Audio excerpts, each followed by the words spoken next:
This is the payoff. Oh!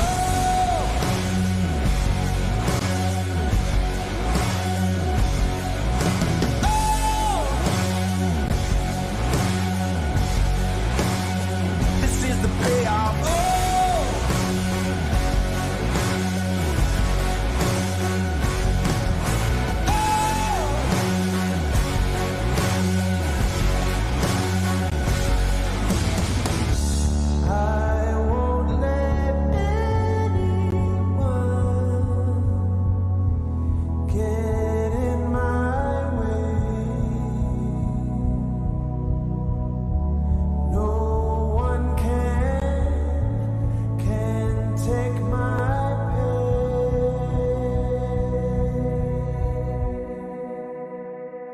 The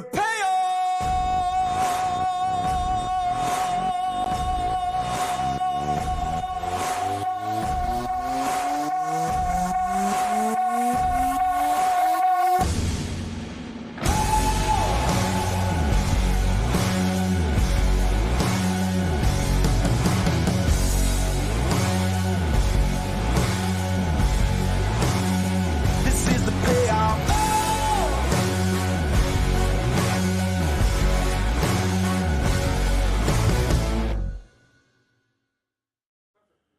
Well, hello, good morning, and welcome to day 3 of action here at the Europe and Africa Water Ski Championships for 2025. My name is Tony Lightfoot, and a big welcome to all of those that are tuning in live from wherever they happen to be around the world, and then also combined with our spectator base on site as well. So, Wie geht's heute Morgen to every single one of you on site.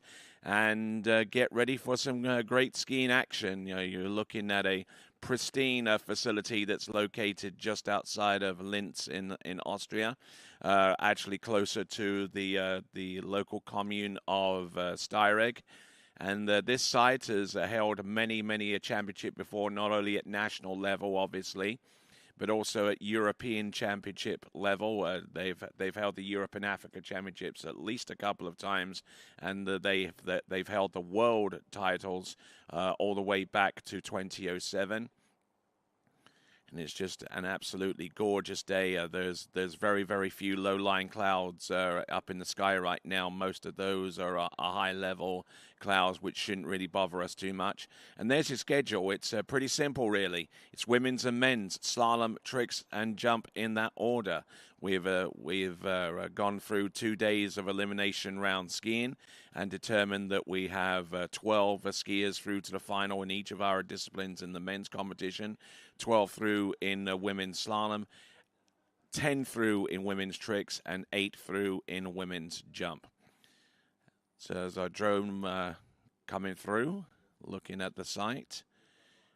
Expertly piloted by our good friend Connor Pesic, along with the TWBC crew, doing a fabulous job during the course of these championships. And Vince Stadelbauer with the 1s and the 2s, and Leo Cederquist and Rima Thompson doing a fine job as well, alongside the ever constant hand on the till.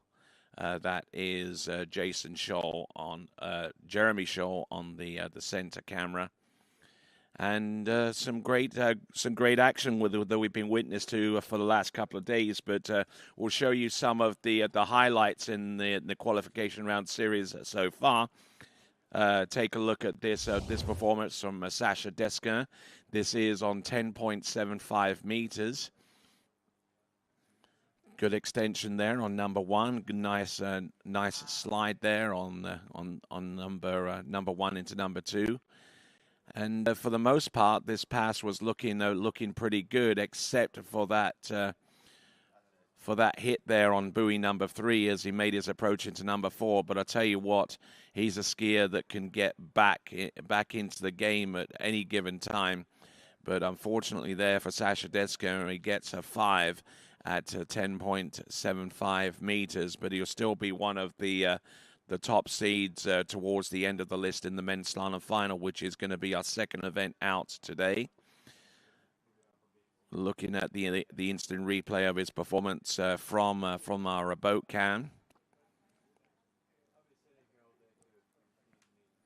And not too bad of a performance there on the whole, but Sasha Deska, normally accustomed to running that pass, so probably a little bit miffed after that performance. But I'm sure that when the time comes, he'll have the stuff that he needs to prevail.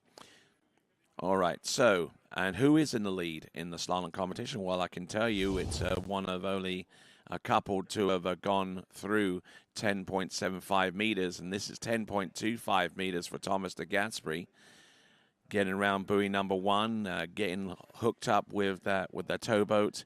Round number two, a little bit down course, a whole lot down course actually. Gets round number three, and Mr. Consistency himself. You could mortgage your house on the whole concept that he's going to get at least halfway down course on the 10.25 meter run, as we look down and see Manon Costar, who's our number one seed going into our first event, which is the women's slalom final. And we'll take a look at one more piece of action, and this for me is the performance of the day out of the Elimination Round Series. Rolling back the years, this is Daniel Dobringer, the first competitor out in the jump event, representing Austria and jumping off a 5-foot high ramp, a 58.44 meter jump, which is actually in the mid 190 foot range, and doing a splendid job in making that happen. A brilliant turn, good tight line, and I mean some great jumping technique, and just absolutely stomped the jump and flew in for a brilliant distance of 58.4 meters. To take the lead for a while, it was actually the lead going into about the halfway point into Series 1. So that was Daniel Dobringer for me, the performance of the day, just rolling back the ages, and when he was one of the world's top jumpers, one of Europe's top competitors, actually a 4-time European champion way back in the 1990s. Took a break from the sport, involved himself in sports psychology with the Red Bull F1 team, but is now settled into a lucrative career as a wholesale food importer, and are doing extremely well with that profession. So kudos there to Daniel Dobringer. It was a while since I last saw him, and great to talk to him and to see him perform more to the point. So Manon Costar, there's still some question marks as to whether Manon Costard, who was the top seed going into this event, but unfortunately, taking a bit of a hit in the back around the buoy number 4 as we take a look here. Manon Costard looked in pretty good shape in the first half of the course, but then something happened to her physically around buoy number 4. That probably that little bit of a hit there, which threw things out of alignment, and she was just slaloming just to stay up on top of the water for the last third of the course, round 5 and number 6. And Manon Costara, as a matter of fact, took a straight ride back to the dock to complete her run. She knew that she was through to the finals. She didn't make an attempt on 11.25 meters, as you can plainly see. So Manon Costara, if she elects to ski, if she elects to compete, she would be 4th off the dock, and it would appear that Manon is not skiing. But however, we do happen to have Manon right here, and maybe she will avail herself of asking answering a couple of questions. There you see if you hit that button there on the left, and Manon, good morning to you, and I would ask how you were this morning, but I think that the answer to that question is pretty obvious. Yeah, good morning, Tony and everyone. Yeah, no, I feel better. I feel better, but I still decided not to ski because I'm not wanting to risk to feel worse than I did. Especially, no, I don't think it's serious to ski. So yeah, I'm gonna watch the the final.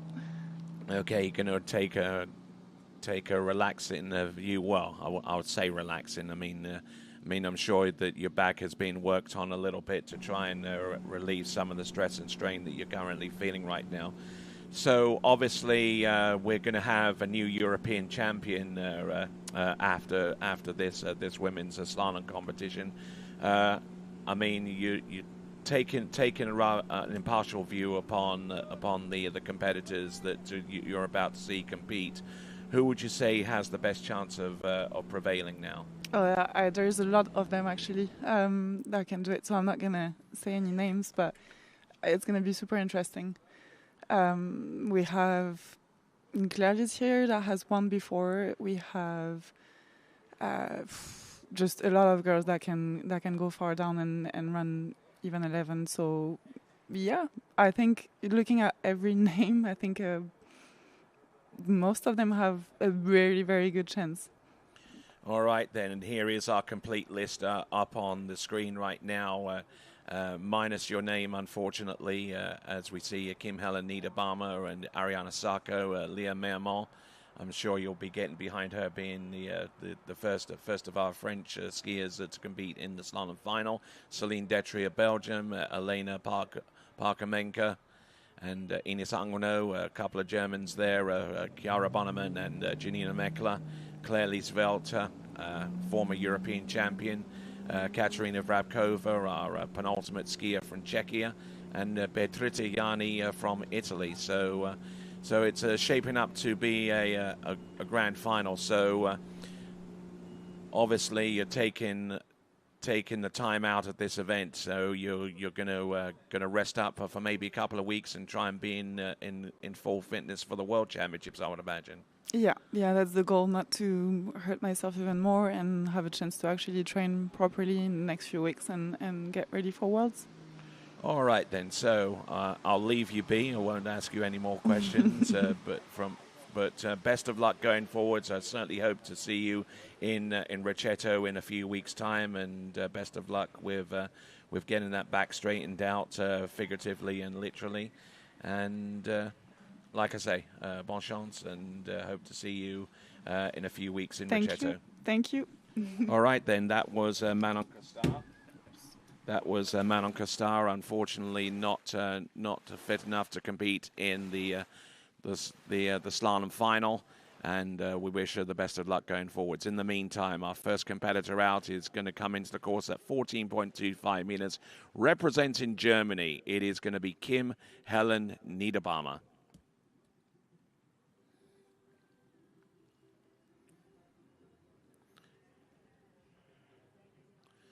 So Kim Helen Niederbaumer came through the elimination round series via a two skier runoff against Penella Grobe of Switzerland, and yeah, that was a pretty titanic battle to make that 12th and last spot. And here comes Kim Helen Niederbaumer. Both of our slalom series one, the elimination rounds in both the women's and men's resulted in the need to have a runoff. And if you want to catch up on that action, you can watch our archives within the scope in the Europe and Africa Water Ski Championships for 2025. And that is Kim Helen Niederbaumer with pass number 1, 14.25 meters under, or 6 buoys under a belt. And so as we continue on, the rather unusually taped up figure of Ariana Sacco, she'll be taken to the water very, very soon. She'll be our second competitor out, but not until we've completed the run here from Kim Helen Niederbaumer, skiing into sun, as you can plainly see. and could prove to be a little bit challenging if she manages to successfully run a second pass and have an attempt at pass number 3, which in this instance would be a 12-meter attempt. So Kim Helen doing a fine, grand job there with the opening pass, as you expect her to. Our boat driver is Olivier Rambasek of Austria. Muriel Framol is our passenger and the boat judge in this event. So Kim Helen Niederbaumer, who skied collegiately for a good while, represented the University of Louisiana at Lafayette Raging Cajuns, and currently works for Amazon in Germany. And I'll spare you any of the obvious puns that come along with that, with having that kind of occupation.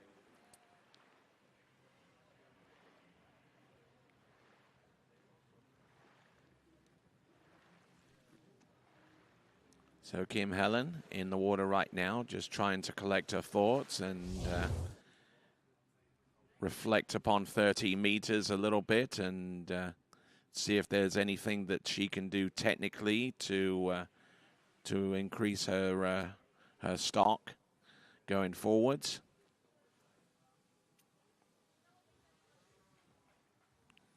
So Kim Helen looking locked in and focused and ready to go, having gone through 30 meters. And a quick reminder that that you can be a part of the live chat by going to the TWBC YouTube channel and navigating your way through that to the webcast player. Hit the subscribe button and you will be part of the live chat that's currently taking place right now. Oh, and Kim Helen, unfortunately, getting in a little bit deep there on the 12 meters and unfortunately unable to ski her way out of it.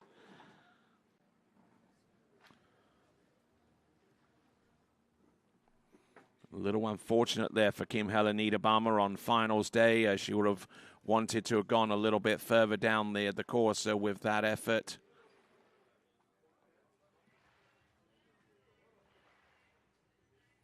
So 1.5 there, it would appear, is going to be the score for Kim Helen Niederbaumer. She had trouble seeing the number 1 buoy, the sun completely in her field of vision. Unfortunately, bringing the handle up high and on the inside, and not one of Kim Helen's better sets, but it sets the score for our remaining skiers, with 1.5 on the 12-meter line. That is Kim Helen Niederbaumer's opening final round score. But she worked hard to get to this final, so kudos to her for that. As we now get ready for our next competitor waiting on the dock from Italy, it'll be Arianna Sacco.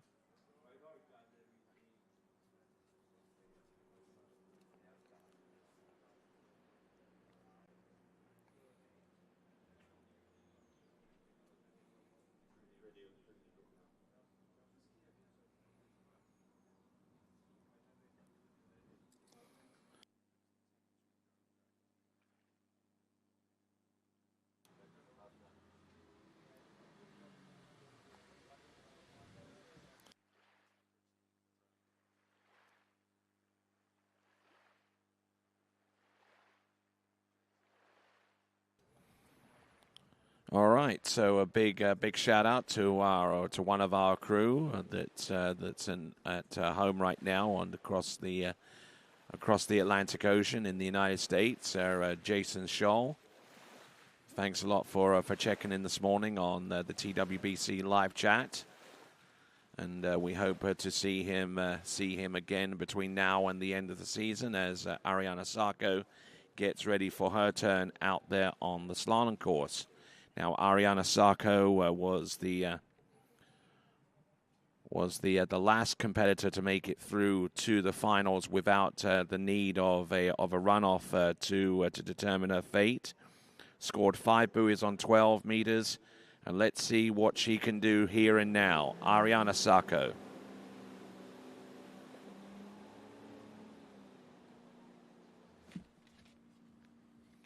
So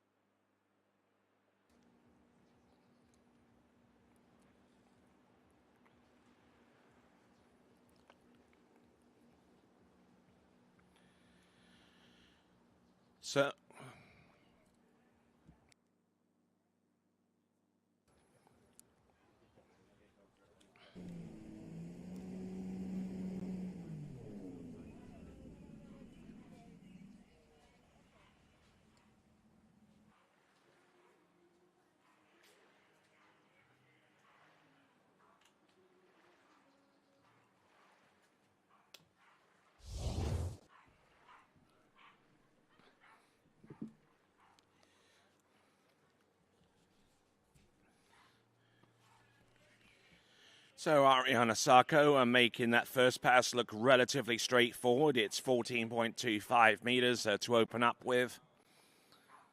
Nice extension on both sides, committing herself to getting the best turn possible. Personal best is 1 at 11.25 meters. Not needing a score of that level to make it through, but she got fairly close to running the 12-meter line. Scoring 5 and tying with Leah Mermont with that score. And Leah Mermont is our next skier scheduled to take to the water. Ariane, getting in deep off buoy number 1, and now she's going to have to really fight her way back into contention here. She's good to go around number 2 and number 3. She's hanging on for dear life here. 13 meters. Does she make a pass? There we go. Ariana Sacco, probably one of the more scrappier looks at 30 meters than she's ever attempted to complete. And huge breath, a huge sigh of relief in making that run. Ariana Sacco from Italia.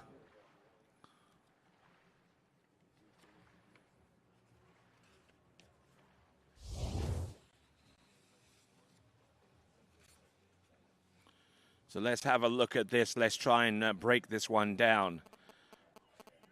Overloaded off buoy number 1, and with the position all the way to the back of the ski, that means that she had to hang on to stay in contact with this pass.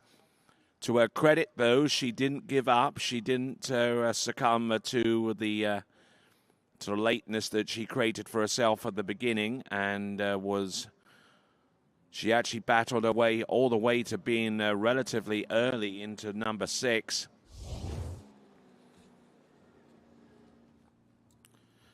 So Ariana Sacco, let's see if she can translate her fortune into a better score here on the 12 meters. There's number 2, and she has the lead, and she gets around number 3, so not quite the same score that she produced in the elimination round, but good enough to take the lead with 9 skiers remaining, or actually with 10 skiers remaining.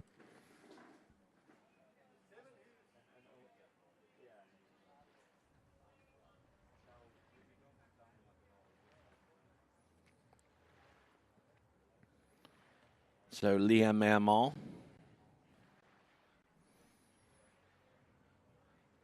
is going to be our next competitor, and she's going to go out and try and exceed that score of a 3 on 12 meters in order to take the lead.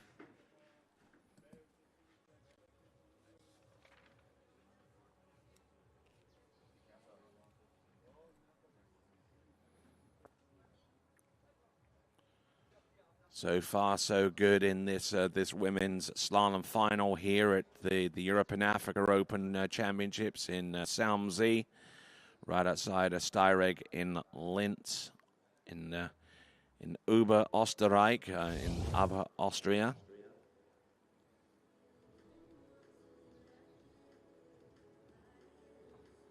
We certainly have a lot of great support with local and federal government entities helping us out to make this competition possible, and also our private commercial entities have offered quite a bit of support as well. So should give those guys a big note of thanks for their efforts in making these championships possible here at Salm-Zee.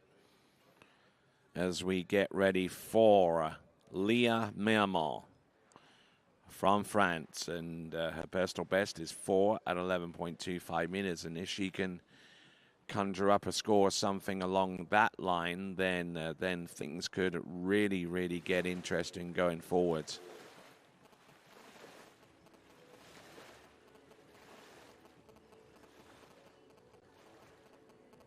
So Ariana Sacco leaving the lake right now, and with a score of 3 on 12 meters, probably confident in assuming that that score won't be the lead for too much longer.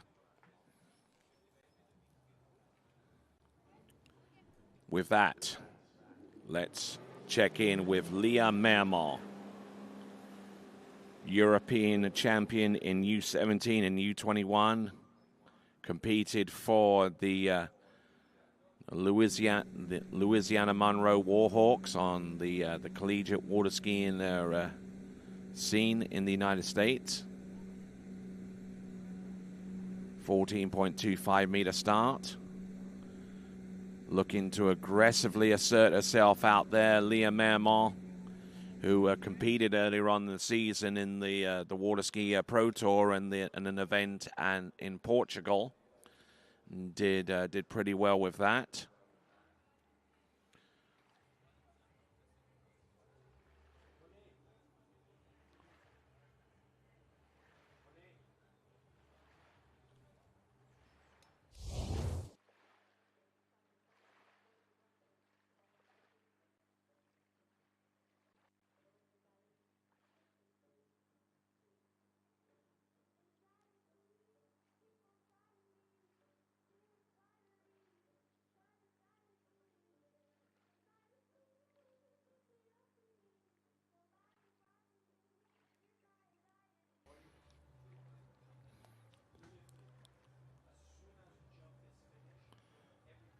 All right, so looking at Leah Mermont with her opening pass of 14.25 meters. Looking in very good shape here.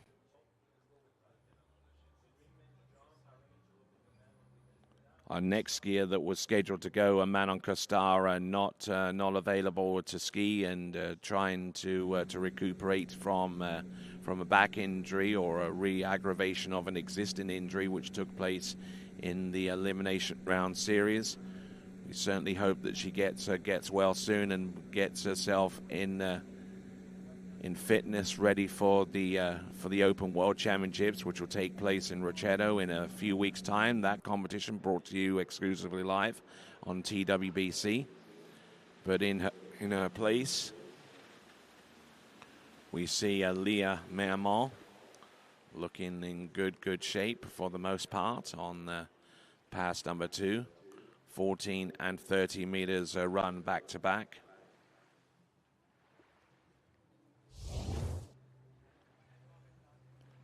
There we saw on the shoreline Kim Helen Niederbaumer just trying to emotionally recover from what she produced out there by way of a 1.5 buoy total on 12 meters.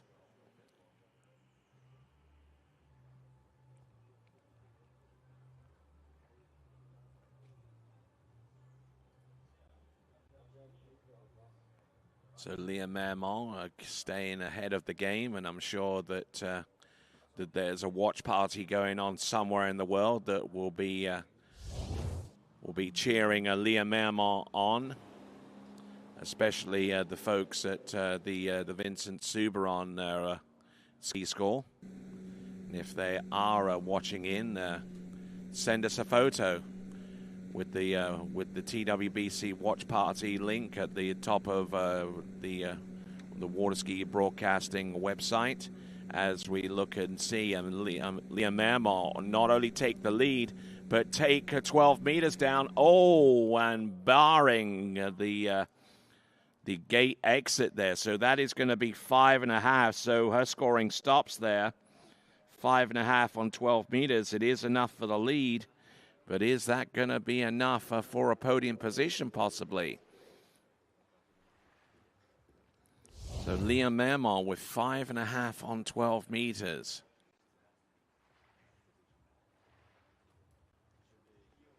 Getting a good hook up off number 1. And a nice extension into buoy number 2, but a little bit of a delay there sets things in motion in not the best way here for Liam Mermont. However, she still was upright as she got round number 4 and round number 5. Now round number 6, she stood up on number 5 and skied all the way to number 6. Now try to control her speed and do an S-turn, but she was in no man's land right there in trying to get the slack out of the line and tighten it up and continue to roll through to the next run, but which unfortunately was not the case. And it is going to be 5.5 on 12 meters there. The final score for Liam Mermont.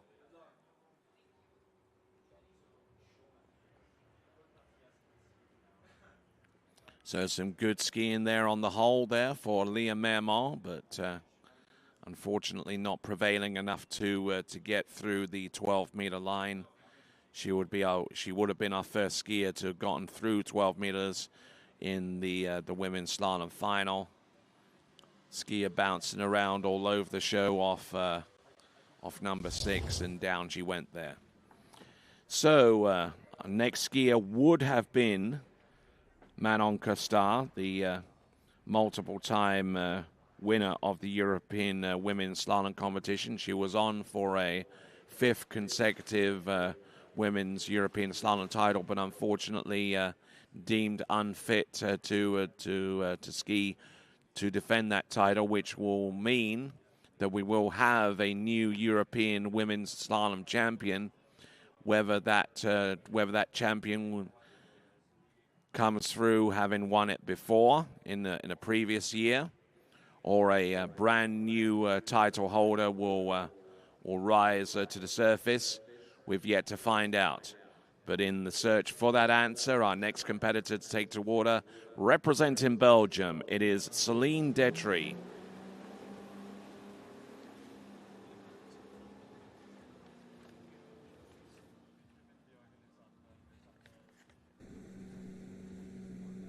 Celine Detry from Belgium. Originally from Belgium, but resides in France, not too far outside of Paris, where she runs the Namur water ski training facility. Her personal best is halfway down, 10.75 meters, and looking determined and looking purposeful this morning in making that opening pass look very, very easy indeed. Celine Detry, who has competed for Belgium over a number of seasons. Our hobbies involve snow skiing, a flying trapeze, looking after cats and dogs, and looking after animals in general. So an animal lover, and Celine Detry sliding down course there off number 2, but still has a good path to work with, and trying to backside these turns, and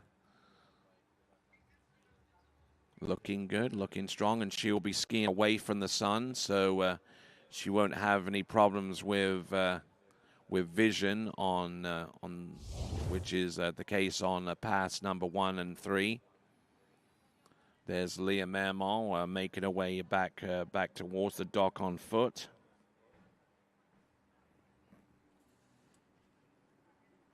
Celine Detry wearing bib number 9. Number 8, I would say. My mistake there. Here comes Celine, 30 meters. And I think it's fair to say that provided that she gets around number 5 and number 6, that's probably the best 30-meter pass that we've seen so far. Certainly not too much by way of hesitation in terms of making it through that pass. And Celine Detry, who scored half a buoy at 11.25 meters in the previous round, will be looking for a bigger score than that going forwards.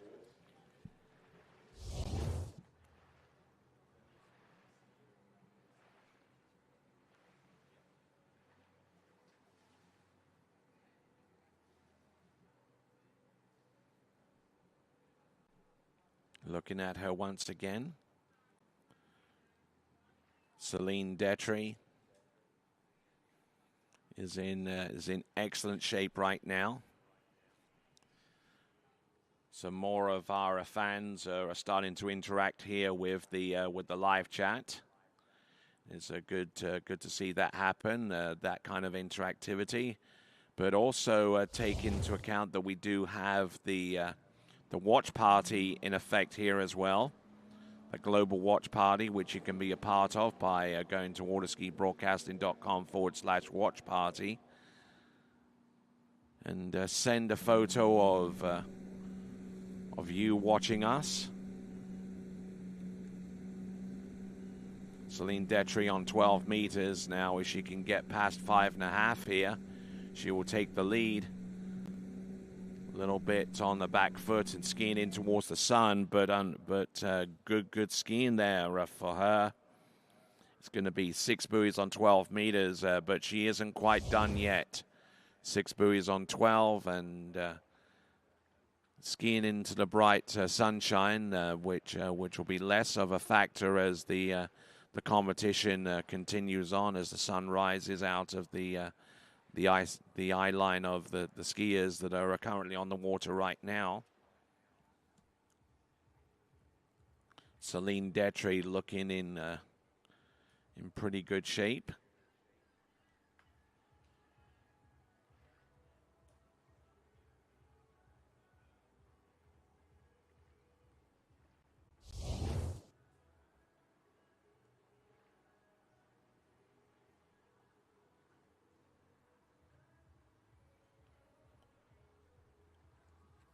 Some activity going on around the starting dock. Ines Anguano making her way to the dock as one of our next competitors. Before her is going to be Elena Parkamenka from the white flag of the IWWF.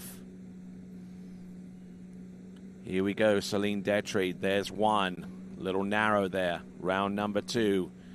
And unfortunately unable to get much of a turn off number 2, and will score 1 1/2 buoys. 1 1/2 buoys there on 11.25 meters. But she is the first skier to get through the 12-meter line, and Celine Detry scoring eventually 1 1/2 on 11.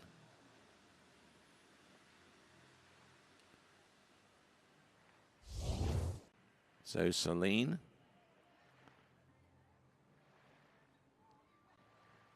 yeah, came off the handle way too early. Was floating into buoy number 1 without too much of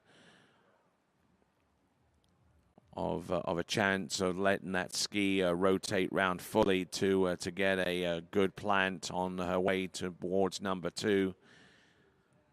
Handle off the second wake, and upper part of her body got pulled in towards the wake at the same time.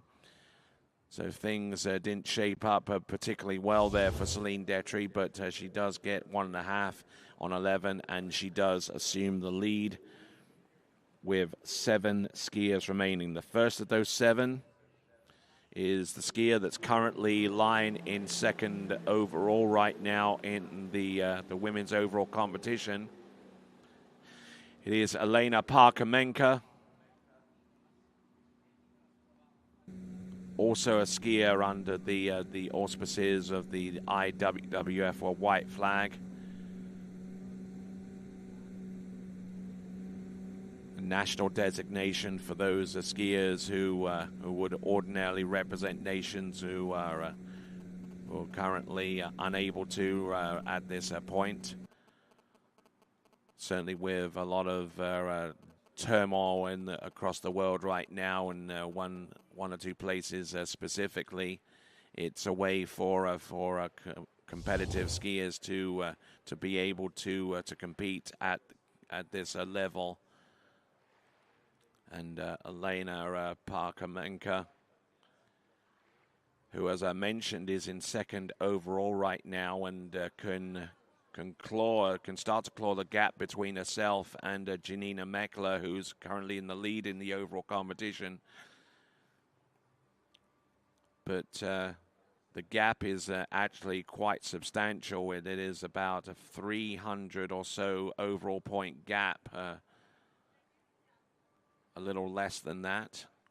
Actually, a little bit more than that, I would say. Somewhere along the lines of about 350 or so points, which would appear to be an almost unsurmountable gap, considering that the overall leader, Janina Meckler, has 1,000-point totals already in each of in the slalom and tricks events in the overall. Elena Parkamenka, who is the defending European overall champion from 2024.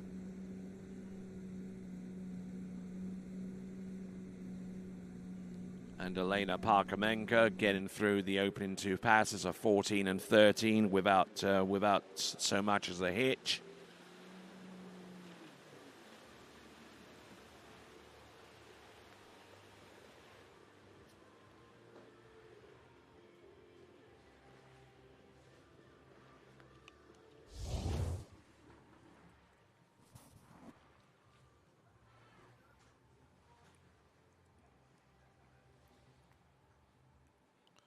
So Elena Parkamenka slicing and dicing from one side of the course to the next, and looking in pretty good shape. Even had a little bit of a time to do a little bit of an elbow slam around number 3. Eased up on doing something like that again into number 5 in favor of standing up and allowing her ski to rotate round and make it all the way towards number 6 with a little bit of room to spare. Now, 12 meters. Elena Parkamenka, who scored 1 on 11.25 meters in the round previous to this, which would suggest that she made it through 12 meters, the pass that she's on right now. Taking some vicious hits from one side over the course to the other. All getting blown over, almost completely over the ski off number 5 into number 6, and just barely had enough strength in reserve to make the 6 buoy count on 12 meters happen. Came off the handle way too soon into buoy number 5 and had to hyperextend her stretch into that turn, and almost leaving the ski too far behind her to make an impression upon number 6. But looking at the first 2/3 of the course, everything was looking pretty good. Not the prettiest looking passes, mind you, but still effective. And got crouched over, but she was still determined enough to run the pass, and that's exactly what she did. So Elena Parkamenka from the white flag of the IWWF.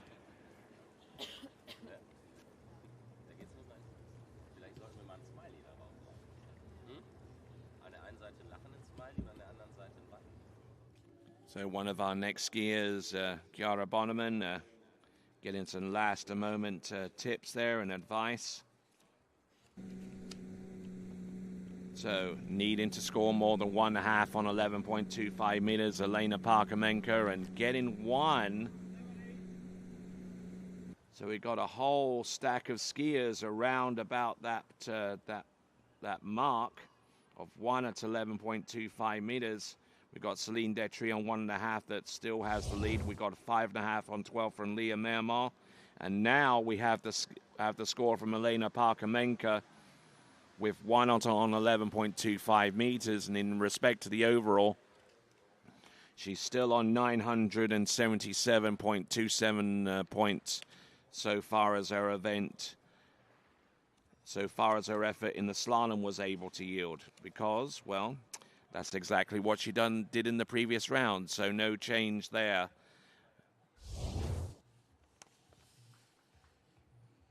So Elena Parkamenko, who had a personal best of 2 on 11.25 meters, going into this final.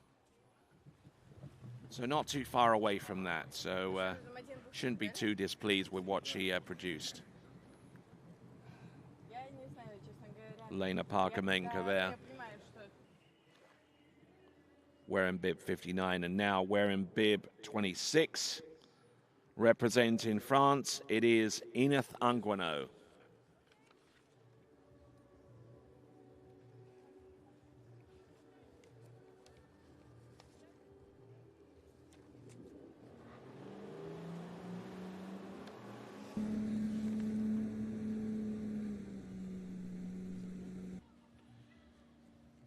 So Enith Anguano has a personal best of 3 at 11.25 meters. Coming into the course determined on 14.25 meters. Currently 13th in Europe in the slalom event, her ranking. U21 European champion for quite a few moons ago in slalom trick jump and overall. Third in the Open European Championships in jump and overall as well.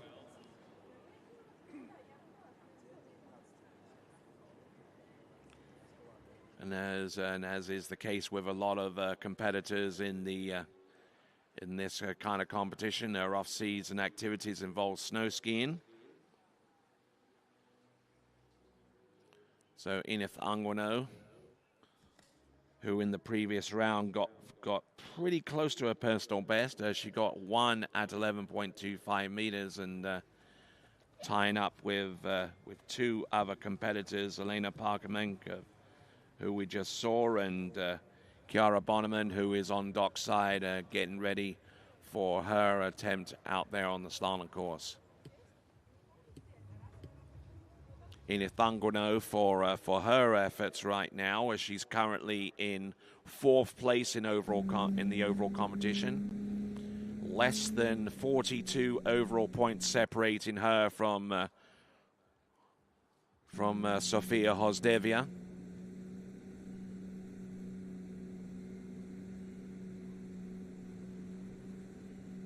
Sofia Hosdevia not a part of the women's slalom final, so currently sitting as a sitting duck at the moment in regards to her ability to improve upon her overall score, which she will get to do with one or both of the remaining events after this women's slalom event. But at the moment, looking at Enith Anguano, and she has the potential of maybe clawing back some overall points, and maybe enough to supersede Sofia Hosdevia and assume the 3rd position in overall with 2 events remaining. So Enith Anguano looked on by 1 or 2 of our French contingent. We see Claire Liesvelter there alongside Sebastian Kahn. Just trying to discuss the plan of attack going forwards. I asked Thomas de Gasperi what his plan of attack was going to be. And he came back with one word: attack. Kind of a homage a little bit there to that same line that Iron Man delivered during the Avengers movie. Enith Anguano. Oh, a little bit of a hit there off number 2 into number 3. Now continuing to roll here. There you go, some good aggressive skiing towards the second half of the run. And that kind of aggression was needed for her to prevail on that particular run. It's a 6 buoy count.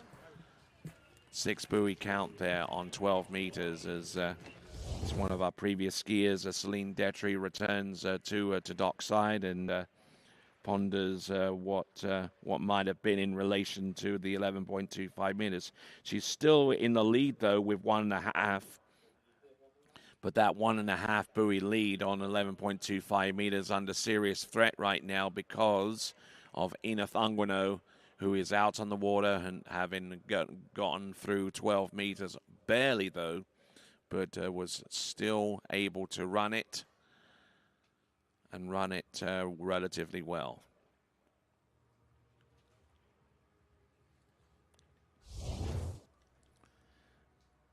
All right, so Ina Thangwano on the water, and we see there Jeremy Scholl on the shoreside camera. Steady pair of hands there as we see the Bonneman family, their extended family around dockside as we now get ready for Ina Thangwano on 1. Oh my word, and gets thrown over the ski on her way to buoy number 2. One of the more spectacular slalom crashes I've seen, and I've seen quite a bit, I can tell you, over the last couple of weeks, including a one spectacular fall that was thrown by Christy Appleton in the U21 Women's Slalom World Championships that took place not too long ago. But I think that one might actually have beaten that one so far as her launch off the wakes. Boom. Took her about 2 or 3 bounces before coming to rest there, and that's Ina Thangwano with a 1 buoy count on 11.25 meters.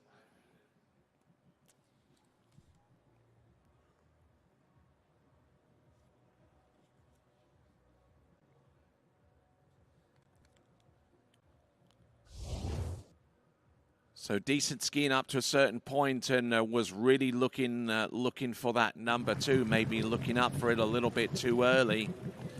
As we now progress on to our next competitor, who was part of that 3-way tie on 1 buoy at 11.25 meters, and let's see what she can do. This skier is Chiara Bonneman from Germany.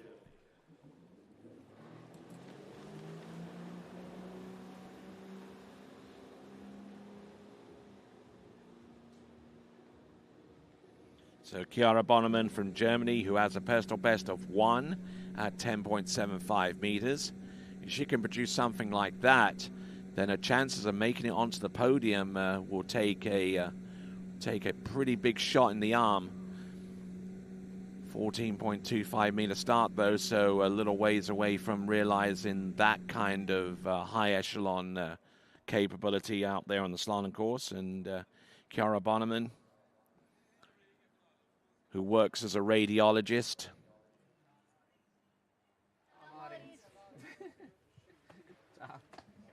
And there we see a few more of our folks around dockside. There's Bea, Beatrice Yanni, who will be our last skier to take to the water in the women's slalom final. And just trying to force a smile for us a little bit as she tries to loosen up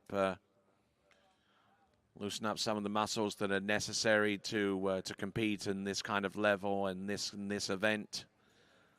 As Ina Thangwano picks up the pieces and works her way to the shore, and not too long after Chiara Bonneman skis, we'll have a sister, Janina Bonneman Mekla. We also see Claire-Lise Velter get ready for her go as well. She will be right after those 2 skiers I just mentioned.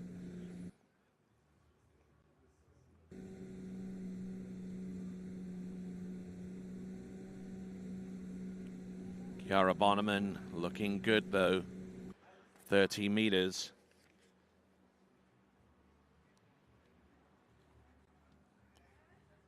Keeping a good tight line and a good effort there on 30 meters to prevail on that run. That is Chiara Bonneman. Looking strong, looking in good shape here after 2 runs.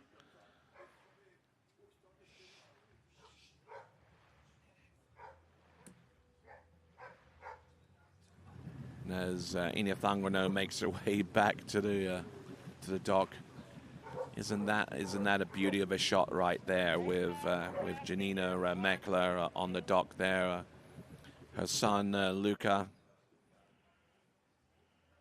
right there looking on, and still probably at a loss to figure out what all of this is all about there, the whole sport of tournament water skiing. And I'm sure that Dane Meckler, Janina's husband, will be up and about watching.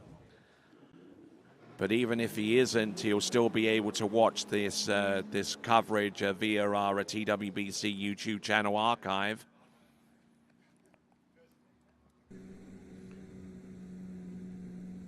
But here we go. This is Chiara Bonneman.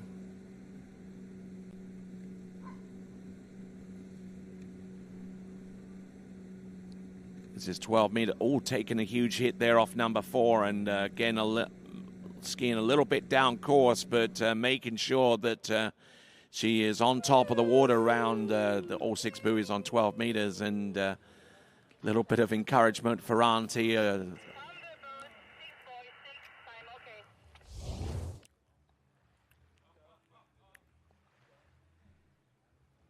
So Chiara Bonneman, good extension around buoy 1, although she did get a rather narrow approach into that turn, skiing into the sun, which doesn't make life any easier out there on the slalom course, especially when you're carrying a lot of speed into the buoy and you lose sight of the buoy for a split second. It's not the best feeling in the world, I can tell you. But Chiara Bonneman is looking in good shape there, so looking to attack the lead, which is currently stands at 1 1/2 buoys on 11.25 meters.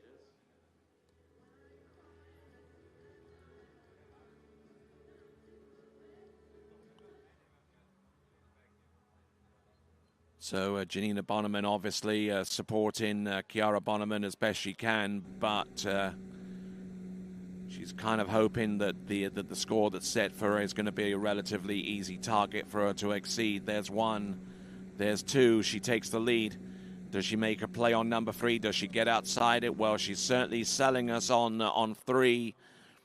We'll wait to see if that actually turns out to be 3. But Chiara Bonneman skiing into the dock as that whole crew is around the same area. Chiara Bonneman back into the dock. Carlotta Bonneman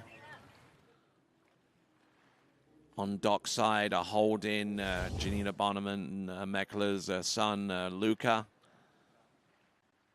Doesn't get much better than that, does it? There's 1. And a beautiful looking number 2, handle up a little bit high. She knows that the lead was there at 1 1/2. We're going to have a look at it from the boat one more time as Chiara Bonneman tries to sell the 3 buoy attempt there to the officials.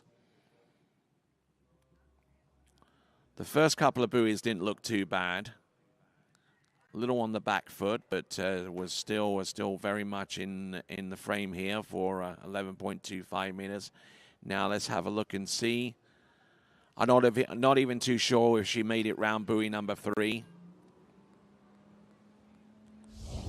But we do know that it's at least a lead, and we'll try and get you the confirmed total for Chiara Bonneman in just a moment. In the meantime, Janina Meckler, 14.25 meter start.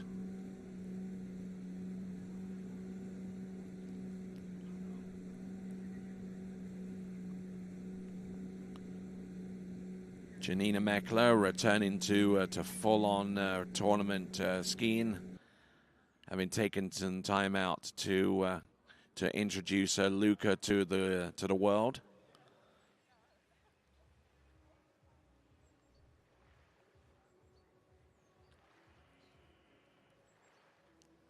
We've only got 3 more skiers to go after Janina Meckler, and that is Claire-Lise Velter, former European slalom champion.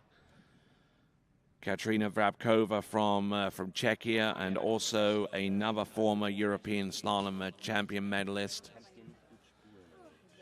Beatrice looks like it's going to be a 2-buoy counter, approved 2 buoys at 11.25 meters. It is the lead.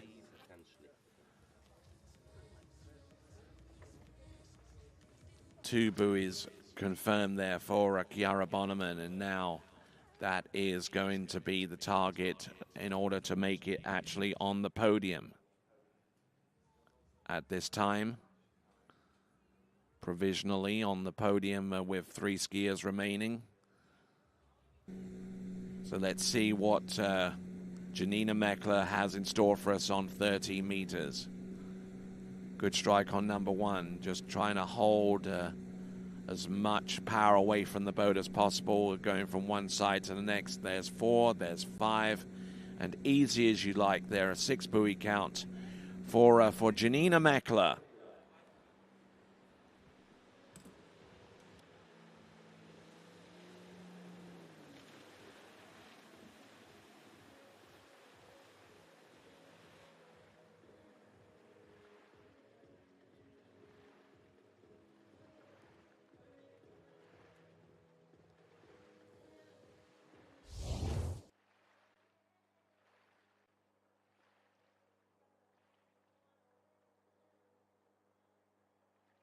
So some wonderful skiing there all the way around for Janina Meckler.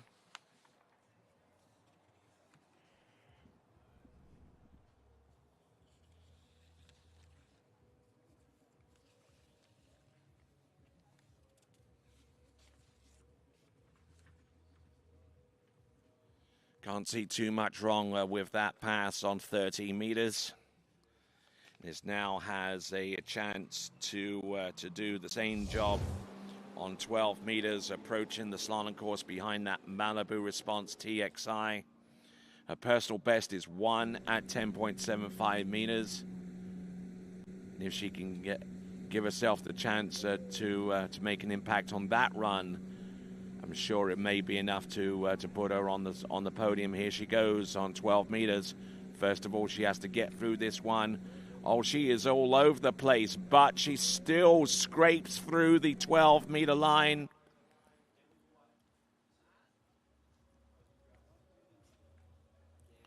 Just barely able to get through the 12-meter line, and it's an effort that keeps her very much in the game here. Anything more than 2 will take the lead at this point, and she will take the lead away from her sister, Chiara Bonneman.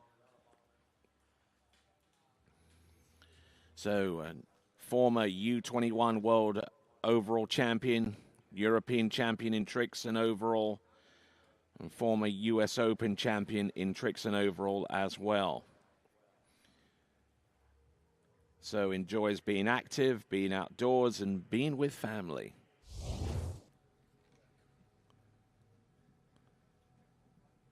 So Chiara Bonneman in the lead with a 2 at 11.25 meters.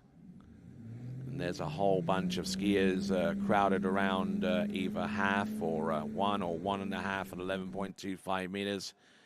And in order to take the lead, she has to get past those skiers first.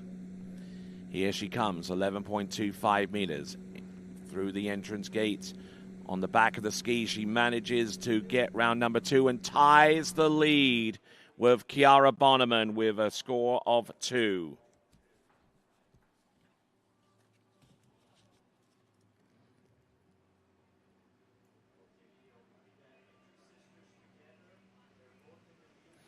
So both in the lead right now with 2 on 11.25 meters.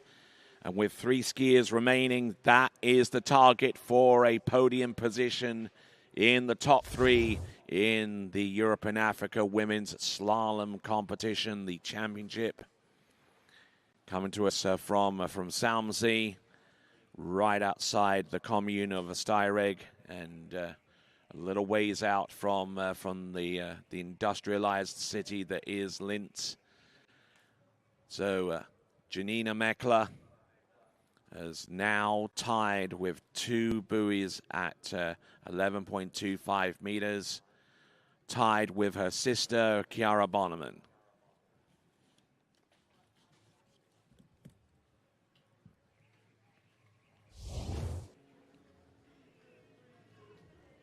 So moving on to our final 3, we're going to see Katerina Vravkova and Beatricia Yanni ski in just a few minutes. But before them, it's going to be Claire-Lise Welter.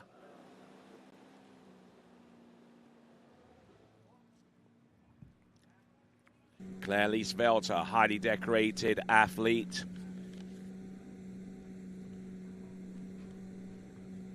Back in the day, she came through with the European Women's Slalom Championship. Actually, twice European slalom champion. Her personal best was 3 at 10.75 meters. And when asked what year she did that, she just replies a long, long time ago. Currently works as an orthoprosthetic technician and enjoys snow skiing and sports in general. That is Claire-Lise Welter. And getting through the opening pass of 14.25 meters. This is the Championship of Europe. And we join Zane Nicholson for the first time on the dock this morning. Take it away, sir. All right, hey guys, I'm here. I'm getting Chiara and Janina Bonneman, our 2 leaders. We just saw Janina get off the water. So great skiing from you 2 ladies. Tying for the lead. How does it feel to be 2 sisters on top of the leaderboard right now? It's awesome. I mean, they could not be a better person to be on the leaderboard with. Yeah, we've been skiing together our whole life and also competing against each other our entire life. So it's just nice to be back here together. Yeah, no, and Chiara, you're out there. You slammed a 12 and looked really good, and then put out a huge score. And Janina had to go tie it. So how did it feel out there? It felt good. It felt better than in prelims. Conditions are great. I just on my 38, wasn't like my gait wasn't right where it should have been. So yeah, I don't know. Yeah, whatever. Well, phenomenal skiing out of you 2 guys. We'll have to sit and wait and see what these last 3 skiers are. Maybe we'll get some free skiing. If we get lucky, right? Yes, that would be awesome. Right. Yeah. Well, cool. We'll sit and wait, and we'll send it back to you, Tony. All right, and if their tie ends up being a tie for a position other than the win, then Janina Meckler would actually have a tie break via the preliminary round score. Janina Meckler with 2 on 11.25 meters and Chiara Bonneman with 1. So there's that tie break in effect if their tie at this time ends up for a position lower than first, as Oliver, a boat driver from Austria, taking care of business, and so too is Claire-Lise Welter. She's gotten through the opening pass of 14 and 13, the opening passes, I would say, and getting ready for 12 meters and needing to exceed 2 buoys on 11.25 meters to take the lead. There is Bea getting her equipment ready to go. She'll be our last skier off the dock in the women's slalom final.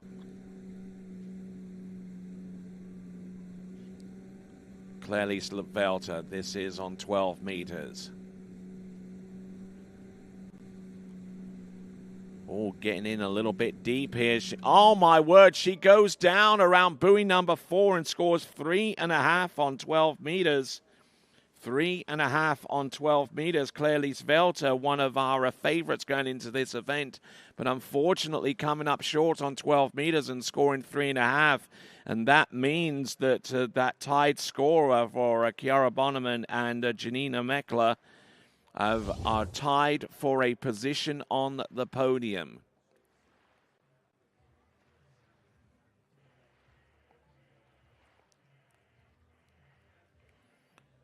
Claire-Lise Welter didn't look all that bad there with the first third of the course. Everything looked in good shape, even though she drifted down the course on number 3. But it certainly wasn't a deal breaker. But unfortunately, the handle coming up a little bit high, and the line did not tighten up at the right time.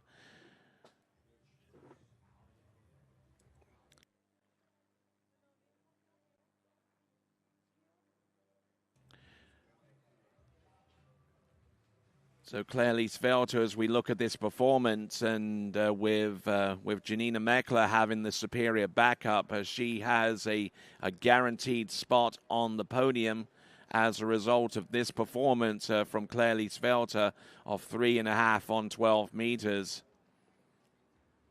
So 2 competitors remain. And the first of those 2 competitors remaining will be Katerina Vrabkova of Czechia.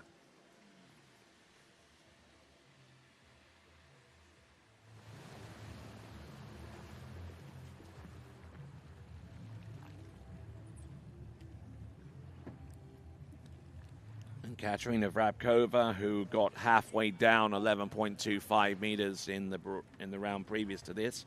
Her personal best is 2 buoys further along. We're at 5.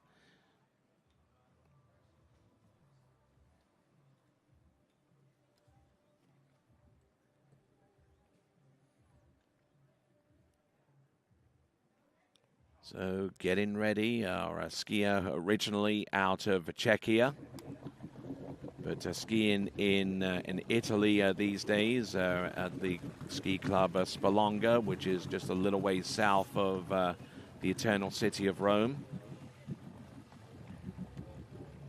This is Katerina Vrabkova.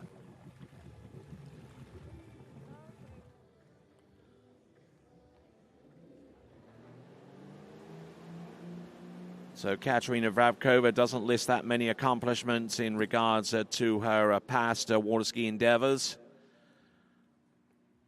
But let's see if she has what it takes to make it onto the podium at the very least here in this competition. Oh, a horrid start there on 14.25 meters.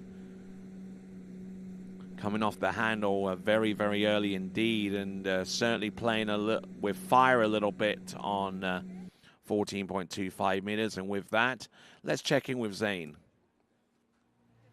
All right, hey guys, I'm here with Victor Schultz. He's our first skier off in the men's slalom final event.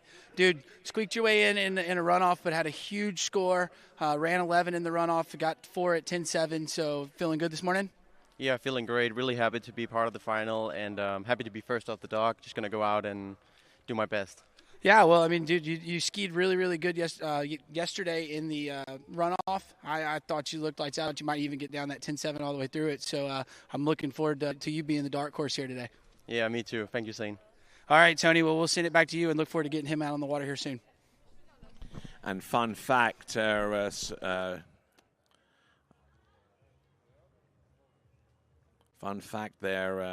Schultz was actually one of the first skiers ever to be featured on a TWBC broadcast all the way back in 2010, being on the water during the Junior Worlds Championships that took place that year in Jolly Ski in Italia. So Victor has a little bit of history with TWBC that extends close to 15 years ago, and TWBC commemorating 15 years of existence as the world leader in the tournament water ski broadcast coverage. There we go. That is on the water Katerina Vrabkova from Czechia.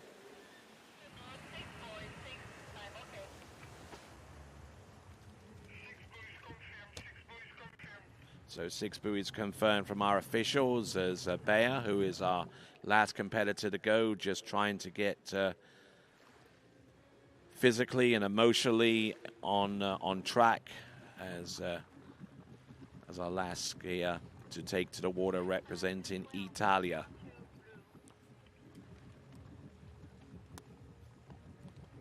So the European Championship in the balance with the likes of Katerina Vrabkova on the water right now, getting ready for 12 meters.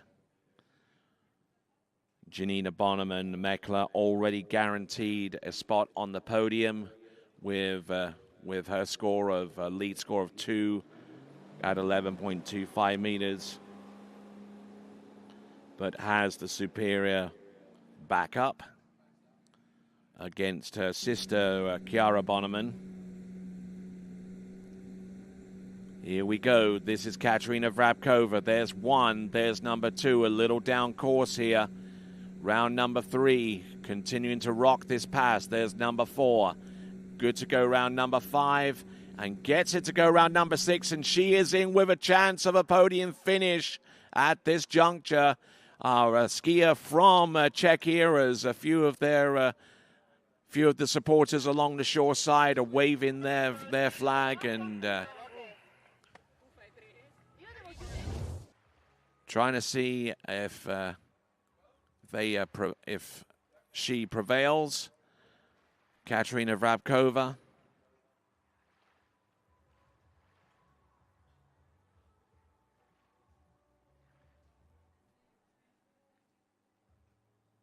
Looking good and looking in good shape there for much of the pass. Just trying not to overcook it on the majority of these turns, and especially round number five. She got the angle, she got the direction, and then she got it down behind the boat. So Manuel Domini, a man of mixed emotion right now. Katerina Vrabkova's coach there, right there on the shore side, but also a proud Italian as well, which is the basis of that conflict. Here we go. This is Katerina Vrabkova. There's one. There's two. Does she make a play on number three? Yes, she does. She has the lead and a guaranteed spot on the podium. There's number four. She's good for no, she's inside buoy number five. But there you go, your leader and a podium finisher. That is Katerina Vrabkova.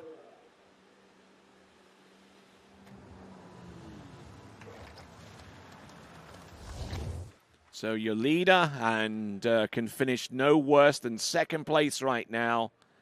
Katerina Vrabkova. Good start on number one and taking the hit there into number two. And had a good path and good width there into buoy number three and number four.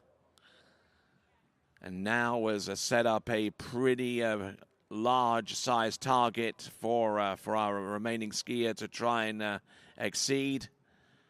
Katerina Vrabkova with a 4 buoy count on 11.25 meters and guaranteeing herself a spot on the podium alongside Janina Meckler.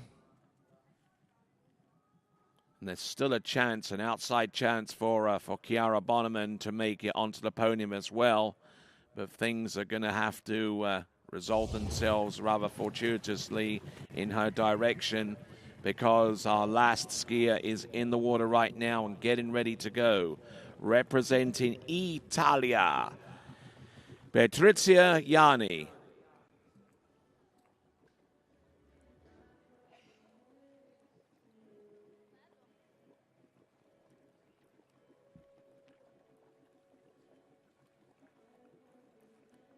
So Patrizia Yanni getting support from the Italians along the shore side, and just waiting on that boat to give her the green flag to proceed on. Not too sure what the delay is, but the line is going to tighten in a few seconds. Okay, so we do have the confirmed score for Katerina Vrabkova. That's what we were waiting on, the official score, 411.25 meters, and that is the target for the European Women's Slalom title. Patrizia Yanni coming into the course on 14.25 meters.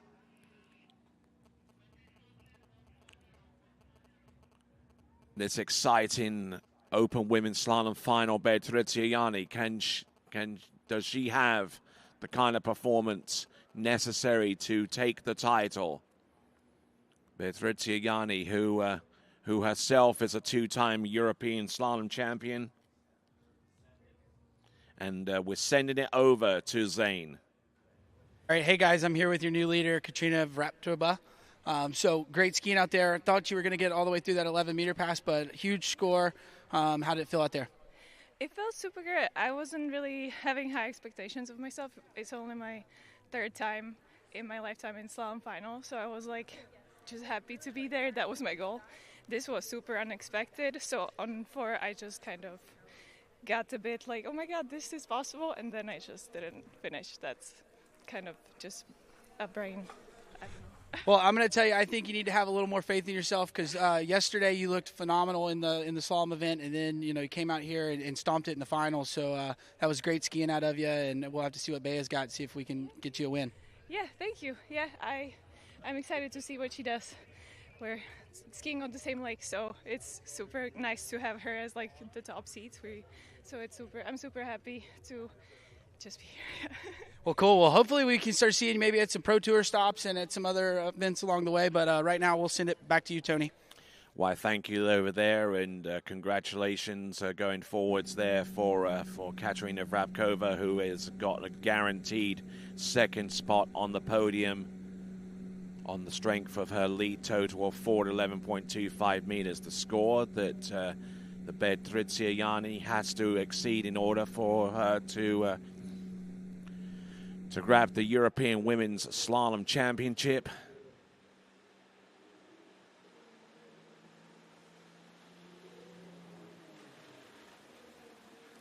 Getting settled into the water and getting ready for 12 meters.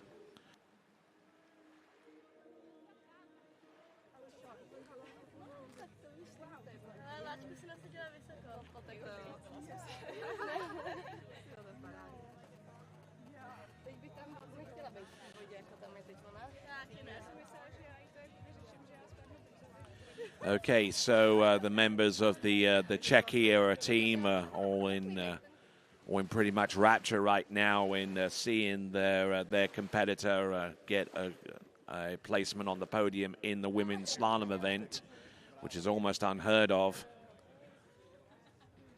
Katerina Vrabkova now watching on, powerless to do anything that she can against the likes of Prizegiving, who is now taking aim at her score. 411.25 meters is the lead, courtesy of Katerina Vrabkova, and now coming in on 12 meters, the preceding pass for Prizegiving. There's number 1. Oh, getting broken over there off number 3, and oh my word, this is collapsing right in on her. 3.5 on 11.25 meters is going to be on 12 meters, I beg your pardon. 3.5 on 12, and that means the podium is set, and your new European Women's Slalom champion from Czechia is Katerina Vrabkova.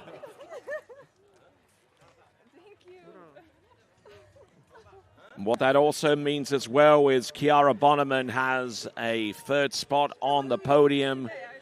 We'll put that podium graphic up on the screen in just a moment, but there we go, Katerina Vrabkova, your winner representing Czechia. And Prizegiving just stunned and at a loss for what happened out there on the slalom course on 12 meters. So Bea swimming in, and maybe she will get a chance to kind of redeem herself a little bit in a few weeks' time at the IWWF World Water Ski Championships in our home water in Rocchetto in Italia. But for the time being, at least, Bea just gone broken off number 2 into number 3, and then was just. And she got 3 buoys there and not 3.5, unfortunately, there. But it makes no odds for Prizegiving swimming into shore and lamenting on what might have been possibly a third European Women's Slalom title to add to her collection.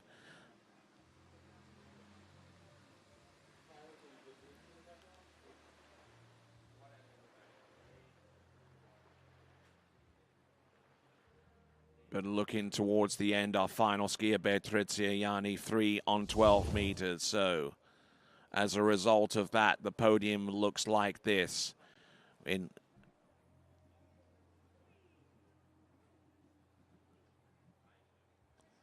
So as Bayer swims in, and let's check in with our free podium positional winners with Zane. All right, hey guys, I'm here with our podium. We're missing Kiara, but she's grabbing her ski and then going to hop over here. So we've got Janina. Got you in the second place, Kiara in third. So you two ladies skied really great. It's awesome to see the two sisters tie. So excited about getting a medal. Super excited, and it's even better to be on the podium with my sister. We were talking about a runoff earlier, but it couldn't be any better to be on the podium with my sister again. We did that in the past, and now we're back here. It's awesome. All right, Kiara, about the same thing. You're pretty stoked to be on the podium with your sister? Yeah, it feels amazing. I mean, I don't think we had that at Open Europeans yet, so it's great. It's the best thing that could have happened. Awesome. Well, congratulations to you guys, and huge congrats to you, Katrina. Big score out there and taking home the win. Yeah, super confused, super surprised. I don't know what's happening yet, so super happy though. Well, you should be super happy. You got yourself a gold medal, and we'll let you go get dried off and everything. She's at a loss for words, everybody, but right now we'll send it back to you, Tony. Well, thank you over there, Zane, for that interview, and we'll take a look at the final scores for the women's slalom championship of Europe. Katarina Vravkova, your winner, with 4 at 11.25 meters, ahead of Gina Meckler on 2, and because she has the superior backup from the previous round, that gives her a second place ahead of her sister Chiara Bonneman, also with 2 on 11.25 meters.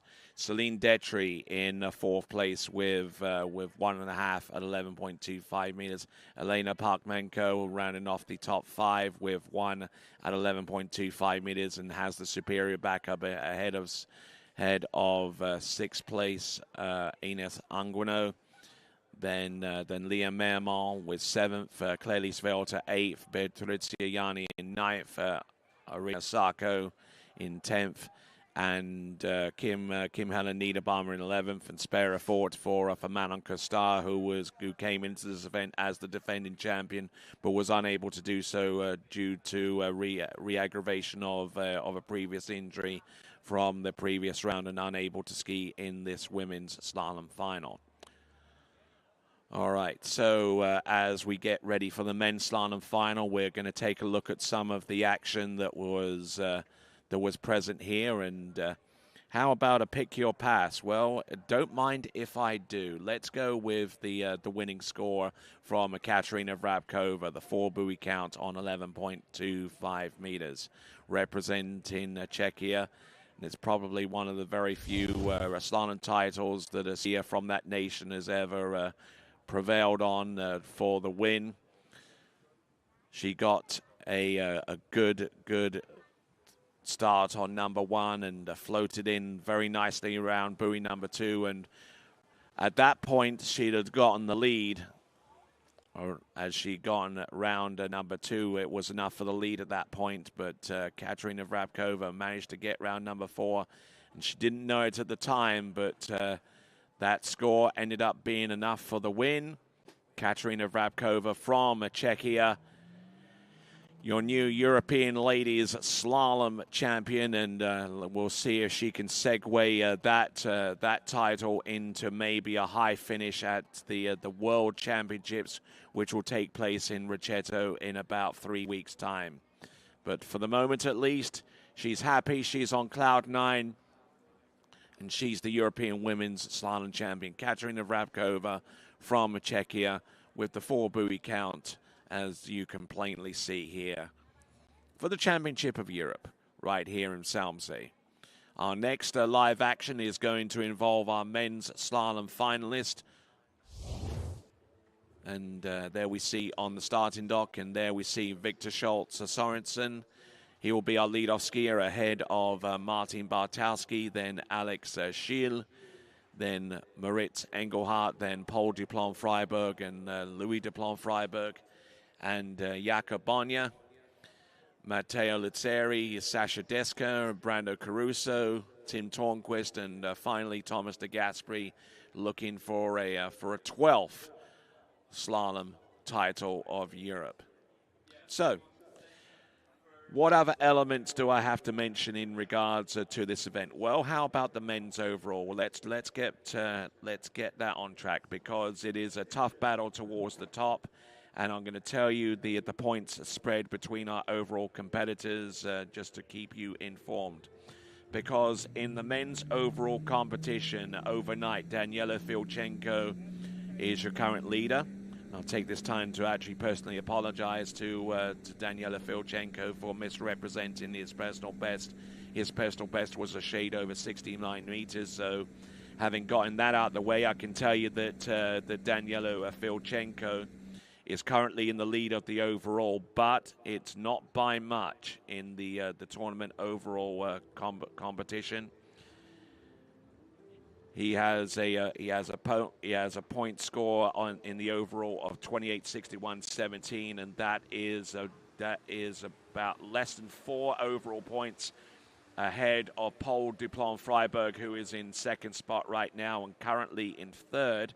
About 12 or so points further back is his brother Louis Duplon Freiberg. So that's the top 3 in the men's overall at this time. Alexander Schill currently in 4th place overall.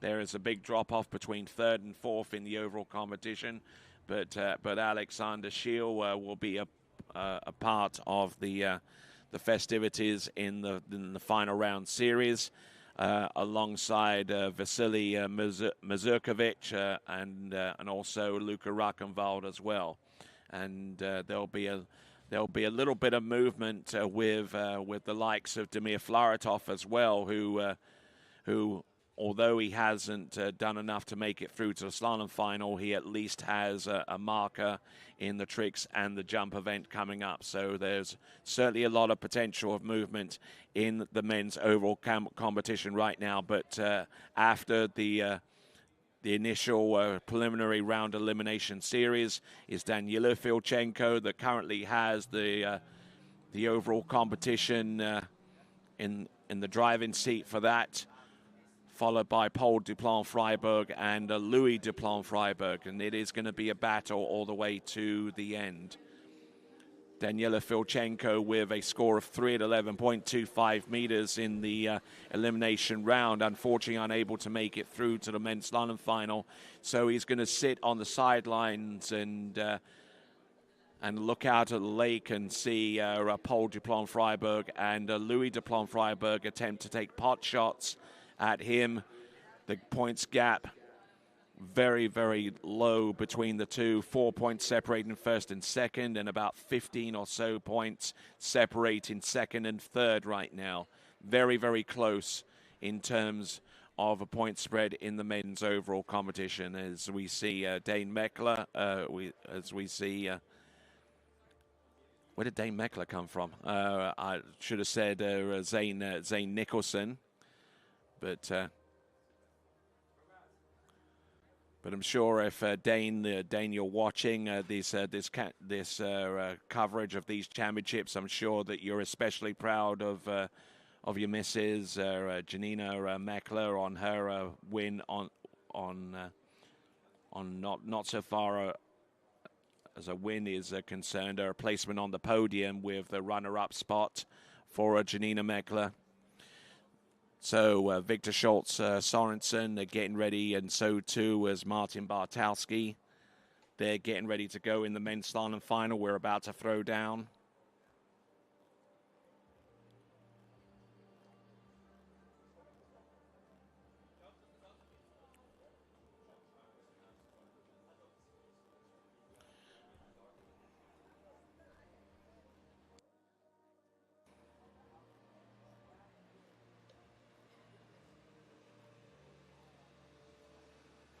All right, then. So we're communicating with our good folks on the live chat, and one of the messages that's come through is, why didn't Manon ski? Well, pure and simple, she re-aggravated an existing back injury that she sustained earlier during the elimination round series in the women's slalom event and around the fourth buoy, and unfortunately took herself out of the picture in the women's slalom final, and figured that that it's best to do that, and rather than risk a further re-aggravation of that injury in the slalom final here in Salmsee in Austria, in favor of being fit enough to compete in the World Water Ski Championships, which will take place in about 3 weeks from now in Rocchetto in Italy.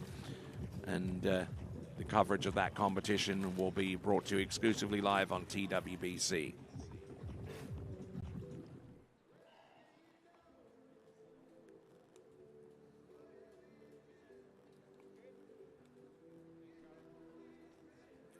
All right, first competitor up. This is Victor Schultz Sorensen.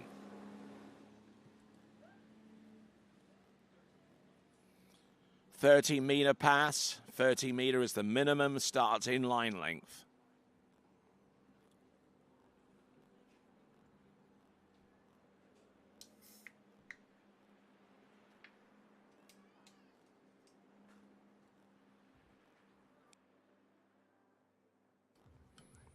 Okay, not a bad effort there, getting his challenge off to a flying start.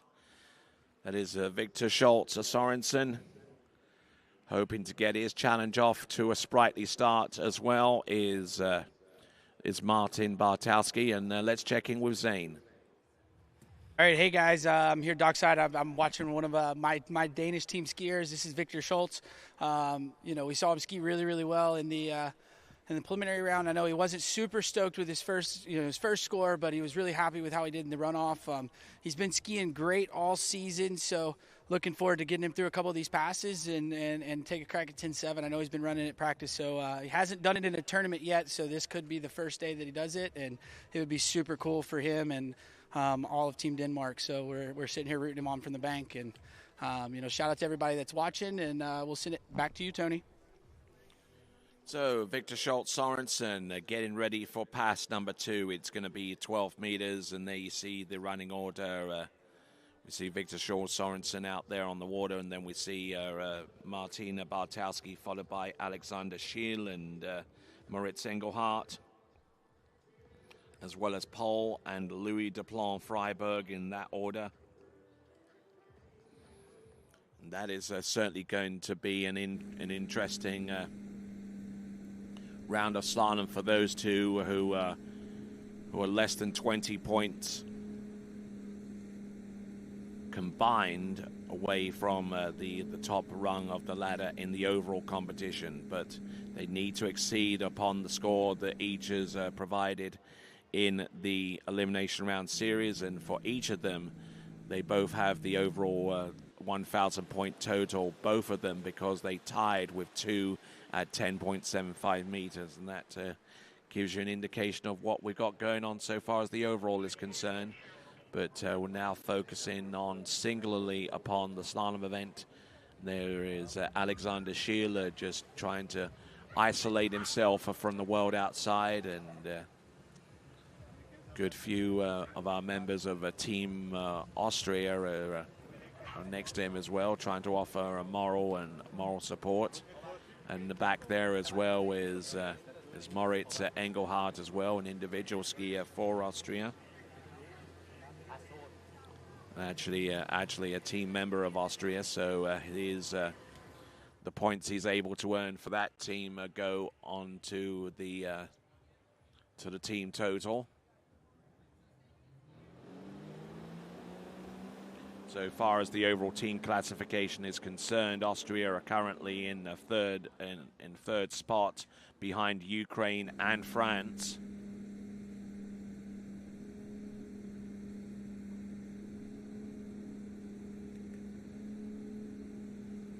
Continuing on here, Victor Schultz Sorensen of Denmark, former World Junior Championship medalist from all the way back in 2010, and looking strong and looking in good shape there. That is Victor Schultz Sorensen. He's gotten through the opening passes of 13 and 12, and now 11.25 meters.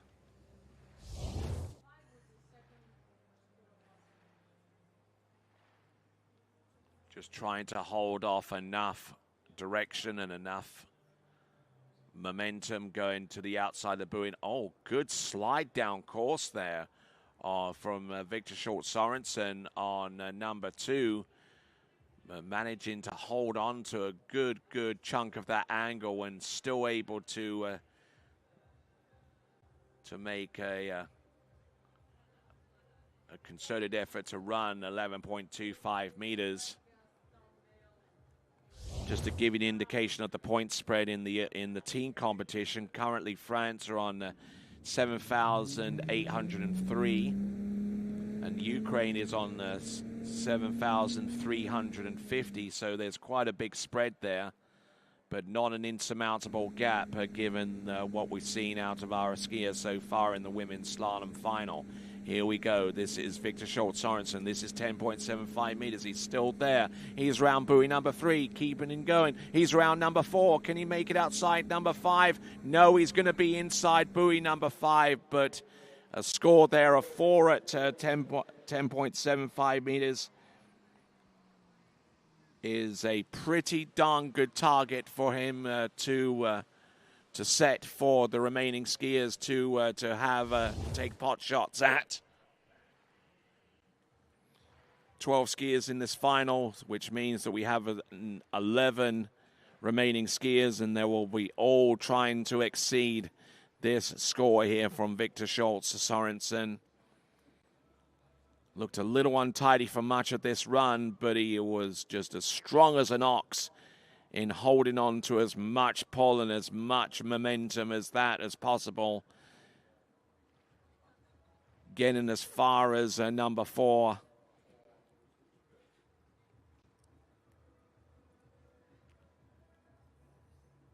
Heaving hard there off buoy number 1 and number 2. But starting to succumb to the boat here, and they're quite evident in number 4 was just barely able to get that ski outside the buoy line on time.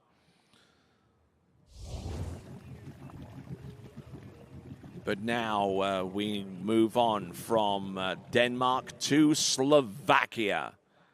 Skier coming up next is Martin Bartowski.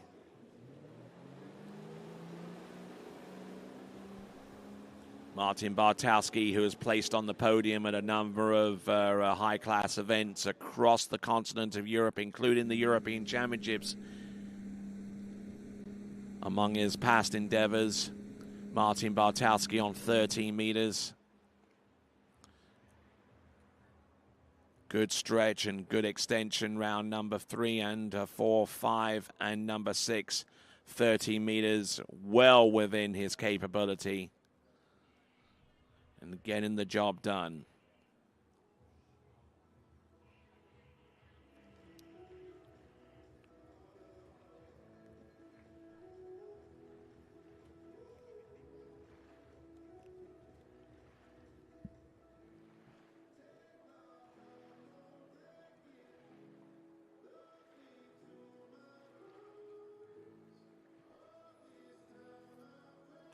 So looking at the slalom and starting dock, Alexander Schiel is currently in 4th place in overall, and quite a gap of points between 3rd and 4th, but he'll certainly give it a try in terms of trying to claw that gap back.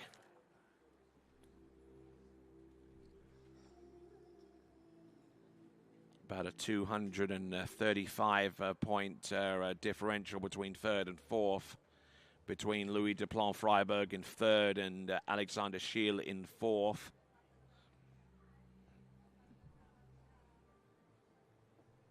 A lot of moving parts going forward, but let's have a look and see what Martin Bartowski can do by way of his effort out there on the slalom course. 12 meters.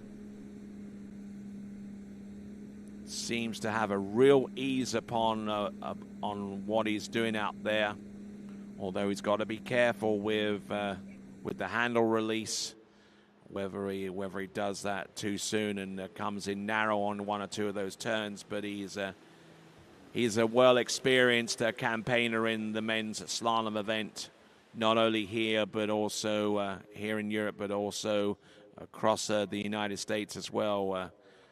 Has competed in a number of Pro Tour level events stateside, as well as competing here in Europe. As we take a look at one of our next skiers to take to the water, Jakob Banya.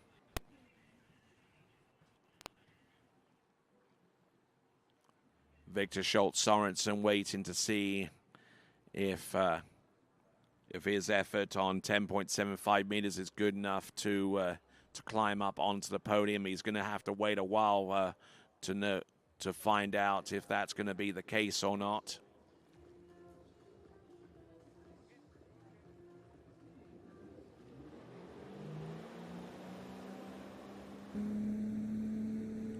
Okay, here we go, folks, with Ricardo Botas at the helm of that Malibu Response TXI. This is Martin, and going down early on 11.25 meters. So the first chip has fallen in respect to Victor Schultz Sorensen moving up a position or two, and Martin Bartowski drops one position from where he is to a position below 11th here. So losing out and losing his position ahead of Victor Schultz Sorensen. And Victor Schultz Sorensen, as a result, moves up one position at least ahead of Martin Bartowski.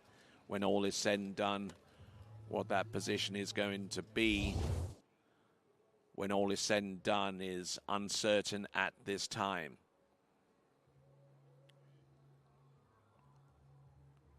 Trying to get a hard start off buoy number one to get ahead of number two.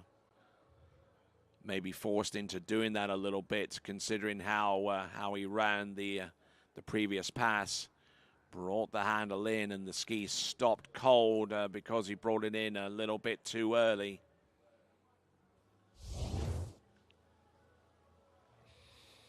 So Martin Bartowski swimming into shore. Victor Schultz Sorensen still in the lead with 4 at 10.75 meters. His target holding up pretty well at this time. As we now get ready for Alexander Schiel. Alexander Schiel in the previous round scored half at 10.75 meters. So now the boat almost making its way back to the dock. Off go the headphones, on goes the ski.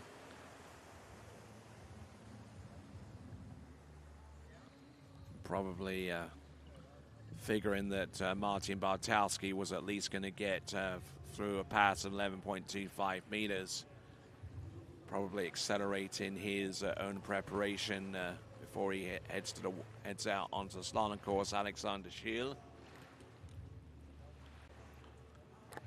home skier here at Salmsee in Austria, in the region of Oberösterreich.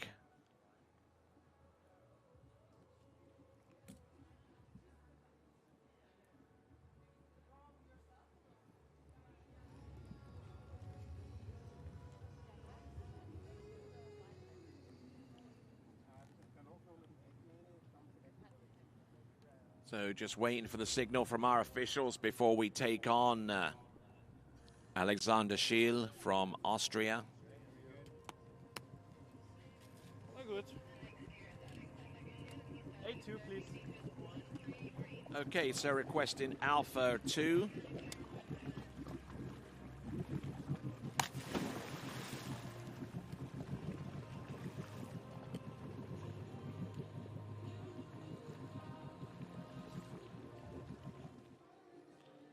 Okay, so Alexander Schiel, his personal best is halfway down, 10.75 meters.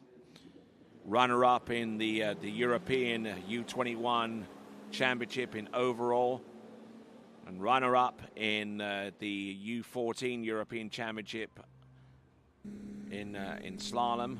U14 Championship way back in the past. Several-time Trick and overall national champion, and Trick record holder for Austria. We'll look forward to seeing him compete in the Tricking final a little bit later on. But if Alexander Gashil is to fully claw back the difference between himself and the likes of Paul Duplon-Freiberg and Louis Duplon-Freiberg in the men's overall competition, it has got to start here, and it's got to start now.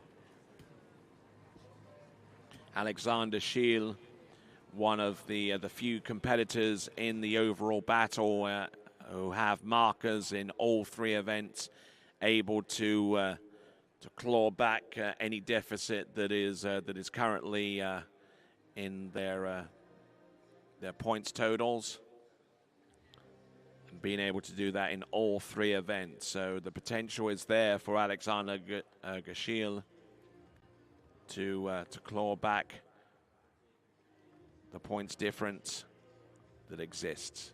But let's see if Alexander Schiel has got the potential to maybe put on a big score out there in the slalom event to climb up significantly in that event by itself.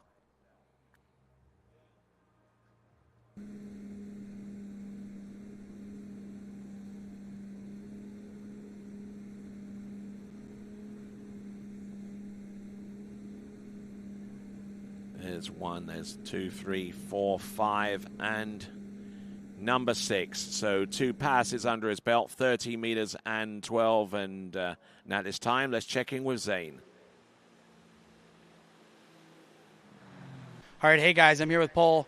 Dude, you were the first skier off the dock in the slalom event, and you went out and crushed it, 2 at 10.7, got yourself into the final. Now we're here. How are you feeling this morning? Yeah, I'm super happy. From Series 4 to final, it's pretty good, I think. So, yeah, I'm going to throw everything I can. I mean, I have to go a little bit further for the overall, you know, and I try to get that little point. Well, you know, you looked good the other day, so I think you can get it here. And, I mean, you had a huge jump event yesterday. That was a big jump yesterday, huh? Yeah, and I've been struggling a lot with the last 2 weeks of training with my back. Didn't jump at all, just for official training, and then I was not expecting that at all. So then I'm super happy. Well, you look super strong, man. I've been enjoying watching you ski this weekend. I hope you go get some big scores here today, and maybe we see you on top of the podium and overall as well. Thank you. All right, back to you, Tony. All right then, folks, here we go. We've got on the water at this time Alexander Schiel. 11.25 meters, a must-run pass for him. There's 1, there's number 2, round number 3. Oh, getting a good leverage there off number 3, and good to go round number 4. Now, can he make it round 5 and number 6? Not quite. So the first opportunity that Alexander Schiel had in terms of clawing back the difference between himself and Louis Duplon-Freiberg in the overall was gone, and but he is good enough for second place right now with that score on 11.25 minutes. We're going to take a look at this one more time. Got good leverage there off number 1, and tried to slide that ski round and get as much angle as he could off number 2 into number 3. Brought the handle in a little bit too much there, was just unable to take on that amount of pull, and getting a 5 buoy count at 11.25 meters. And because he was able to get round 2 at 10.75 meters in the previous round, that means that there is no increased position in the overall there for him, because he didn't come away with an improved score. All right then. So as we prepare to bring Alexander Schiel back to the dock, let's check in with Zane and Victor. All right, hey guys, I'm here with your first skier, Victor Schultz. Man, squeaked in on a runoff and then came out and replicated the runoff score for it 10-7. Dude, that was a huge score. You looked great out there. How'd it feel? Yeah, it felt amazing. I was a little nervous going off the dock, but really happy to be in the finals and just tried to calm down and super happy with my score. Yeah, well, I thought you skied really calm. I thought all the passes looked really nice, and then you got to 10-7. Dude, I thought you were going to run it. Looked like you kind of got a little excited going to 4. I know the Danish national record is 5, so that was probably sitting in the back of your head, huh? Yeah, actually the record is 5.5, and I have 5, so it's always a mental bubble whenever I'm going good. So fighting for that pass, but not today, but still really happy. Well, dude, you absolutely crushed it. Put yourself at the top of the leaderboard. It's a huge score for the rest of these guys to chase, and I'm super stoked with how you skied, and I hope you are too. Thanks, Zane. I'm super stoked, and thanks for your help. All right, we'll send it back to you, Tony. Thank you very much, and thanks a lot to Zane and indeed to Victor Schultz Sorensen, who is still in the lead, as you can plainly see there on that leaderboard, with 4 at 10.75 meters. Alexander Schiel in second place with a 5 and 11, and Martin Bartowski with half an 11.25 meters. Here we go, 4th skier out. This is Moritz Engelhardt, who scored 1.5 at 10.75 meters in the previous elimination round to make it here. Skier representing Austria. This is Moritz Engelhardt.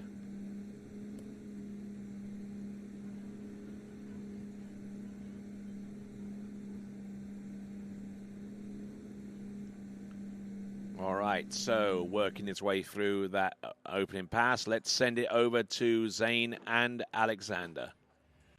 All right, hey guys, I'm here with Alex Schiel, hometown boy. Probably not quite the score you were looking for, but you were in the finals. How did it feel today? No, it was awesome again. I mean, it was great to ski. A little nervous, but tried to fight through it, but didn't quite work out. Well, I thought you were going to get through it. I mean, we saw you get through it the other day and got a little bit heavy off of 1, but you can definitely tell you've been skiing well, and it's been looking good out there. Yeah, no, definitely the advantage of skiing on your home lake. You know every scenario, so that's awesome to have, but didn't quite work out today. Well, I'm going to tell you, you're one lucky man because this site is absolutely awesome. It's so pretty here in Austria, and we appreciate your site for hosting this event, and look forward to seeing you at some other events. Thanks, appreciate it. All right, we'll send it back to you, Tony. All right, then. Thanks a lot, both of you. Alexander Schiel, who is currently in second spot right now with his score into 11.25 meters. And we're seeing a Paul Duplan Freiburg, who is currently in the second spot in the overall competition and has the ability via the slalom event to work his way towards the lead total in the overall competition. Point differential so minute between Daniela Filchenko and Paul Duplan Freiburg, as it would take just a minor change in Paul Duplan's circumstances in the slalom event to make a difference in terms of positioning. We've got Moritz Engelhardt of Austria. Now, Moritz Engelhardt, a slalom specialist out of Austria, and doing a fine job with the opening 2 runs of 13 and 12 meters.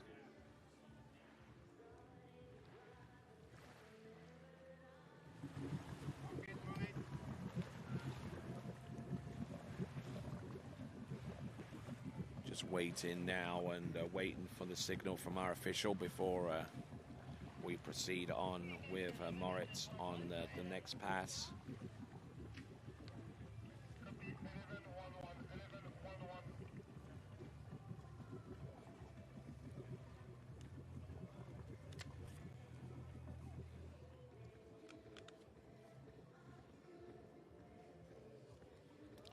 All right, here we go, folks. Moritz Engelhardt out of Austria.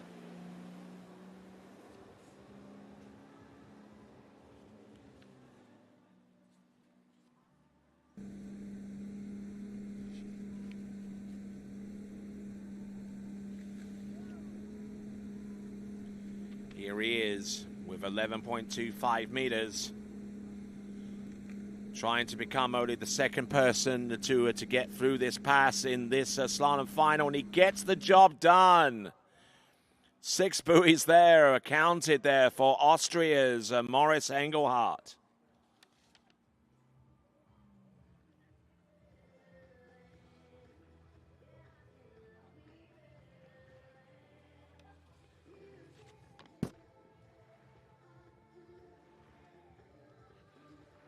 So as Paul Duplon-Freiberg getting himself emotionally and physically ready for the challenge ahead, here we have a look and see Moritz Engelhardt on 11.25 meters. Certainly staying strong off number one and just preparing himself for buoy number two, allowing that ski to just rotate round and just get on the good foot from one side of the course to the next. Gone a little broken over off of 3 into 4 into 5, but managing to get the job done at the extreme least there. That is Moritz Engelhardt. So that puts him immediately into second spot, but he continues to ski significantly. Moritz Engelhardt.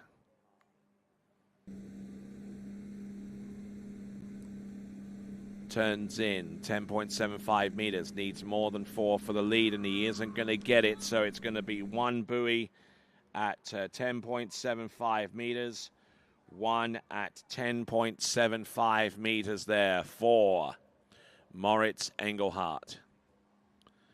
He's in second spot right now. Still out in the lead is Victor Schultz Sorensen with his score of 4 on the same line length.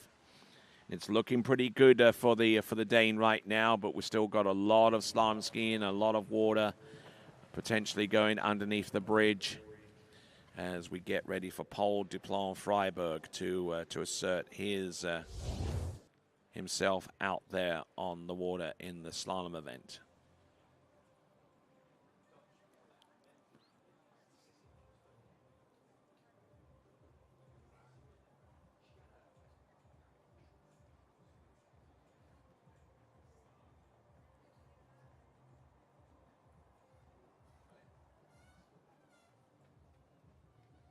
So looking at this from Moritz,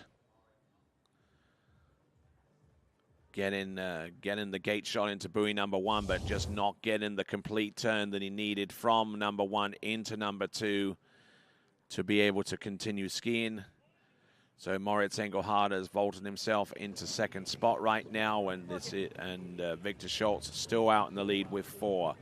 In the meantime, our skier on the water is Paul Duplon-Freiberg, who is less than 5 points away in the overall competition line, in second spot in that battle, just behind Daniela Filchenko.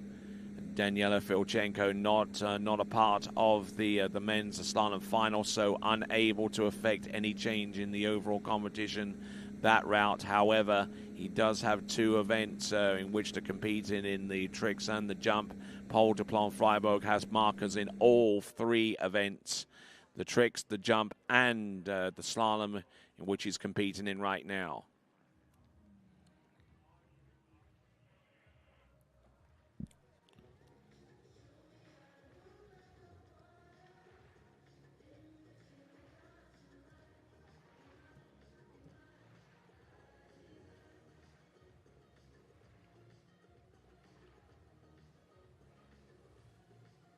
So a lot of moving parts going forward with Paul Duplon-Freiberg, and Louis Duplon-Freiberg, his brother, is getting ready to ski himself, and wouldn't you know it, both Paul and Louis Duplon-Freiberg tied with 2 at 10.75 meters in the opening round of competition in the men's slalom event, as we wait for that Malibu Response TXI towboat to work its way into the course.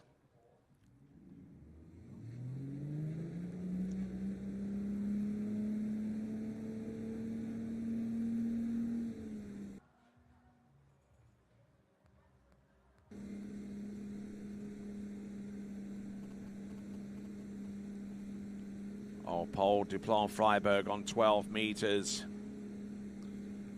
Oh, he's in all over the show there, managing to get round buoy number 3 and number 4, and barely able to get through the pass.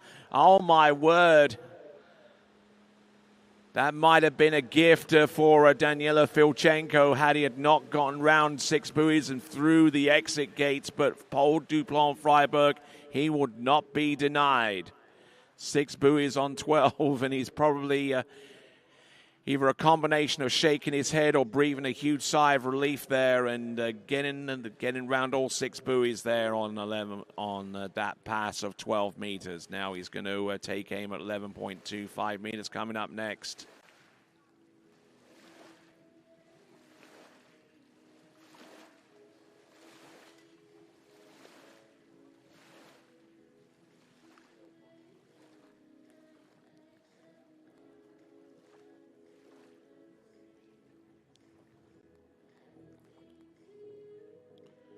All right then, folks. Paul Duplan-Freiberg currently about 5 points adrift from the overall lead in this competition, and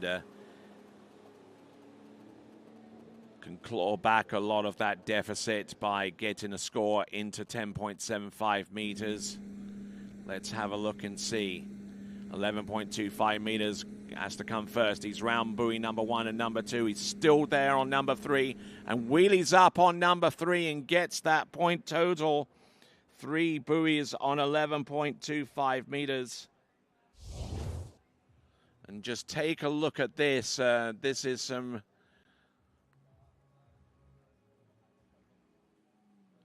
taking in a huge amount of pressure upon that slalom line, and just got absolutely pitted out into number 2 and number 3 himself. So there we go. That is Paul Duplan-Freiberg getting the 3 buoy count. That's not going to help him in regards to the overall. It might help him in terms of where he ends up being in the slalom rankings. But so far as slaloming is concerned, Paul Duplan-Freiberg unfortunately unable to claw back the deficit between himself and Daniela Filchenko. Let's check in with Zane.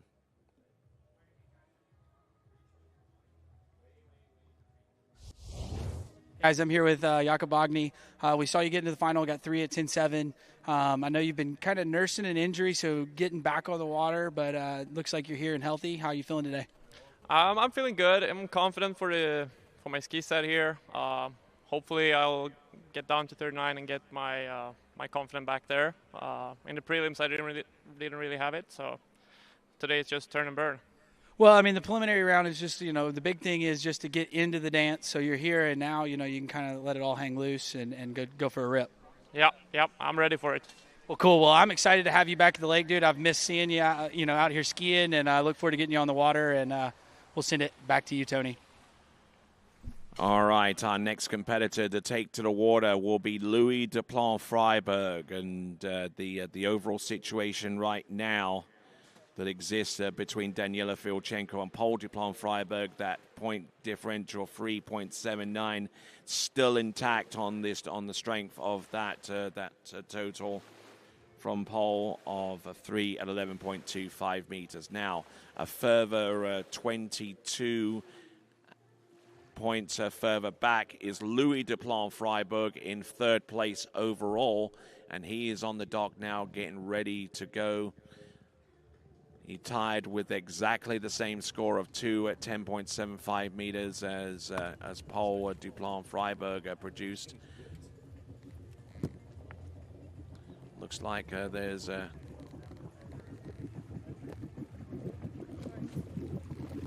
something up with the handle, but Louis Duplan-Freiberg getting that one rectified quickly.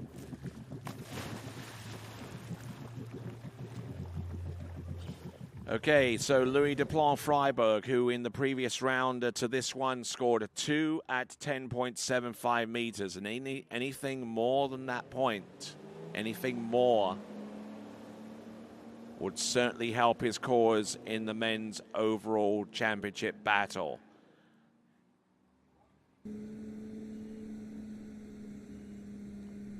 Pulls out, gets ready for 13 meters.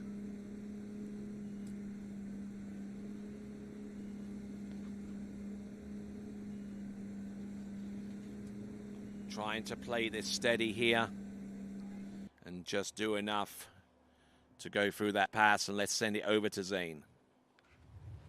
All right, hey guys, I'm here with Louis Duplan-Freiberg. better half here, Brooke Baldwin. I'm super excited to have a second American here. Or how's things going this morning?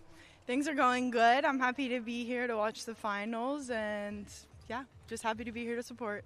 And Louis been skiing pretty well lately. I mean, he looked good in the preliminary rounds, so can you tell us a little bit about practice for him? Yeah, he's been skiing really good. He's been having fun. I think just today a little bit more power and oomph, and it should be good. Well, cool. Well, we saw him put a little more oomph in that first pass, and we're looking forward to getting him back on the water. So when's the next event for you? Worlds. Well, cool. Well, we've enjoyed having you on the Pro Tour, and I'm looking forward to seeing you ski at Worlds. You've been crushing it this season. Thank you, Zane. All right, we'll send it back to you, Tony. That's a straight-up one-word answer, isn't it? Worlds. There you go. And she puts a little bit of bass in that voice as well at the same time. But there you go. Louis Duplan-Freiberg getting ready to come back in on the second pass. It is going to be 12 meters.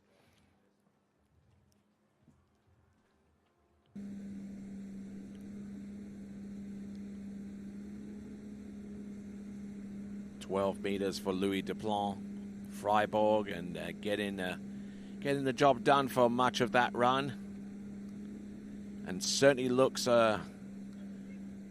quite a bit tidier than what his brother was able to produce on 12 meters for pass number 2 when he skied.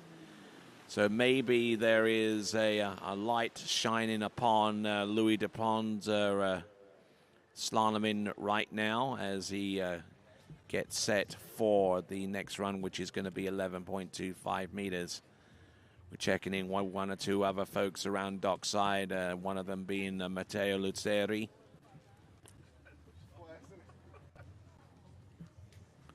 Just trying to stay focused, just trying to stay loose.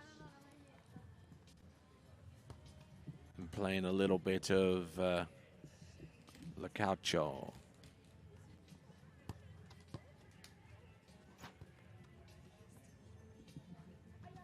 So, continuing on, Louis Duplan-Freiberg currently in third place in overall. He is about 25 or so points away from the current overall lead that is held by Daniela Filchenko.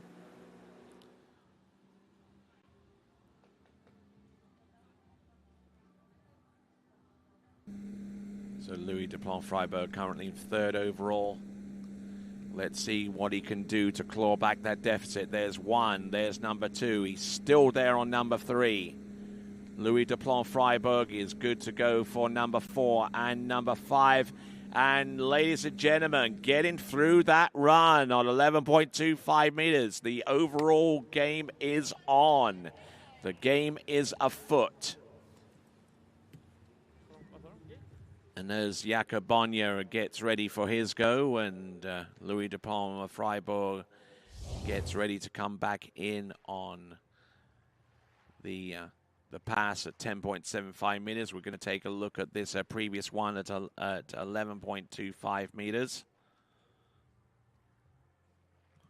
And just calculating what he needs to do in order to take the lead in the overall competition. He has a score of 2 at 10.75 meters on the books there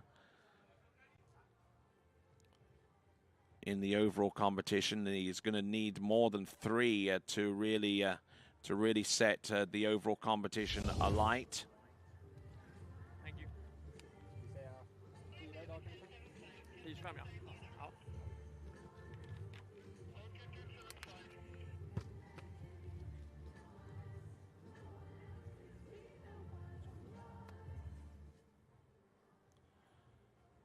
So Louis Duplan-Freiberg, we anticipate him needing 3.5 at least to take the lead in the overall competition. There's number 1. This is 10.75 meters. That's number 2. Here he goes on number 3. Can he get the piece of 4 that he needs? And he's inside buoy number 4. It's an increased score so far as the overall competition is concerned. But right now, Louis Duplan-Freiberg still in third place right now. But the gap between the top 3 skiers in the overall has been reduced. as a result of that score for Louis Duplon-Freiburg, who is still in third place, but he's now instead of being 25 points adrift, he is only a skosh short of 8 points adrift in the overall competition.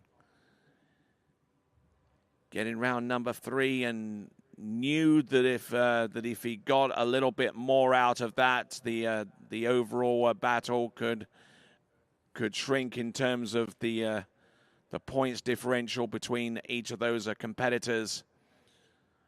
And notwithstanding the fact that a buoy count of 3 at 10.75 meters would certainly push his ranking in the men's slalom competition a little bit higher. Victor Schultz Sorensen is still in the lead on 4 at 10.75 meters, but now Louis Duplon-Freiburg is in second with 1 buoy back. In the meantime, this is Jakob Bonja.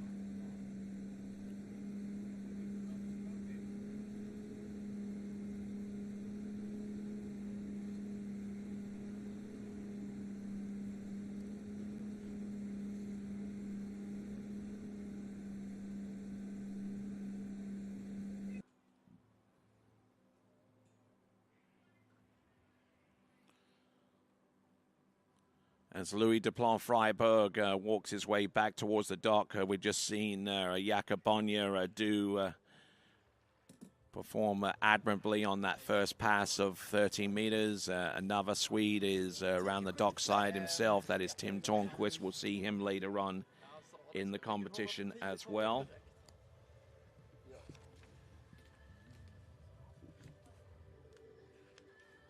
So Jakob Bonja, his personal best is 3 at 10.25 meters. But I'll tell you what, it's been a struggle for some of our slalomers to get anywhere closer to their personal best totals, as we see Matteo Luzzeri get ready for his turn out there on the water. Jakob Bonja with 3 at 10.25 meters as a personal best, performed that 7 years ago now, so looking to redeem himself a little bit in terms of where he is currently on a historical basis with the scores that he's produced recently. Jakob Bonja on 12 meters.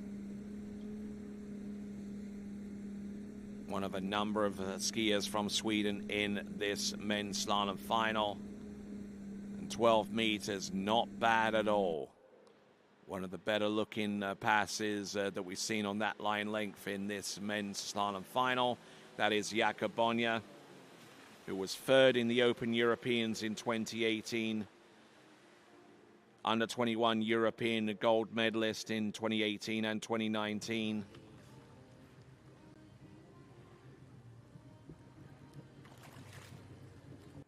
Currently ranked 6th in Europe in the slalom event.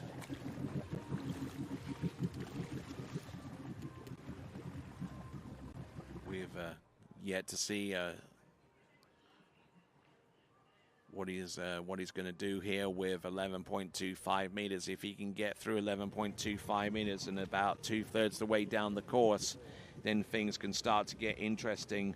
We have one Scandinavian skier at the top with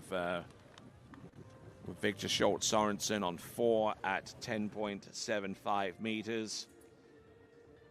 Our second Scandinavian athlete is on the water right now, Jakob Bonja, representing Sweden specifically.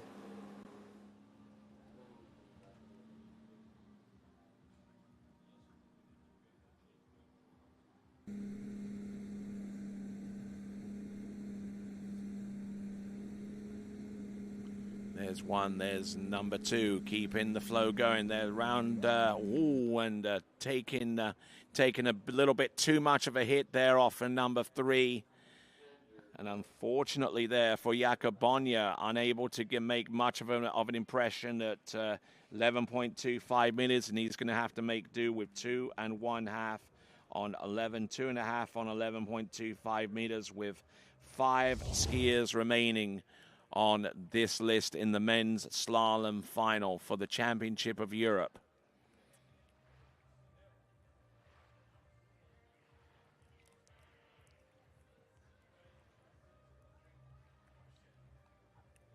So coming off the handle rather early into number 4, and was just unable to connect up and getting 2.5 there at 11.25 meters, and things are starting to look particularly rosy for Victor Schultz Sorensen, who opened up the slalom final with 4 at 10.75 meters, and as we see Jakob Bonnier get out of the situation there with 2.5. Let's check in with Zane. All right, hey guys, I'm here with Louis. Dude, wicked start at 10.7. I thought you were going to get all the way through that one. How did it feel out there? Me too. Yeah, one and two was killer, and 2 and 2 I was like, wow. And then 3 I got narrow. Maybe I did not commit. I don't know. I need to watch the video, but I felt so good. So it gets me even like more motivated to go back to train and just like do more 39.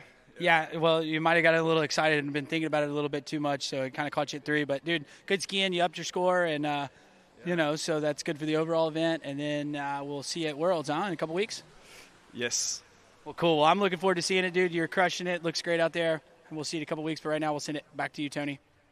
And Louis Duplan-Freiberg there within 8 points of taking the lead in the men's overall competition. And Paul Duplan-Freiberg about less than 6 points away from doing likewise as well. So a little bit of a change there in the overall battles as they continue to resolve themselves. But returning to the men's slalom final, we've got our next skier about to take to the water. It is going to be Matteo Luzzeri, coming to us out of San Gervasio Bresciano.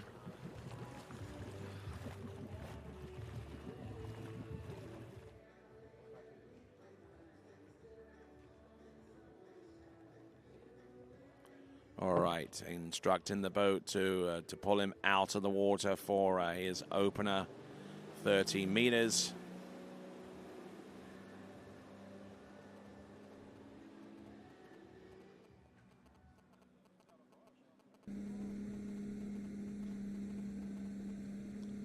Entrance round number 1 on 13.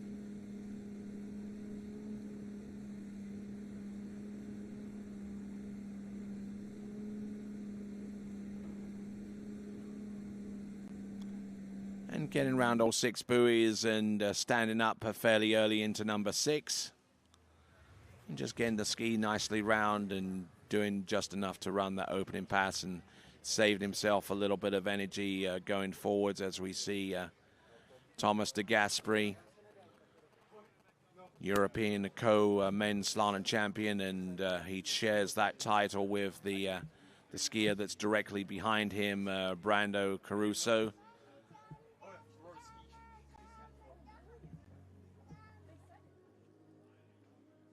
Could a similar situation in regards to a tie come into effect as we continue to roll right along with the men's slalom final. We've seen 2 Italians there getting ready. We have 1 Italian out on the water at this time, and that is Matteo Luzzeri. But let's not forget, we've still got a lot of slalom in to come. We've got Sasha Desco as well into the mix. Let's not forget about Tin Tornquist either, who's not too far away.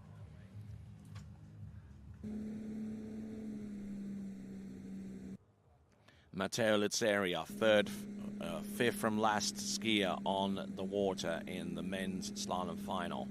There's number 1 and number 2.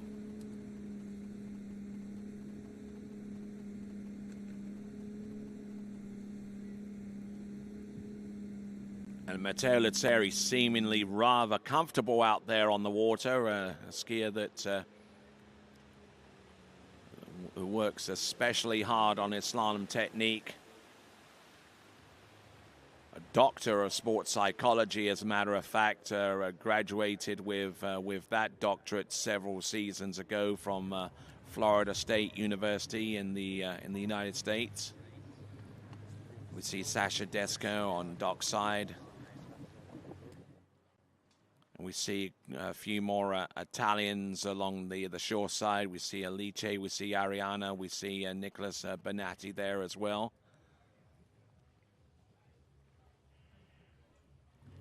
As they check in and bear witness to what's going on right now.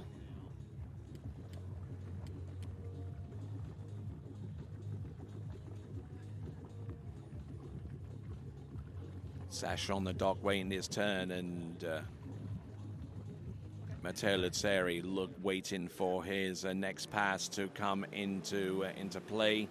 11.25 meters is the pass coming up next, and Victor Schultz Sorensen, it's still in the lead with 4 buoys on the pass to come after this, 10.75 meters. But let's see what's going to occur here with Matteo Luzzeri. There's 1, there's number 2. Number 3, 2/3 the way down the course right now. Look at him go, and he gets it to go. It's a 6 buoy count on 11.25 meters, and the most comfortable we've seen a skier thus far in terms of running that 11.25 meter line length pass. Just got on it right from the get-go off buoy number 1, and good extension, and firmly brings the handle into his midsection, and gets catapulted from one side of the course to the next as soon as that line goes tight.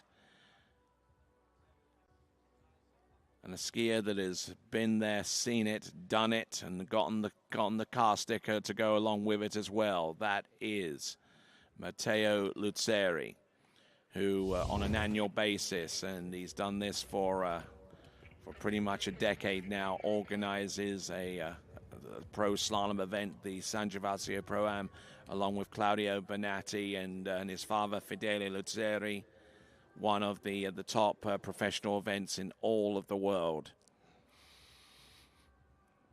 And Matteo Luzzeri, certainly no slouch on the slalom course himself, has actually made it into the final rounds of the San Gervasio Pro-Am on a number of occasions. Has gotten closer to taking the win in his home event on a number of occasions. Here we go, Matteo Luzzeri, 10.75 meters. Oh, look at this. There's number 3. Good to go round number 4. Can he make it round number 5? Yes, he has the lead, but unable to run the pass, but he does have the lead with 4 skiers remaining. Matteo Luzzeri has just wrenched the lead away from Victor Schultz Sorensen with 5 at 10.75 meters. Sure hasn't been easy for our slalom skiers to get to where they want to be out there on the course, but Matteo Luzzeri certainly doing the best out of all of our skiers so far, to the tune of a 5 buoy count at 10.75 meters.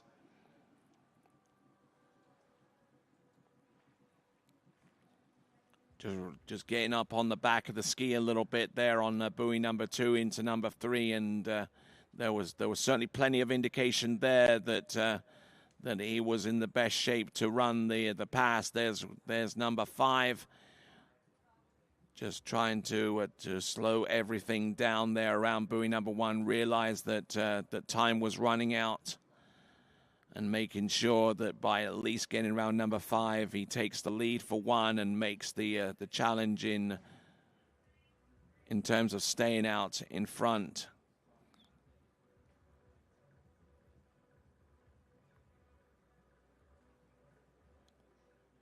So he throws down the gauntlet. 5 buoy count, 10.75 meters. Matteo Luzzeri. What do the remaining 4 skiers have? We'll find out in the next few minutes, because the first of them is going to be Sasha Desko.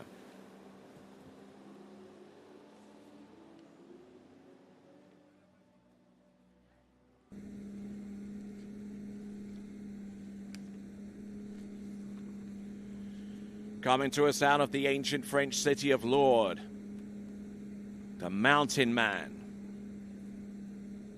This is Sacha Desquin from France.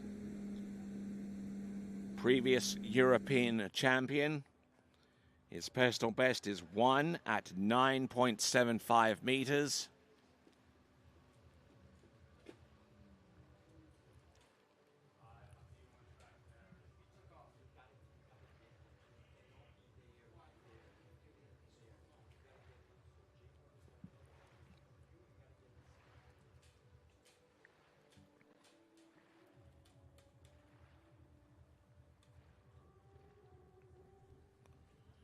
So as the boat sets down at the other end of the lake on the south side here at this Salmsey venue, which has hosted many a championship at national level and at European Confederation level, and has also hosted the World Championship way back in 2007.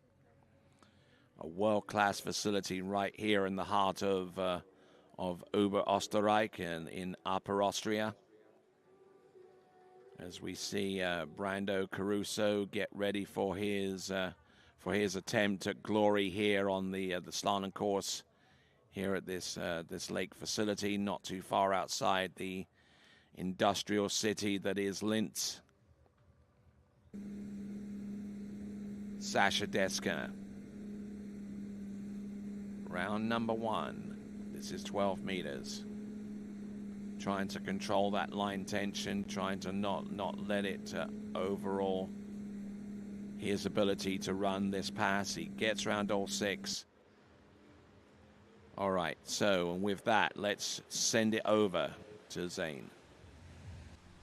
All right, hey guys, I'm here with Matteo Lazzari. Dude, you're in the lead. It seemed a little bit bummed with that set. I know you're probably thinking about running that 10-7, so can you talk us through your set? Yeah, I got here 3 days ago, whatever it was. Could never quite get set up on the way back. And except today, 1 at 10-7 was okay. And then, I don't know, almost it got me to surprise. 2 was a big wheelie. And then I tried to carry down the pass. Almost did it, but not quite. Yeah, I mean, you know, I thought you had an awesome one. And same thing, you know, kind of a little slow out of 2. But I thought your 3-ball turn kind of put you back in it. So, you know, it's kind of a bummer, but still a big score to put you in the lead. Yeah, I don't know. I've been chasing this podium for too many years, and it's been elusive. I don't think today is going to come either, but I'm on the lead. We'll see where it lands. Well, I've seen crazier things. I know you've been busy doing, you know, running the ski school and all the other stuff. Shout out to the HO crew. See you holding the Works one. So we look forward to seeing what these last couple skiers have in store for us. Yeah, let's sit down and wait.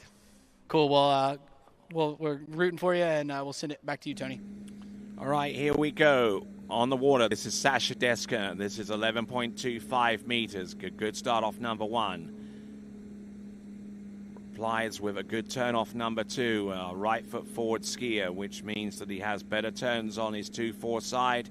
Gets that pass to go at 11.25 meters and is looking in great shape right now to maybe make a really concerted effort to run through 10.75 meters, our 4th skier from last. So whatever the lead is going to be at this after this skier, that will be the bubble score in order to make it onto the podium. We have Brando Caruso and Tim Tornquist and Thomas de Gasperi waiting in the wings. But they're going to have to wait a little bit longer because Sacha Desquin has made it through this pass at 11.25 meters. Good release upon the line, just making sure that he carries the handle out nicely. About as much as he can out towards the buoy width because the handle itself, the line and the handle, come up short of the buoy width by about 1/4 of a meter. Now we're going to go on to 10.75 meters. 10.75 meters, which is 39.5 feet off the standard 75-foot line. But in terms of the metric system, it is 10.75 meters, needing a piece of 6. Essentially needs to run this pass in order to take the lead. There's 1. Looking good round number 2, keeping the flow going off number 3. He's good to go for number 4. Round 5, and if he runs this pass, he takes the lead and sets up the target for our remaining skiers to challenge in order to make it onto the podium. But for the moment, your new leader is Sasha Deskin.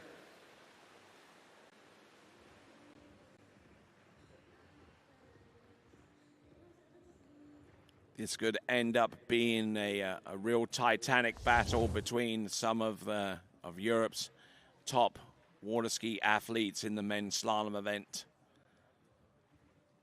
It ended up going to a multiple turn a runoff to determine, or at least determine that the title was a tie between the last 2 competitors, Thomas de Gasperi and Brandon Caruso last season. But Sasha, who has previously tasted success at the European Championship level in men's slalom, looking to replicate that feat here and now. He's got to try and get as far down at this 10.75 meter pass as he can possibly make it. 10.25 meters, I should correct myself. 10.25 meters for Sasha Deskin. There's number 1. Does he get round number 2? Yes, he skis for the wake and gets 2 buoys there on 10.25 meters. Sasha Deskin, much to the delight of the French team, as you see in the bottom right-hand corner of your screen. But Sasha Deskin will now ski back to the dock. He has the lead at this time, and also has the bubble score that needs to be exceeded to guarantee a spot on the podium. It hasn't been easy for our previous skiers to get anywhere close to this kind of score, but Sasha Deskin knew that this kind of score was going to be necessary to get him up on the podium, or at least put himself in a position where he could potentially win out.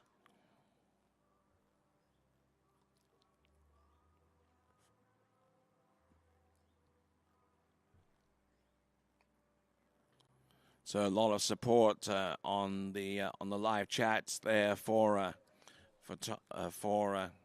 Sasha Deskin. No doubt there'll be plenty of support going to be forthcoming for our remaining 3 skiers. 2 skiers from Italia, 1 from Sweden. The first of those 2 Italian skiers is about to take to the water in the form of Brando Caruso, as our French athlete making his way back to the dock. That is Sasha Deskin. He's in the lead. But will that lead stay intact all the way through to a win, or at the very least a position on the top 3 podium?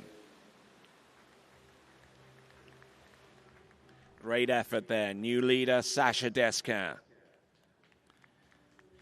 Now we're down to our final 3 competitors in the men's slalom final. We're going to see Tim Tornquist and Thomas de Gasperi in a few minutes, but preceding them, the 2024 European men's slalom co-champion, Brando Caruso. And Brando receiving a little bit of advice there from Sasha Deskin. That's real sporting like.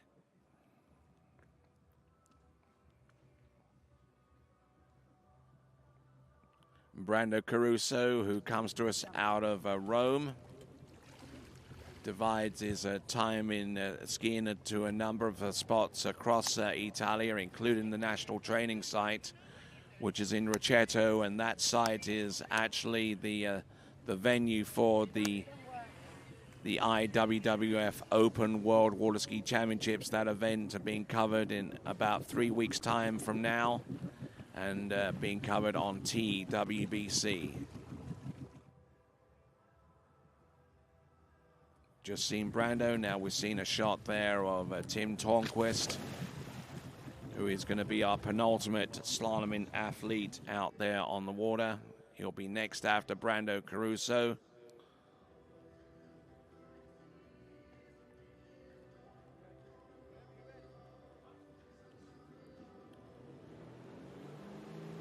So, Brando Caruso approaching the course, looking for his first outright win in the men's slalom European title.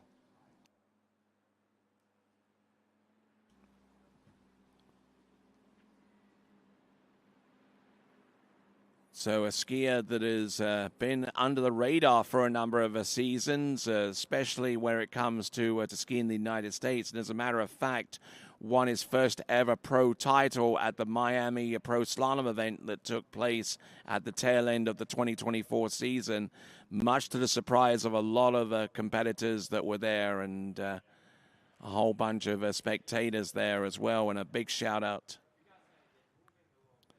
And a big shout out has to be said to Gonzalo and the rest of the crew at the Greater Miami Water Ski Club that provided the venue for that win at pro level, courtesy of Brando Caruso. We'll send it to Zane. 2 minutes.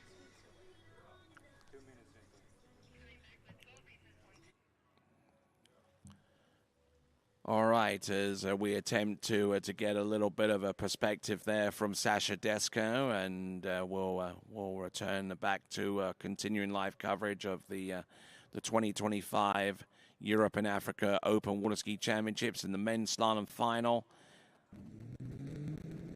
This is our third from last skier in the men's slalom final. If he wants to get a podium position at the very least, he's got to get past 5 at 10.75 meters. Naturally, if he wants to win, he's got to try and put a score out there that will go unchallenged with our remaining 2 athletes.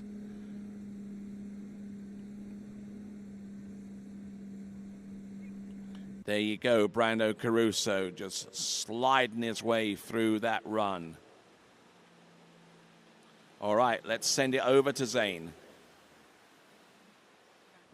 Hey guys, I'm here with your new leader, Sasha Deskuns. 2 at 10.2. That's a pretty decent score. How did it feel out there? It felt like yesterday. It's a lot of things going on. The little rolly, the rope, the boat is not doing the same thing always at the gate. And at 10.2, man, in the gate he accelerated like crazy. I couldn't do anything. My arms were already at 5, and I was in the gate like. Yeah, very. Yeah, I don't know. Well, still a big score. I was really excited to see you back because I know you injured your foot in Morocco. So you feeling back 100% healthy? I was feeling good. I just did a big mistake on Sunday before coming here, blowing the tail for pretty hard. So yeah, I was able to ski, so I'm happy. But we'll see. Well, we're glad to have you back here in the lead. We'll have to see how it shapes out. But thanks for talking to us, Mountain Man, and we'll send it back to you, Tony.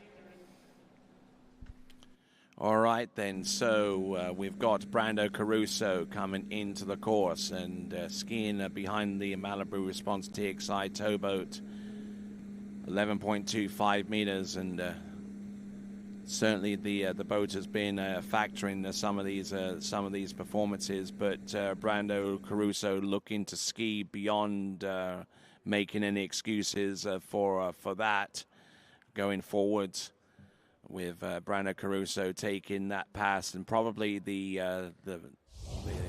best looking 11.25 meter pass that we've seen so far in this competition in the men's slalom final.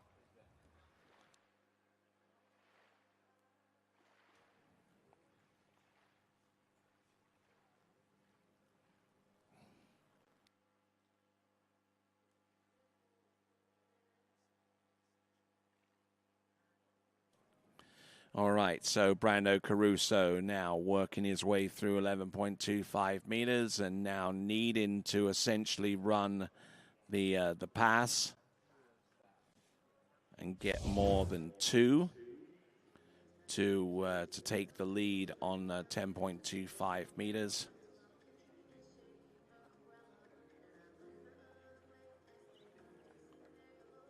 So at the moment, Brando Caruso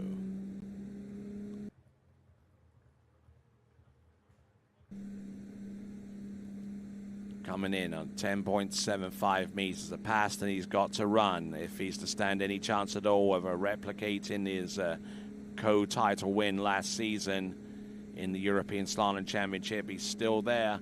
He's still there on 4 and 5 and 6 buoys at 10.75 meters. Our second skier to make it through that line length. Good skiing all the way through for Brando Caruso.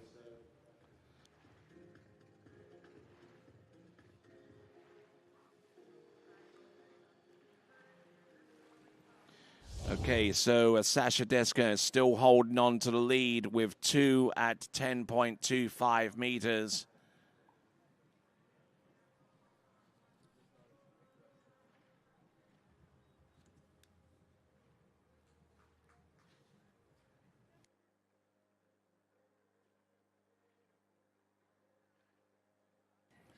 Okay, so Brando Caruso from hailing out of Rome in Italy and skiing out of originally out of the Spalonga Club, as far as my my information is incorrect in that regard. So there we go. We have got Brando Caruso. 10.25 meters, needing more than 2 to take the outright lead. Let's see what he's got. 10.25 meters.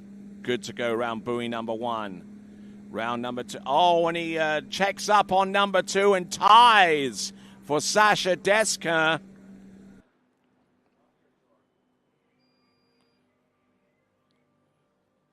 So 2 buoys there at 10.25 meters for Brando Caruso. Now let's have a look at the backup scores that were produced. Brando Caruso with half at 10.25 meters. That puts him ahead of Sasha Deska with his backup score of 5 at 10.75 meters. So if it came down to a tie to determine either second or possibly third, then Brando Caruso has the upper hand by his superior backup score in the slalom elimination round. So that's 2. That's a tie for the lead. And if that tie continues on all the way through to the lead score after everyone has skied, then we could go in with a potential of a runoff. But we still have 2 competitors to go, so let's not put the cart before the horse too soon quite yet, because our next skier about to take to the water from Sweden is Tim Törnqvist.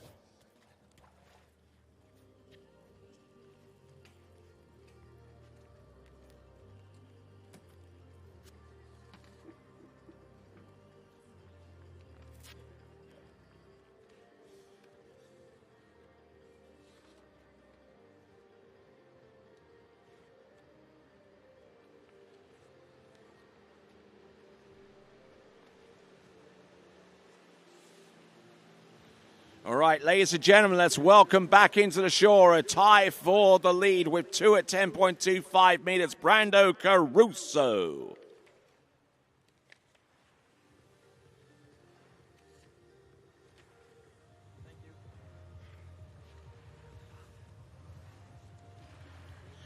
So a skier with a personal best of 5 at 10.25 meters coming to us out of Sweden.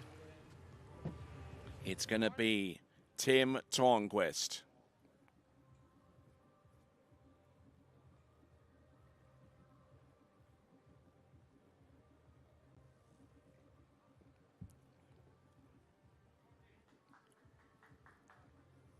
So great skiing there from Brando Caruso. Hopefully we'll get to listen to hear from him in just a moment or so, but not until we've taken Tim Tornquist out on pass number 1. It's going to be 13 meters. Behind that Malibu response are a towboat, the TXI.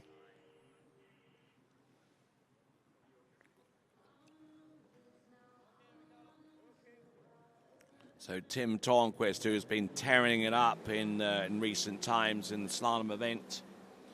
But among the historical information that we have on him, U17 World's second in slalom, U21 World's third in slalom, Junior Masters second, and has been part of the victorious ULM Warhawk collegiate team program on the American collegiate water ski scene. 6 buoys through the exit gate. Let's check in with Zane. All right, hey guys, I'm here with Brando Caruso. We just saw you tie for the lead, 2 at 10.25. We were talking a little bit off camera. You were saying you were liking your gates from the far end a little bit better. You're not the first skier that's told me that this morning, so can you kind of tell us a little bit about that? Honestly, as Sasha said, it's not easy today. The conditions are not perfect, but I'm still happy I did run to a 41 because I had an injury at the end of June, so it was kind of hard to get back on the ski. I actually trained 2 weeks, and I had the pressure of the tournament plus the comeback from the injury. So I'm pretty happy. It's a start. I'm looking forward for the Worlds. That's the tournament that I'm really looking forward, and I feel like that was a good start. And the far end, I don't know, it's just better. The view, everything, and it just feels better. The gate shot. But hopefully we'll have a runoff so we can see that. Yeah, that would be awesome, and I'm glad that you're back and healthy. I'm really looking forward to seeing you out at Worlds. I know we got that coming up in a couple weeks, so this is good practice to get you there. All right, thank you, Zane. Appreciate that. Well, perfect. Well, right now we'll send it back to you, Tony. All right, here we go with Tim Tornquist coming in on this pass of 12 meters. Just trying to work himself smoothly and efficiently on pass number 2, 12 meters. That's Tim Tornquist. And yes, just to add to what Brando Caruso said, yes, he did injure himself a little bit after the Monaco Water Ski Cup as part of the Water Ski Pro Tour, and so after that point he's been largely absent from the Water Ski Pro Tour season. He was up to ski for a number of events that would have been on the schedule, including the Morocco tournament, which took place on the Burigega River in Rabat.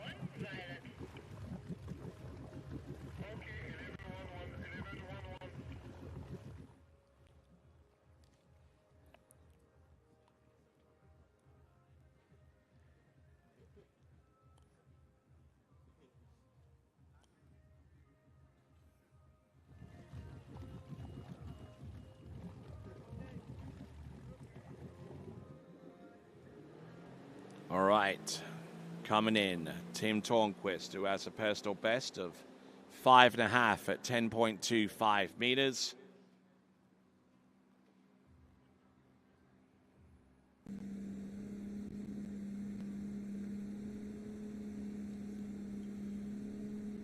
Looking particularly strong out there and getting the job done.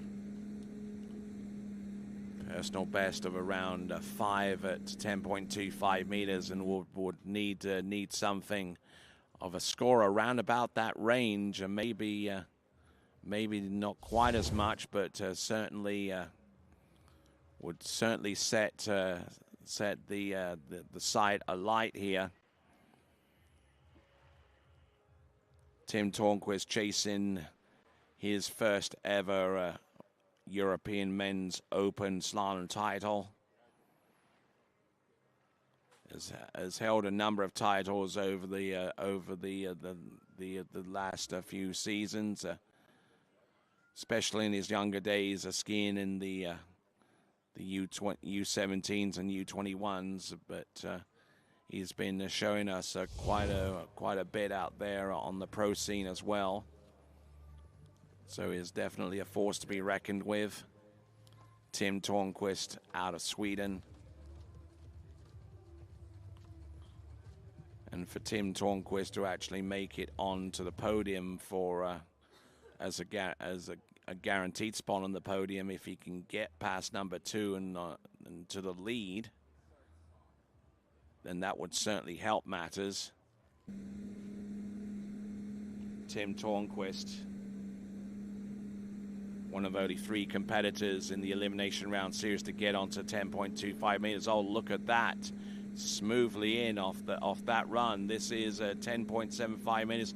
He's struggling a little bit there, and he's out on buoy number 4. So around number 5. So it looks like it's going to be 4.5 at 10.75 meters for Tim Tornquist, and that therefore means that both Brando and Sasha have guaranteed themselves each a spot on the podium as a result of this performance, courtesy of Tim Tornquist. Did 4 at 10.75 meters. Tried his best to get that ski outside number 5 to at least give him a chance of getting around all 6. But there you go, unfortunately there for Tim Tornquist.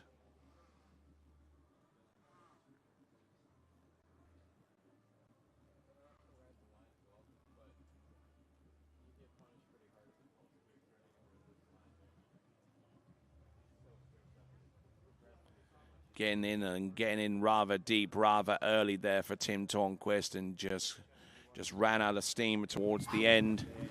So Tim Tornquist with 4.5 won't put him on the podium, but would come down onto one last competitor representing Italy and looking for his 12th European Men's Slalom Championship title. Coming to us out of Trento in the northern part of Italy, this is Thomas De Gasperi. So the task is set. 2 at 10.25 meters. He's got to score more than that to outrightly take the title. If he scores 2, then we're going to go into a 3-way runoff for the win and for the other places on the podium. There we go, opening past 30 meters. Looking in good shape, and I'm sure that that between Sasha and Brando Caruso they know the score, which means that they haven't taken their gloves off, they haven't taken their vests off at all. They know that the possibility of a runoff is still very much in play, depending upon what Thomas De Gasperi can conjure up on the water at this time.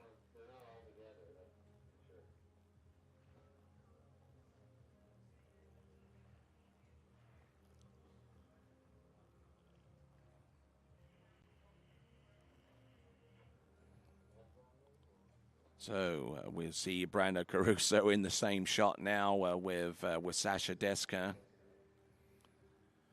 We have a really, really healthy crowd of folks from the local area on site.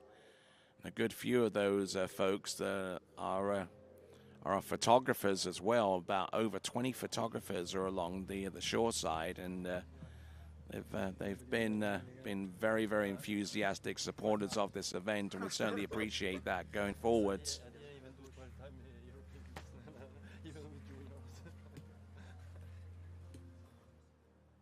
So here we go, folks. This now is Thomas De Gasperi, 12 meters, riding that signature model of good slalom ski, the T-Gas edition.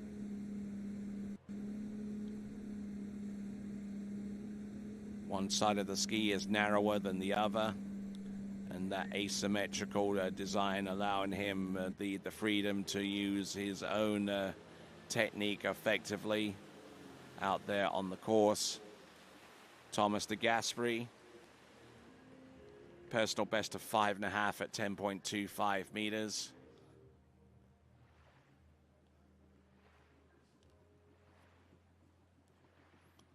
There is your current two-way tie for the lead, Brando Caruso and Sasha Deska.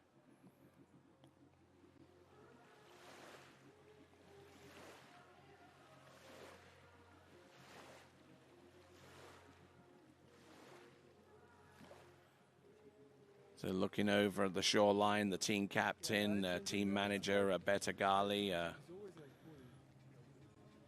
looking rather pensive, but should be pretty happy with having potentially two Italian team skiers on the podium. She has one at least.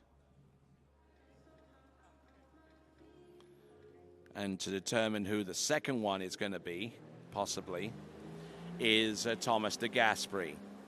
Up on top of the water now, roaring into towards the slalom course, 58 kilometers an hour, the boat speed. Using a modified one-handed gate shot. There's number one. There's number two, keeping things rolling here. 3 and 4. And it doesn't get much better than that, does it? There we go, a 6-buoy count, 11.25 meters. He's done that so many times before. It's almost automatic there for Thomas de Gasperi. 6 buoys there on 11.25 meters. Now 10.75 meters is going to come into play.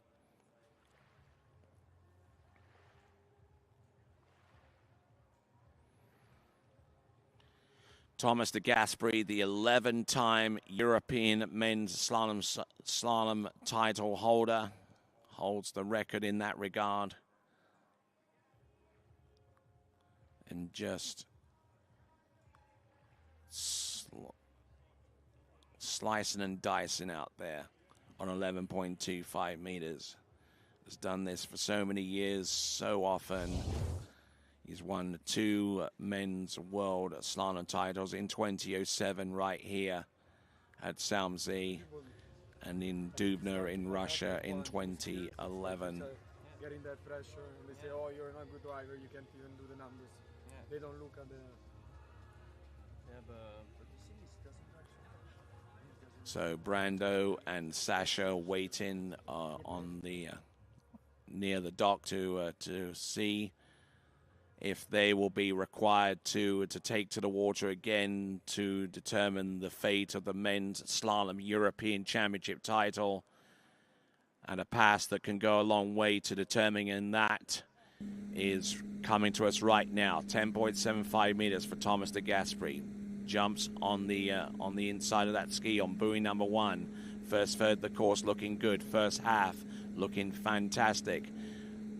Drives in off number 4 as early as you like, round 5 and 6. And there you go. That is 10.75 meters for Thomas de Gasperi.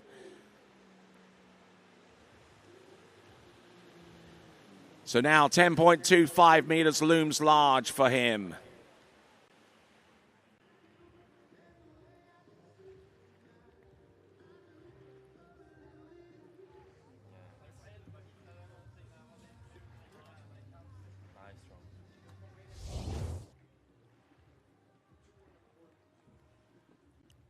So Thomas de Gasperi now 2 1/4 buoys away from reaching the promised land for the 12th time.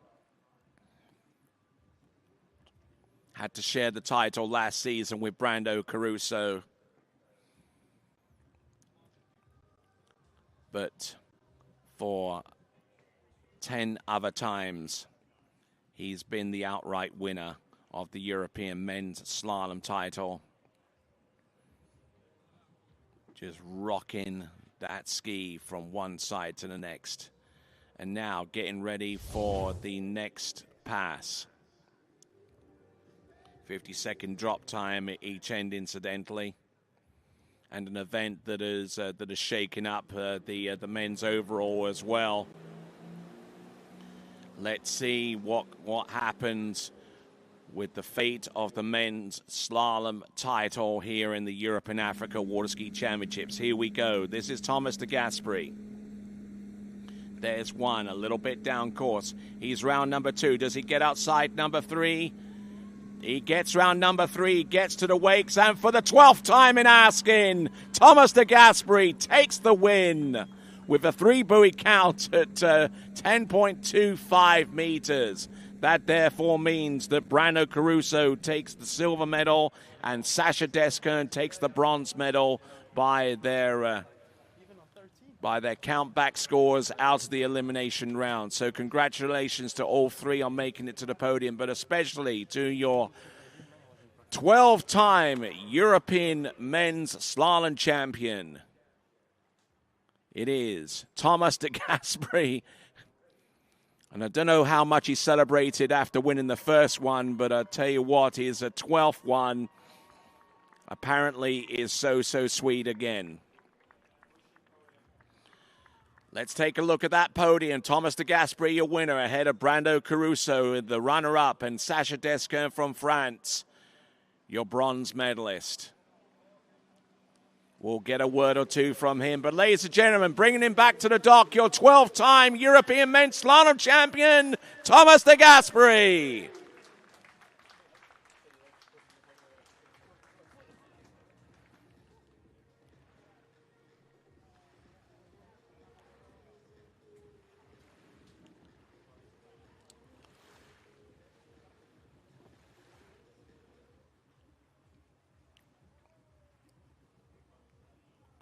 All right, so again, a big old hug there from Better Gali. Woo! I'm not going to kiss you, but good job. And ladies and gentlemen, let's send it over to Zane. All right, hey guys, I'm here with Thomas de Gasperi. What does that make, 11 and a half or 12? No, it makes it 12, man. The guys made me work, and pretty happy considering on Monday and Tuesday I was out of the game with my back, and it feels great, man. It feels great. It wasn't easy, and these tournaments compare to all the other pro events. You got a team behind you, you got a country behind you, and yeah, thanks to Riccardo, you did a great job. Thanks to the Italian team, thanks to the organizers, thanks to you guys. Thank you, mamma. Ti voglio bene. Domani vengo a casa. Well, I just got to say, we were saying on the webcast, T-Gas, you are Mr. Consistent. You guys saw it. He is Mr. Consistent. He can get the 3-ball every time. So consistency is key in the sport. Yeah, 1 ball wasn't that good. And I was like, turn or stand up. And I was like, I'm not going to stop. I got to try to keep going and pull hard. And sorry, I'm out of breath, man. I'm out of words. And I'm so happy. Well, that's okay. Congrats to you, dude. I knew when the score was 2, I was like, T-Gas has got it. He's going to get over to 3. And he sure did it. So congratulations on your 12th European title. Thank you. Thank you very much. All right, Tony, we'll send it back to you. And some green and red smoke being set off behind the Italian delegation portion of the starting dock area. And as it quickly dissipates, let's have one last look at the leaderboard in the men's slalom final. We'll have that up in a moment. But there you go. That's Thomas de Gasperi, your 12th European men's slalom champion winner. There we go. Thomas de Gasperi ahead of runner-up Brando Caruso with 2 at 10.25 meters, but with a superior backup ahead of Sasha Deskern, who ends up with the bronze medal, also with 2 at 10.25 meters. Matteo Lizzeri rounding off 3 skiers from Italia in the top 4 with his score of 5 at 10.75 meters. Tim Tornquist 5th with his score at 4 at 10.75 meters, ahead of Victor Schultz Sorensen. A superior backup is the tiebreaker between those two. Louis Duplon Freiburg in 7th, Moritz Engelhardt in 8th.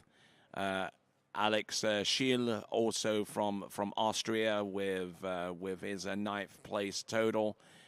Paul Duplon Freiburg from France 10th, Jakob Bonnier 9th, and Martin Bartowski in 12th.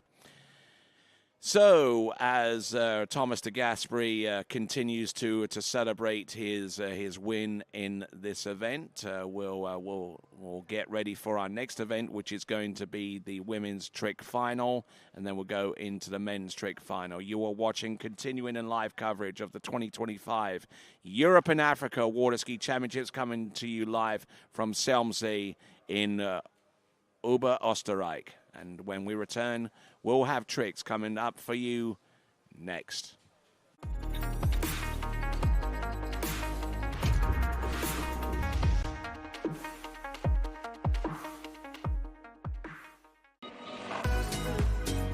Schon seit den 80ern gibt es das Hotel Ibis Styles in der Linzer Wank-Müllerhofstraße. Nun hat das Haus innen und außen eine Totalverwandlung hingelegt. Offiziell eröffnet worden sind die neuen Räumlichkeiten im Rahmen einer Sommerparty. Wir haben die Fassade einfach machen müssen. Wir haben die Fenster getauscht und die Gartengestaltung geändert. Wir sind in Linz daheim, wir sind Stallstadt. Das Industrielle, das Industrial ist modern, Gott sei Dank sehr zeitlos. In die Zimmer haben wir die Badezimmer komplett neu gemacht und die Zimmer selber dem Ganzen dann einfach angepasst. Die Kokerei, Gießerei oder auch der Hochofen. Im Haus ist das Stahlstadt-Flair eingezogen. Mit kleinen Details wurde der Bezug zum industriegeprägten Umfeld hergestellt.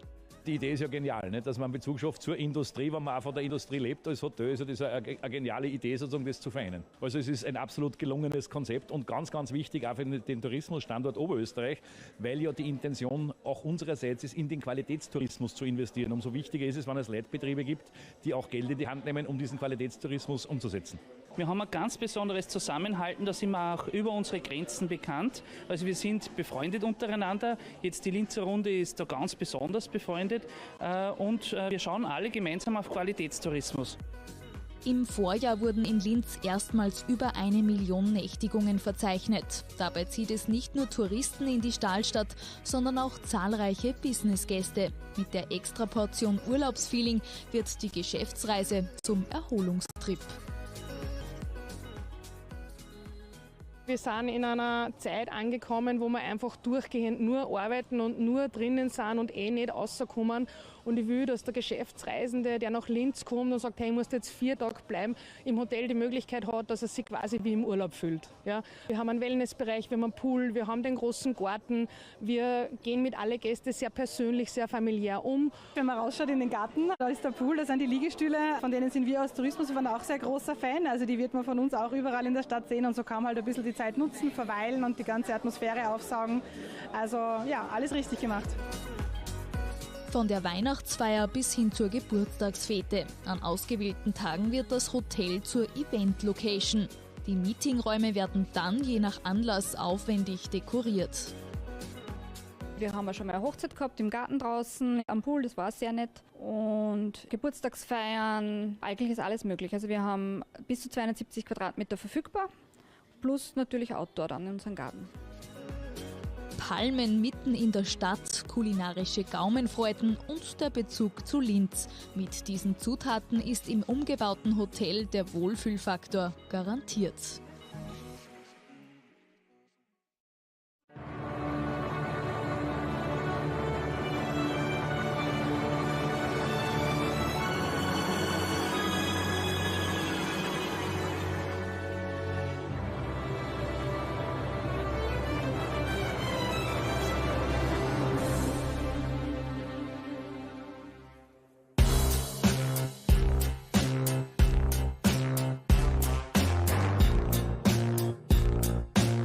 Private Projekte, Ausstattungen von Hotels und internationalen Konzernen werden mit Sorgfalt verwirklicht.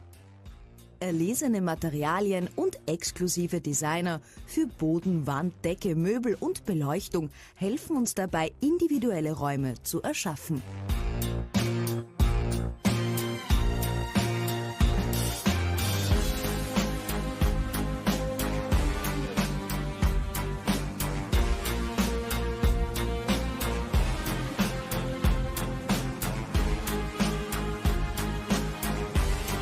Komplette Konzepte mit Gestaltungsvorschlägen, Lieferung von Materialien sowie perfekte handwerkliche Durchführung ist seit über 25 Jahren unser Fachgebiet.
Verschaffen Sie sich einen Eindruck unserer Vielfältigkeit. Überzeugen Sie sich von der Ausstattungswelt, der unbegrenzten Möglichkeiten und besuchen Sie uns.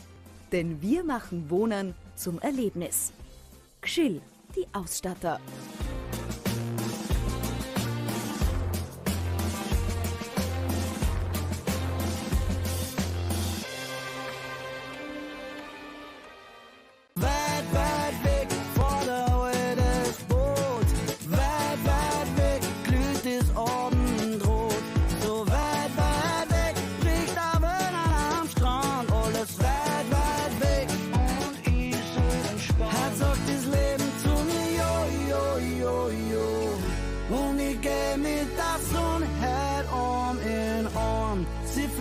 Meins, oh, oh, oh, oh, und wächst meine Sorgen.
Morning, Ryan. Hey, morning. Yeah, good weekend? Yeah, got out on the water a couple times. How about you? Yeah, I got to set in. Just gonna make a quick phone call here. Oh, of course. Can you get that, Will? Yeah, man, I got it. Thanks for calling Wake House. This is Will. Yeah, looks like we've got those in stock. Get ready, set, go! It's that time, everybody kick it and go.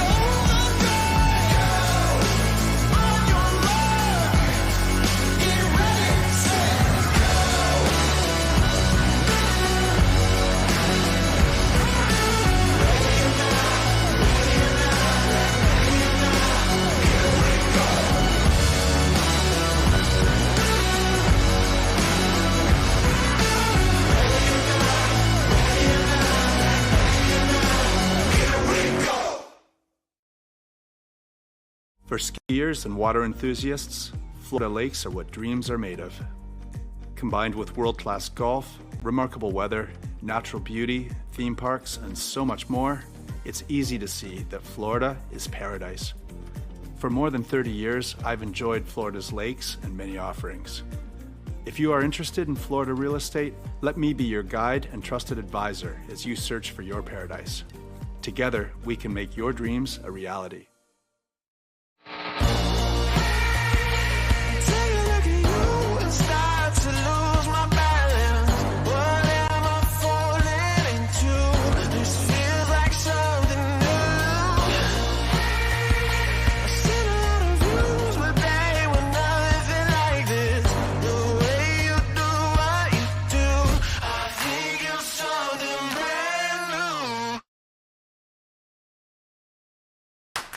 What if I told you there was a place where the sounds of nature are only broken by the roar of a boat? A place where that summer feeling lasts all year long. A place where the Florida sun is only outshined by the smiles of the skiers. A place where first-time skiers can ski alongside world champions, and the world-class coaches work with all levels of skiers. What if I told you there was a place where life slows down and your only job is to make lifelong memories? That place is Swiss Water Ski Resort. Book your trip at SwissWaterSkiResort.com.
See you in Vienna. At Houston Cadillac, at the moment you arrive, you will notice dedication to excellence.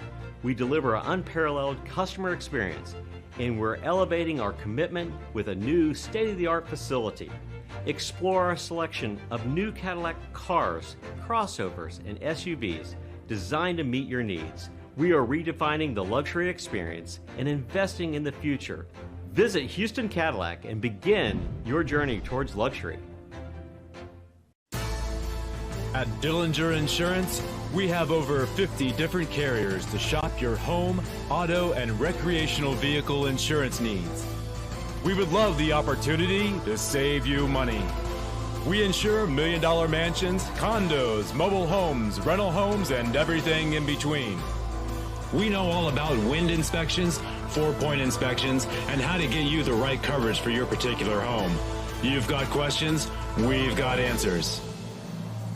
Can you remember the last time you had a rate decrease with your auto insurance?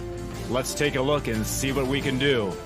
We know all the ins and outs of getting our customers the best rates, coverages, and discounts, so put us to the test. Don't monkey around with your insurance. Call Dillinger Insurance today. We've got tons of companies to help find you the best prices and the best coverage for your particular needs on home and auto insurance. Go Knights!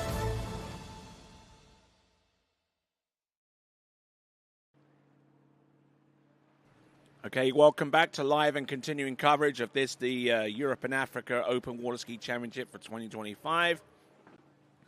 Before we go into the women's trick final, we're going to take a look at the winning performances from both our winners in the women's and men's competition. A few of our folks get ready to spectate the tricks event. We're looking at Katerina Vrabkova getting round number one on 11.25 meters.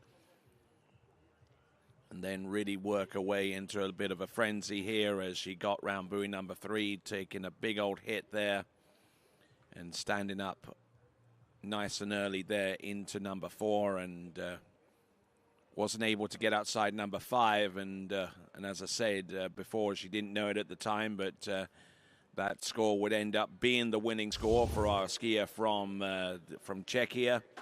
That is Katerina Vrabkova, your new European women's slalom champion.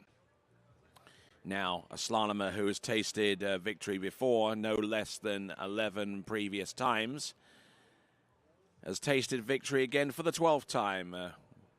Thomas de Gasperi, with his path off number 2 into number 3, will ski out there, will perform the S-turn, and he knew it at that time that he'd won his 12th win in the European Men's Slalom Championship overall. His 6th in a row, as a matter of fact. And looking in tremendous shape there, despite the fact that he was actually had a bit of back pain that almost rendered him unable to compete in these championships. But he was worked on and came through with the title, his 12th overall, with a score of 3 at 10.25 meters. And here was the reaction from the Italian team when they realized that Thomas de Gasperi had done enough to make it to the victory step on the podium. There's Ariana, there's Alice, there's Nicholas Benatti, there's Bea on the shore side, and yep, they're celebrating the win, and not only an Italian win, but also another Italian podium finish, with the runner-up being Brando Caruso, and there they go, magnanimous in defeat, but they knew that as soon as Thomas de Gasperi turned that number 2 and made his way to number 3, that their quest for the men's slalom title of Europe was pretty much dead and buried at that point. And the celebrations started not long after Thomas made his way back to the dock, and and Beta almost completely losing her sunglasses as a result there, but receiving the plaudits from all concerned. As we now get ready for the women's trick final here in the Europe and Africa Open Championships here from Salmsey. Perrine Saunier will be our lead-off skier from France, then Nikki Kuhn from Austria, followed by Maria Popova of Ukraine. Ines Anguno of France. We have a couple of skiers from Czechia, Petra Kusarova and Claudia Komentova. Then Sonia will be our seventh skier off the dock, followed by Martina Garansari of also from the Czechia, then Elena Parkmenka, and then finally Janina Mekler. 10 skiers in this women's trick final. Next, first skier coming off the dock will be Perrine Saunier. Now, so far as the women's overall competition is concerned, look, it would appear that it's a foregone conclusion that Janina Mekler has essentially won the title. She's on an overall total right now after the slalom results of 29.87.88. So no change there in regards to the point differential between herself and everyone else. There's about a 300 or over 320 point differential between herself and the next person below her, which is Elena Parkamenka and Sofia Osvedevia in third, currently with 23.43 now. That is only 42 points higher than Ines Anguno, who is on 2,301 point. So there could be a little bit of room for movement, and considering that many of our competitors in the women's trick final tricks are subpar for the most part, if they can conjure up something a little bit more, then we could see a shift there in the overall competition as we now get ready for our women's trick final. Perrine Saunier will be our lead-off skier. 49.70 is her personal best. Former European champion runner-up in overall in the U21s in 2022. And in 2023, she was third in jump and overall at the European U21s as well. Working away with the 5 front, and here comes the 5 front reverse. Getting that one to go. There's the Waco, positional to the back. A few wake tricks, and here she comes with the back flip, and here comes the second one. And case in the wake there. But I would imagine, just by my reckoning, that second flip might have been out of time anyway.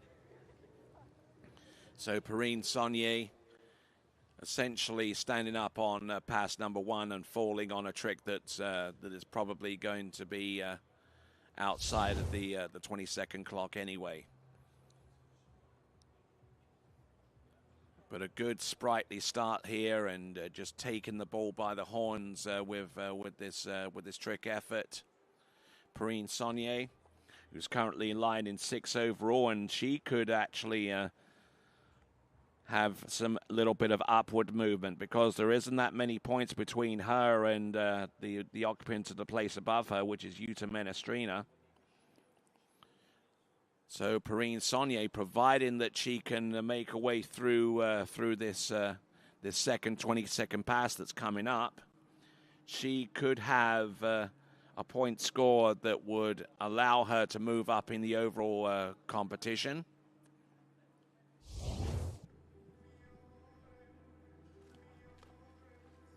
There on the starting dock, there is Nikki Kuhn, who tricked a 38.60 in the previous round to this one.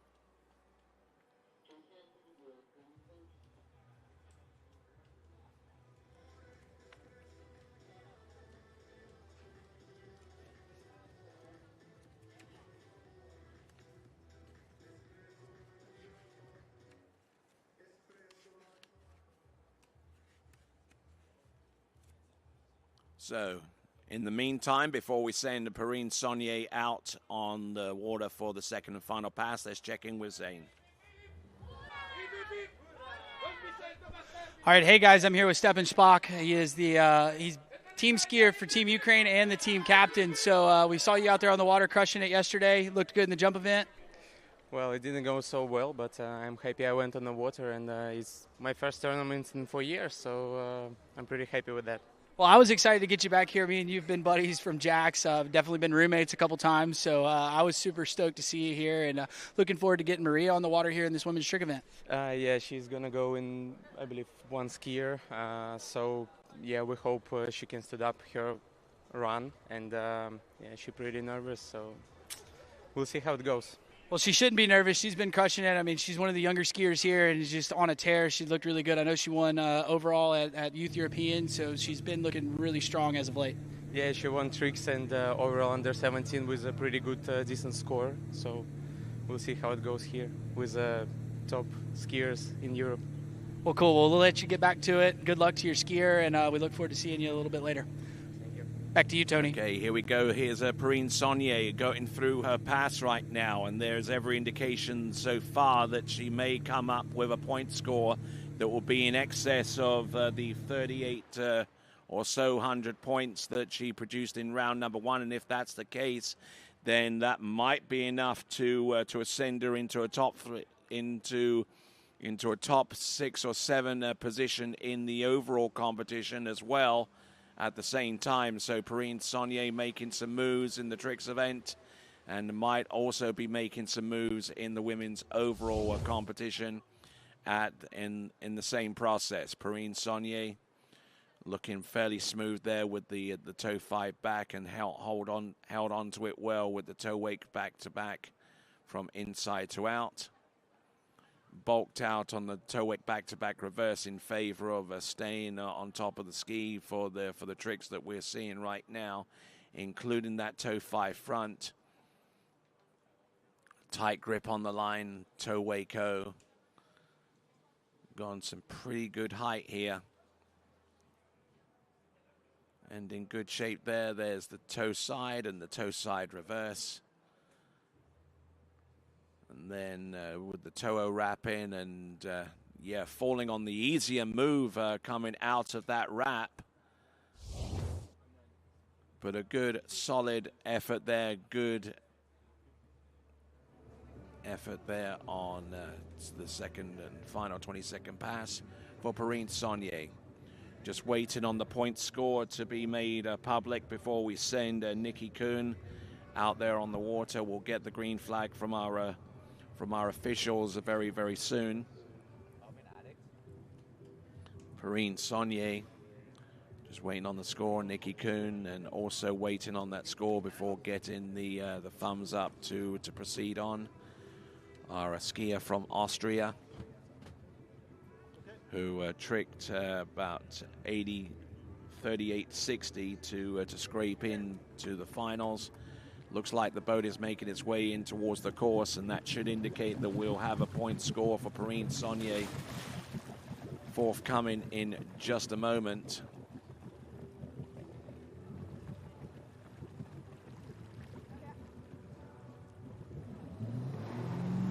All right, as we wait for the score to be published for Perrine Saunier, we're now going to get ready for our next competitor.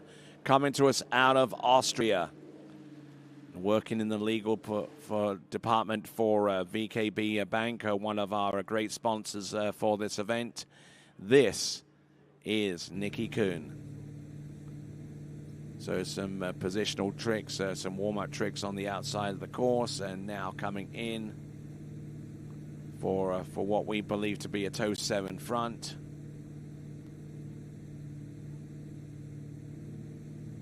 Toe 7 front there, worked beautifully there. Toe wake back to back and a toe wake front.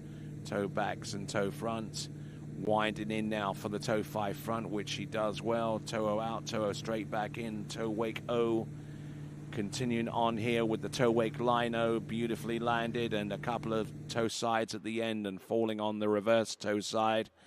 But I think the majority of the tricks that she wanted to do were well within that 20-second time period.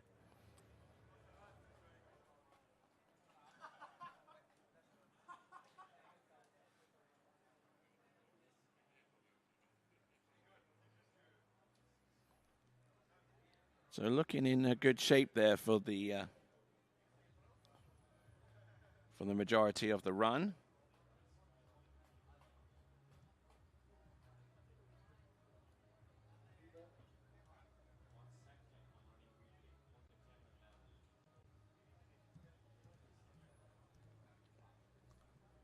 So some good trick in there, including the toe wake line-o right towards the end, and she did the toe side afterwards and got a little bit off balance there with the reverse toe side. And with that, let's send it over to Zane.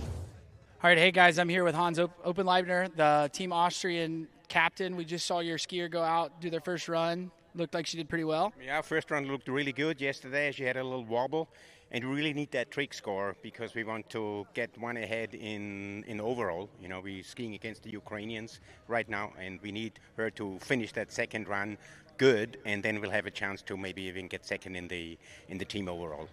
Well, hopefully she gets the score that she needs. I mean, Team Austria has been skiing really well. I was really impressed with the first jumper yesterday.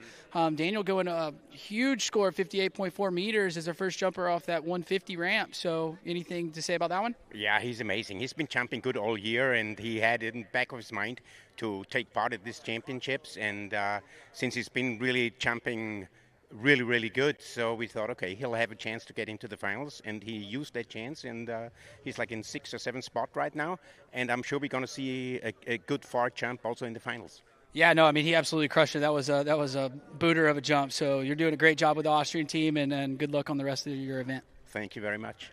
All right, Tony, we'll send it back to you. All right, then, and yes, he made reference to the team competition. Austria currently in 3rd right now, about 250 or so points, give or take, and that gap could potentially be clawed back, but it's going to require an uptick in point scores from the likes of Alex Scheel and Nikki Kuhn. Yes, 4.410. That is going to be an improvement in terms of a point score for Perrine Saunier. 4.410. So about 640 or so points, give or take, improvements upon the round one for Perrine Saunier. Now Nikki Kuhn, for her part, tricked about 10 points more than what she did out of round one. So let's see what occurs here with pass number 2. Wake 5 front, here she goes. Positional, wake 5 front, reverse. There's the wake 5 back, and now positions herself with the back flip there, with the flip twist front.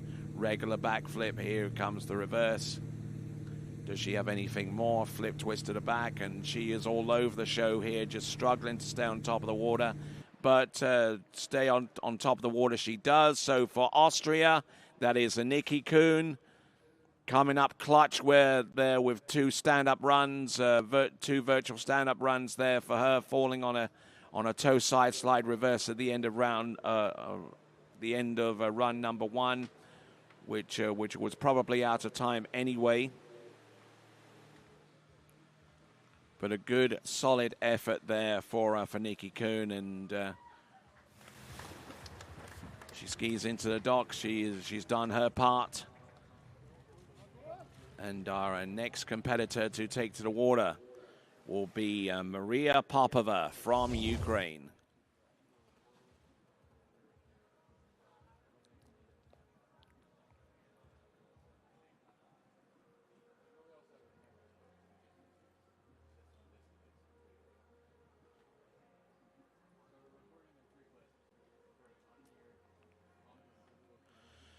Okay, getting good elevation there, but case in the top of the wake there on the back flip and then the reverse. She sent that out a little bit further and worked harder to send the next back flip that she tried out a little bit more, and used the downslope of the wake to actually land and be a little bit more secure in that effort. So Nikki Kuhn, yes, fist pump there. And looking in great shape. Now, trying to replicate that kind of performance Next competitor up is going to be Ukraine's Maria Popova.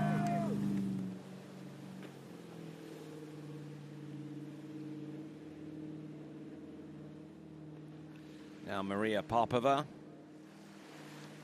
currently in 11th place in overall, and looking for some serious points here with the women's trick final. Didn't make it through to the women's Slalom final, but she's in the mix here with the tricks. There is the backflip. Here comes the reverse. Now, does she have anything more? Positions to the back, flip twist to the front. Here comes there goes the front flip, and a complete over rotation on that one. So Maria Popova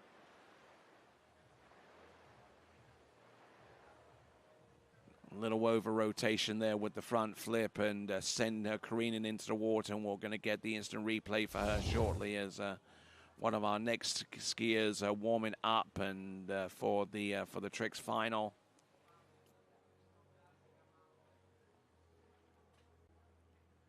Maria Popova doing a good job there with the opening couple of flips, and then stands up pretty well with that effort there, and with the flip twister to the front.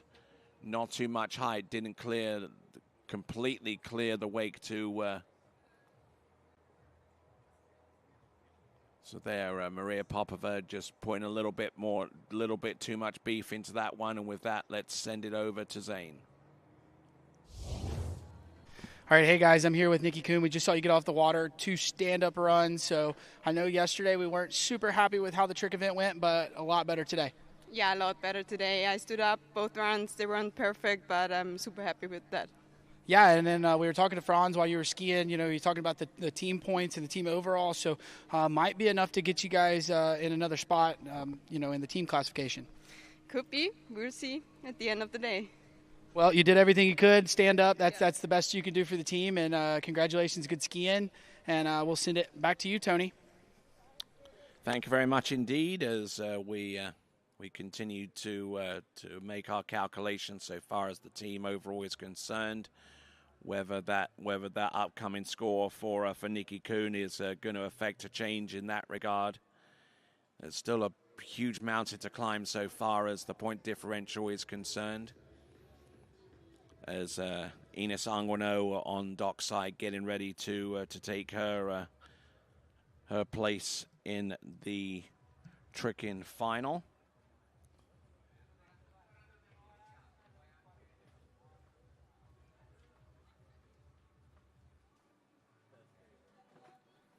So we see there Vincent Stadelbauer with the 1s and the 2s at the control center for this live broadcast on TWBC, celebrating 15 years of broadcasting tournament water skiing around the world. Here comes Nikki Kuhn. Actually, Maria Popova, I do beg your pardon. We've just seen Nikki Kuhn just a few minutes ago perform wonders with toe tricks, and we're looking at Maria Popova doing likewise, trying to maintain her balance there. Now, she was a lot better with toe tricks here than she was yesterday, and she'll be somewhat happy with that, and she'll have a wry smile coming into the dock, but I'm sure that smile will be a little bit brighter when she's surrounded by her teammates from Ukraine as they gather around the dockside area. Maria Popova from Ukraine, multiple-time European champion at junior level. And she should see an uptick on her points total, considering that she tricked 43.70 yesterday.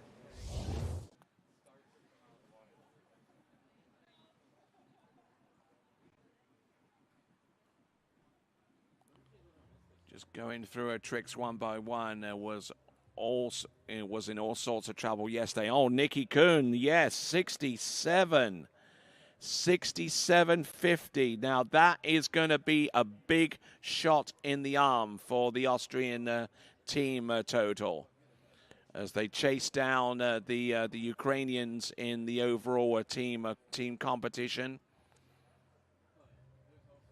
And speaking of Ukraine, their skier looking to try and hold off that assault on their positioning right now. But yeah, that is Maria Popova, and with a couple of side slides out of course, that should be enough to do the trick there for her. Maria Popova of Ukraine. Skier next is going to be Petra Kusarova of the Czech Republic. Actually, my mistake. Our next skier on the water is Ines Anguano, who is currently in the frame for a good overall position, but she's going to have to fend off a battle from the likes of a countryman, Perrine Saunier. Ines Anguano herself currently in 4th overall, about 42 points behind the 3rd place overall competitor, who is Sofia Hozdevia.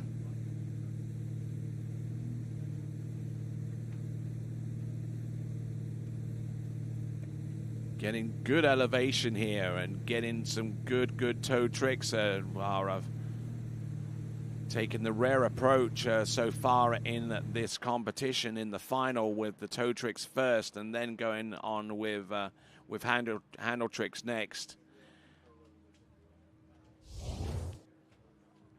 As we see Petra Kusarova around the starting dock area getting prepared. Ines Anguano going with the toe weight back-to-back, bulking out on the reverse. Didn't want to risk a fall on that one. Keeping the toe foot close to the standing leg, especially when it comes to wrapping in for something like a toe 5 front, and then good line control on the toe out. Good positioning on the toe O wrap in before she goes in for the toe wake O, and then the toe wake line back immediately afterwards. Toe side reverse, and toe wake back, and just a couple of lanyard tricks just for good measure. Here's Zane. All right, hey guys, I'm here with Maria Popova. We just saw you get off the water, 5,200 points for your trick score. So how do you feel about that? I feel not so bad, but I fall on my first front flip, so that's not good. But I'm happy. Well, you've been looking great. Your season so far has been, as I learned in Ukraine, Zayabis. So you've been having a good season. We get a couple more events later on this season. Yeah. Yeah. So you've got under 21 under 21 Europeans, and you'll be at the Open Worlds. Yeah, sure. Okay. Well, perfect. Well, I'm looking forward to seeing you there. You got anything you want to say to everybody back home in Ukraine that's watching? Всем привет. Спасибо тем, кто за меня болел. Я вас очень всех люблю. Well, perfect. Well, I'm looking forward to seeing you in a couple weeks. You've been crushing it this season. Great skiing. So we look forward to seeing you back out on the water.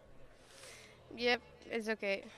Well, perfect. Well, we'll let you go get dried off and enjoy the rest of your day. And right now we'll send it back to you, Tony. All right, a little understated there. Maria Popova from Ukraine. Glad to have her here, and look forward to seeing her in a future tournament going forward. European U21s being the next of them, and then the Open Worlds to come up a few days later. Skiing for Ukraine. Ines Anguano from France there, wake 5 front positional, wake 5 front reverse, looking good, looking strong here. Pushing, oh no, and unable to effectively land the first of her flips, and that is going to be a catastrophe there so far as Ines Anguano is concerned. If she has any designs on moving up into the top 3 in the overall and overhaul the overall score, courtesy of Sonia Hozdevia, then she has just seen her challenge almost evaporate in that respect. So it might have just gifted Sofia Hozdevia a third place in the overall competition. There's still the jump competition to come, mind you, but Enith Anguano just unable to land that flip on and catching the edge on the downslope.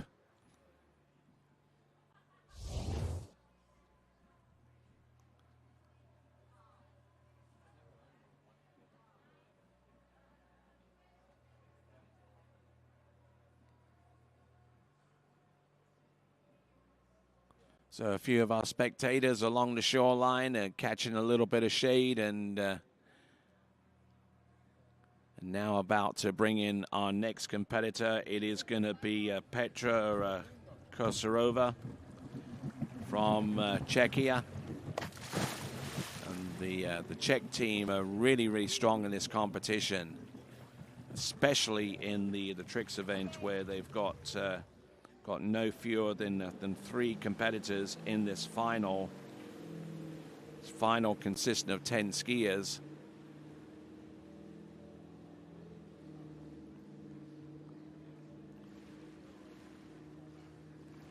So setting the boat speed up and getting ready for pass number 1. Looks like she's going to do hands here.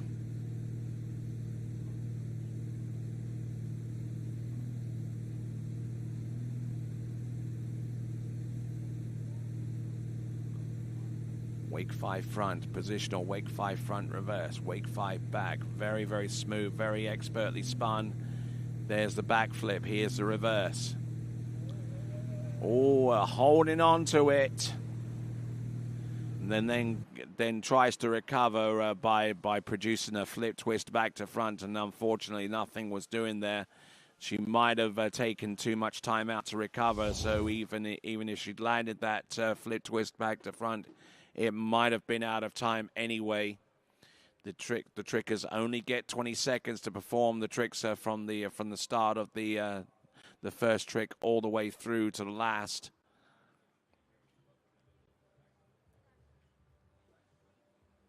Beautifully executed there with the 5 fronts and the 5 back. Petra Kosarova looking in very, very good shape with these. Aside from that one where she got pitted out towards the back, and then when it came time to do the back to front, just didn't quite have the elevation or the access to make it happen. Let's send it over to Zane.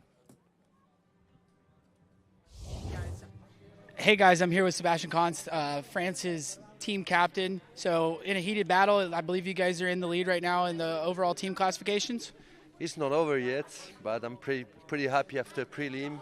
Well, the deal of the day is to get the medal title. I'm pushing the skier to go to the next step today here and next to the world in 2 weeks. So that's part of the game. And then at the end, we have a look on the team result, which is pretty fine right now. Yeah, I mean, we saw Sasha go out. He skied pretty good for slalom, 2 at 10.2. I know he wanted a little bit more, but, he was the first guy through that 10.7, so that was big today. Yeah, Sasha is here. He can do better. He's on his way, learning still. But, Thomas is a legend for our sport. They have a good spirit with also the Italian skiers. I mean, they have many tournaments together. It's a good battle on the water. That's what I like, and we'll see for the next podium of the world. Well, cool. Well, you guys have been doing great. You've been doing great with Team France, and we look forward to seeing you. Hopefully, you guys are on the top of the team classification as well. Then I hope if we lead the European, maybe we can go for the next step of the Worlds. Well, good luck to you, and we'll see you. We'll see you at a few other events. And right now, we'll send it back to you, Tony. Thank you. All right, then. So we're going to get another point scorer pop up on your screen, and this belongs to Enith Anguano with 45.90. Not an especially big score for her, but it is an improvement upon yesterday where she scored 44.10. So it's more points for the French team effort going forwards. Toe out, toe back in, toe Waco. This is Petra Kosarova of the Czech team. Couple of toe sides, and yeah, absolutely. Great skiing there for Czechia and specifically Petra Kusarova.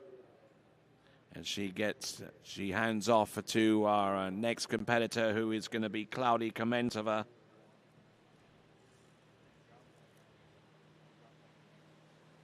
Tremendous effort all the way through, and we should see a point score that could rival that of Nikki Kuhn.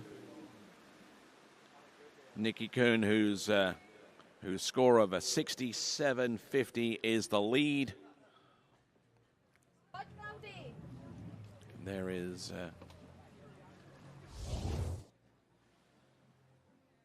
we're looking at Petra Kusarova once again with the instant replay.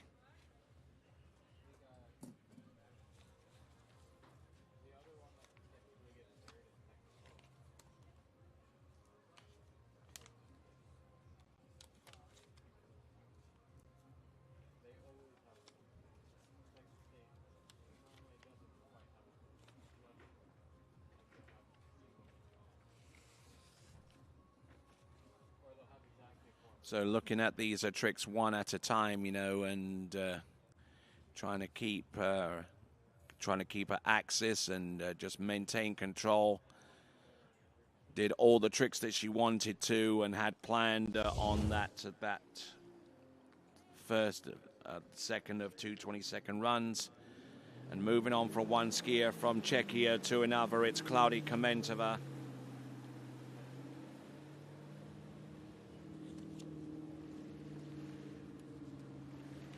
So let's see what she has. It's going to be a handle pass, I would suspect, on pass number 1.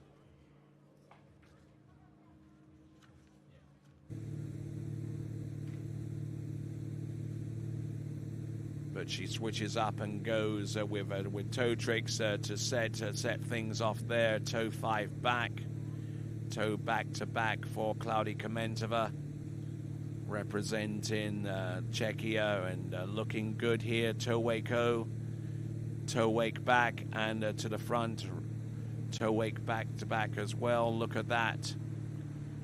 Solid skiing all the way through. Good effort there from Klaudia Komentova.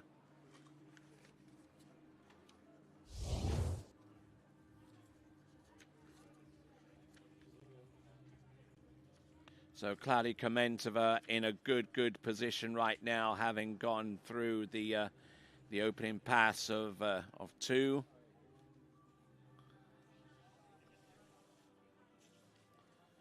So Klaudia Komentova has a personal best of 57.80.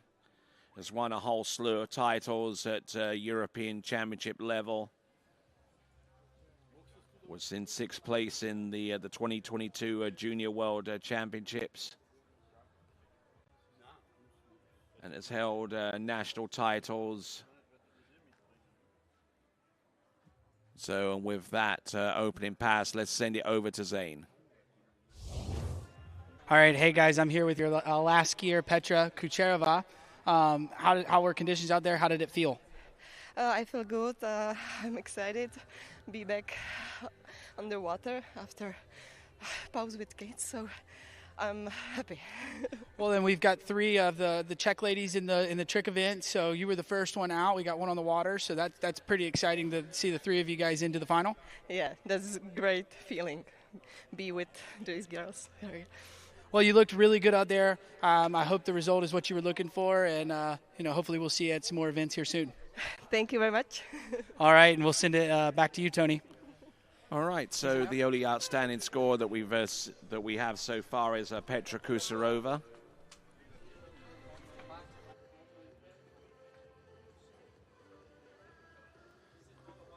All right, so 59.10, 59.10 for Petra Kusarova, and that is a significant jump in points there for her. Skier on the water is Klaudia Komentova, also from Czechia, and main difference between the two is whilst Petra is a non-team member, Klaudia Komentova is very much a representative of the Czech team. Getting good elevation there, up and over with the flip twist back, and there you go. She stands up that run. Our women trickers are absolutely on fire today.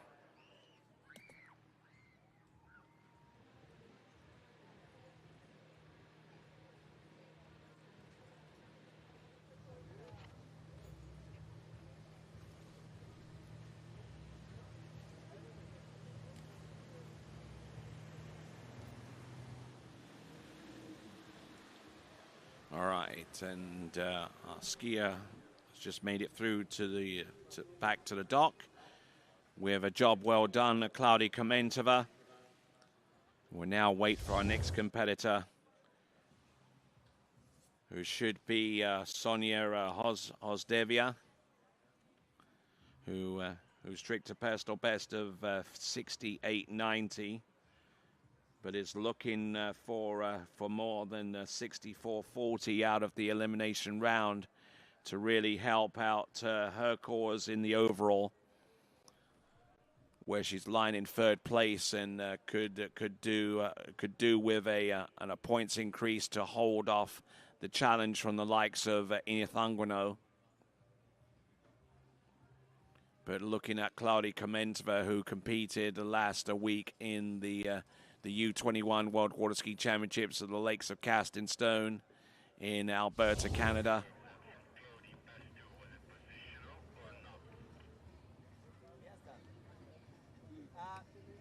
So waiting on the outstanding score there from Cloudy Komentova. We're down to our last four competitors, and the first of those four is going to be Sofia Hozdevia.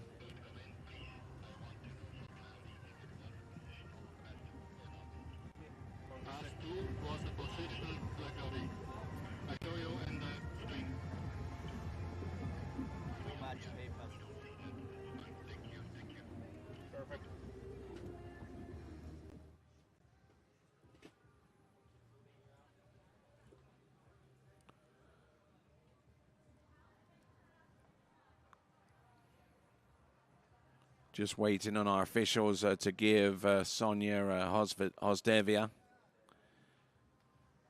before we send her into the tricking course. Competing under the white flag. And currently in third place overall after the slalom results. Sofia Hozdevia with about a 42 point differential between herself and Edith Anguano, who lies in fourth spot right now. Sofia is in third, and here she comes. Let's see what she can conjure up here.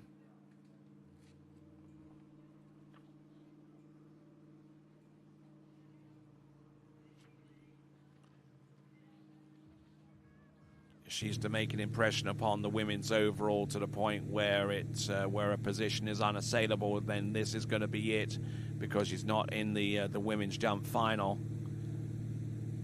Toe 5 back, toe 8 back to back, and it's reverse.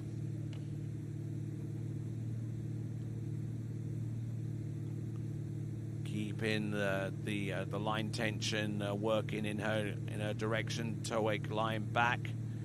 Toe 8 line back to back, nails that one and recovers on that trick, but will that be enough? Will that be within the 20 seconds of time that each skier has in order to score those points within the realm of that pass? The women's trick final here at the Europe and Africa Water Ski Championships, coming to you live from Salmsee in Ober Österreich.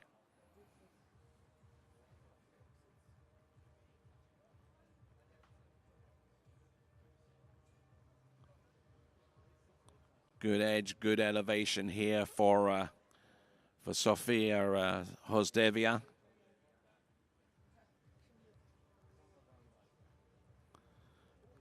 And as we look towards the end, how well she recovers off that toe 8 line back to back, let's send it over to Zane. All right, hey guys, I'm here with Claudia Kmitova. We just saw you get off the water, 2 stand-up runs. Feeling good out there? Felt pretty good. I was a little nervous more than preliminary round, but I felt really good, solid, and I'm super excited to just stand up my 2 passes. Yeah, no, I thought you looked really good out there. We saw a little different than at Worlds. You tried that one-legged flip that didn't work out for you. Elected to not do that today? It did not, but yeah, at Worlds it was very frustrating because I felt really good, even better than today. And my strap just came off my back foot, so that was I was a little sad about that. But today it luckily didn't happen. Well, you've been crushing it. You looked really, really good out there. Hopefully the score will reflect it, and we'll let you get dried off and go watch your last skier out there. Thank you very much. All right, we'll send it back to you, Tony. All right, then. Well done, Cloudy. We're going to get the score from her as she tricked 57.40 in round number 1, and I suspect that her effort yielded more points in round number 2 in the women's trick final. Setting up the boat speed, this is Sonia Hozdevia. Ski line back, wake 5 front, positional, wake 5 front, reverse. Looking good, wake 5 back. Sonia Hozdevia with the ski line back to back and now goes in for the back flip.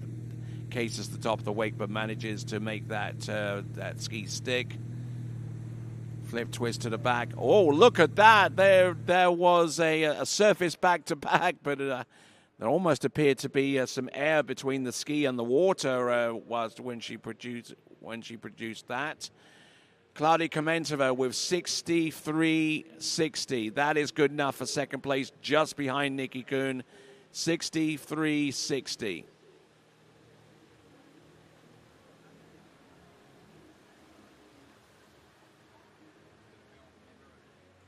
So now we're down to our final 3 competitors.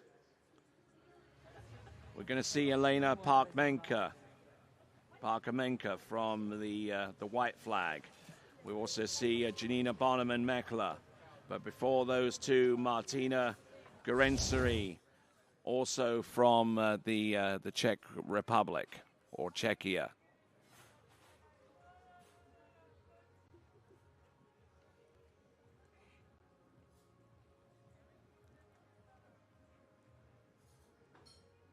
Very, very light and very, very nimble on top of the water.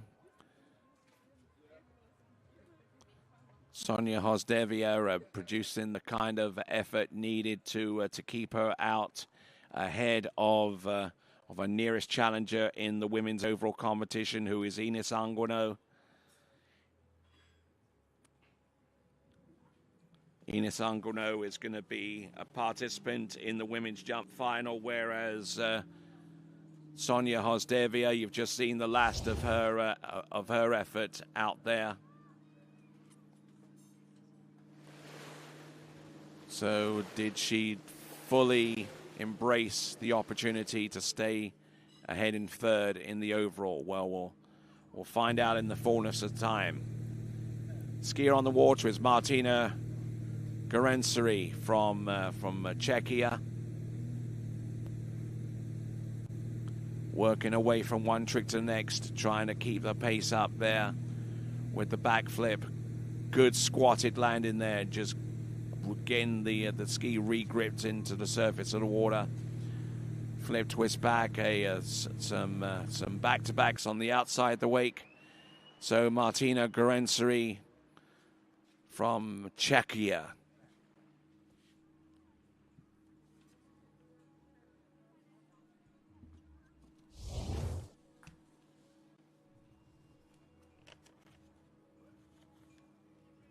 So watching through these opening tricks once again, she produced a sprightly start here and hitting the wakes at the right time and just allowing herself to get some pretty decent air and completely clears the wake for the backflips. 2 regular backflips to start off with, and then she goes into the flip twists.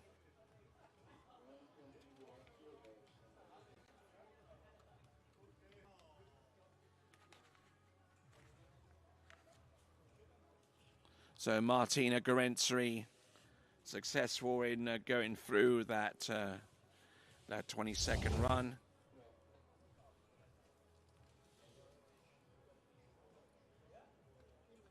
Elena Parkbenka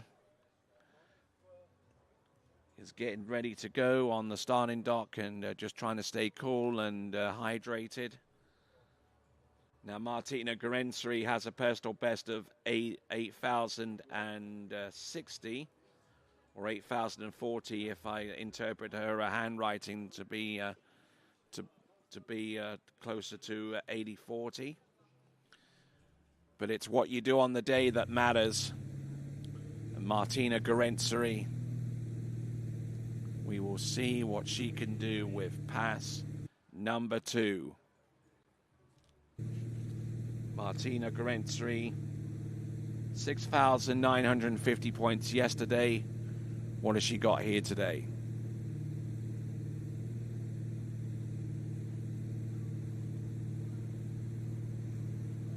Oh, and in trouble here with one or two tricks. There we go. Toei Ko. Does she have anything else? Can she recover fully from the loss of balance there in the middle of that run? Toe wake front, and a couple of toe sides, and she might have had the opportunity to take the lead away from Nikki Kuhn, but could that opportunity have slipped away on the strength of this fall? Of the actually not so much a fall way, a lack of balance around about that point there. Toe back-to-backs and yeah, right there. Didn't fully commit to the 540-degree spin, so she'll have lost the actual trick itself. But she stays on top of the water so she can pile on more tricks at the end. Martina Garensri from Czechia getting the balance right towards the end. Couple of toe side slides. And with that, let's send it over to Zane. All right, hey guys, I'm here with Sofia Grozdova. We just saw you out on the water. Tell us a little bit about your ski set. I'm not happy about the first pass, but the second was so good, I think. Maybe it's not bad like I think, and we will wait our results. Well, I thought your second pass looked really good. I know I'm down here at the end, so I'm not getting as good of a view, but I thought you looked really good on your second pass. I even thought your first pass looked pretty darn good. Yeah, thanks so much. I don't know, it's so stressful. Well, we'll sit and wait for the results. I'll let you get dried off and enjoy the rest of your day, and right now we'll send it back to you, Tony. Thank you very much, and we're now down to our penultimate skier, Elena Parkmenka.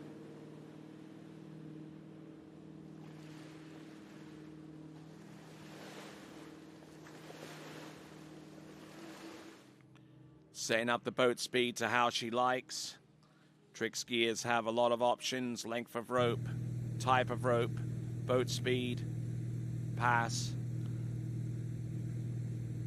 Going with the 540-degree spins right from the get-go and tricking aggressively here, needing to try and claw back some points between herself and Janina Bonneman-Mekla. Now, Janina Bonneman-Mekla has such a lead in the tricks event that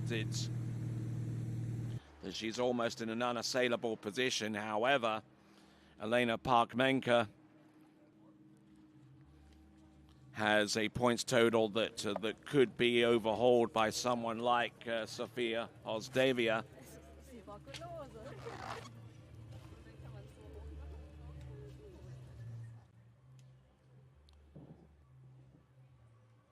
A good, healthy crowd here at these championships, the European Open Championships, coming to you live from Selmsee in Austria. So 72.50 for our next score coming through, Sonia Hozdevia.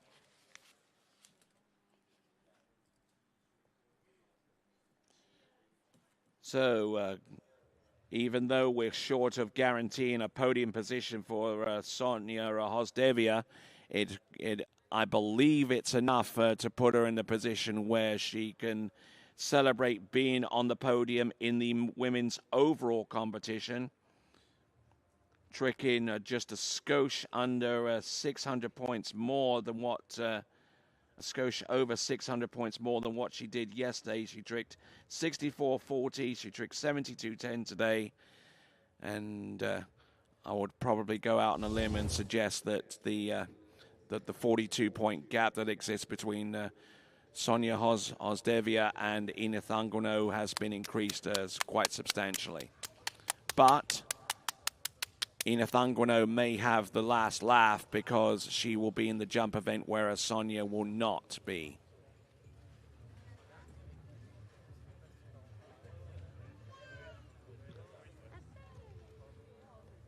On the starting dock, we see Janina Meckler. She'll wave into her friends across Europe and especially in her adoptive nation of the United States. Elena Parkmenka. Toe 5 back, toe 8 back to back, and it's reverse. Using the toe back to backs to suck up the slack. Look at her go. Good toe wake O, toe wake line O.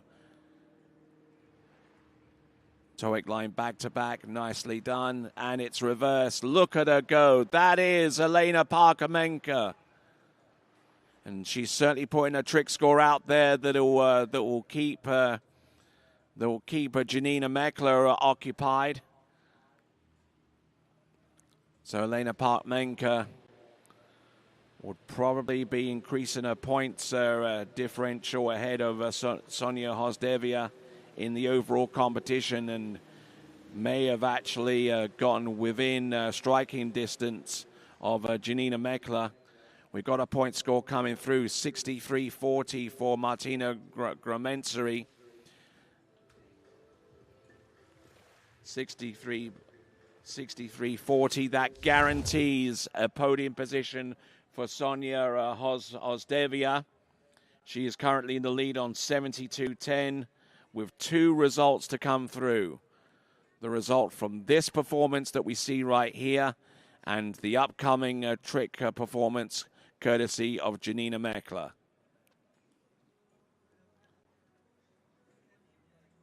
A little on the bubble on the outside looking in for a podium spot is Nikki Kuhn with a 67.50.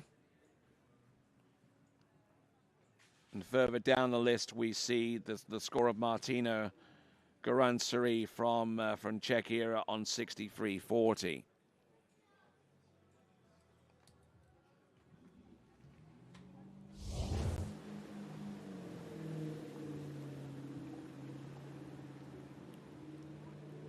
All right, our final female tricker in this event.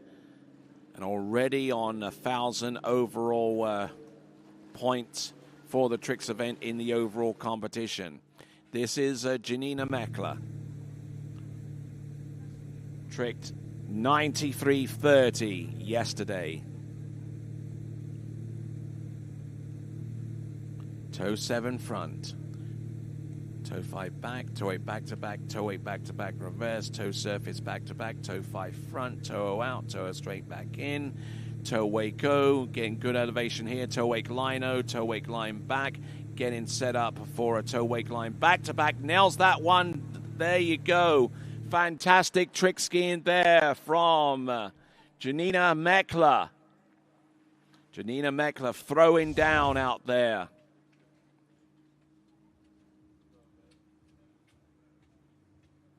Waiting on the score for Elena Parkmenka. But just looking at these tricks and beautifully executed there, keeping that toe foot close to standing leg. And I'll tell you what, short on stature, no shortage of talent here with the women's tricks final. Toe wake O and toe wake line O, but that wasn't the extent of the tricks that she put in. Toe wake line back, positions herself with a back, with a front and a back, toe wake line back to back. Yep, and she took that all the way from start to finish, and let's send it over to Zane. All right, hey guys, I'm here with your last skier, Elena Parkmenka. pretty good result out there. You feel good about your skiing? Yeah, not bad. I like this set. So I really enjoy the competition. So I'm pretty fine. Yeah, and you've been having a great competition just overall. We saw you jump really well. Tricks has been going good, and I thought you slalom pretty good as well. Yeah, slalom is not bad. So 1 at 11. Hopefully in jump I will go further today. So let's see. Well, we get you coming up here after the men's trick, so we're looking forward to getting you out on the water, but great tricking out there. Yeah, thank you. All right, we'll send it back to you, Tony. All right, some cheerfulness there from Elena Parkmanka, but it's going to be tempered by the realization that the women's overall championship will be wrenched out of her hands and given to Janina Meckler, who after the first two events is in the lead. But Elena Parkmanka, 7,900 points. 7,900 points. That guarantees a spot on the podium, and she can finish no worse than second. In the meantime, Janina Meckler. Janina Meckler, who is our number 1 seed coming into this event and into the final. Her personal best is 10,470. Here she comes, wake 5 front, position, wake 5 front, goes in for the ski line back, then winds it on for the front flip, nails that one, flip twist to the flip twists, regular back flips actually, now she goes in for the flip twist back to front, flip twist front to back. What does she have remaining? Mo back, some back-to-backs on the outside of the wake, and there you go. For all intents and purposes, she is your winner of the tricks event. Ladies and gentlemen, representing Germany, it is Janina Meckler.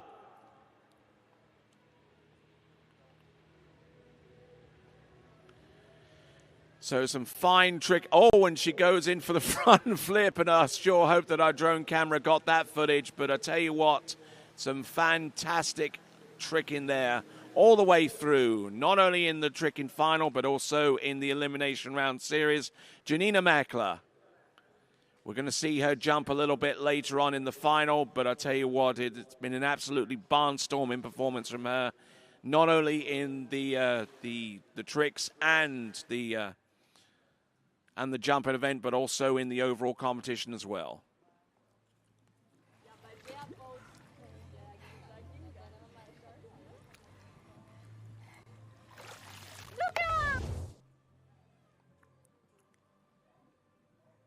So now just waiting on the final score to come through, and this point score should be one in excess of 9,000 points, might even be 10K.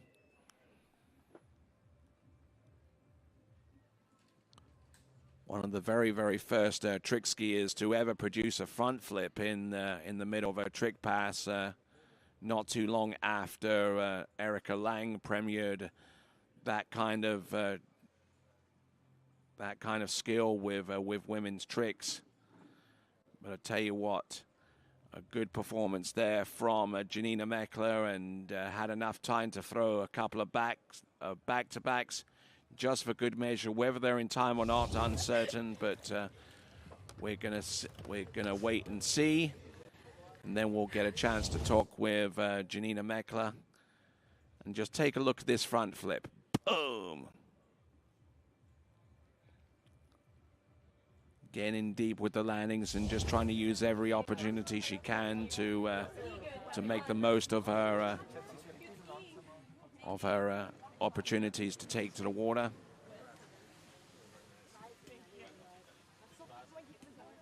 And as we wait for the score, our male trickers are getting ready to go.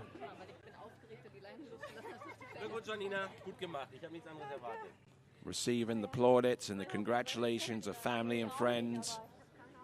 We should get the point score coming to you very, very soon, and it's got to be north of 9,000 points. That much we know.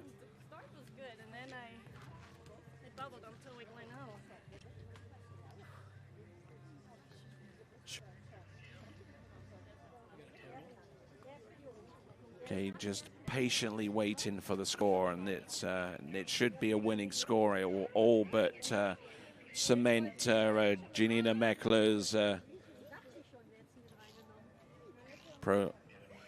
presumptive win in this competition, not only in the tricks event, but also by extension in the overall. And she's still got one event to go, folks. And with the potential of winning that one, too.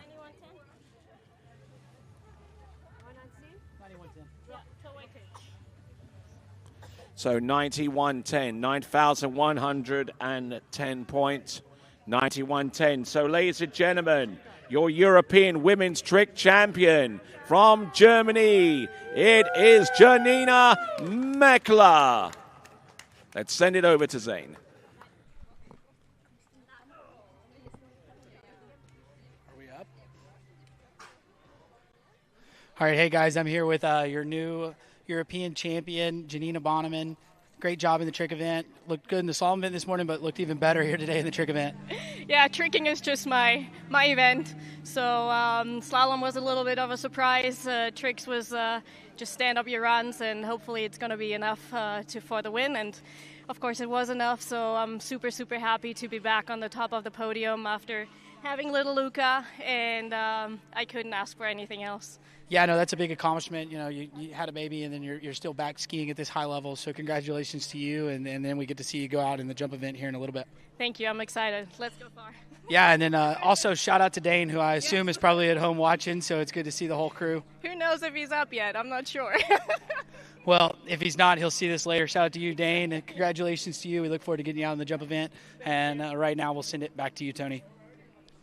All right, then, let's take a look at that leaderboard one final time. Janina Meckler, your winner in the women's tricks event, ahead of Elena Parkmenko, ahead of Sonia Hozdevia.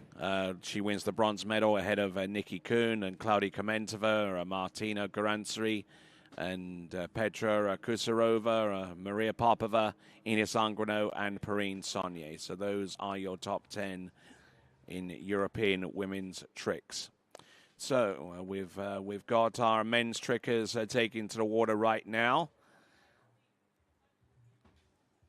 and men's tricks final taking place right now, and we'll show you the first pass of Mikhailovchenko, who is our first competitor out. Starting off with the toe 5 back and the toe wake back to back, and things are looking in good shape.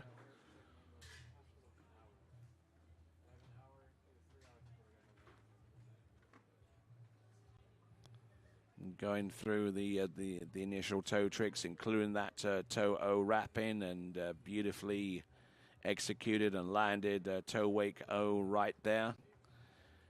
Goes in for the toe line tricks that he has scheduled at the end, and good elevation for the most part, and a late landing on the first of those toe step tricks that ends up in the back position.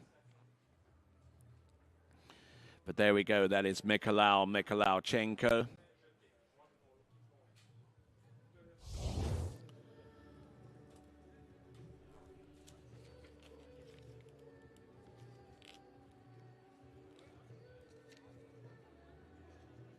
So Mikhailovchenko coming in on his second and final 22nd pass, a personal best of 92.10. 7-time European under-14 champion. 2025 overall champion in the U17 Europeans. Flip twist to the back, flip twist to the front. Ski line O to the back. Ski line back to back. Does he have anything left here? Oh, tries to go for the ski line 5 front, and he is absolutely beyond himself there with that particular run. So our Ukrainian skier to lead off our competition, Mikhailovchenko, who just scraped into the next round of the competition, this final, and might have taken full advantage of the situation as it presented itself. So Mikhailovchenko.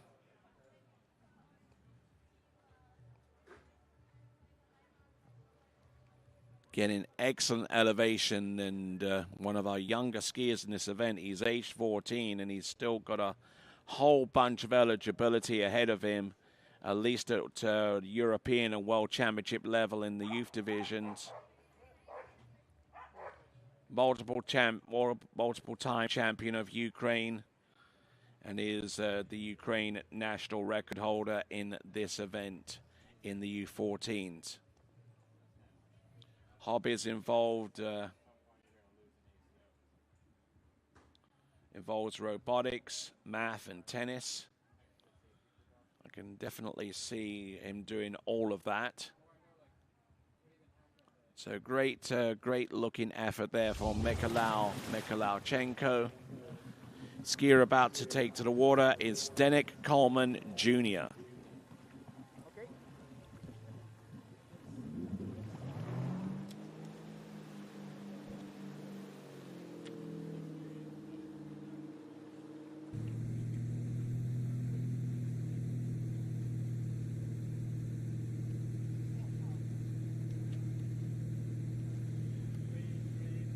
Setting himself up past the green buoy. Here he comes, Zdeněk Coleman Jr. Setting the boat speed up with toe tricks of 32K.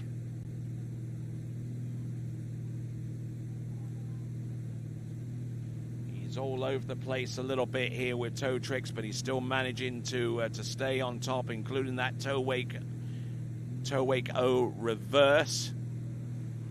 Toe wake line back to back. And not a bad effort all the way through. He stands up through that run. That is Zdeněk Coleman Jr., whose personal best is 95.70. And got out of the elimination round by tricking 74.50.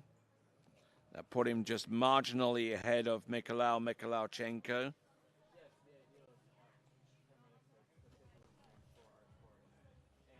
So in addition to what we're seeing here in tournament tricks, he enjoys trail running and reading, and he's placed at the Czech Nationals on a number of occasions. And there, a beautifully executed toe wake line back to back. And there are a couple of toe sides at the end, and with that, we'll send it over to Zane. All right, hey guys, I'm here with Tu Nielsen. Getting ready to get you out on the water. Had a decent trick set in the preliminary round, so what do you got in store for us today? Well, I'm definitely not going to hold anything back. I'm going to try to go a little bit all in, have a little more speed, but hopefully more control than yesterday and or the other day. And then hopefully see if I can get a little bit higher on the scoring. Yeah, well, I know when the pressure's up on you, you usually ski well, so we're looking forward to getting you out on the water. I hope so. Thank you. All right, well, we'll send it back to you, Tony. Thank you very much indeed, as we get ready for Tu Ernst Nielsen a little bit further down the list. The skiers that we've got ahead of us are Stepan Shapak and Adrian Elias.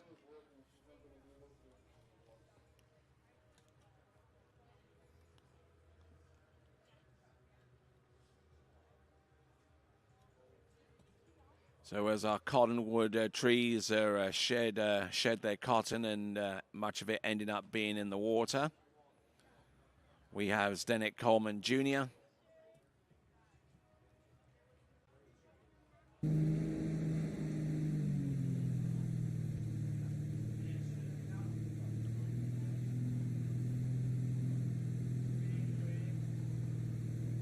All right, here we go, folks. Setting the boat speed up for his handle pass. This is a very high clip here of 32.4 kilometers an hour. Ski line back to back, ski line back and to the front. Does he have anything more? Ski line back, reverse, ski line O. Some wake tricks towards the end, and only has one flip, and he just puts it in at the last moment. But the effort was certainly there for Zdeněk Coleman Jr. who contrasts with his brother Martin Coleman, who tends to reside on the other side of the Atlantic. Martin throws more flips into his pass, whereas Zdenek Coleman Jr. prefers not to go that route and decides to go with the more conventional fare.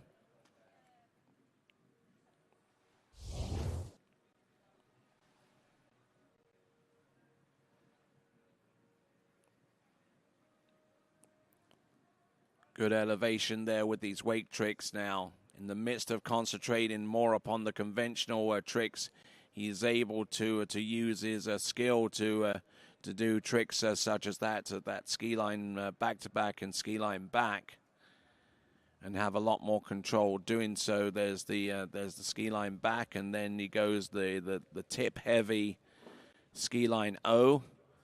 Most skiers that do go with the ski line O, whether it is the initial or the reverse, go in with the tail going over the line in the middle of the rotation. Zdenek Coleman Jr., for his part, go in the tip-heavy version, which we don't often see. So that is Zdenek Coleman Jr. We'll hopefully get to hear from him in a few minutes.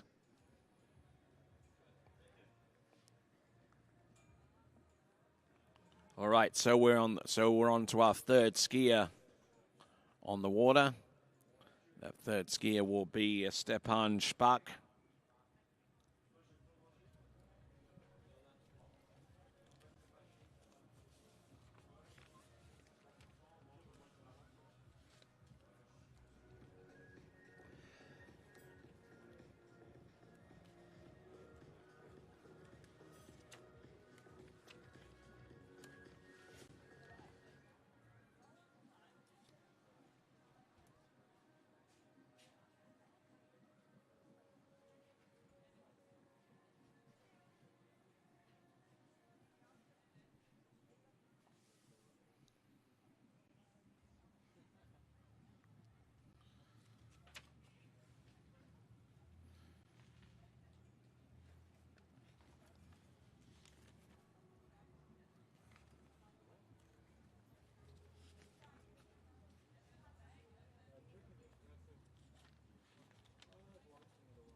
All right, just watching now and getting ready for our next competitor to go, Stepan Špak.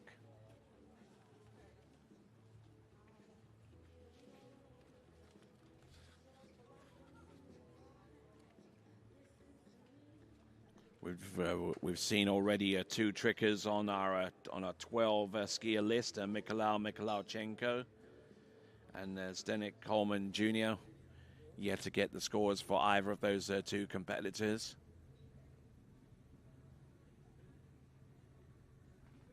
There is our remaining schedule of the day, men's trick final. And the women's and men's jump final to come afterwards, followed by the prize giving for the individual events. Normally, convention would call upon the overall winners and the team overall to be held at a venue away from the ski lake for the closing ceremony. You just seen there on the QR code that you could scan and to join the global watch party.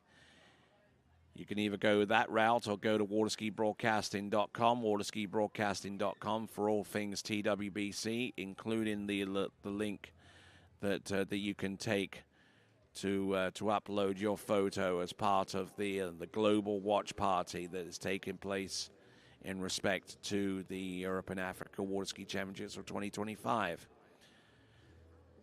Stepan Špak.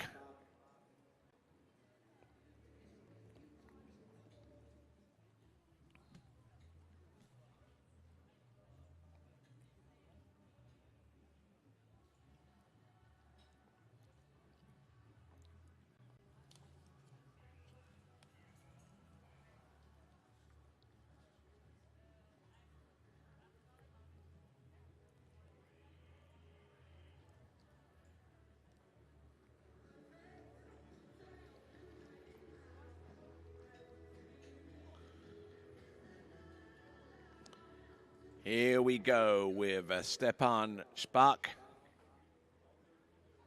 Under video review, Mikhailichenko has scored 83.70.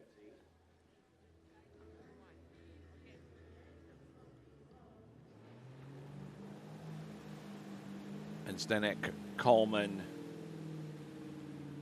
Jr. with 85.10. So we've got scores of north of 8,000 points for each of our first two competitors. Here comes Stepan Shpak. Settling it in, it's going to be toe tricks first. The big imposing Ukrainian figure here. Toe 5 back, toe 8 back to back, toe 8 back to back reverse. Toe 5 front, toe out, toe back in. So toe 8 line back to back. Does he have the reverse? Oh no, and he goes down hard. And quick.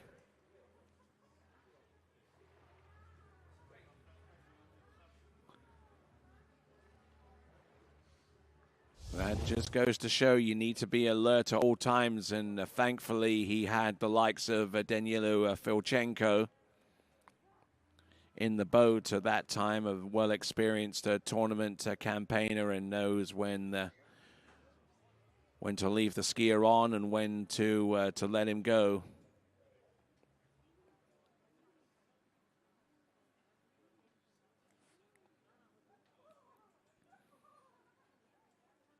But good skiing all the way through on pass number 1 for Stepan Shpak.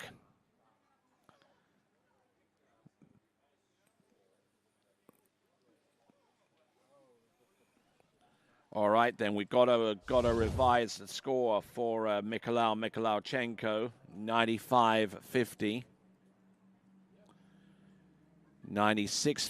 96.50, I beg your pardon, 9,650. It's been revised upwards. 9,650 for Mikhailichenko. Now, if I'm correct, then that score is very, very closer to a PB there.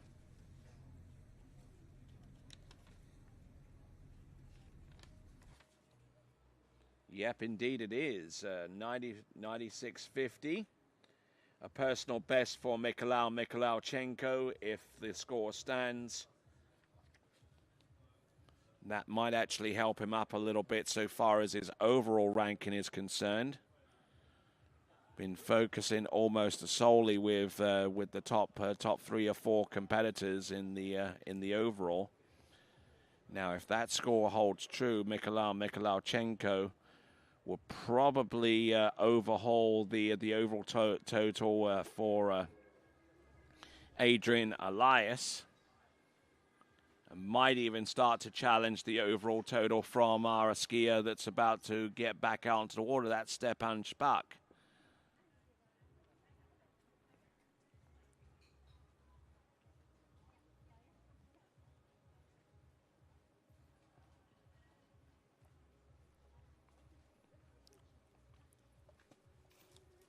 So Stepan Shpak has the second and final 22nd pass to come. Personal best of 10,110 points. Produced that personal best in 2016. Second place in the Open Europeans jump way back when. And after taking a 3-year hiatus from the tournament water ski scene, he is back. Stepan Shpak. Mode back to back reverse. Back flips in each direction. Flip twister back to front, and now he goes for the ski line. Ski line 5 back there. Recovers from that. Ski line 0, positional to the back. Ski line 5 front. Nicely done Great skiing there from Stepan Spak, and he should be expecting an uptick in points so far as his tricking is concerned. Stepan Spak, who tricked 83.30 yesterday, and may have done enough to get close upon a 9,000 points total.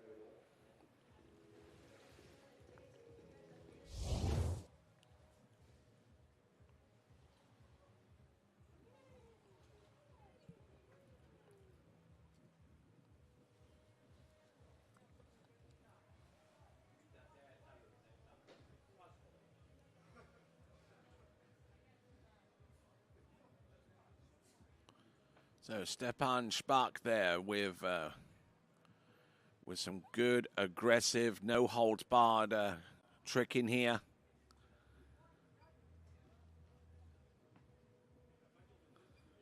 Ski line 5 back, and then with the ski line 0, and then ski line 5 front.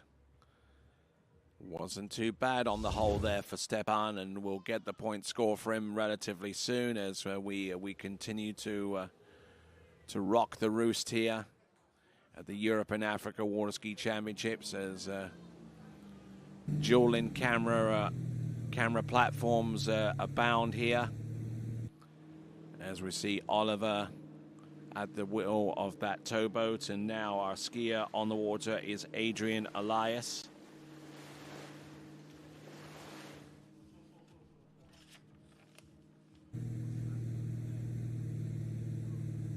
Adrian Elias, whose personal best is 90, 89, 90. Toe 5 back, toe 8 back to back, and it's reverse. Toe 5 front, toe out, toe straight back in, toe wake O. Toe wake line O, keeping good line tension here, making sure that it doesn't go slack at any moment. And essentially a perfect looking opening pass there, was right on the money with those toe tricks.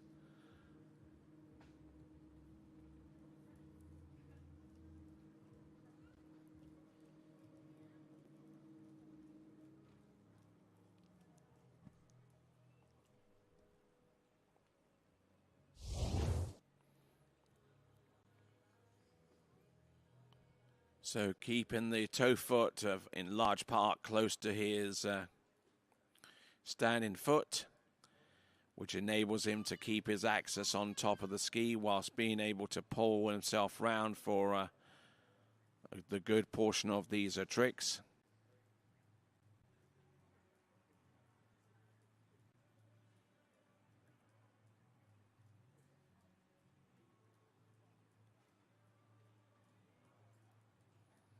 So the first pass looked pretty sweet,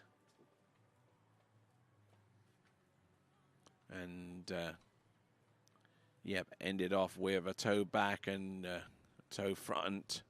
Whether those are going to be in time or not's another matter, but she looking pretty good, and the point score 84.90.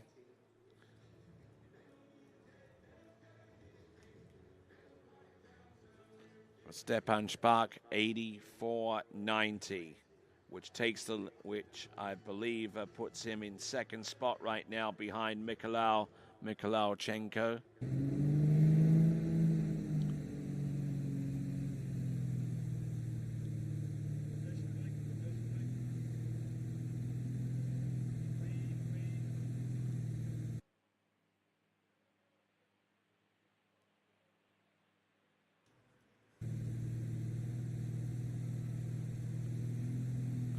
Here we go with Adrian Elias coming in on pass number 2.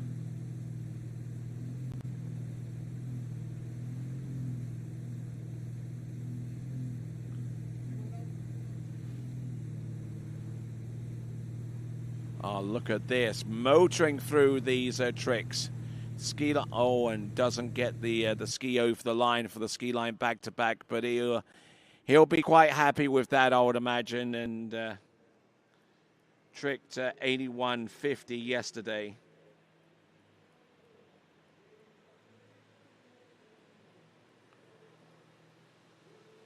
And tries a trick out of course just for a little bit of showmanship at the end, and trying to maximize the amount of time that he had on this beautiful facility in Salmsee in Austria.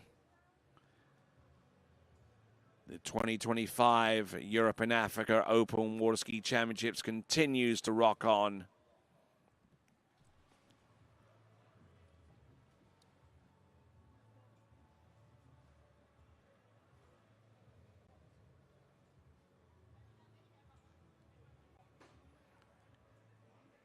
In good frame here, a ski line back and turns away for the wake 5 front. And the wake 5 back, and just a few throwaway tricks towards the end. He got the majority of his high scoring point and point moves well within time. We're going to look in looking at some of the performances that have been produced so far. We'll have a look at the leaderboard shortly, and that should give us an indication of where we're at. Mikhailovchenko still out in the lead with a point score north of 9,000.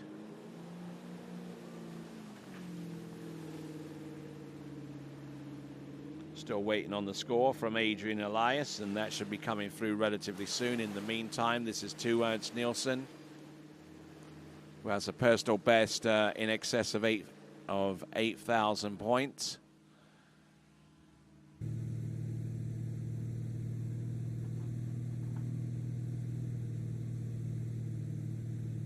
Toe 5 back, toe 8 back to back, and it's reverse. Toe in, toe wake O, toe wake line back to back. Trying to recover on the toe wake line back to back, but nothing doing there for him.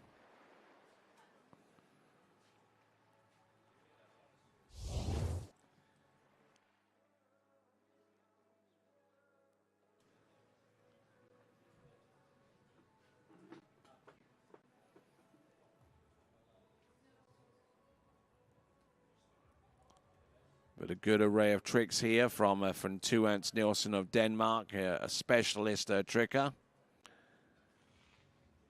Only ever see him compete in one other event or one time, and that was in the tricks event in the elimination round of the Junior Worlds, or the U21 Worlds, which were hosted at Santa Rosa Beach in Florida.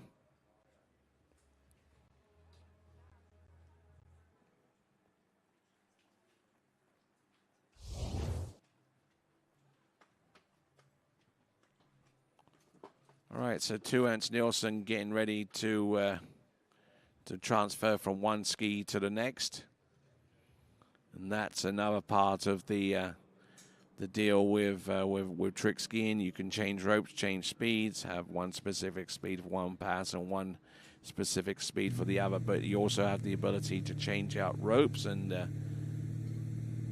change out skis as well.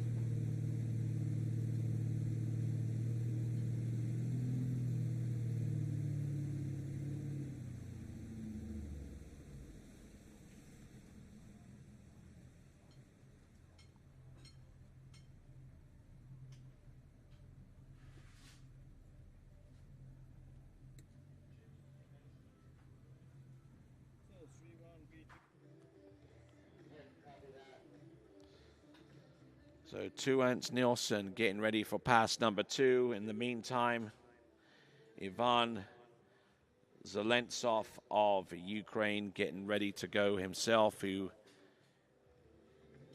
he tricked north of 8,000 points, specifically 8,310.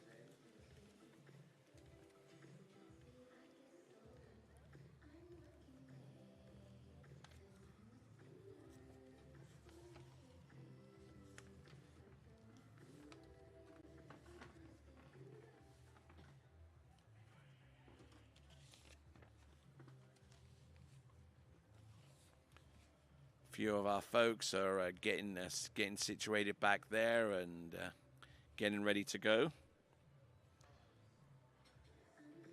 We've got Adrian Elias's score, which is 8880, 8,880. So some major score improvements from each of our skiers so far, including the likes of Stepan Špak, who tricked 84.90 compared against his opening round of 81.30. And the biggest improvement comes to us from Mikhailchenko, who tricked north of 9,000, as we see 2 Ernst Nielsen falling on the front flip. So he, unfortunately for him, the likelihood of him seeing an uptick in his tricking performance between round 1 and round 2, looking at the first few tricks, and then the front flip came into being, and unfortunately stuffing the ski in the landing and just way too hard. So that sends him careening forwards, and that is 2 Ernst Nielsen.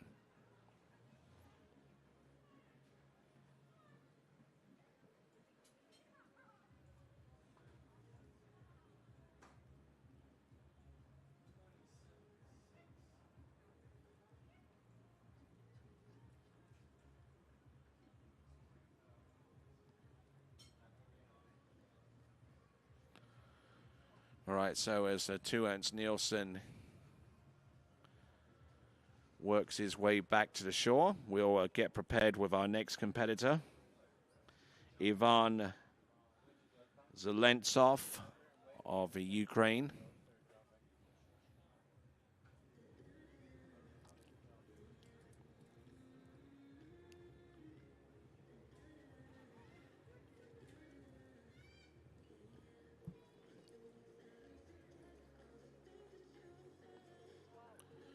So waiting on that score for 2 Ernst Nielsen. I doubt whether it's going to be anywhere close to what he produced yesterday of 81.80, but skier with a potential of going higher than his initial first round score of 83.10 is our next skier on the water, Ivan Zelentsov of Ukraine.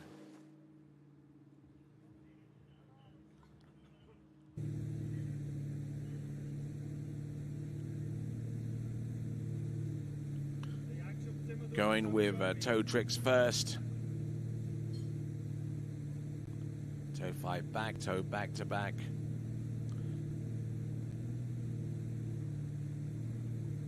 Look at that, toe wake line 5 back. Going from inside to out, which is unheard of.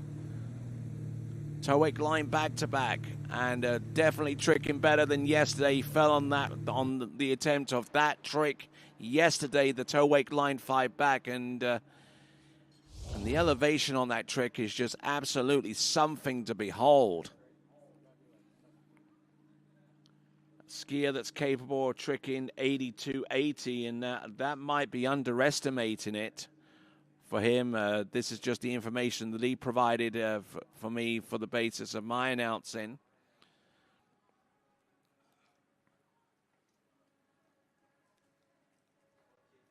But wonderfully executed tricks towards the end, especially the toe wake line tricks.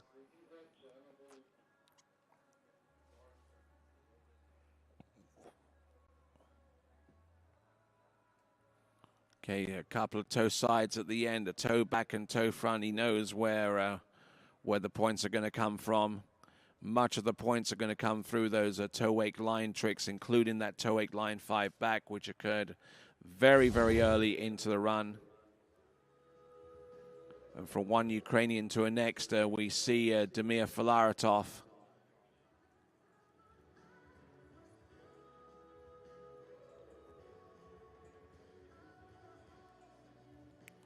And in the meantime, let's send it over to Zane. All right, hey guys, I'm here with Adrian Elias. We saw you trick 8,880 points. Feel pretty good out there? Yeah, felt good. Toes were really good. I like my toes, and hands I was struggling, but I stood up. That's all I can ask for. And yeah, especially here at the Europeans in the finals. Good enough. Second best result this season. Well, yeah, you looked like you were going a little bit hard on those flips, but you still managed to kind of calm down and got through the pass, so at least got a stand-up run. So congrats on second best result of the year. Yeah, thank you very much. Yeah, and the half jack, the showmanship on the way to the dock, the half jack looked really good too, so we're looking forward to seeing that in the run here soon. Yeah, it's going to be in the run, hopefully next season, and hopefully I'll do it every time. Well, cool. Well, good skiing. We'll let you enjoy the rest of the day, and we'll send it back to you, Tony. Thank you.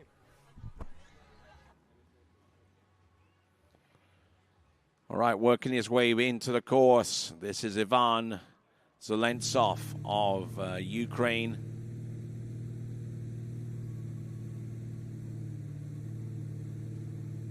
European youth champion in the U14s. Oh my word, he's getting, he's still there. He's still there. Does he continue? Oh, and is he still there? Oh my word, he tries to recover from one of those flips, but give it up for him, please, for having the persistence to hold on and to try and get back on top to continue skiing. It looks like he's in a bit of pain, though, so he might need to get a medic on the shore side to at least check him over. But Ivan Zelentsov, probably his pride's more hurt than anything else.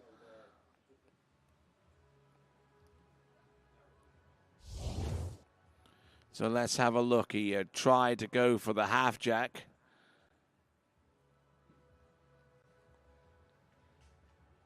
Little bit of body surfing there, and he tried his best to bring the ski back on top of the water.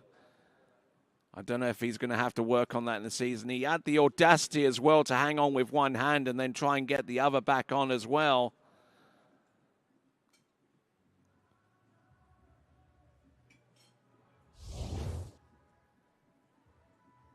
So Ivan Zelentsov probably will not see an uptick in point score between the last round and this one. Bear in mind, yesterday the tricked 83.10. We're waiting on the score for 2 Ernst Nielsen as well.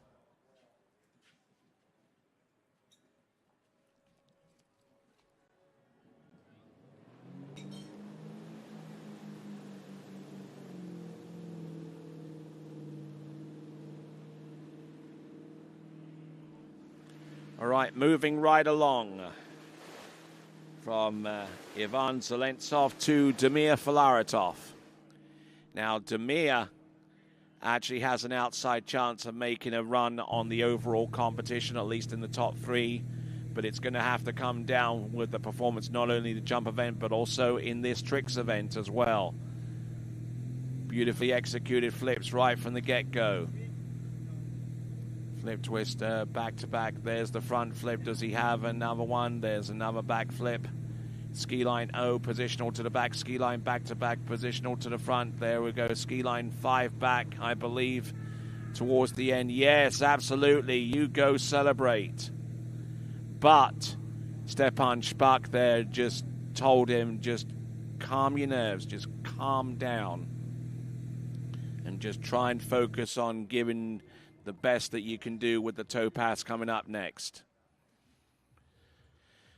So our Ukrainian contingent there are just keeping an eye on whatever's going on the water. We saw Ivan trick not too long ago. He tried his best to recover, but they should be pretty pleased with the effort from Damir Filaretov, who has about a year's left of studies to go before he graduates from the University of Louisiana at Monroe in the United States.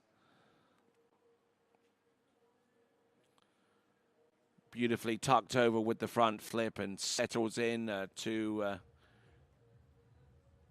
a Ernst Nielsen with 55.50.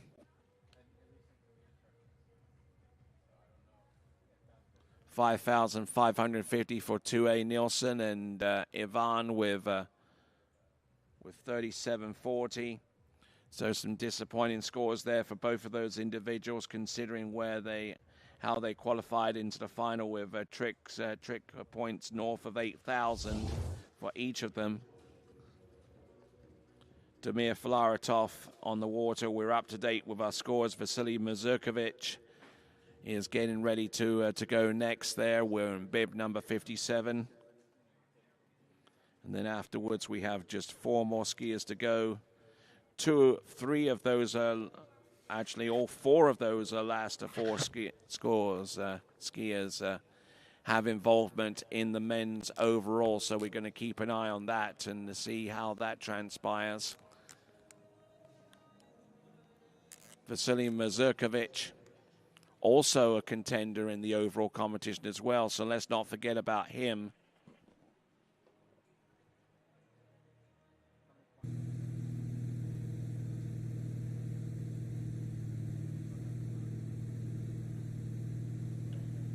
Okay, toe tricks here for Damir Filaretov. Keeping the toe foot close to his standing leg, spinning in and out rapidly here. Look at this. Toe wake line O, toe wake line back. Toe wake line 5 back there from outside to in. Toe wake line back to back, and it's reverse. Keeping the flow going, and yes. Good solid skiing there for our Ukrainian athlete, Damir Filaretov.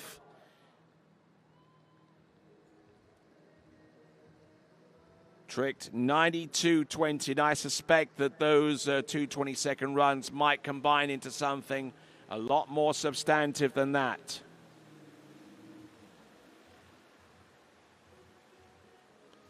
Be interesting to see what the point score is and how that shapes up in the overall battle.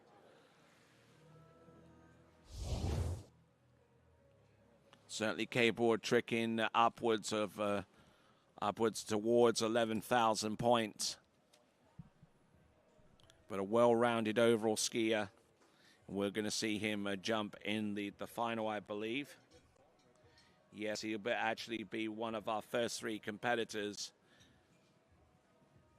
And that is going to be an exciting jump event to come. And it will start with Daniel Dobringer on the 5-foot-high ramp height. But with tricking right now, we're still working our way through with these tricks. Toe wake line back to back, and the reverse should be within time if the pacing is right. All right then, moving right along. Next competitor up on the water, having tricked 98.40 from the round previous to this. This is Vasily Mazurkovic.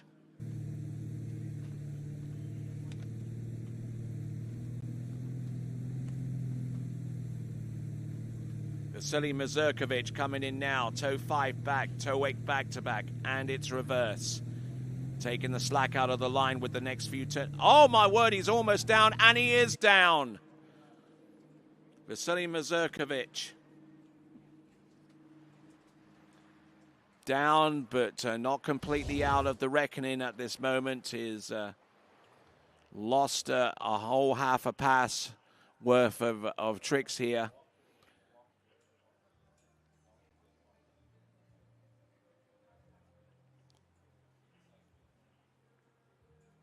But almost went out the back there with that toe 5 front, and that ski slipping outside the wake, and that just compounded his lack of balance there. And we're going to send another. We're going to send it over to Zane. All right, hey guys, I'm here with the Meerkat, Damir Filaretov. Great skiing out there. How'd it feel? Thank you. Felt awesome. I decided to go for a kind of risky run in finals. I did 2 hard tricks that I decided not to do in the prelims round. In my prelims, I gave overall points to the team. So now I'm trying to fight for the medal. Hopefully everything's going to be credit and I can have a good chance for a podium.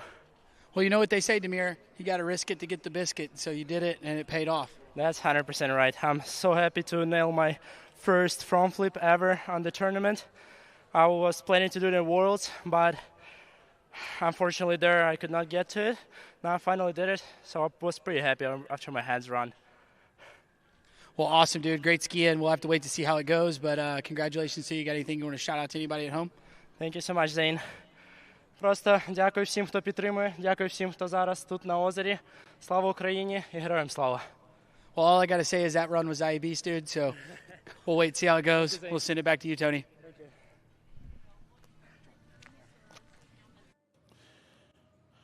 All right, as we continue on, we still have Vasily Mazurkovic, and looks like he asked her for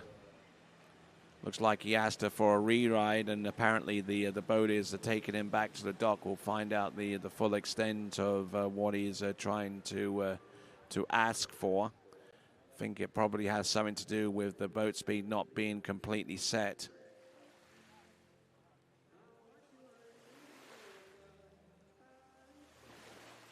And this is definitely going to be a dramatic turn of events with Vasily Mazurkovic.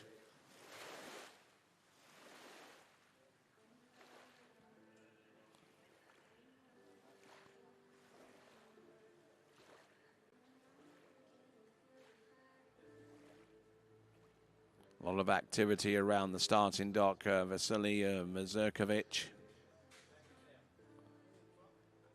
skiing under the provision of the white flag, which is used for skiers who are unable to represent their own native lands due to geopolitical conflict. Giving those skiers at least an avenue to compete in championships such as this one, the European Open Championship, coming to you live from Selmsee in Austria. Oh, look at this, 10,170, 10,170. Now, let's plug that score in, 10,170 for Damir Filaretov into the overall. That gives him an additional 80 overall points. And where does that put him in terms of placement? That currently puts him in 5th overall right now.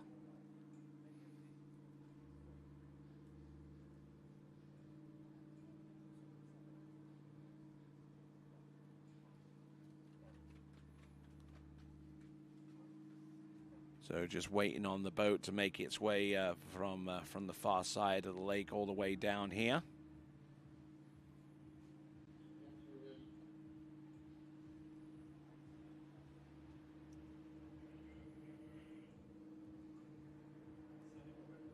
All right, then, with that, let's send it on over to Zane. All right, hey guys, I'm here with Renee Shield, one of the event organizers. We know you've been doing a ton in the background to get this event working, and it's been a great event so far. Thank you very much. We are very happy you all are here in this beautiful lake, and the weather is good, the results are fine, so we are very happy. I think the results have been a little more than fine. I know yesterday in the jump event we had PBs, just everybody getting a personal best. So the site's skiing really good. You've done a great job getting everything set up, and we're really happy for you guys to have us here. Thank you very much. Well, perfect. Well, thank you and your team for everything that you've done for this event. We really appreciate it. I know all the skiers appreciate it. You've done a great job, and we'll send it back to you, Tony. Thanks. All right, so the major movement in the overall comes via Damir Filaretov with his score of 10,170 points. That moves him from 7th place overall all the way up to 5th. And leapfrogging Vasily Mazurkovic, who is on the dock getting ready to trick. And also leapfrogging over Luca Rockenwald, who's seen his placement in the overall being reduced from 6th down to 7th.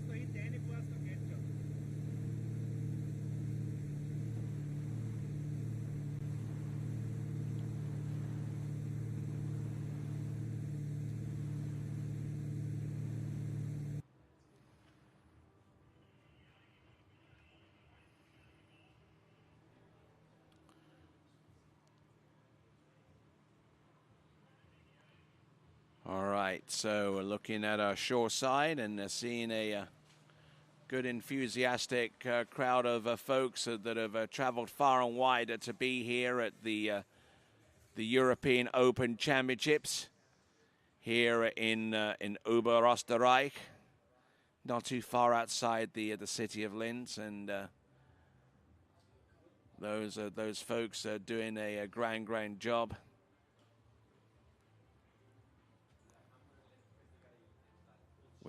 We have a number of sponsorship entities involved with making sure that this event is a success.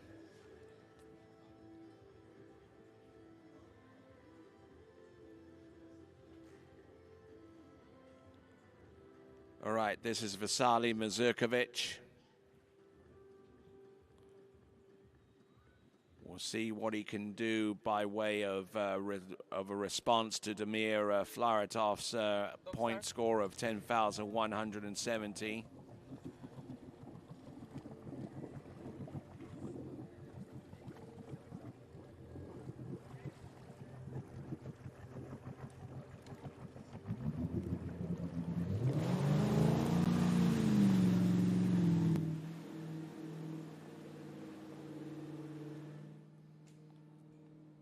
Vasily Mazurkovic.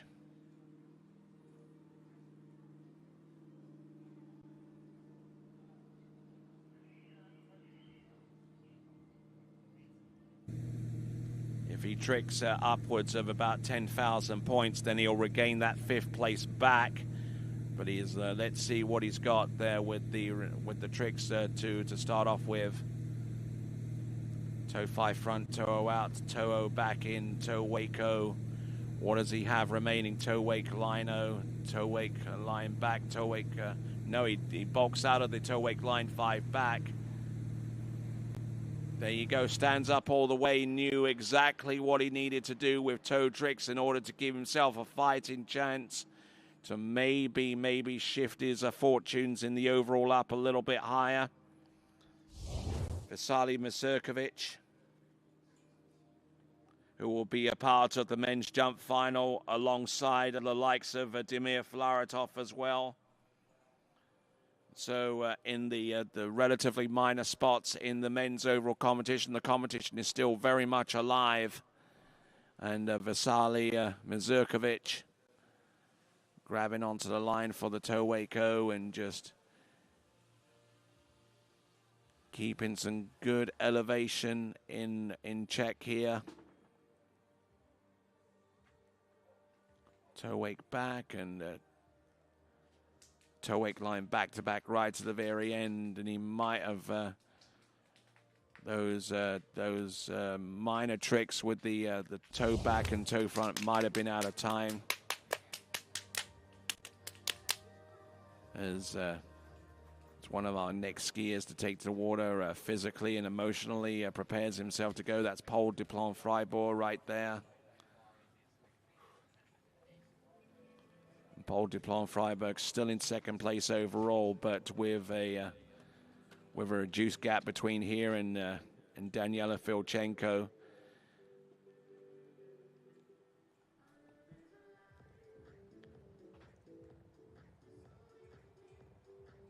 The difference in point score in the men's overall is about 5.75 points between 1st and 2nd, and almost 8 points separating 1st and 3rd.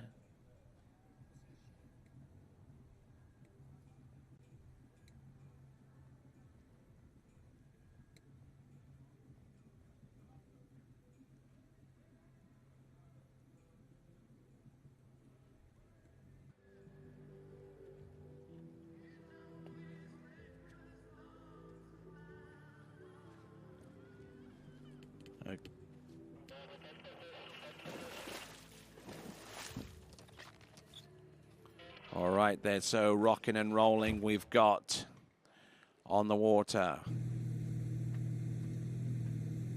Vasily Mazurkovic all but completing his opening pass. There's the Mo back-to-back. Screams him back into the wake there with the Mo back-to-back reverse. What has he got there? Flip twist to the back, flip, goes in for the front flip. Goes in for the front flip reverse. He's piling on the points here. Could we see another big shift in the overall competition? Vasily Mazurkovic, yes, there you go. Getting the job done there with 2 20-second passes. And Vasily Mazurkovic, fine effort here. And no, don't pull the ramp camera off. That's the last thing we need.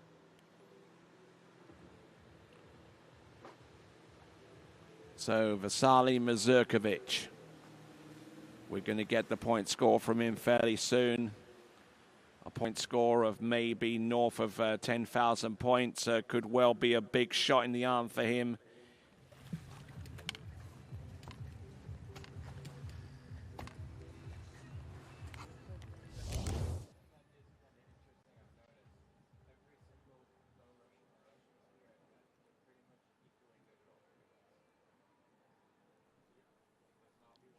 But look at him, a trick there from one trick to the next there with the flip twist back and twisting over towards the front there after landing that. Goes for the front flip. Beautifully landed, not sinking in one little bit there and taking a little bit more of an absorption on that landing with the second front flip. Ski line, a position to the back, ski line back to back, and what does he have left? Ski line 5 back just to put a button on that performance, and that is a superb display of tricking.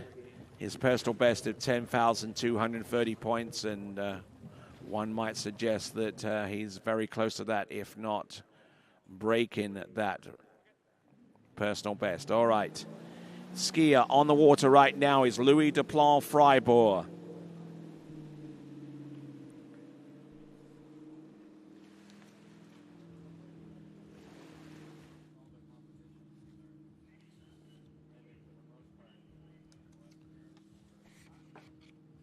Louis Duplan-Freibourg, who has a personal best of 12,510 points. And there's a good reason why, because he's able to keep the tricks very close to the wakes, especially with the flips and twists. Look at the sequence towards the end, folks. Ski line 5. Oh, and going in for the ski line 5 front. And unfortunately for there, that might have just absolutely decimated his ability to trick or be capable of tricking over 10,000 points with the remaining portion of his effort going forwards. Louis Duplan-Freibourg. Looking at the flips here, they look clean and look absolutely impeccable here. But then as the boat speed motored down, he went in for the ski line back-to-back. Ski line 5 back and lets the rope out for a ski line 5 front. And unfortunately, the not getting the rope under his skis soon enough to be able to recover from that landing. So he had maybe about 4 or 5 tricks to go as we... All right, hey guys, I'm here with our last skier, Vasily Mazurkovic. Felt good out there. You look pretty good. Tell us about your ski run. Yeah, it's pretty good experience for me to compete at this Open Championship. It's my first time. It's my hands and toes pretty good today. I just skiing well with these guys. Well, I thought you looked pretty good out there. I mean, we've seen you in the other events, and I thought you had a pretty good weekend. So, it's good to see you here in the trick finals. Yeah, I'm now in the jump finals to compete with jumpers and set maybe new PB today. Yeah, and you did. You put out a booter yesterday, so we'd love to see a PB out of you today. Oh, thank you. We will see my score on tricks. Perfect. And we're going to shout out Alex Kozlowski because we know he's probably watching at home. I know he's one of your buddies, one of my buddies from back when I lived in Ukraine. So shout out Alex Kozlowski. Skiing well. Perfect. Well, great skiing, dude, and we'll send it back to you, Tony.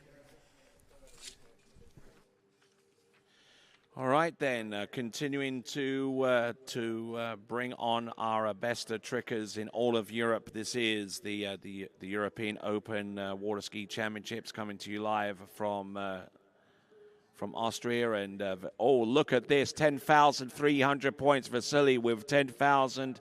300 points. Now, what is that going to do to his overall reckoning? 10,300 points. Quick calculation here will show that Vasily Mazurkovic is currently regained his 5th place in the overall competition, and he is about 311 points adrift from the lead position in the overall competition. Vasily Mazurkovic, 5th place overall right now, but the potential is still there for him to rise higher with the jump event. Louis Duplan-Freiberg, there we go. There's the toe tricks. Toe wrap in, toe wake O, toe wake line O, getting bogged down there with the toe wake line O, toe wake line back to back, toe wake line back to back, reverse to the front, a couple of side slides, toe wake line 5 back. Does he recover? Oh, and that might have been the difference between a higher score this time around. And unfortunately, the release person wanted to keep him on, but unfortunately his toe foot strap had other ideas.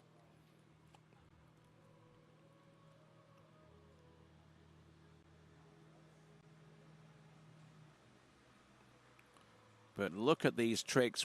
Good pacing from one end to the other. Needing to go a little quicker here to make sure that all of the tricks fit into the 20 seconds of time allocated for each one. Toe eight line back, toe eight line back to back, toe eight line back to back, reverse. A toe side, toe eight line 5 back, and the rope just snapped. And there's no way back from that, unfortunately, as he's now going to have to go shopping for a new piece of rope.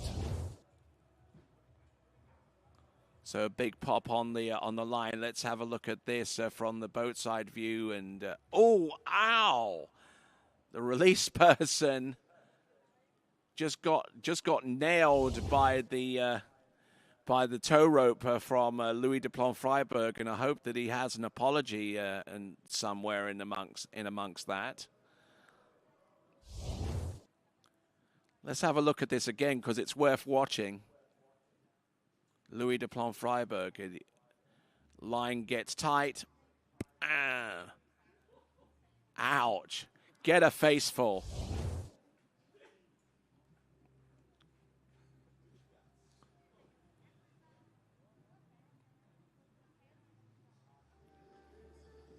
Now, but that sometimes happens, you know. Next competitor up, and still very much on track for a high placement in the overall competition. This is Austria's Alexander Schiel. Personal best of 10,040 points.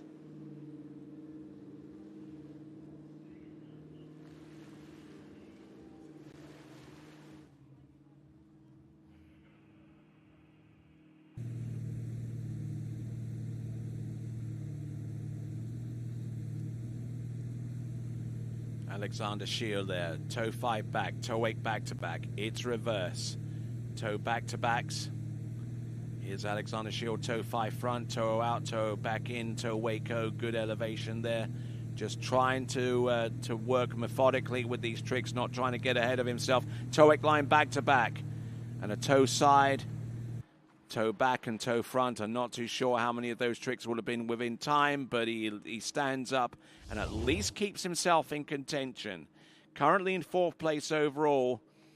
He could potentially claw enough of the gap to at least worry Louis Duplan-Freiberg ahead of the jump event.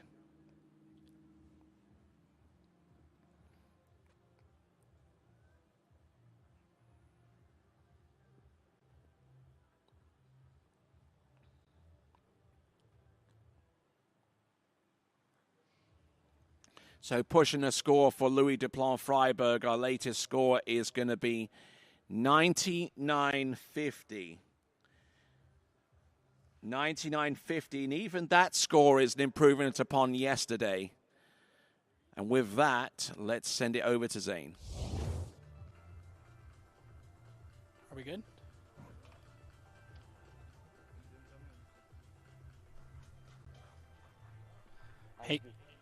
All right, hey guys, I'm here with Misha Mikolachenko from Team Ukraine. Pretty excited as you come down the bank. We got a new PB today, right? Yes, 9,650 points. Well, if you ask me, I'd say that's Zaibis. Yeah. All right, and we know you're chasing down that 10,000 point run, so we got a couple more events coming up here. You got under 21 Europeans in 2 weekends from now, and then we'll see you at the Open Worlds. Yeah, right.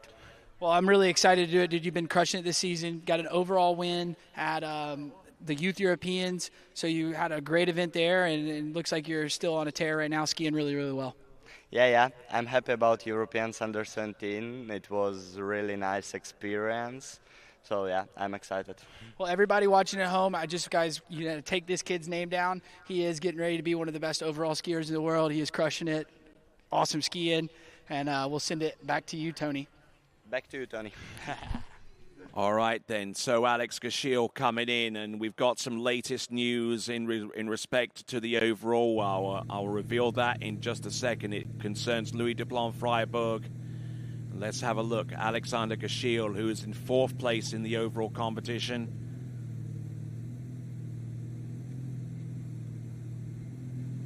Looking good, just trying to keep his pacing on track here with the ski line trick. Ski line, and going down on the ski line 5 back there, which might have just all but have eliminated his race to get a top 3 position in the overall, but a good solid attempt there from Alex Gashil.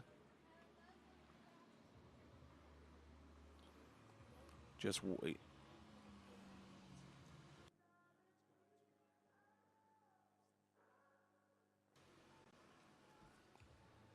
so looking at these tricks here from Alex Gashil.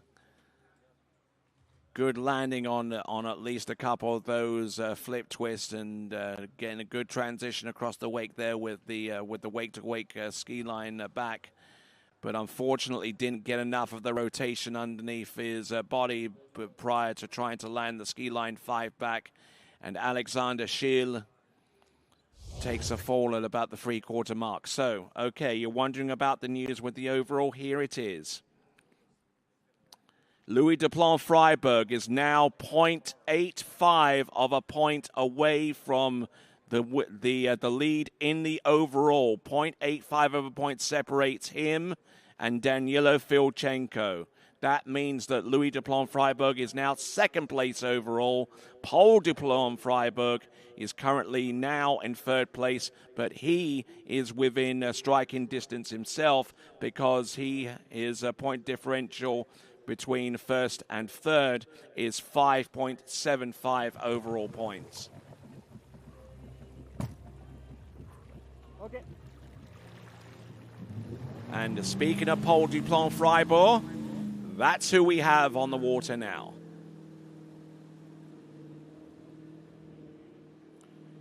Now getting the boat speed set.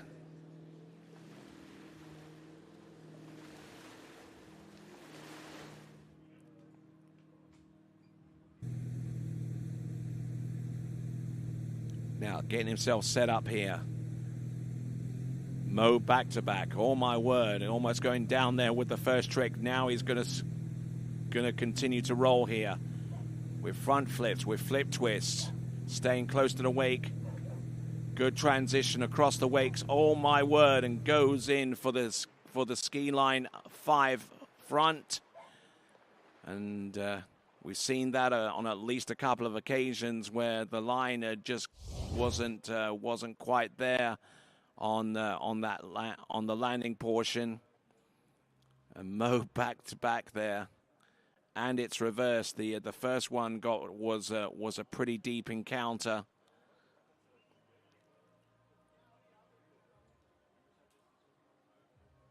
Keeping everything in good forward motion here. Just trying to keep a good pacing with this first of 2 20-second passes. But I don't know quite what was going on there, but just didn't flick the line underneath the ski enough to be able to ride it away. So now the ski has been retrieved, and now we will see what Paul Duplon Freiburg has by way of response with the toe tricks coming up next. And there I see that Louis de Plan-Freiberg looking through his tricks, his performance for 99.50 points.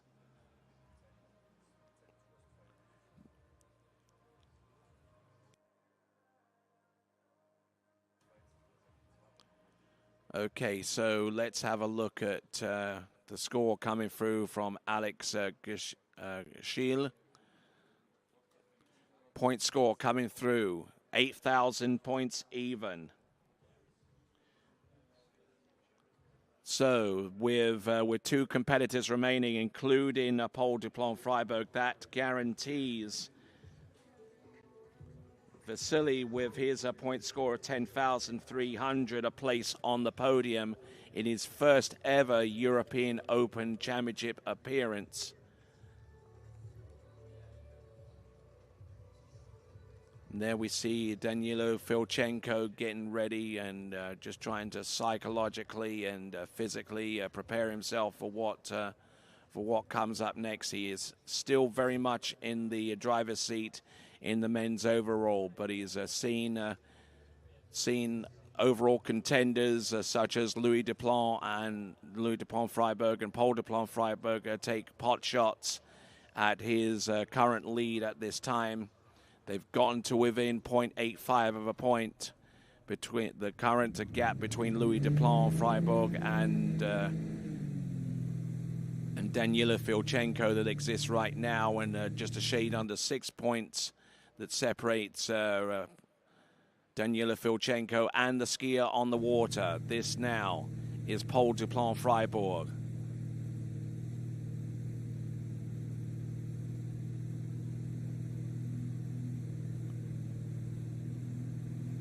Continuing on with the toe tricks. Toe 5 front, toe O wrapping, toe wake O. Continuing on with the toe wake lino. What does he have left?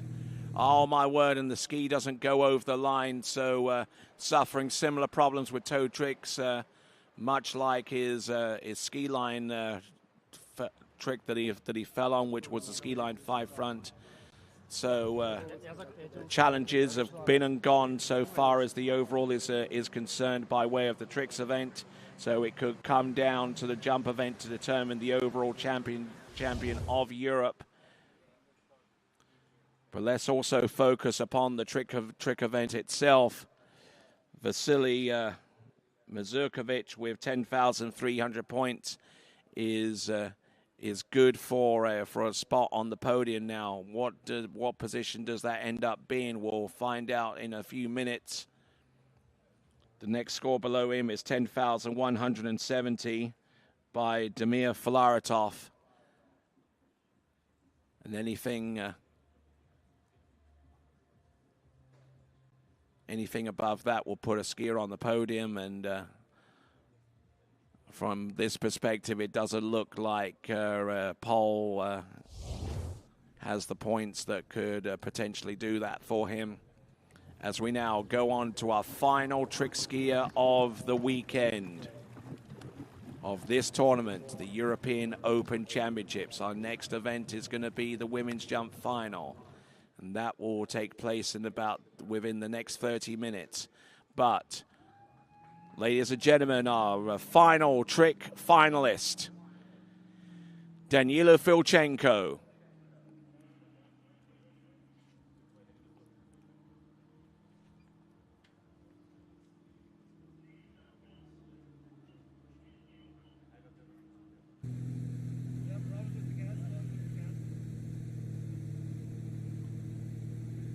Electing to go with Charlie too, and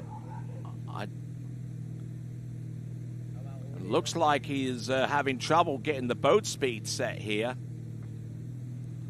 and he knows that too. So looks like the boat, if that is the case, then the boat is going to go back to the dock and start this thing all over again. It's not very often that you see a skier challenge for boat speed in this type of environment, because normally the boat is pretty good with getting the boat speed set, especially in tricks.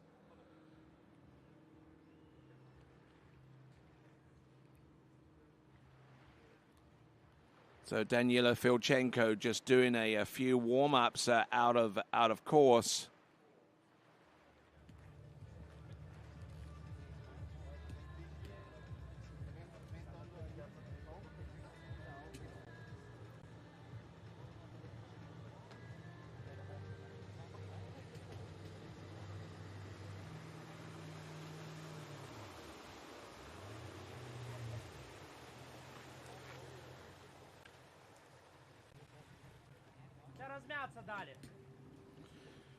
All right, so we're gonna bring in Daniela Filchenko for pass number 1. The boat appears to be surging to the point where it's all become almost impossible to get a decent boat speed set up for the first pass of tricks. Zero off didn't work or what?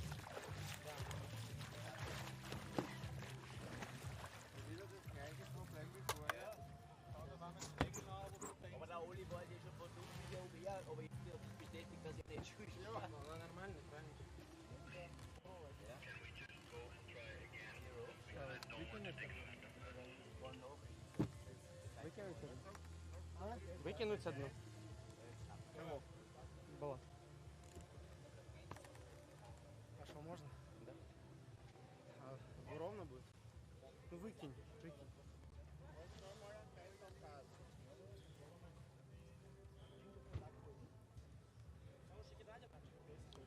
All right, so some high drama being played out on the starting dock. We see Damir Filaretov, whose score of 10,170 points could put him up on the podium. Damir Filaretov currently in second place. We got an outstanding score to come from Paul Duplan Freiburg, which I suspect is not going to be anywhere close to 8,000 points, let alone 10.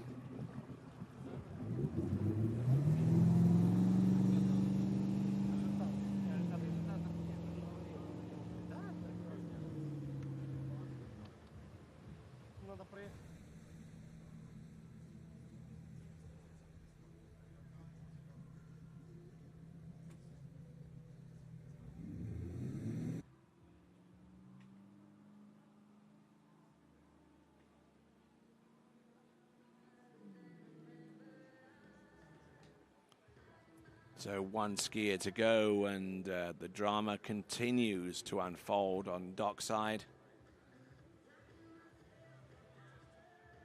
Stefan Spack there on the starting dock.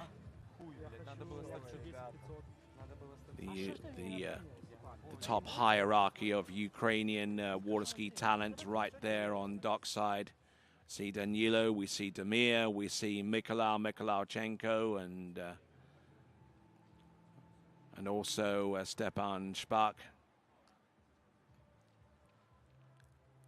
I'm sure that they give their families and their folks having to deal with the conflict going on in their home country the best of fortune going forwards. And I'm sure that if they have the capacity to actually watch this live, that they're doing so right now. Otherwise, they're more than welcome to watch the TWBC archived coverage of this event at any time on our YouTube channel. And speaking of the YouTube channel, make sure you subscribe to it. Make sure you're a part of the live chat, and also be informed as to the next time we go live, which will be in just a little over a week's time, with the Europe and Africa Under-21 Water Ski Championships coming to you live from Vienna. And then right after that tournament, the big daddy of them all, the Open World Championships, which will be taking place in Rocchetto in Italia And once again, both of those tournaments I mentioned being brought to you live and exclusively on TWBC.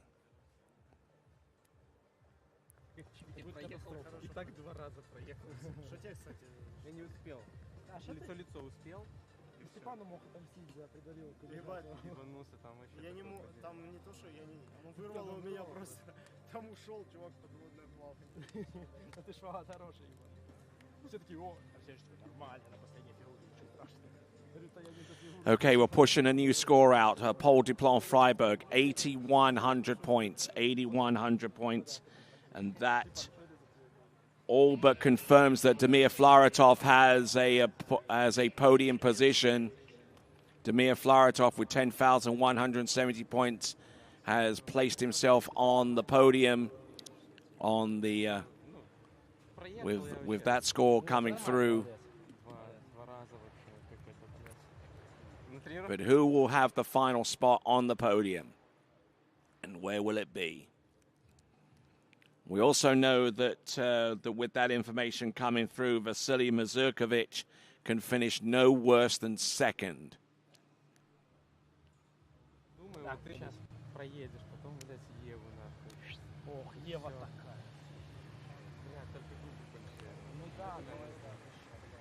So no shortage of drama here with the Europe and Africa Water Ski Championships here in 2025. Thanking you very much indeed for being a participant in this event. Our viewing audience around the world, it is about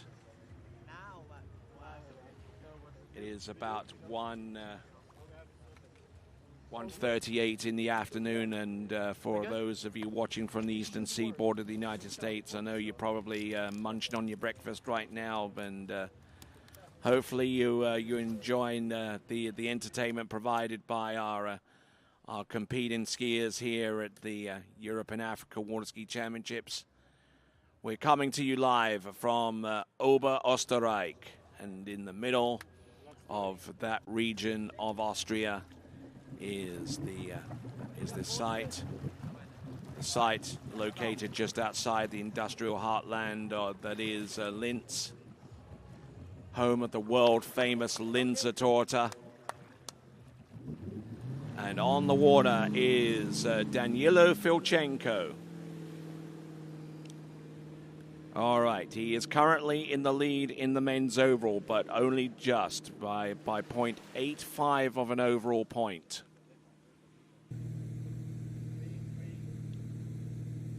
He could potentially put the title in the men's overall out of reach from either Louis Duplon Freiburg or Paul Duplon Freiburg, provided that he does what he tends to do, and that is to come through in the clutch in the tricks event. Look at him go. There's the flip twist towards the back. There's the front flip. Ski line 5 back. Ski line 5 front. Ski line O. Ski line back to back. Does he have anything else? He has a good looking run there. And if he tricks anything more than 11,330, that will not only potentially give him the title, which it would by a country mile, but it would also extend his very slender lead in the men's overall competition. Squashed down a little bit with the landing there with that flip twister back to front. And just holding on to everything that he could there. There's the front flip. Then he instructs the boat speed to go down for the ski line 5 back, ski line 5 front. Ski line O, a positional to the back, and then ski line back to back. And time should be expiring around about that point as he attempted one or two more lanyard tricks. At the end there, that is Danilo Filchenko.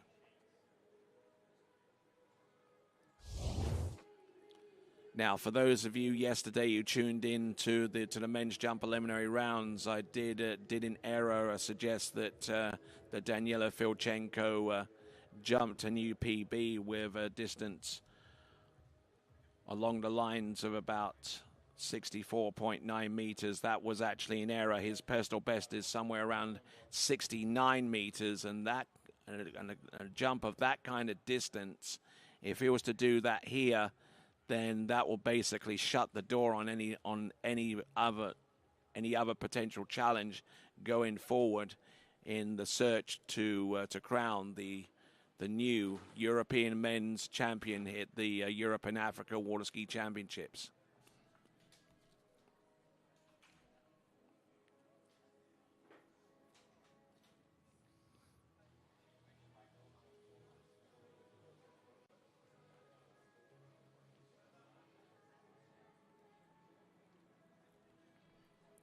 So here we go, folks, right here, right now.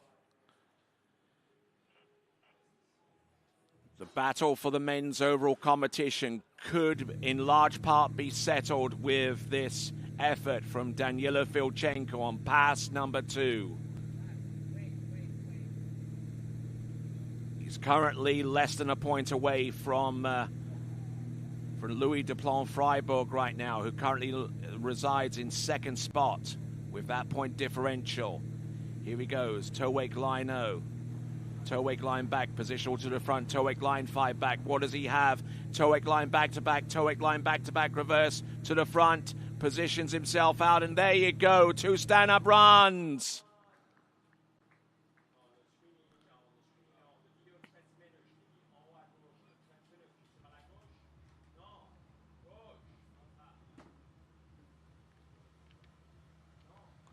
So Daniela Filchenko has probably gotten the men's tricking title to boot, but we'll wait for the scores to come through and to be official before we make that ultimate determination.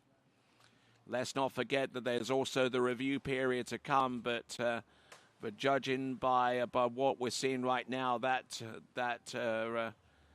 any change to the point scoring or the timing may not be necessary for a lot of what we've seen right here. Toe wake line 5 back there, just sending that ski all the way to the back there, and the toe wake line back to back, and its reverse. Some strength of Herculean proportions was needed to get through that toe pass. And a wry looking fist bump there right at the end of the completion of that run. He's not totally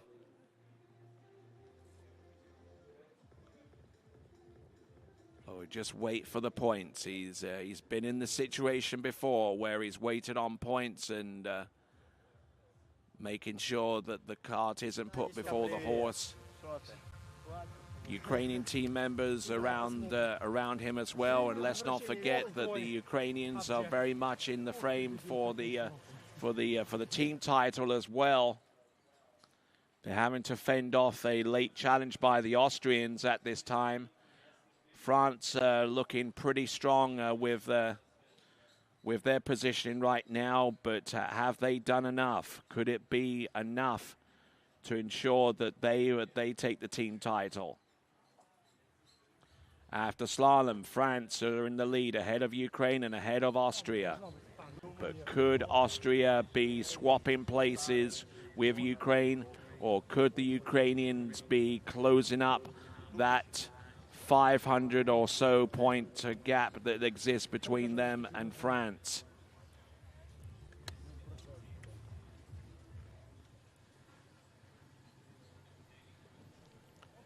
Looks like the whole nation of Ukraine seems to be on that slalom dock right now.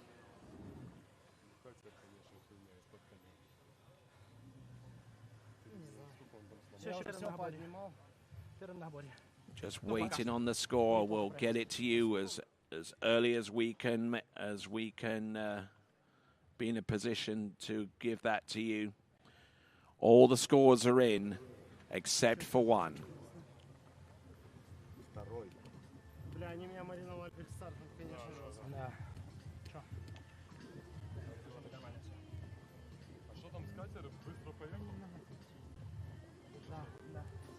Just one more score to plug into the overall calculation. He's halfway convinced that he's done enough for the title, but he wants to wait to make sure that that is confirmed without any cause for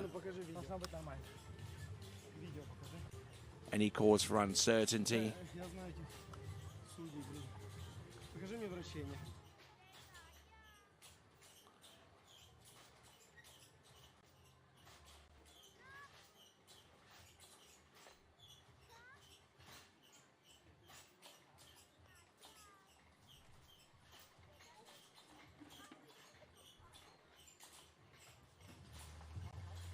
All right, then we're waiting on the score.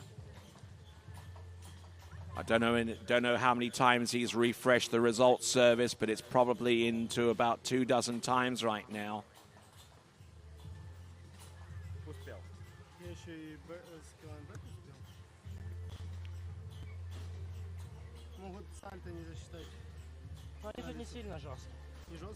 Make sure that you subscribe to the TWBC YouTube channel and get the latest of live chat right now. It's just absolutely agonizing to wait for the points to come through.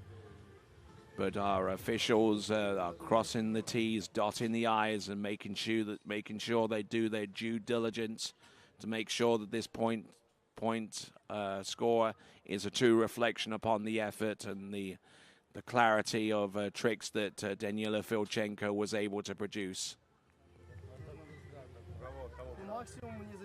Ladies and gentlemen, your point score. Daniela Filchenko, 11,830 points. He is your champion of Europe.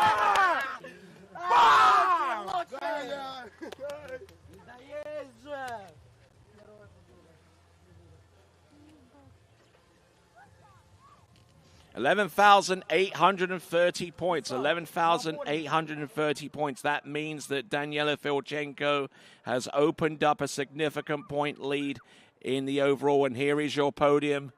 Daniela Filchenko, your winner, ahead of Vasily Mazurkovic and Damir Flaratov on that podium as well in third spot. Now, what does that do to the overall competition in the men's overall? Well, I can tell you this much.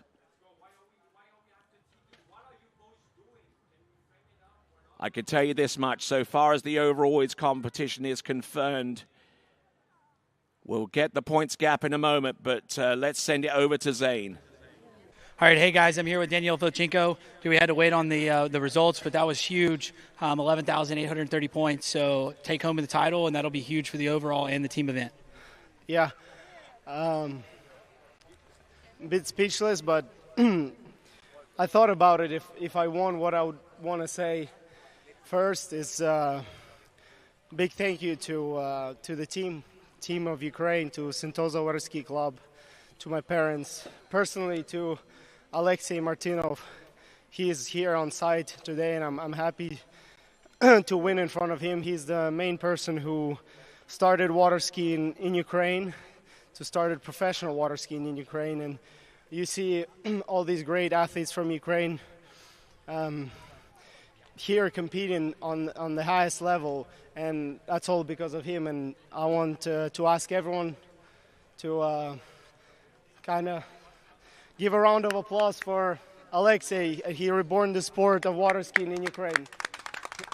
Yeah, and shout out to Alexei. I know he's done a lot for water skiing in Ukraine and a lot for the sport. So it's glad to have him here at the lake, and I'm glad he got to see you win. And great skiing out there, dude. Yeah, thank you very much, and thank you all for watching. Thank you who's supporting from that side of the webcast. Thanks to my parents, my dad, my mom, my girlfriend Camila, for supporting me and being behind my back. It's honestly not possible to do it on my own. So it's definitely a sport that you need a team behind you. So I'm blessed and happy that I have that. So thank you all. Well, we definitely saw it on the dock with your team, dude. Congratulations. Go enjoy it with your team, and we look forward to getting you out here in the jump event here shortly. Thank you. Thank you. All right, we'll send it back to you, Tony. All right, then. So to confirm the final leaderboard for the Open Men's Tricking Competition, Daniela Filchenko, your European champion for 2025, ahead of Vasily Mazurkovic. And also from Ukraine, Damir Filaretov with 10,170 points. Louis Duplon-Freiburg in fourth. Mikhailovchenko in fifth. Adrian Elias from Slovakia in sixth. Then Czechia's Zdeněk Coleman Jr. with seventh. Stepan Shapak with his eighth place position. Paul Duplon-Freiburg in ninth. Alex Schiel in 10th. Tuans Nielsen in 11th. And Ivan Zelentsov in the 12th spot. Okay, overall. Daniela Filchenko, who's opened up his gap in the overall, he's opened it up to the tune of 36.42 points ahead of Louis Duplon-Freiburg. And in third place right now, 43 points away from the first place position, is Paul Duplon-Freiburg. And then after the top three, the points differential drops away.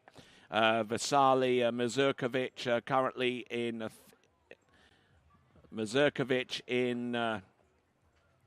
in fourth place overall. Actually, Alexander Schiel is actually in fourth place overall. I do beg your pardon for that. He's about 320 points away from the top spot in the tournament overall category.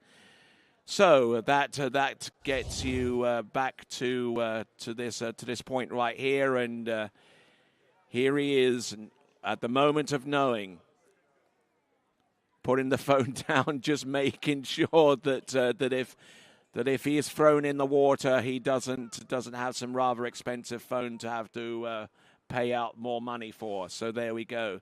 That is Daniela Filchenko, congratulated by members of the Ukrainian water ski team.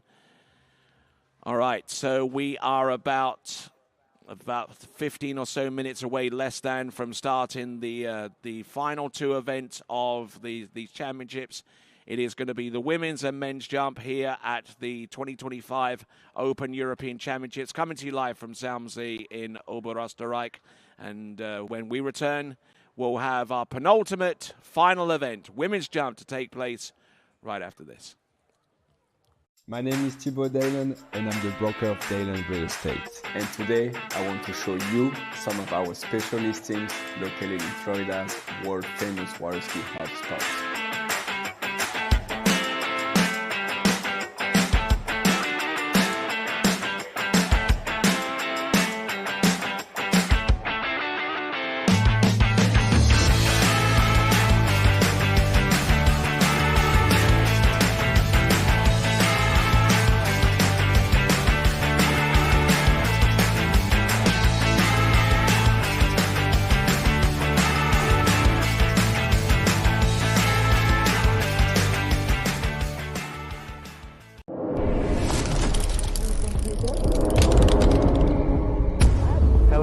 I'm Martin Coleman. I would like to invite you to the 2026 World Junior Championships here at Ahumada Ski School in Villa Dolores, Argentina.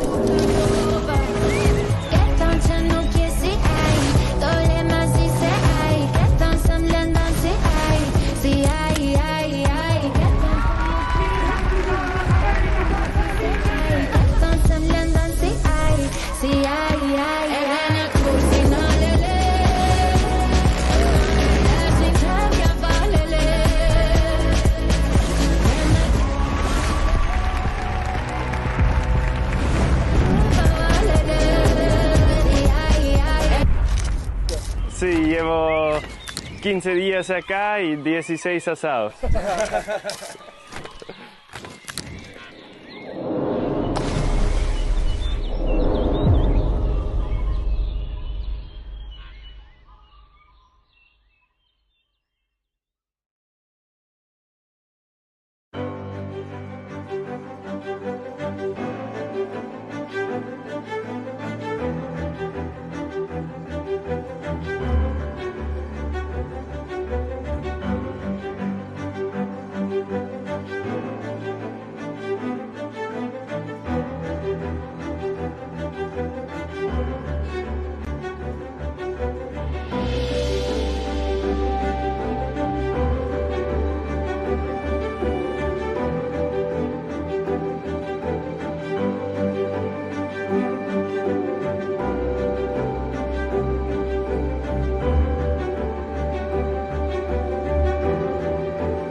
when I left the dock, there was no doubt in my mind I was going to win.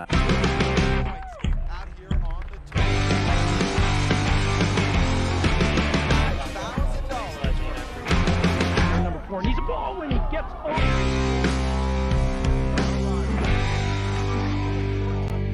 inside, flips around 2. Wade moves into the lead, and Wade Cobb gets a monstrous turn at 4 and hangs on around 6. First time today. Wade, you made it exciting once again. Slingshotting himself around 1, and that's large. He's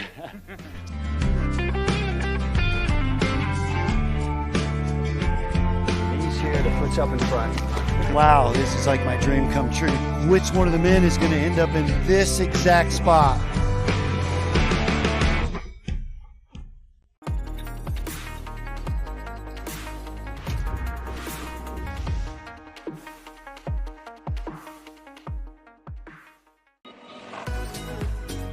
Schon seit den 80ern gibt es das Hotel Ibis Styles in der Linzer Wank-Müllerhofstraße. Nun hat das Haus innen und außen eine Totalverwandlung hingelegt. Offiziell eröffnet worden sind die neuen Räumlichkeiten im Rahmen einer Sommerparty. Wir haben die Fassade einfach machen müssen. Wir haben die Fenster getauscht und die Gartengestaltung geändert. Wir sind in Linz daheim, wir sind Stallstadt. Das Industrielle, das Industrial ist modern, Gott sei Dank sehr zeitlos. In die Zimmer haben wir die Badezimmer komplett neu gemacht und die Zimmer selber dem Ganzen dann einfach angepasst. Die Kokerei, Gießerei oder auch der Hochofen. Im Haus ist das Stahlstadt-Flair eingezogen. Mit kleinen Details wurde der Bezug zum industriegeprägten Umfeld hergestellt. Die Idee ist ja genial, nicht? Dass man einen Bezug schafft zur Industrie, wenn man auch von der Industrie lebt als Hotel. Also das ist eine geniale Idee, sozusagen das zu vereinen. Also es ist ein absolut gelungenes Konzept und ganz, ganz wichtig auch für den Tourismusstandort Oberösterreich, weil ja die Intention auch unsererseits ist, in den Qualitätstourismus zu investieren. Umso wichtiger ist es, wenn es Leitbetriebe gibt, die auch Geld in die Hand nehmen, um diesen Qualitätstourismus umzusetzen. Wir haben ein ganz besonderes Zusammenhalten, da sind wir auch über unsere Grenzen bekannt. Also wir sind befreundet untereinander. Jetzt die Linzer Runde ist da ganz besonders befreundet und wir schauen alle gemeinsam auf Qualitätstourismus. Im Vorjahr wurden in Linz erstmals über 1 Million Nächtigungen verzeichnet. Dabei zieht es nicht nur Touristen in die Stahlstadt, sondern auch zahlreiche Businessgäste. Mit der Extraportion Urlaubsfeeling wird die Geschäftsreise zum Erholungstrip. Wir sind in einer Zeit angekommen, wo wir einfach durchgehend nur arbeiten und nur drinnen sind und nicht rauskommen. Und ich will, dass der Geschäftsreisende, der nach Linz kommt und sagt, hey, ich muss jetzt 4 Tage bleiben, im Hotel die Möglichkeit hat, dass er sich quasi wie im Urlaub fühlt. Ja, wir haben einen Wellnessbereich, wir haben einen Pool, wir haben den großen Garten. Wir gehen mit allen Gästen sehr persönlich, sehr familiär um. Wenn man rausschaut in den Garten, da ist der Pool, da sind die Liegestühle, von denen sind wir aus Tourismusverband auch sehr großer Fan. Also die wird man von uns auch überall in der Stadt sehen und so kann man halt ein bisschen die Zeit nutzen, verweilen und die ganze Atmosphäre aufsaugen. Also ja, alles richtig gemacht. Von der Weihnachtsfeier bis hin zur Geburtstagsfete. An ausgewählten Tagen wird das Hotel zur Event-Location. Die Meetingräume werden dann je nach Anlass aufwendig dekoriert. Wir haben ja schon mal eine Hochzeit gehabt im Garten draußen, am Pool, das war sehr nett. Und Geburtstagsfeiern, eigentlich ist alles möglich. Also wir haben bis zu 270 Quadratmeter verfügbar, plus natürlich Outdoor dann in unserem Garten. Palmen mitten in der Stadt, kulinarische Gaumenfreuden und der Bezug zu Linz. Mit diesen Zutaten ist im umgebauten Hotel der Wohlfühlfaktor garantiert.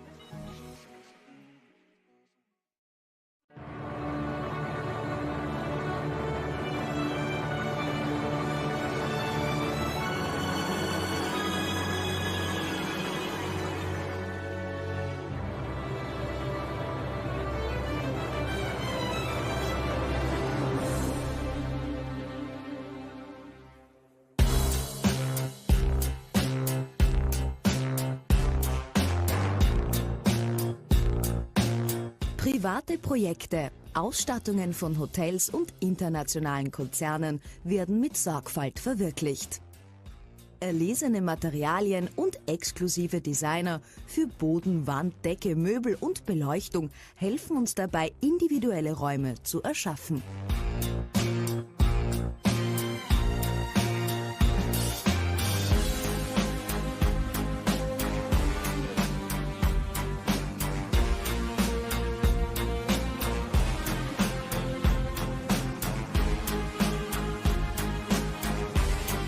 Komplette Konzepte mit Gestaltungsvorschlägen, Lieferung von Materialien sowie perfekte handwerkliche Durchführung ist seit über 25 Jahren unser Fachgebiet.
Verschaffen Sie sich einen Eindruck unserer Vielfältigkeit, überzeugen Sie sich von der Ausstattungswelt der unbegrenzten Möglichkeiten und besuchen Sie uns.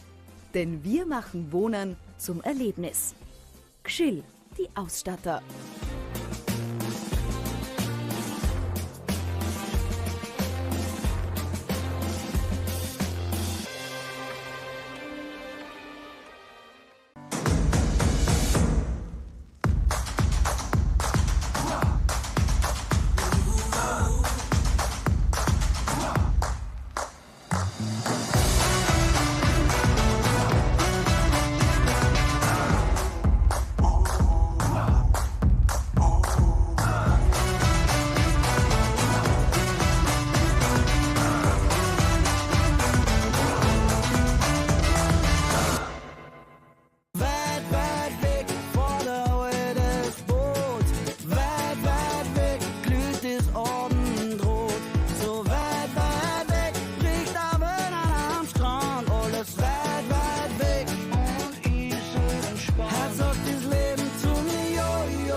flüstert meins, oh, oh, oh, oh, und legst an meine Sorgen.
Hey, morning.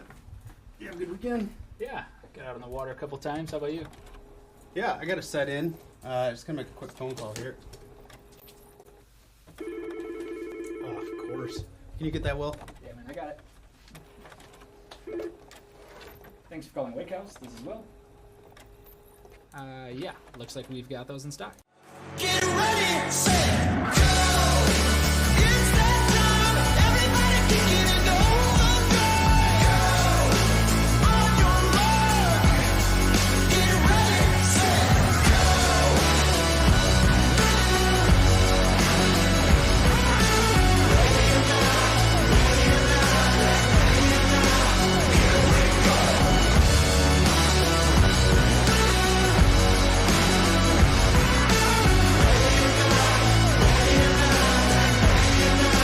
Here we go! For skiers and water enthusiasts, Florida lakes are what dreams are made of. Combined with world-class golf, remarkable weather, natural beauty, theme parks, and so much more, it's easy to see that Florida is paradise. For more than 30 years, I've enjoyed Florida's lakes and many offerings. If you are interested in Florida real estate, let me be your guide and trusted advisor as you search for your paradise. Together, we can make your dreams a reality.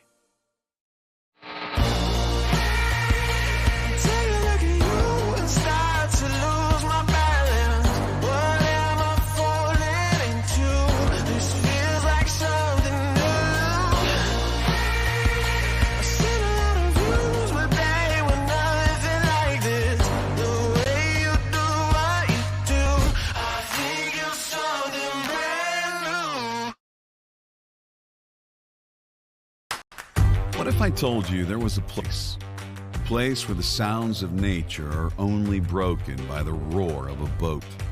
A place where that summer feeling lasts all year long. A place where the Florida sun is only outshined by the smiles of the skiers. A place where first-time skiers can ski alongside world champions, and the world-class coaches work with all levels of skiers. What if I told you there was a place where life slows down and your only job is to make lifelong memories? That place is Swiss Water Ski Resort. Book your trip at SwissWaterSkiResort.com.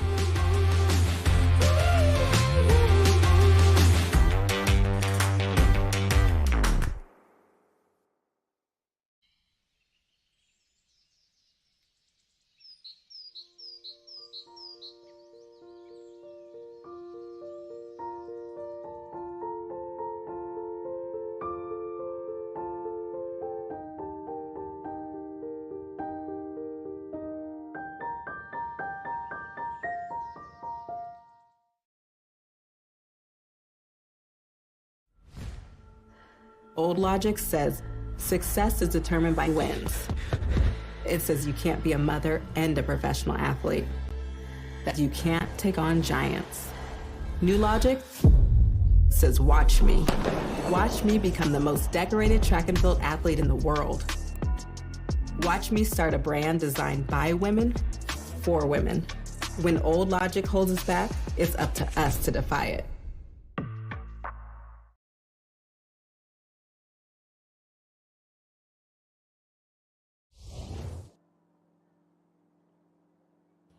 All right then, folks, let's get ready for the jump event. Our final two events of the 2025 Europe and Africa Water Ski Championship. I'm Tony Lightfoot and glad to have the pleasure of your company once again. And there's a lot of movement and shaking with the men's overall, and it's largely due in part to the performance of this individual here, Danila Filchenko, in the tricks event, scoring over 11,000 points. And looking just absolutely purposeful and focused and everything, all the attributes you need in order to be successful, not only in the men's tricks event, but also in the overall discipline. And just looking at these tricks there with the ski line 5 back and ski line 5 front, and the ski line O positional there for the ski line back to back. and just was on an absolute tear from start to finish, and that was pass number 1. Let's have a look at pass number 2. Equally as a dynamic there with the tow rope locked into the toe foot, using the toe foot binding, as it were. Toe 5 front, toe out, toe straight back in. Aggressively works his way over towards the wake with the toe wake O, and then straight up there with the toe wake line O, with the tail of the ski going over the line first, and then rocking and rolling with the remainder of the tricks, including the toe wake line 5 back with this instant replay, toe wake line back to back, and he knew that the effort was enough, but he wanted to make sure that the point score truly reflected upon the effort, and he was prepared to wait. He's been in that situation before, and he didn't want to put the cart in front of the horse. But here we go. We've got the women's jump final about to take place. We've got Perrine Saunier going to be our lead-off skier, followed by Lisa Polidorova.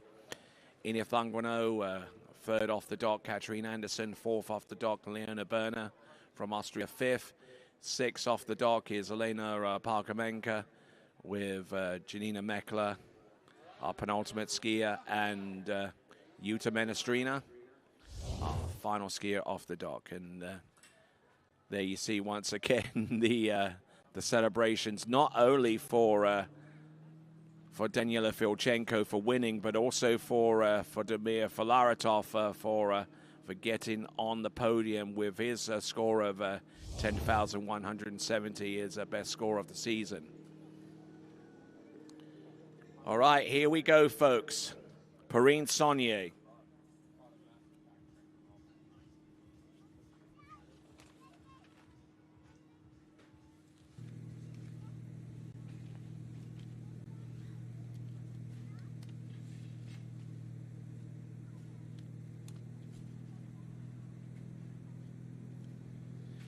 Okay, so Perrine Saunier, who has a personal best jump of 44.3 meters, and actually got to within about 1.5 meters of that personal best with a jump distance yesterday of 42.8. And there were a number of personal best scores all across the board yesterday in both the women's and the men's jump elimination rounds.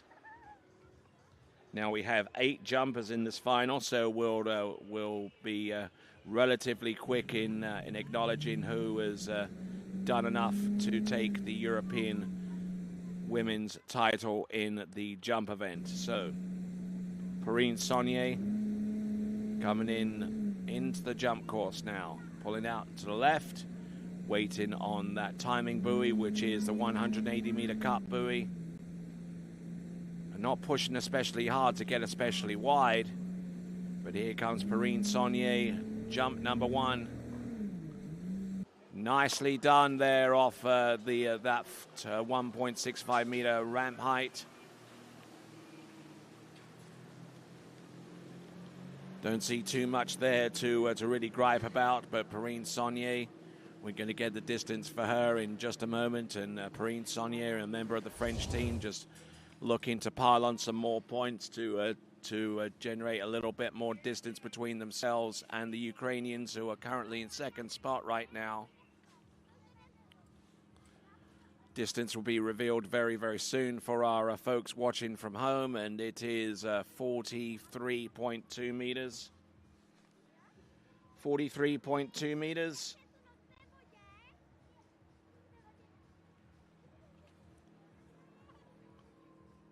Just looking at this from the angle of the jump ramp, and almost struggling a little bit ultimately with the landing, but able to get a full grasp of that first jump.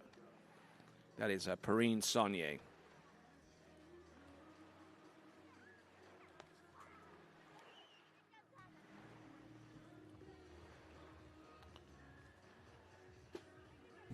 So we're looking at Perrine Saunier's second jump.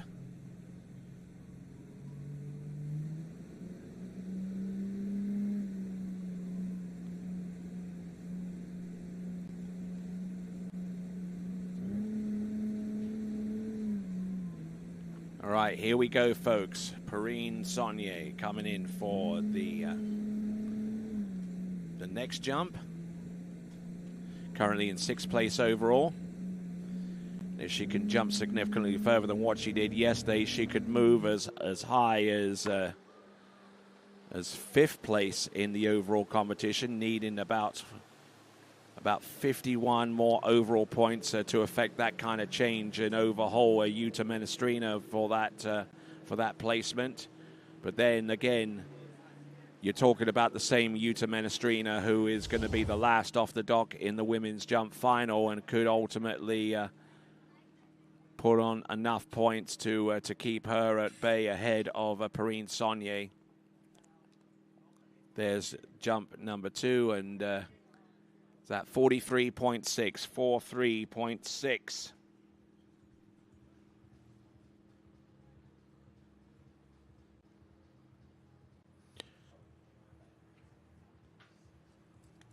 Okay, revised distance, 42.6 meters.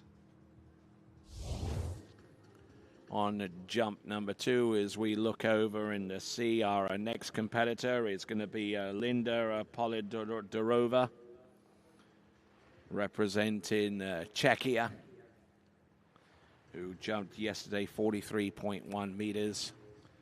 We'll look forward to seeing what she can do in the finals today.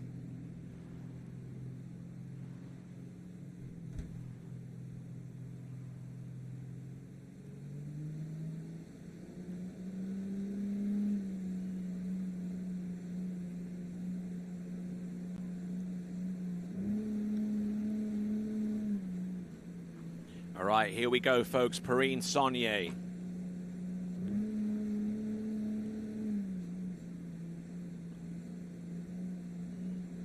Nice and wide. He's already got 2 jumps under her belt. The best of them so far is a 43.2, and I suspect that jump distance could well be eclipsed with the effort there on jump number 3. So Perrine Saunier currently in 6th place overall. I don't think she's done enough there with that particular jump to see her rise up as high as a 5th in the overall battle.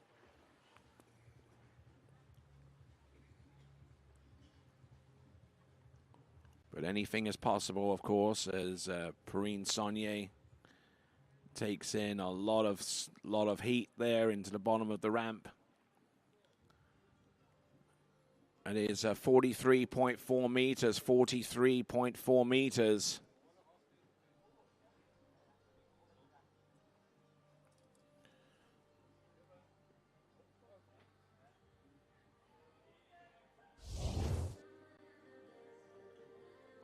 So 43.4 meters there on that final jump there. That sets the target for our remaining 7 competitors going forward in the women's jump competition, the first of which is going to be Linda Polidorova.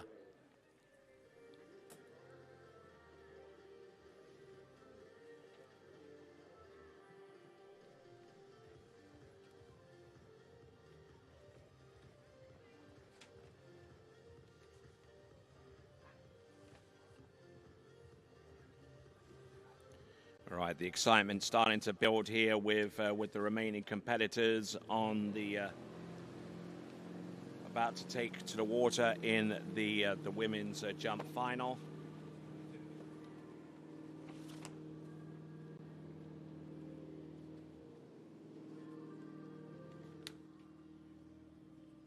So we have plenty of great competitors coming up. First of which is going to be Linda Polidorova of Czechia. I'm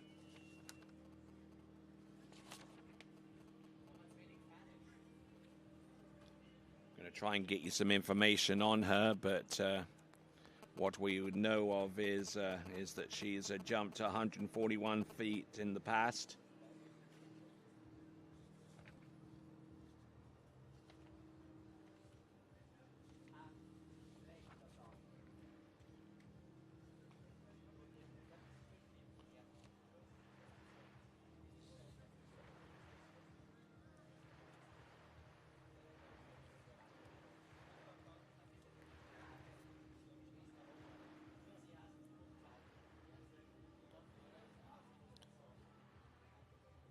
So 43.4 meters is the best distance for Perrine Saunier. Our 43.4 meters now. For Perrine Saunier, that doesn't move her too high up in the overall standings, but we'll concentrate right now upon our jumper who's competing in her singular jump final. This is Linda Polidarova from Czechia, turning in. All good acceleration, good dose of speed here, and that could result in a jump that outstrips her best jump distance in these championships of 43.1.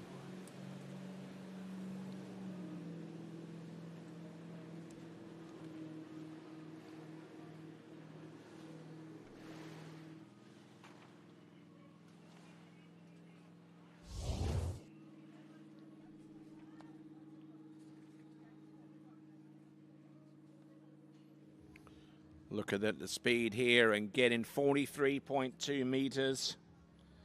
Incidentally, that was the same distance on the very first jump there for Perrine Saunier, so same distance on each of those first attempts from our first two competitors.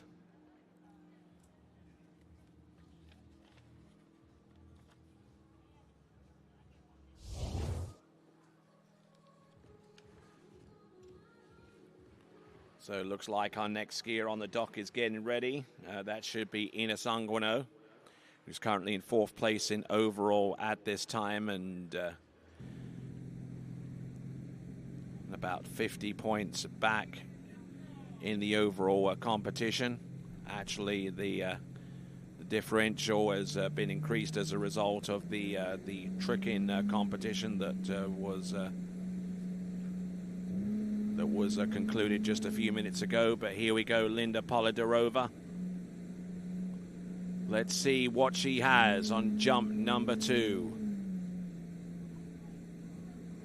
Getting nice and wide, turning in, getting a good dose of speed here, but unfortunately unable to kick too much of it out for distance.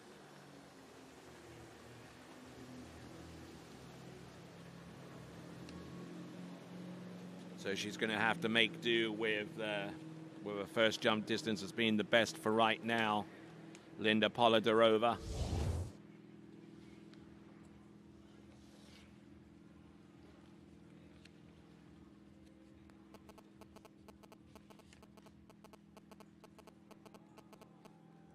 All right, the jump distance coming through of 41.8 meters, 41.8 meters, so suffered a loss in distance there, but jump of 43.2 meters is the one that carried so far, and just lent a little bit too far across the boat wakes off the second wake into the ramp. So Linda Polidarova has got one more jump to come.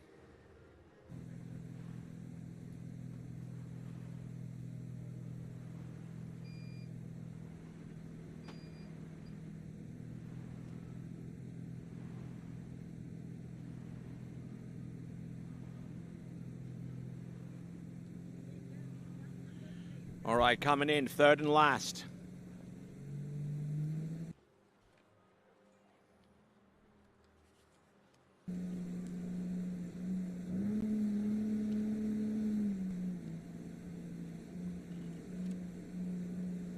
All right, here we go. Linda Polidarova, third and last jump. In order to take the lead, she's got to exceed the distance from Perrine Saunier of 43.2 meters. 43.4 meters, I beg your pardon, up and over. She definitely got more speed and maybe a little bit more float at the tail end of that jump.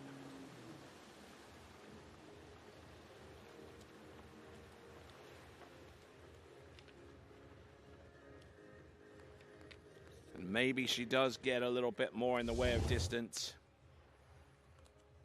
Linda Polidarova taking in a huge amount of speed here. And just managed to kick up with her legs just in time. upon meeting up with that 1.65 meter high ramp height.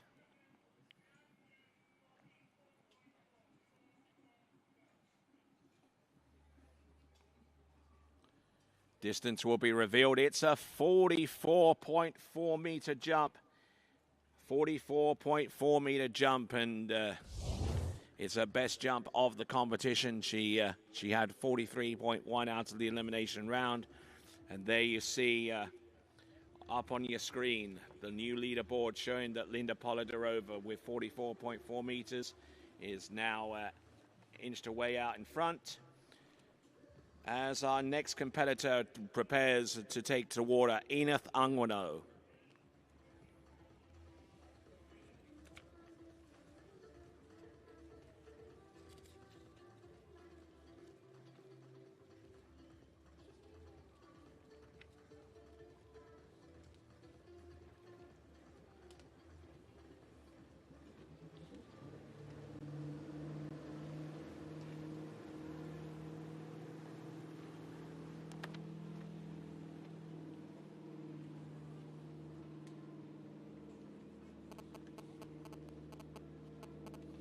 All right, out on the water.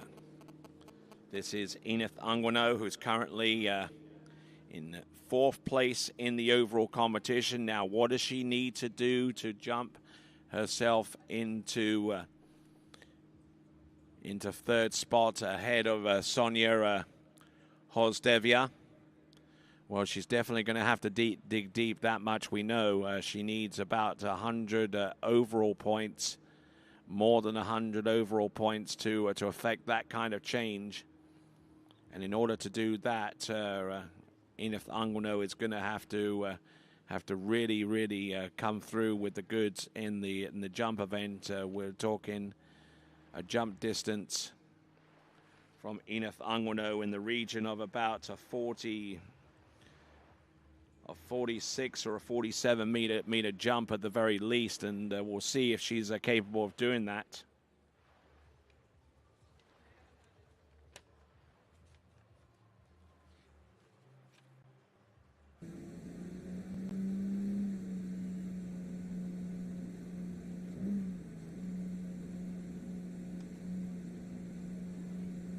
Here comes Enith Angwano. Has a personal best of 47.6 meters, and so is certainly capable of affecting the kind of jump necessary to change her fortunes in the overall competition. Oh, nice, good pull off the top of the jump, a good bit of speed coming in. So the technique and the air form is there, but now will the distance be a true reflection upon the effort that she put in on jump number 1?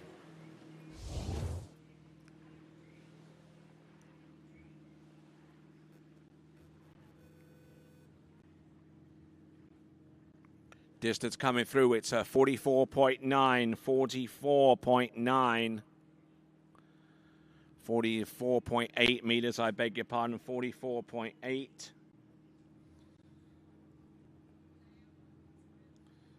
So 44.8 meters. That means that it's about 0.3 of a meter short of what she jumped yesterday as her best attempt of 45.1. Jump needed to make it through to this section of the competition. We see Katrine Andersen of Denmark getting ready to go next.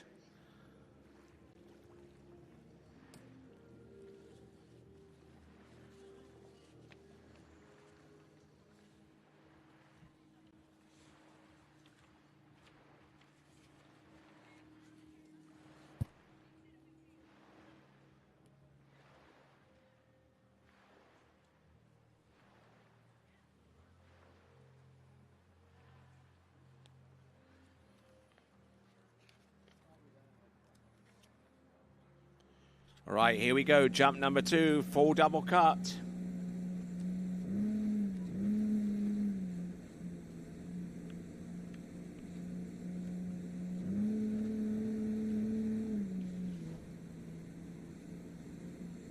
All right, here she comes. This is Enith Angwano.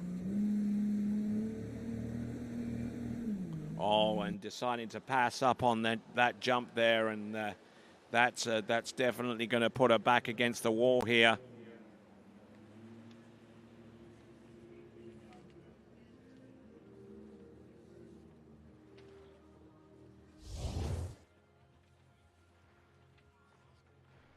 All right, so Ina Thungwano with a third and last jump coming up.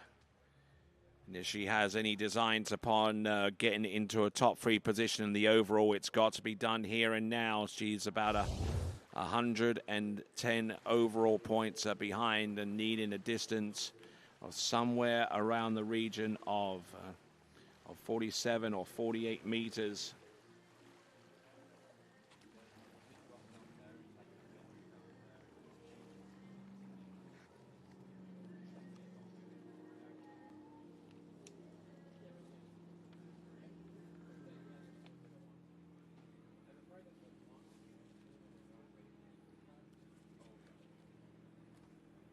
All right, for those of you that are just joining us, well, welcome to live and continuing coverage of this, the European Open Water Ski Championships. I'm Tony Lightfoot, and I'm glad that you're watching.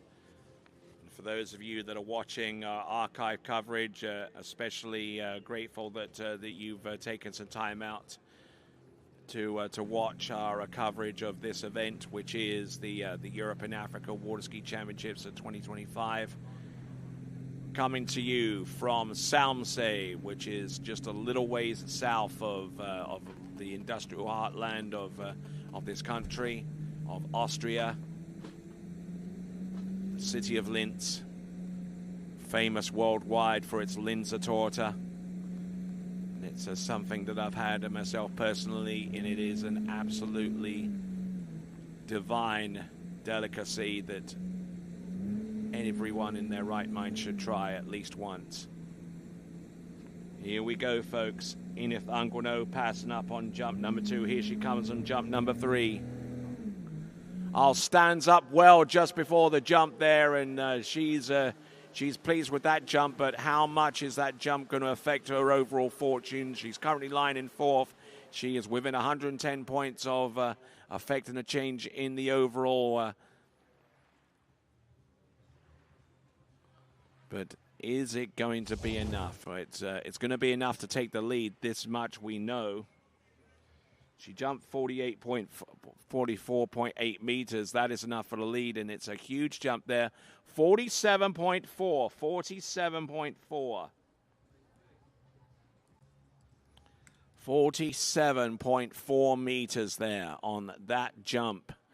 That puts her way out in the lead.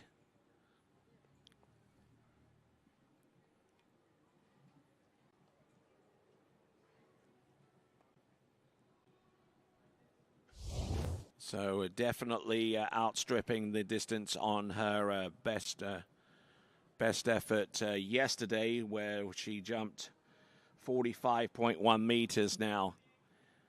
We wonder if that addition of 2.3 meters is going to equate to anything close to 110 overall points. It's going to be closer, we know that. It will close down the gap between herself and the competitor that's in 3rd place right now, and that is Sonia Hosdevia. But we now focus in upon the jump competition exclusively now, because our next competitor on the water representing Denmark is Katrine Andersen.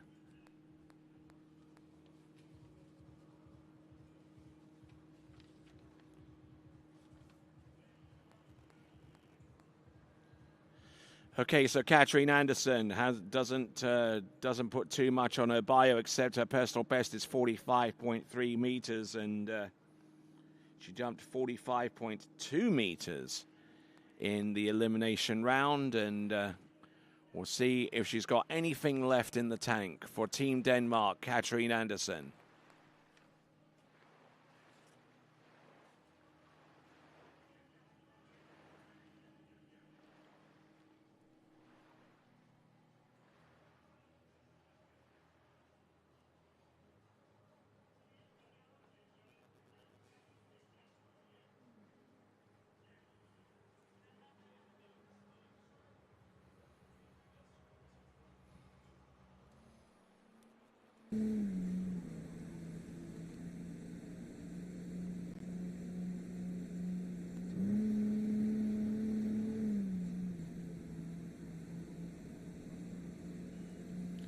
All right, then. So as we continue along, Katrine Anderson, jump number 1, and unfortunately taking a pass. And just to clarify on an early result, 43.2 was actually the longest jump for Perrine Saunier.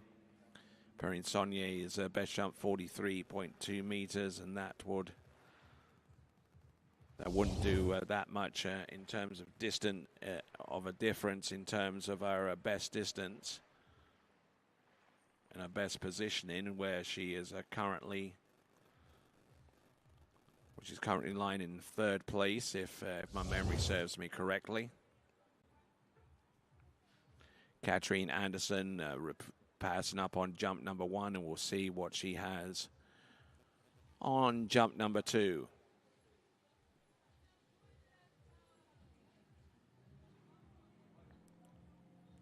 Just to confirm that the last jump there for Enith Anguano is a jump of 47.4 meters.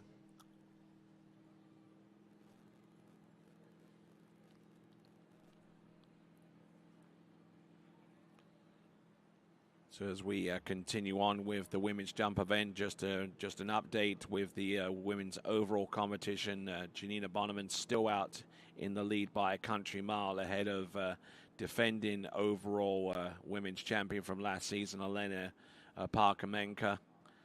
But in 3rd place is Sonia Hosdavia. So that is the top 3 in the overall, and it looks like that is going to stay the same towards the end, unless Yuta Menestrina can jump completely out of her skin and rise up not just 1 place, but in 2 places to vault herself from 5th to 3rd in the overall competition.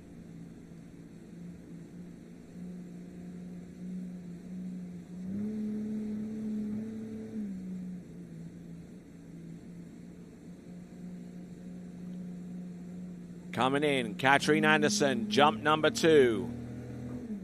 Rising up and throwing down with jump number 2.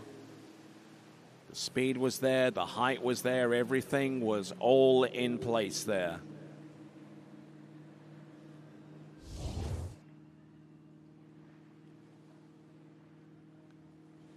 Keeping the handle pinned to her right knee, and good positioning and good aggressive cut in there right from the start and all the way through to the jump.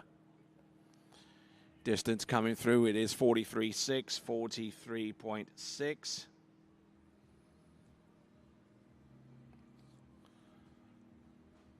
So 43.6.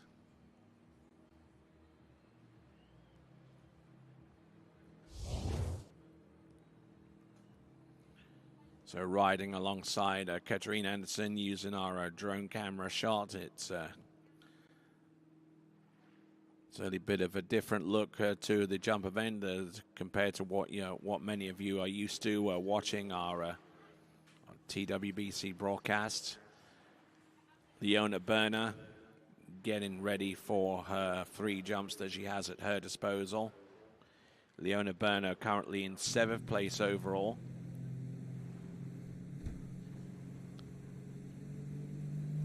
About 104 points adrift from the next highest position, which is 6th place.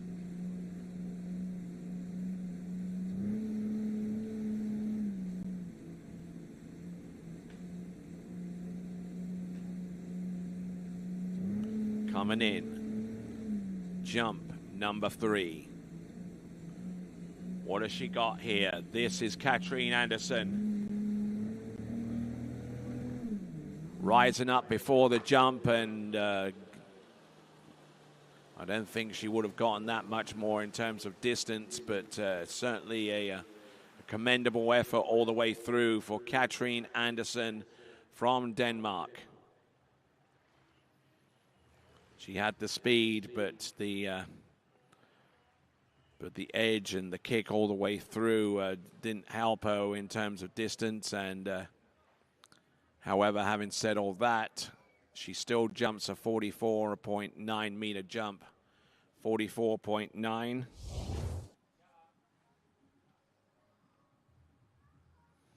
44.9 meters. That puts her in the top 3 in the women's jump final. We'll take a look at the leaderboard very, very soon. It should show that Enith Anguano has a jump of 47.4 meters. Just looking at this this shot here, this is a very, very telling indication of how late Katrine Anderson was in making it towards that jump and landing up alongside the boat. So Katrine Anderson.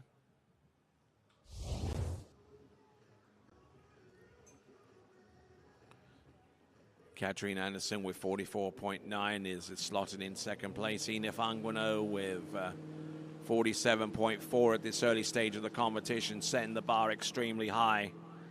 And ladies and gentlemen, our next competitor on the water from Austria, it's Leona Berner.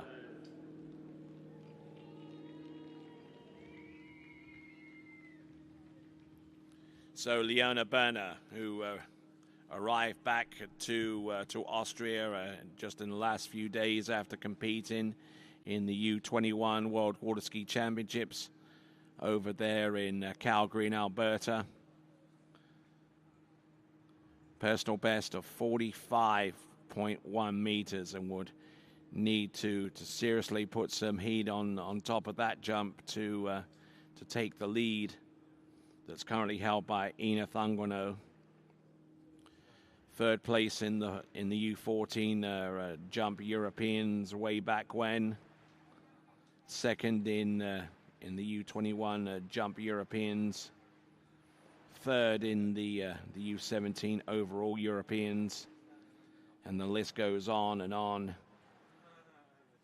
But she's gotten some podium finishes. Let's see if she has the killer instinct necessary to drive forward and upward and as far as she can off that jump ramp to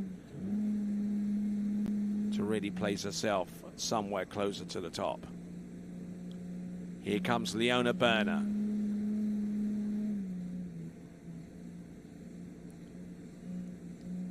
She's out nice and wide. Oh, light, nice. Good extension, good press over those jump skis, good speed to carry all the way through that ramp surface.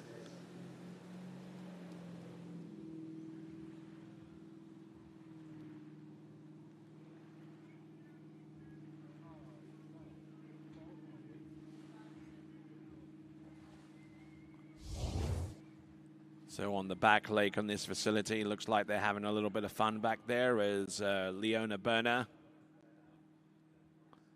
up and over will extend out on the jump number 1. We'll get the distance in just mere moments for Leona Berner.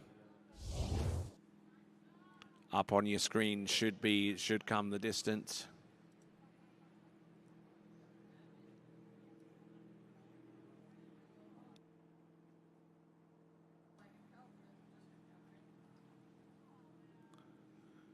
All right, 45.7, 45.7, which actually exceeds her personal best. That's 45.7. That also exceeds her best jump from the previous round, but to the tune of 10 centimeters.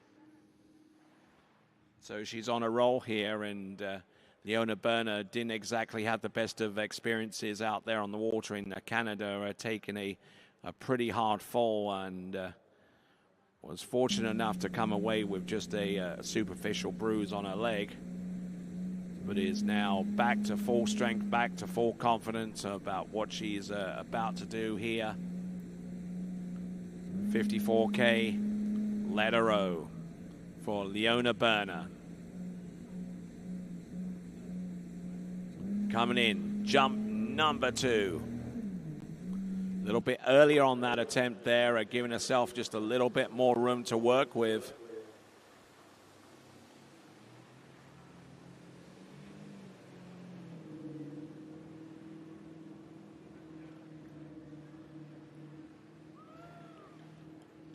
So receiving the enthusiastic support of the hometown crowd here in Salmsee,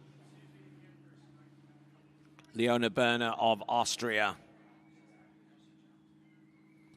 Again, a good flight there off the lip of that 1.65 meter ramp height incline, and should get the jump distance very, very soon. The distance coming through, it's a 42.8 meter jump.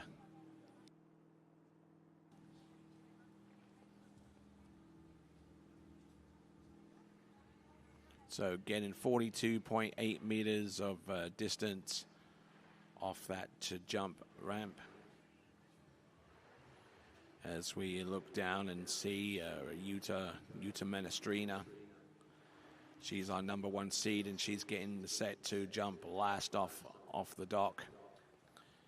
With Leona Berner, she's currently ranked 7th in Europe in the women's jump event. And Leona Berner enjoys horse riding, running, biking, snow skiing, and Pilates. So she's quite active. So up alongside the towboat, here she comes, coming in on jump number 3. And the timing was a little bit off there, but she has a new personal best now with 45.7 meters to her credit there in that regard. So well done to her. Not enough to take the lead, mind you, but that lead is still held by Enith Anguano with a best jump distance of 47.4 meters. But she'll take a personal best any time, day or night. Enith Anguano with 47.4. Leona Berner now slotting into second spot with 45.7. All right, we're down to our final 3, which means that anyone jumping over the current lead distance of 47.4 has a guaranteed spot on the podium. Elena Parkmenka is our skier to come next.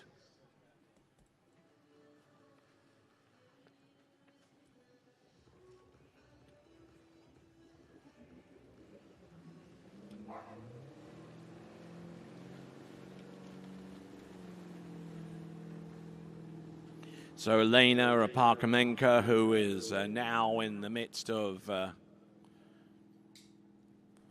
skiing out her title reign as European Women's Overall Champion from last season. Won that title in Bordeaux.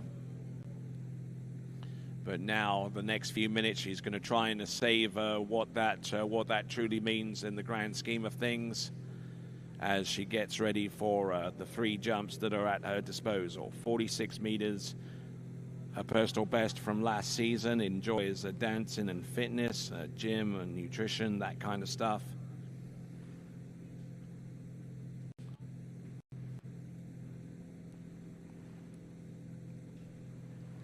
So among her accolades that she won last season, 1st overall, 2nd in tricks, 3rd in jump.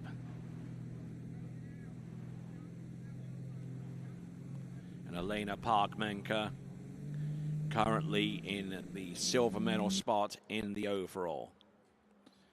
Obviously, if she can round off with a better jump distance compared to 46.7 meters, which is a new personal best as of yesterday, she can go further than that, then she'll claw the gap one more time, and then it could well be down to whatever the jump distance is going to be produced by Janina Meckler and indeed Yuta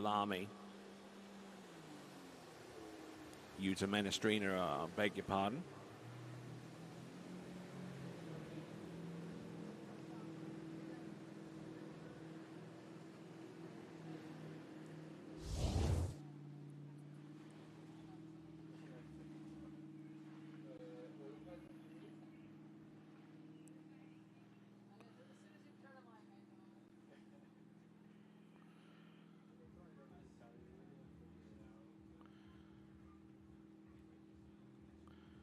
All right, just looking at this replay right now, and I've got some news in regards to the women's overall. There is a change in the top three, and we'll have that information very, very soon.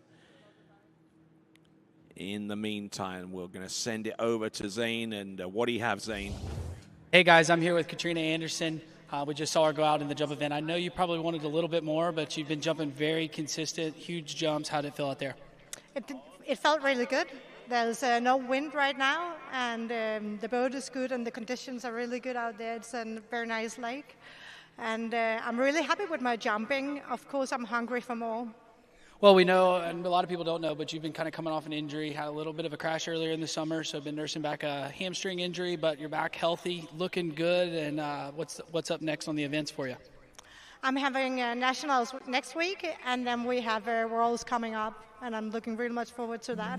Well, I'm really looking forward to getting you out on the water. You crushed it out there, and right now we'll go check out the rest of the skiing, but we'll send it back to you, Tony.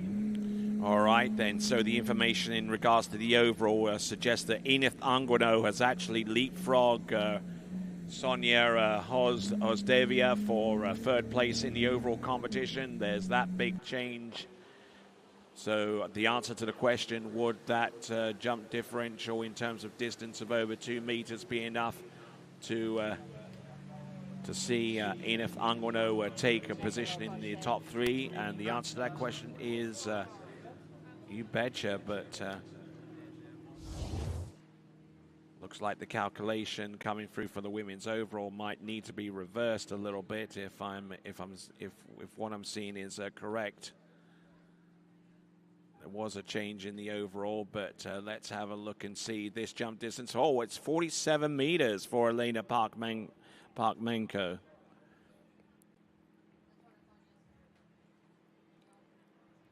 So 47 meters, and that is a new personal best for her. That's 47.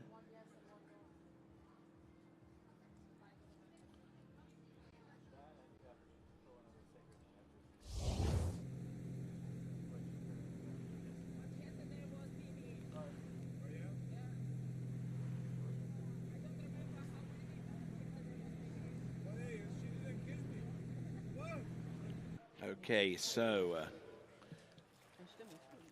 looking at the jump distances now, Elena Parkmenko with a jump distance of 47 meters exactly, but she needs half a meter more to ascend onto the podium and stay there.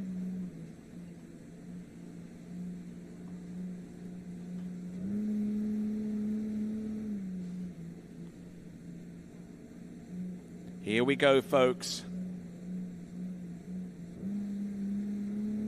Turning in. Up and over, will land and ride that jump out, but is that going to be enough?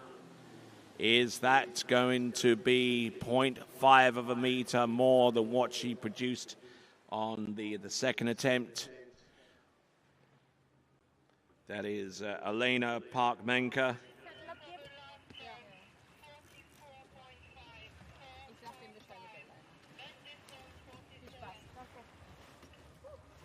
Okay, so 44.5 meters. That means Enith Anguano, with two competitors remaining, has made it onto the podium. So well done to her, Enith Anguano, our third competitor off the dock. And 47.4 meters for her is enough for a podium spot. So well done to Enith Anguano. Now, so far as where that kind of jump takes her in respect to the women's overall, we're going to try and get a definitive official notification in that regard, because I looked at the computer and the computer readout so far as the women's overall, and there was a little bit of switching between Enith Anguano and Sofia Hozdevia.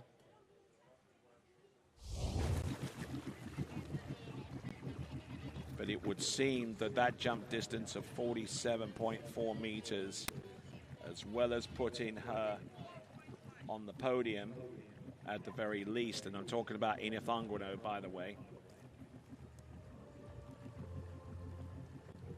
it would also put her on the podium in the overall competition as well. to the tune of about a 50-point differential. All right, then. So we're down to our final two competitors in the women's competition in its totality in the 2025 Europe and Africa Water Ski Championships, live here from Salmsee in Austria. This, ladies and gentlemen, is Janina Bonnemann-Meckler.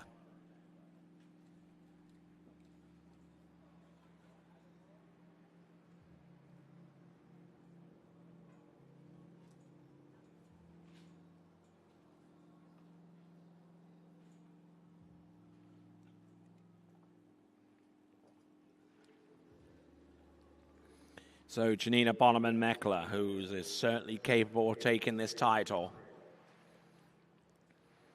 has jumped 53.8 meters in the past. U21 world champion in overall, European champion in tricks and overall, US Open champion in tricks and overall. And I'm sure that if Dane Meckler is watching from the United States, so I'm sure it probably is right now, it's certainly late enough in the day for him to watch this coverage live.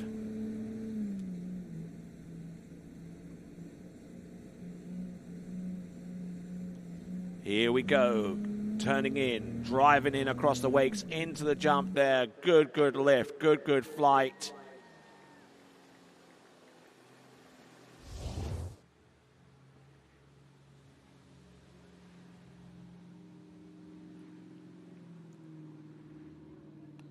Good speed, good lift, and the flight at the end, it should be a distance that puts her in the top three at the least. Might even take the lead at this juncture. It's 48.5. 48.5 with the opening jump, so she takes the lead, and with that, let's send it over to Zane. Yeah, Tony, I'm here with Alina Parahuminka. We just saw you jump a PB, so 47 meters, so pretty good skiing out there. Yeah, not bad. I would prefer to jump further, but at least it's my PB, so I should be fun with it.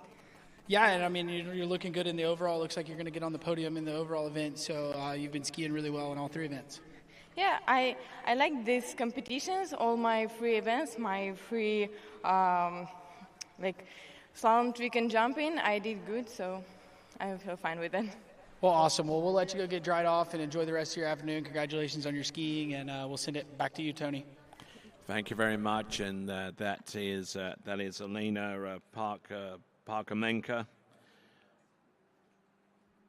who I'm sure has come to the realization that she is no longer the Europe and Africa overall women's champion in the overall. That title belongs now to the person whom we see out on the water and looking to try and seal the deal in the jump event as well. Let's see what she's got. Janina Meckler flying in for the landing, and a wonderful looking jump there from her. Plenty of speed, plenty of lift all the way through.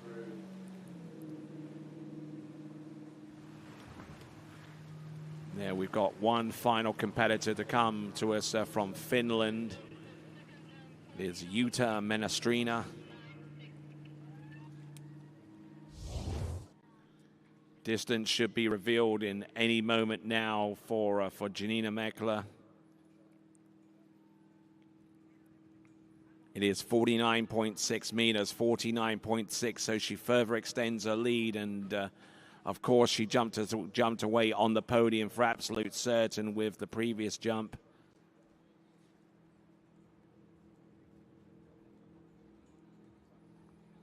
So 49.5 meters on that jump there. That puts her. That still puts her in the lead. Enith Anguano still guaranteed with a spot on the podium.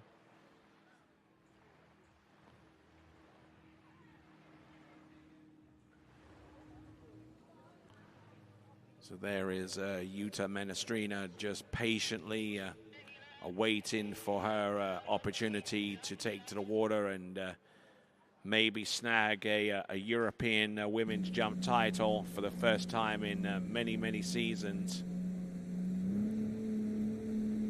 First time that she's returned to the European Championship setup since 2019, Jutta Menestrina. But let's concentrate on Janina Meckler, making a little bit of a return herself.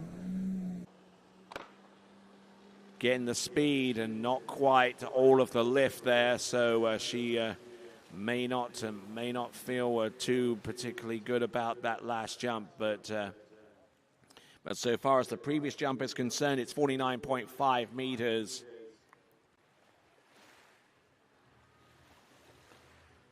And she'll swim back to the dock, and she will await the jump distance. Oh, look at this, 49.7 meters, 49.7.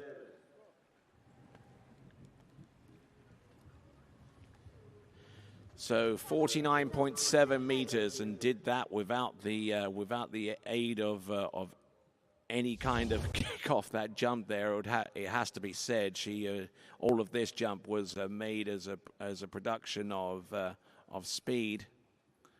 Just squatted down on the jump there, but she had more than enough speed to carry out over the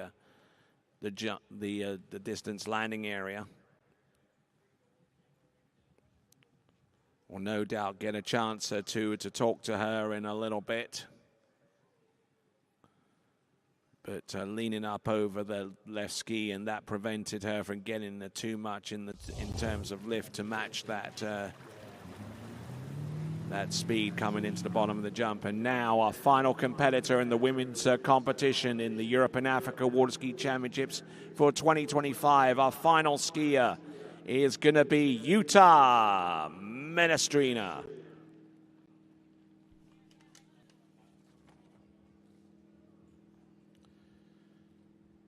So Jutta Menestrina, whose personal best jump is 54.6 meters.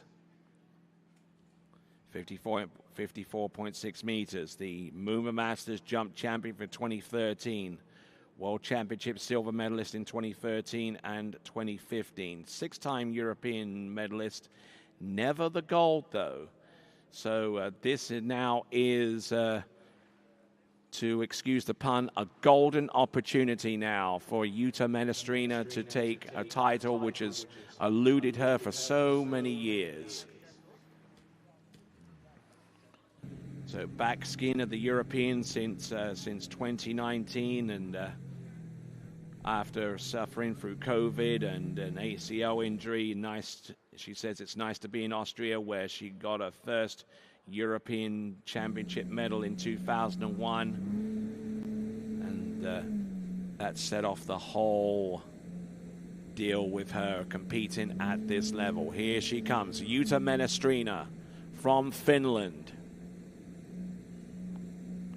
Keeping a good tight line, turns in, sets, drives, kicks back, and nice looking jump there from Jutta Menestrina, but is it going to be enough? Is it going to be anything more than 49.7 meters?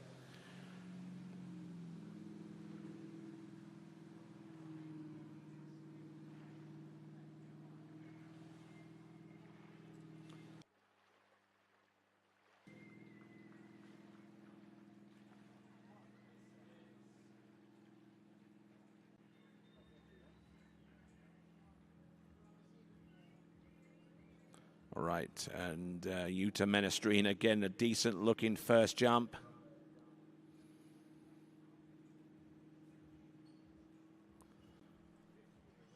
All right, ladies and gentlemen, your winner of the Jump Championship for the first time ever with 50 meters exactly is Jutta Menestrina.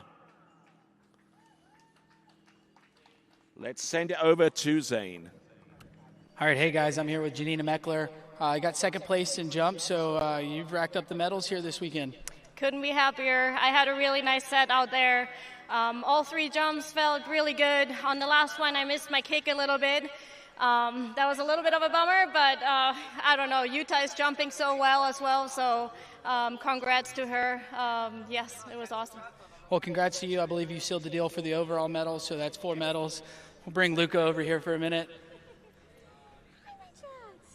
And, now there's a good chance to say hi to Dad. I know he's probably got a long day ahead of him because he's been up watching you ski all day, so shout out to Dane.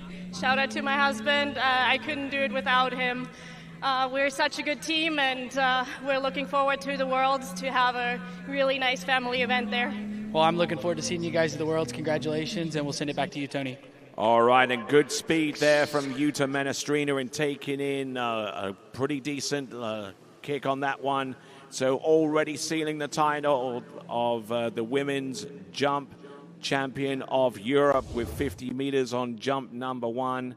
And the podium is definitely going to be quite diverse. We have a French competitor, we have a German competitor, and we have a Finnish winner with the best jump distance of 50 meters so far, but the second jump is a 46.5, so she wants to round off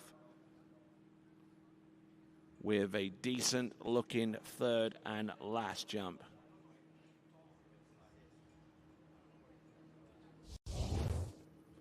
So now, one final jump.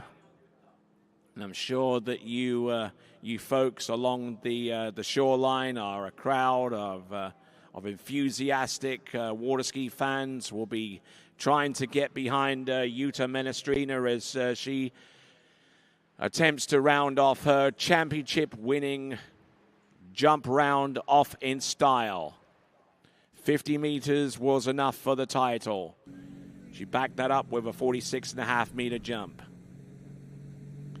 And now, as the boat makes its way down the course for the last time for the women's competition, this now is Yuta Menestrina. Jump number 3. Turning around the 180-meter buoy. Now let's see how late dare she leave it. Oh, this is late. She's going to struggle to make it on, but ladies and gentlemen, beautiful looking jump there. Good distance, good speed. And ladies and gentlemen, as she returns to the dock, ladies and gentlemen, your women's European jump champion is Yuta Menestrina.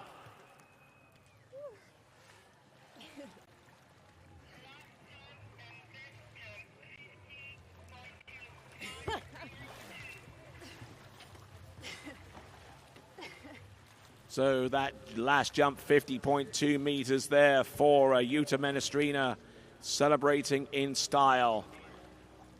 Her first European women's jump title after so many years of trying. Looking at the instant replay. Almost clip in the bottom right-hand corner, but still able to get enough out of that jump to soar to the best distance out of the 3 attempts. So looking at this once again with the instant replay from the forward-facing view, just barreling into the jump and just sending that one upwards. And with that landing, let's send it over to Zane. All right, hey guys, I'm here with Yuta Menestrina. You're Open European champion. I believe this is the first time, correct? Yeah, I got 6 medals before this one. Silvers and bronzes, and now a gold one. But this one's way better than the other 6, huh? Yeah, I've been top seed also before, and just like, oh man. But this time, I held it, I got it. First jump, that was cool. Yeah, I mean, you knew what you needed to do, went out and crushed it, got a 50-meter jump on jump 1, and then it's just kind of chill out and enjoy your next 2 jumps. Well, I really wanted a good distance, because I mean, I don't go out to tournaments much. I guess you don't see my name out there much, so I was like, I can get a good score. So I went for it. Well, we all know that you can put out a good score. You put out a huge one. Congratulations on the win, and enjoy your evening. Thank you. All right, we'll send it back to you, Tony. All right, then, so congratulations once again to Yuta Menestrina. After years of trying, she comes through clutch with 50.2 meters or 165 feet. Janina Meckler, your runner-up on 0.7 meters, and at the same time she wins that silver medal. She wins the gold in the women's overall, so congratulations there. And Edith Anguno with a new personal best, I believe, with a jump of 47.4 meters of 156 feet.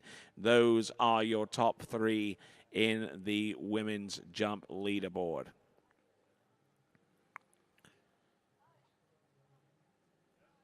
So now we're going to take a little bit of a timeout because we're going to have to shrink that ramp down from 1.65 to 5 foot high, or 1.50 m for our first competitor to take to the water in the men's jump final. You may not believe it unless you've been with our coverage for the entirety of the competition, but Daniel Dobringer will be our lead-off jumper for Austria in the men's jump final. Stick around. Make sure you grab your favorite chair, grab your favorite beverage one more time as we get ready for our final event, the men's jump final. We'll be back right after this.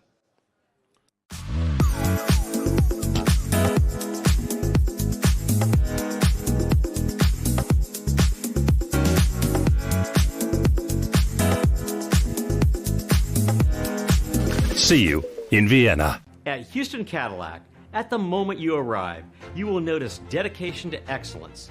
We deliver an unparalleled customer experience, and we're elevating our commitment with a new state-of-the-art facility. Explore our selection of new Cadillac cars, crossovers, and SUVs designed to meet your needs. We are redefining the luxury experience and investing in the future.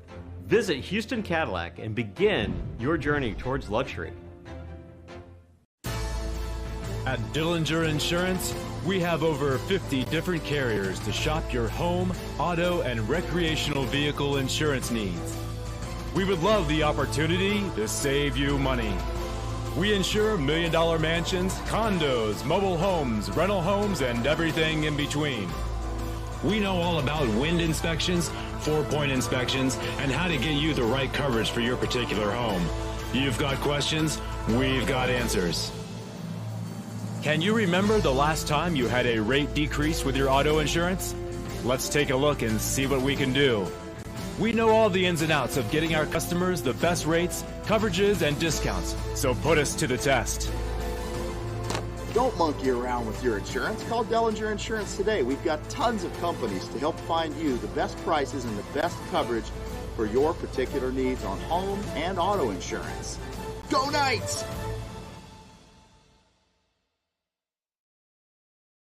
My name is Thibaut Dalen and I'm the broker of Dalen Real Estate. And today I want to show you some of our special listings located in Florida's world famous water ski hotspots.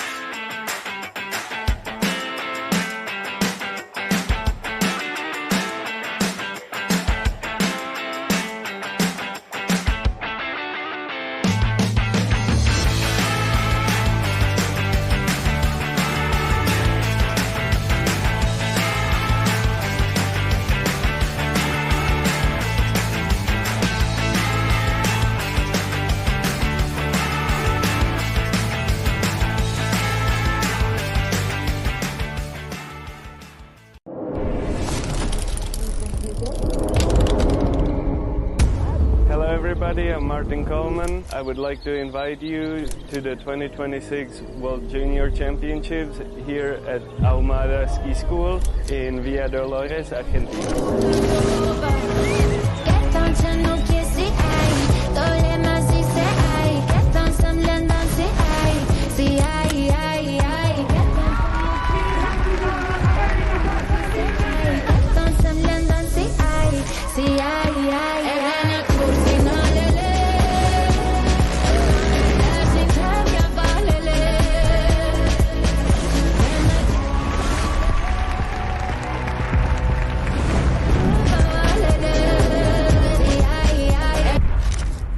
Sí, llevo 15 días acá y 16 asados.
right then, folks. Welcome back to live and continuing coverage here at the 2025 European Open Water Ski Championships, coming to you live from Selmsee, just outside of the commune of Steyrig in Oberösterreich. All right, so here is the women's leaderboard once more. Enith Angudo in third place and Janina Mecker in second, but the jump title went to Jutta Menestrina on her first jump with 50 meters, but it was her third and last jump which resulted in the best distance of the competition.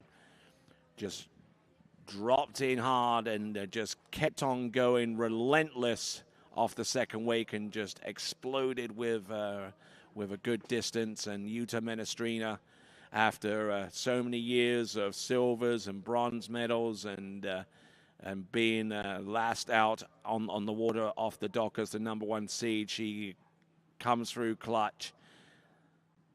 And having spent a bit of time away from the sport as well, trying to recuperate from ACL tears and obviously the effects of COVID as well from 2019 onwards. But yep, it was worth the wait for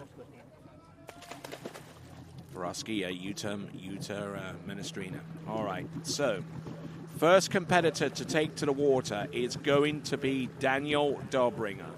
He'll be jumping at the 1.50 meter ramp height, and then we'll transition from there to the 1.65 meter ramp height, where we'll have Alex Schiel, Demir Filaretov, Stepan Shapak, Vasily Merkovich, Francesco Calderola, Tim Tornquist, Paul Duplon-Freiberg, Daniela Filchenko, Louis Duplon-Freiberg, Igor Morozov, and Luca Ruckenbold. And many of those competitors who you see listed up on your screen have a presence, a continuing presence in the overall competition, and we will keep an eye on that all the way from the start through to the finish. In the meantime, for my money, this competitor produced the action of yesterday's competition with a 58.4 meter jump, 57 years of age, Daniel Dobringer. 10-time national jump champion, 4-time runner-up in the European Open Jump Championship, European Tour Jump Champion way back in 1991. And up until yesterday, his personal best was 57.7 meters off this ramp height. So we knew this kind of jump was coming, but we just didn't know that it was going to occur just within the last 24 hours. So, ladies and gentlemen, on the water, on home water from Austria, this is Daniel Dobringer. Let's get behind him, please. Jump number 1. Oh, my word, he's laid off the turn. He's driving it in off on home and almost pointing that right ski towards the water, which would have been disastrous. But Daniel Dobringer, unfortunately, unable to ride out that first jump. And I'm sure he would appreciate a little bit of support and encouragement going forward. He was extremely late after of the second week and tried to press over his right ski, but the experience of being 57 years of age and being an absolute monster of a jumper for so many years. Just take a look at that right ski. It was starting to go down, but he had the perfect instinct to recover from that jump. And with that, let's check in with Zane. All right, hey guys, I'm here with Britta Llewellyn. So I know you've got a competition coming up here in a couple weeks. Can you tell us a little bit about it? Yeah, it's our second stop for the World Water Ski Overall Tour. We had our first stop in Canada a few weeks ago. It was an incredible event there, beautiful, beautiful location, and with really good results. We're trying to bring the sport a little bit closer to the people, and it worked there. We had a good crowd, and they were really energetic, so it was really fun. But this place is obviously very close to my heart. It's one of the most beautiful sites in the world, I think, and definitely the most beautiful in Austria. And I have fond memories of this place. I won the Europeans here a long time ago, and Yeah, it's the September 6th and 7th from 1 p.m. to 5 p.m. and we're really looking forward to it. Well, I enjoyed watching the overall one in Canada. I thought it was a really good event. I agree with you, and I also have to agree with you here. I think the site is phenomenal, one of the best sites I've ever been to, and I'm looking forward to seeing that next upcoming event. Yeah, so are we. Thank you so much. Well, thank you for taking the time, and we'll send it back to you, Tony.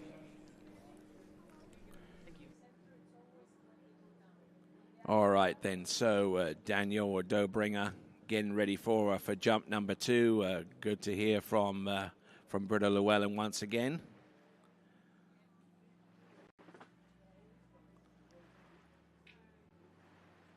Let's have a look and see what Daniel Dobringer can do with his second jump. He jumped 58.4 meters on the middle jump. Yes, actually on the very first jump in yesterday's competition.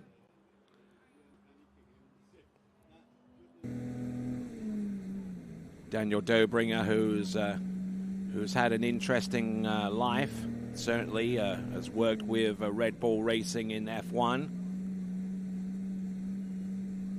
as a sports psychologist in his formative days. Here he comes. Whoa, look at that. Good speed. The distance is okay now. Get up, get up. There you go. Ladies and gentlemen, Daniel Dobringer.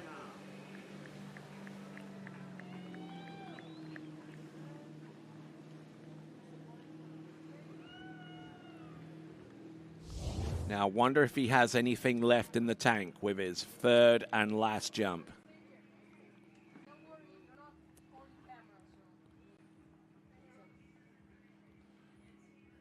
All right, it's going to be 53.8 meters. So I wonder if he used up all of his energy yesterday in order to make it through to the jump final, that he has nothing left in the tank. We'll see if that happens to be the case with his third and last jump.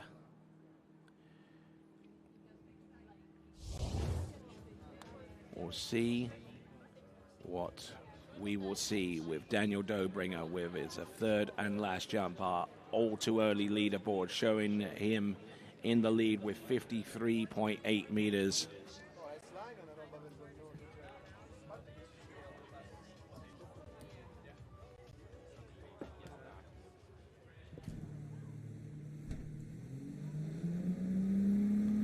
Here we go, folks. Coming on in. Oliver Ravasek, our boat driver for the men's jumping competition. Our only competitor in this jump final to jump on the 1 meter 50 ramp height.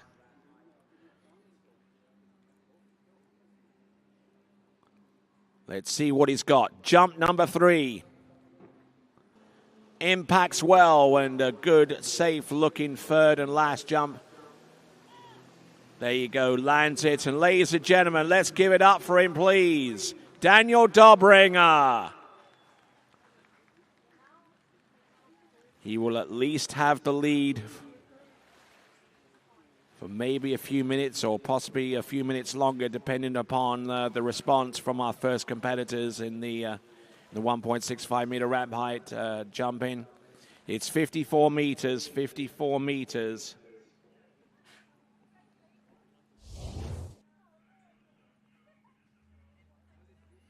So 54 meters, it's best jump distance, Daniel Dobringer.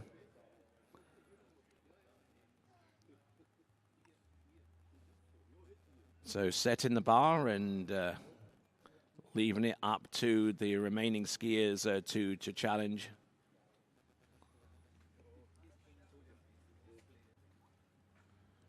So good speed, but the boat kind of catch him in a little bit on the hop there after the second week. And as he lands and rides it out, let's send it over to Zane.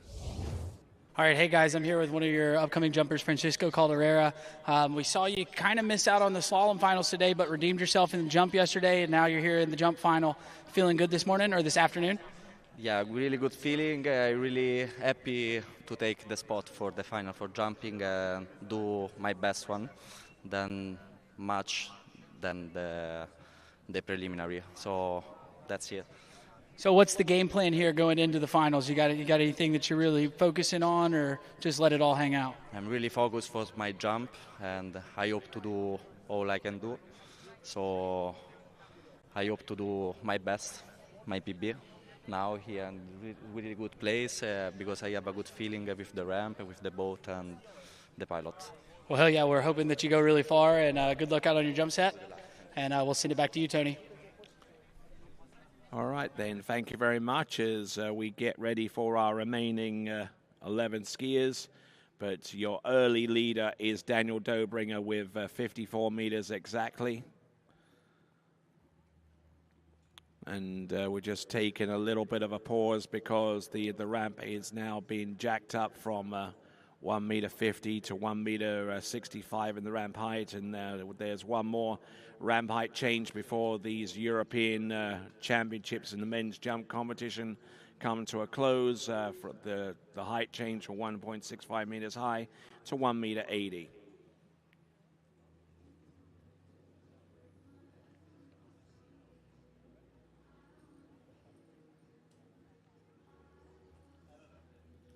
All right, then, let's send it over to Zane. All right, hey, guys, I'm here with your first jumper, Daniel Dobringer. Dude, yesterday you put an absolute booter out there. So, how did it feel today? Yeah, that's where I actually wanted to do the same today, but I just went too late. I was getting so wide on the counter, but then there is no wind, and I wasn't sure about that. There's a little washout there, so I was pushing a little too hard on the counter, and it was too late for me. So I get nervous. I was starting too hard, and yeah, then it's over. Well, I just got to say, you're an absolute unit out here throwing these guys on a 6-foot ramp and putting out a score that they're pushing themselves to beat. So it was awesome to see you do that, and glad to have you here in the jump final. Thank you so much, Zane. Thanks. Well, cool. Well, great skiing, and we'll send it back to you, Tony. Thank you. All right, then. Thanks a lot there, Daniel and Zane for their input there. So Daniel Dobringer really crawling back the years since he last seriously jumped competitively in the mid to late 1990s, and so good to see him again and see him in top form and replicating the form that he had when he was in the ramp at the 4-6 foot high or 1 meter 80 ramp height, and still was able to produce something close to that kind of distance way back when, right here yesterday. So even though he wasn't able to do it today, so kudos to Daniel Dobringer for bringing on the heat yesterday and showing us that he still has it. About to take to the water is Alex Schiel, a hometown skier here at Selheim in Austria, in Samsee.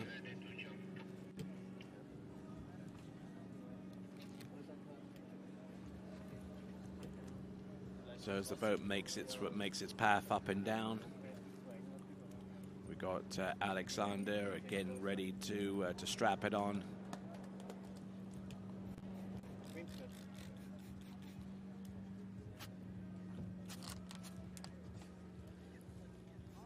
So getting ready to put his feet into those bindings, and he's trying to wait for as long as he can before he does that, because once those feet are in the bindings, he has about 6 or 7 minutes of time with those feet in the bindings before the feet start going numb.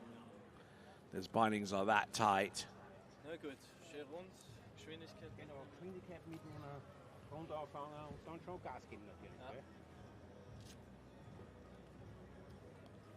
So maybe that the lack of wind is a noticeable factor going forward. There, Daniel Dobringer providing us with some vital reconnaissance on what the conditions are out there.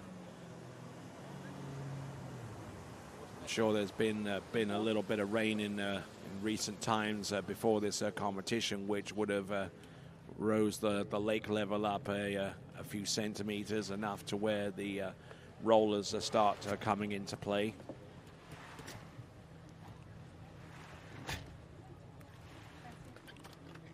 But while we get ready for Alex Shield to take to the water, let's give you an update so far as the overall competition is concerned. Currently in the lead by a tune of 36.42 points is Daniela Filchenko. In second place by that point gap is Louis Duplan Freiburg. And in third spot, just less than 8 points behind him is Paul Duplan Freiburg. And then there is a significant drop there by about several hundreds of points between Paul Duplan Freiburg and our skier on the water here, who is Alexander Schiel. Now Alexander Schiel out on the water now, and he's trying to maintain his position in the fourth place overall ahead of Vasily Mazurkovic. There's about a 27 or so point differential between Alex Schiel and Vasily.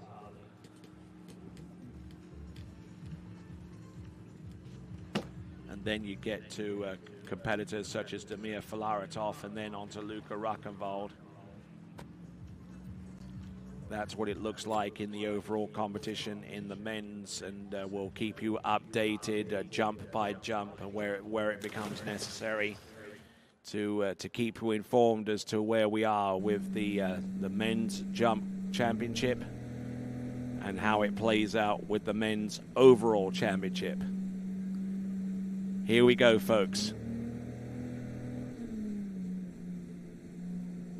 This now is Alexander Schiel, first jump of 3. 54.8 meters on yesterday's jumping.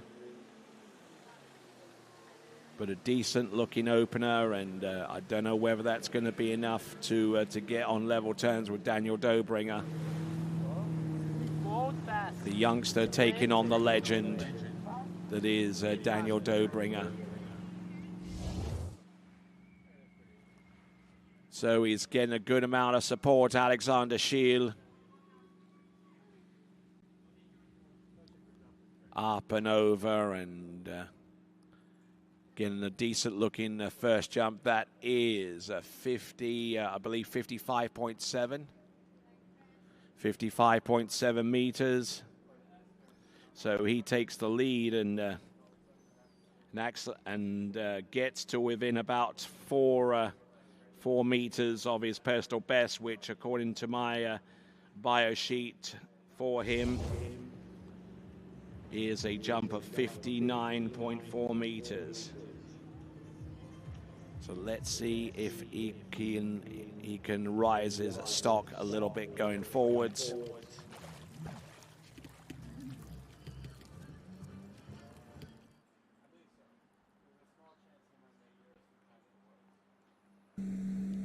Here we go, folks, coming on in. This is Alexander Schiel.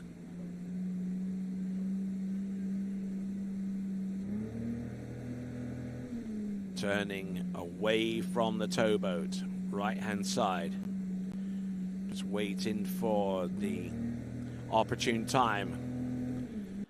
Unfortunately, the timing looked to be a little bit off there for Alexander Schiel as he sinks into water. Not only a skier representing Austria, but also a skier who represents the University of Louisiana at Lafayette in the United States, competing for that collegiate team and part of a winning team collegiately. Current NCWSA National Collegiate Water Ski Champions.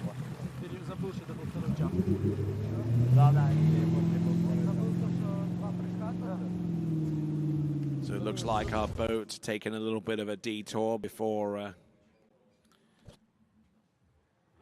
Alexander Schiel gets an attempt on his third and final jump in this men's jump final. Then there's going to be two more competitors after him on the same ramp height, Damir Filaretov and Vasily Mazurkovic.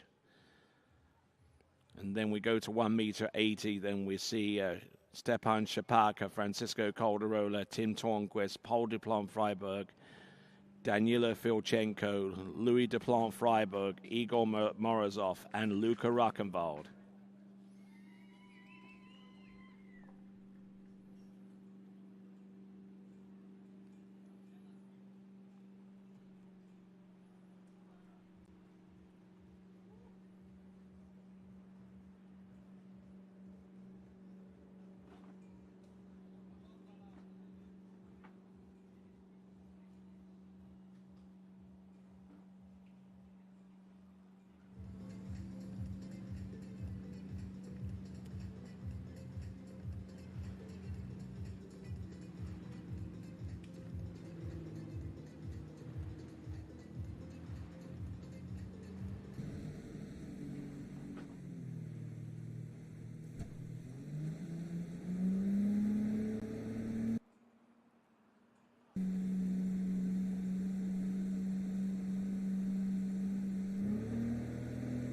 Here he comes, Alexander Shield coming in on his third and last attempt here.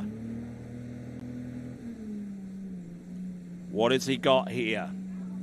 Passing up on jump number 2, 55.7 on jump number 1. Let's get behind him, folks.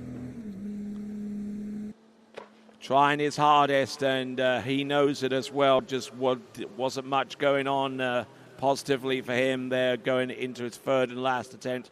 But ladies and gentlemen, let's give it up, please, for your Austrian jumper. That is Alexander Schiel.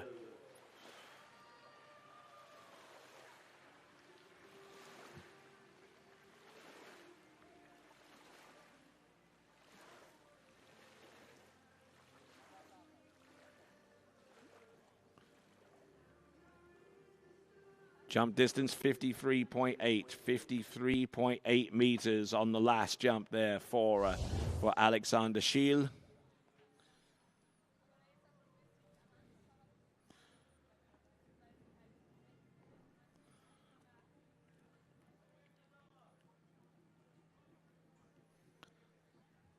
So taking an early approach into the ramp on that third and last jump, and if you want to know how early it was, take a look at this view.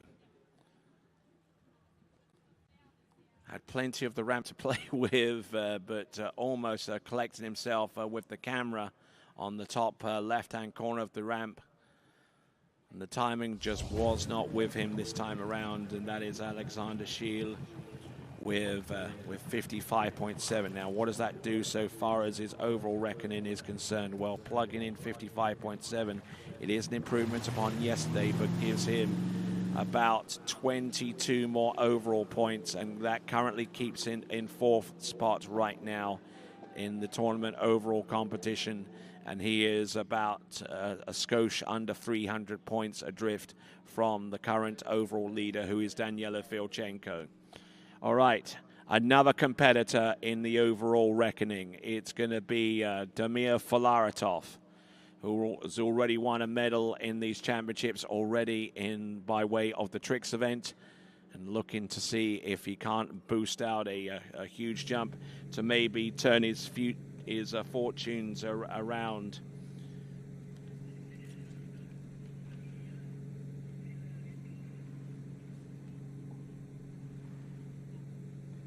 So Damir Filaretov, his personal best jump is 58.4 meters.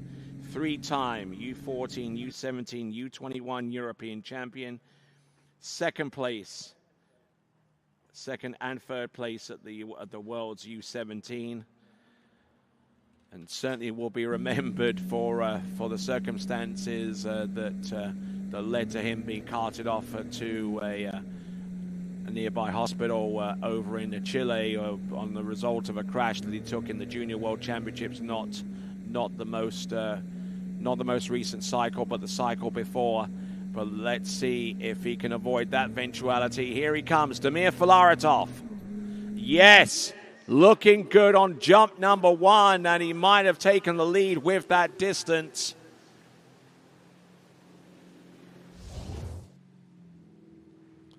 Damir Filaretov, his best jump out of the first round was a 54.8 meter, and he just absolutely stuck it on the ramp there.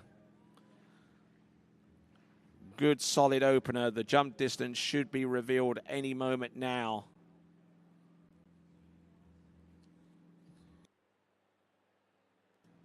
.51 meters, 55.1 meters on the opener there for Damir Filaretov. And let's send it over to Zane.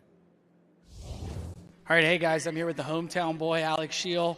We saw you get a little further in the finals. You went a meter further, so how did it feel out there?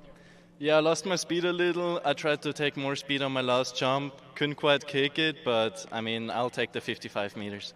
Well, yeah, still good skiing. We saw you in all three finals, so that's a pretty good event. So, super stoked to have you here at your home site and have you skiing so well.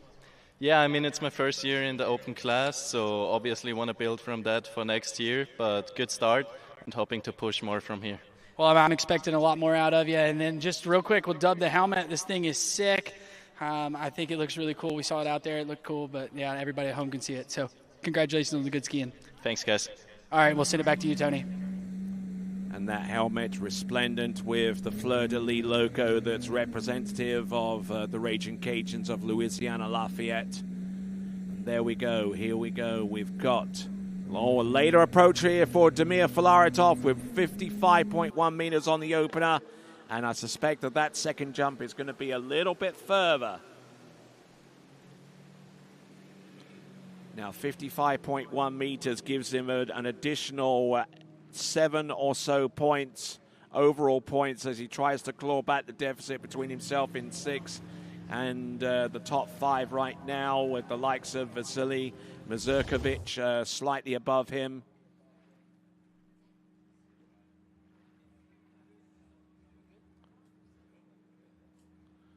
A little bit squatted on that jump. Oh, with 56.4, it gets better. 56.4 meters, despite taking a big old squat there on the jump there.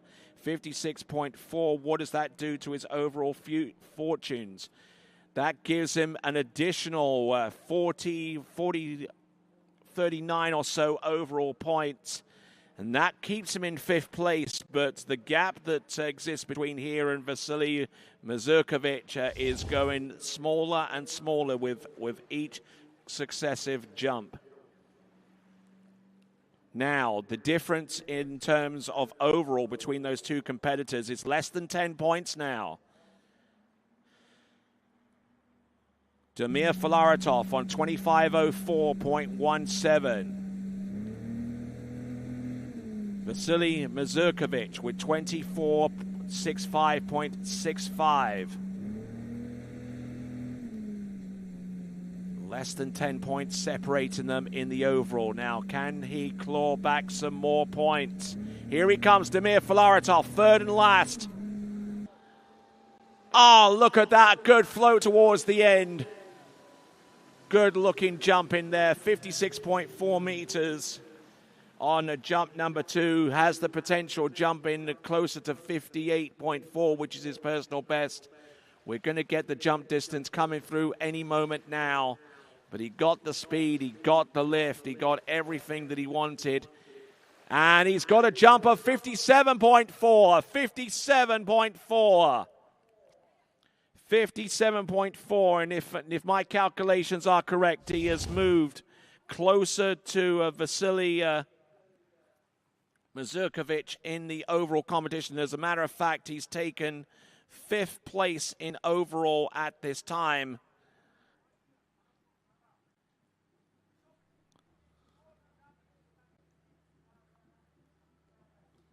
So 57.4 meters.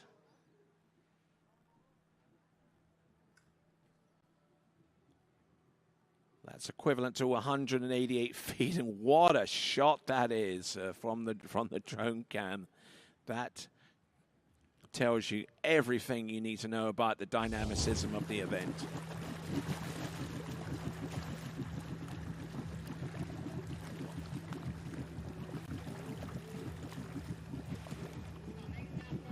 right then, so we're moving on to our next competitor. And remember Vasily Mazurkovic that I just mentioned a few moments ago? Well, here he is now. And Vasily Mazurkovic currently in 5th place in the overall competition. Actually, 6th place in the overall, because that 5th overall spot has now been taken over by Damir Filaretov. But now that Vasily is out on the water, he can claw back that deficit. Vasily is on 24.95.65 overall points. Just slightly ahead in terms of overall points is Damir Filaretov on 25.28.44. Quick mental arithmetic would suggest that there is about 30 or so overall points difference between Damir and Vasily in favor of Damir.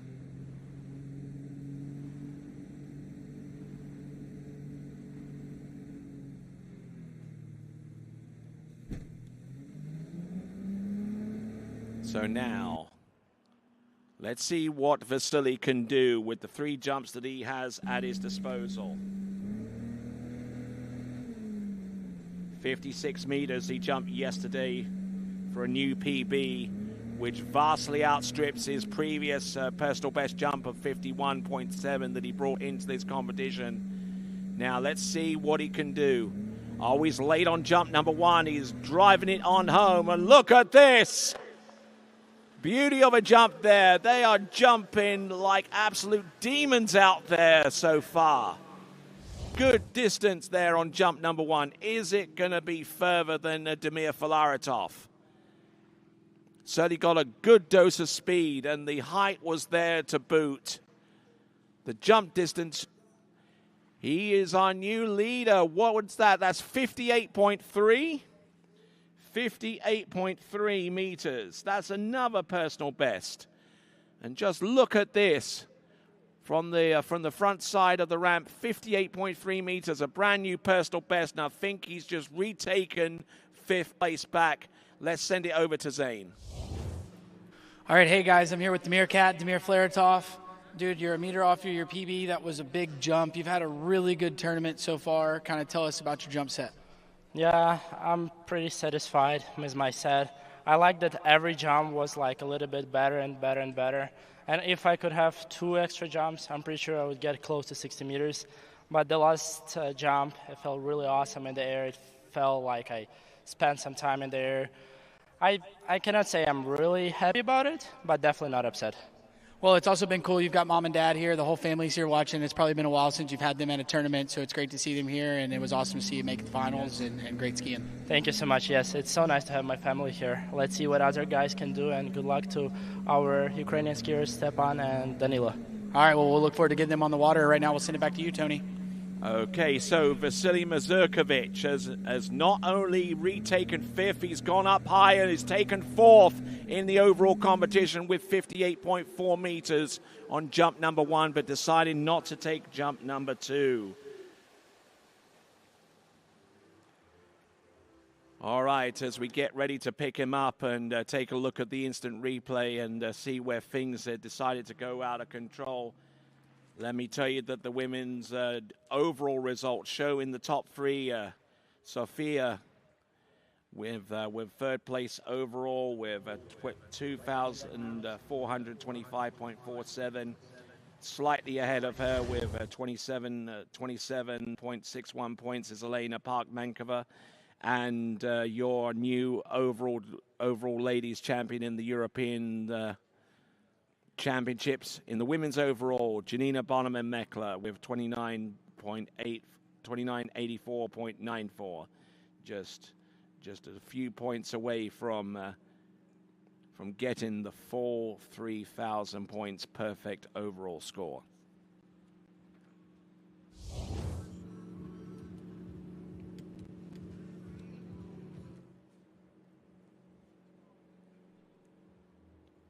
So well done to our overall winners in the women's.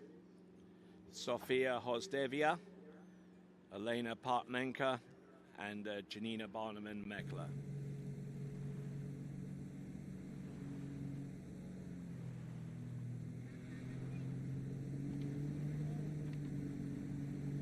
All right, but those were the results in the women's overall. The men's overall far from clear cut.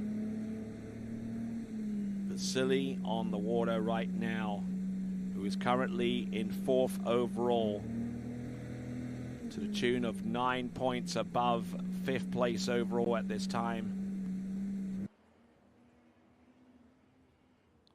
He's already on a roll so far as his jumping is concerned. He's jumped over 190 feet for the first time ever. Oh, he's going in later. Oh, beautiful lift and good jump in there from Vasily Mazurkovic. Skiing for the white flag. And ladies and gentlemen, let's give it up, please. He is our new leader with 58.4 meters. That is Vasily Mazurkovic.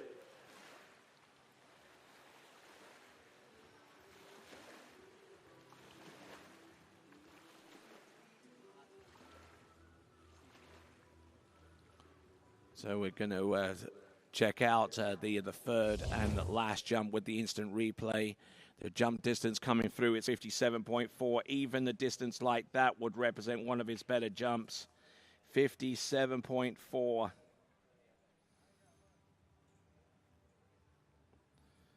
So that would conclude a jump in with the ramp heights of 1.50 meter and 1.65 meter ramp height. That rescue boat has made its way to the ramp and is now jacking the ramp height up for 1.65 meter to 1.80 meter. So we've got 8 jumpers to come. Who will prevail in the European Men's Jump Championship? Vasily Mazurkovic with his jump of 58.3 meters. And we'll send it over to Zane right now. All right, hey guys, I'm here with Vasily. We talked to you after the trick event, and I think you were pretty happy with how you tricked. I think you ended up 2nd place. Yes. And then you were talking about coming out and jumping. Really, all you said you wanted to do was kick a PB, and I think we got one, huh? It's pretty good, but it's early. I need to much better when I go later. And the slow turn, I saw fast turn. I need a slow turn. Yeah, so you're just saying you rush the turn just a little bit, be a little more patient, let the skis get up under you, and you'll get you'll get that 60-meter jump pretty quick. I'm so happy with this result, but we will see in the U21 Europe. Maybe I beat this PB. Well, I'd be happy if I kicked a PB out at the Europeans, and I'm looking forward to seeing you in 2 weeks at Under 21 in Vienna. Okay, yes, we will see. Well, perfect. Well, great skiing this weekend, dude. Go get dried off. Enjoy the rest of your evening. And right now we'll send it. Shout out, Mama. Back to you, Tony. There you go. And if the only functional English that he ever learns is that, then I'll be a happy guy. All right, then our rescue boat over at the ramp. It's now at 1.80 meter. Vasily Mazurkovic with 58.4 meters. And incidentally, that jump of 58.4 meters, equivalent to 192 feet, that has vaulted him from 6th all the way through to 4th. He's in 4th place right now. He's 289 points adrift from taking the win in the overall competition, so obviously not going to be a factor there. But his vault from 6th through to 4th there gives him a points differential of about 9 overall points between himself and 5th place. That 5th place competitor now is Alexander Schiel.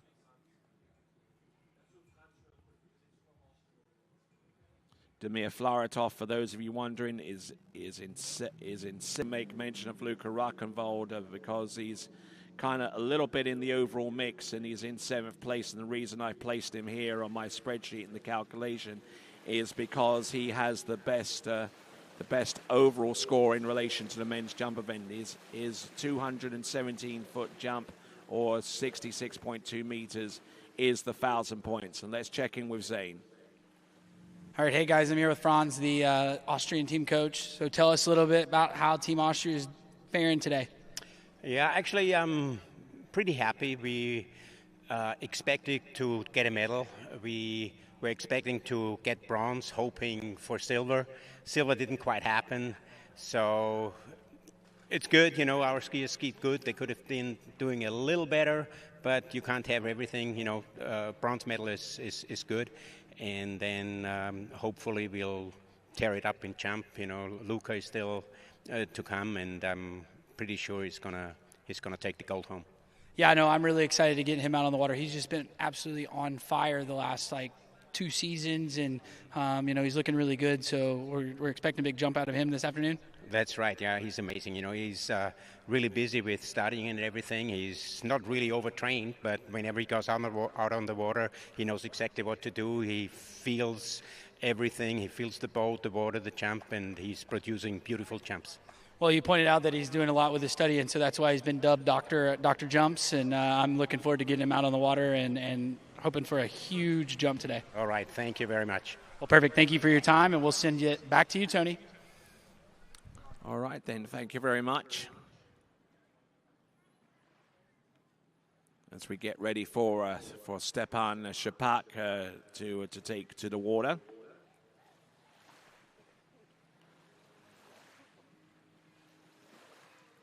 Now, as a point of reference in the overall competition, Stepan Shapak is currently in 9th place overall. He can actually go up above one of his compatriots from Ukraine with a significantly larger jump distance to claw back the 50 or so overall point difference that exists between him and Mikhailchenko. Steven Shapak is in 9th overall. Mikhailchenko is in 8th. And then there's a bit of a rise between Mikhailchenko in 8th all the way up to 7th place, we were just alluded to in the form of Luca Ruckenwald, the last team competitor scoring for Austria in these championships. So, skier on the water is Stepan Shapak.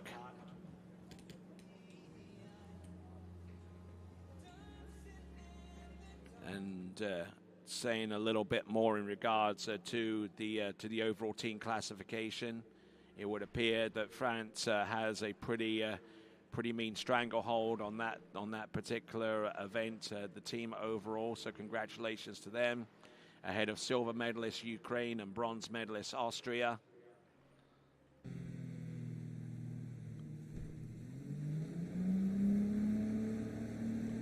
So now, here comes Stepan Shapak. Personal best way back in 2019, 66.7 meters. Opened up with a jump of 55.8 in the previous round. Oh, he's late. He's massively late. And I'm glad he knows it too.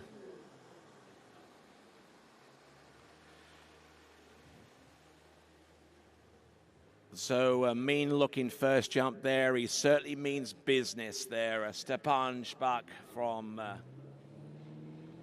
Ukraine, switched allegiances from his former country to Austria, and getting back into the competitive scene after a 3-year break.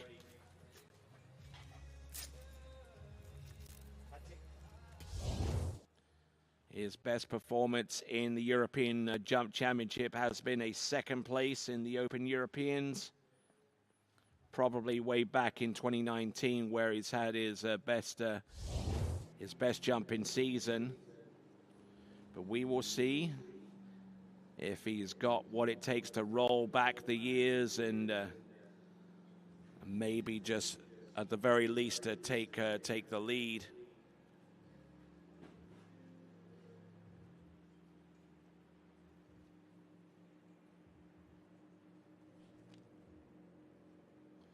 Stepan Shapak, who spent who spent some time abroad coaching and doing other related stuff, as well as coaching at a national level for the Ukrainian team. He's been an ever-present figure around the dockside, as we see Tim Tornquist trying to keep it light and whilst keeping it focused at the same time.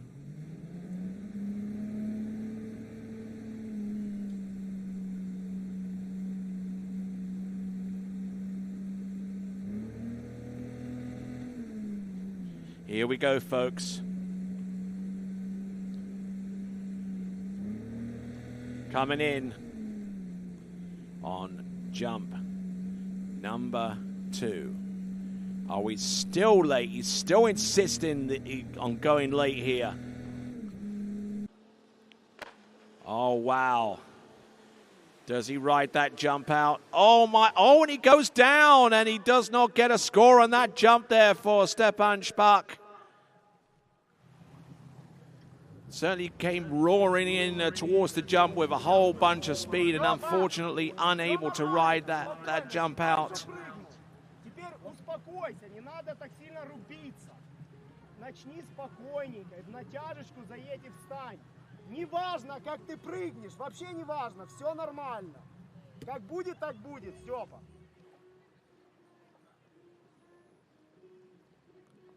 Now, my Ukrainian's a little bit rusty, but I think what Daniela said is to calm everything down.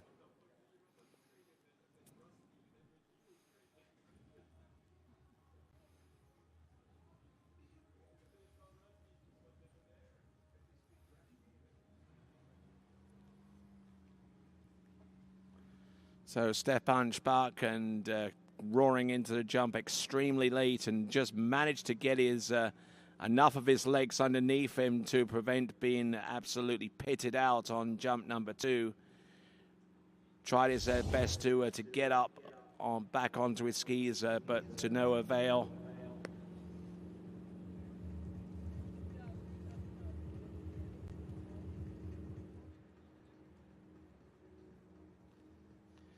So pass on jump number 1, fall on jump number 2, and he's up against it here. He's got to land this next jump in order for him to score.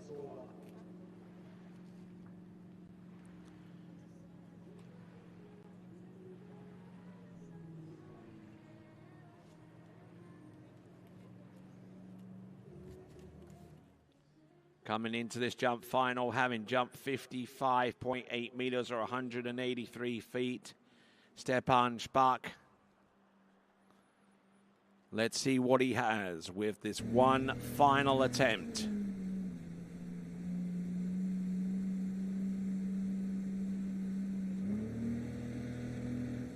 Look at this. He's out in front of the boat. He's still late. He's even later than he was before. Look at him go. Turns in. And he connects. Now, does he get up? Does he get up? Up, up, yes. There you go, Stepan Špak representing Ukraine, and that jump could end up taking the lead at this early doors for Stepan Špak, and looking good so far as his distance is concerned. We're going to get that distance any moment now. He was certainly risking everything. 60.5 meters, 60.5. 60.5 meters. That is a good, solid 2 meters further than what he jumped previously for Stepan Špak.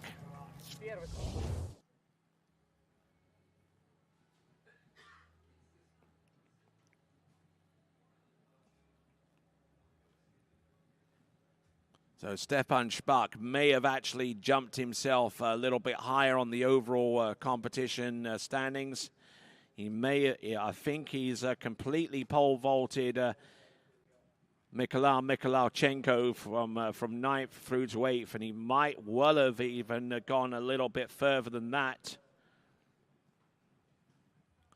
But we know now that given the points differential between Mikhailichenko in 8th and Stefan Shapak in ninth.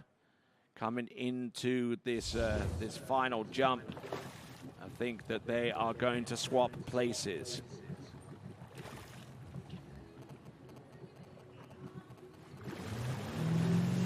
Here we go. Stefan Shapak with 60.5 meters as his best jump. All right, now, continuing right along, our Italian, Francesco Calderola. Francisco, who had jumped a new PB, or gotten very, very closer to a PB, as a matter of fact, with 59.2 meters. His personal best is 62.8.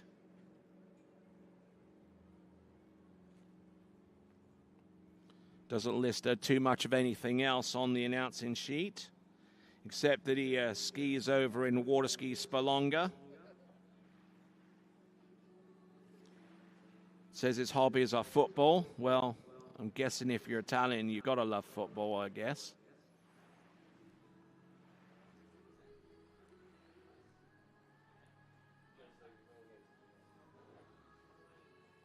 So as Alexander Schiel gets interviewed for ORF, Österreich Radio Fernsehen, let's have a look and see what Francisco Calderola can do. Jump number one, pushing out wide, pushing long and wide. Turns in, drives hard off the through the wakes, snaps his legs back, and there you go. Good looking opening jump there. That's the ticket for the Italians.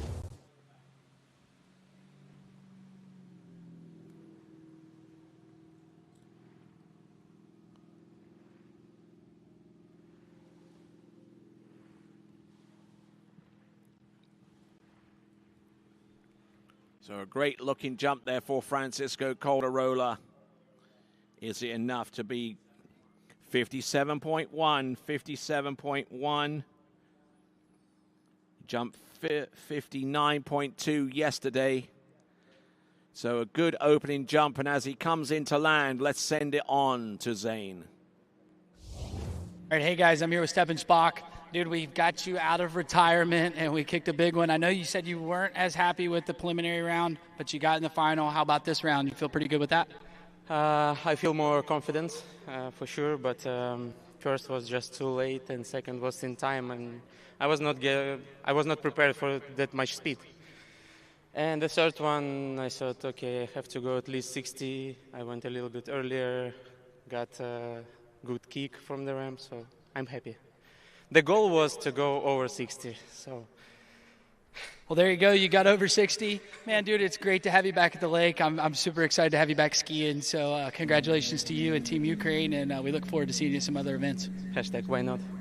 All right, well, cool. We'll send it back to you, Tony, for these last few jumps. All right, then. Here we go. Francisco Calderola from Italy with 57.1 to open up with. Let's see what he's got coming to us from Spalonga in Italy. Oh, look at this. He nails that one. Yeah. Comes in with plenty of heat.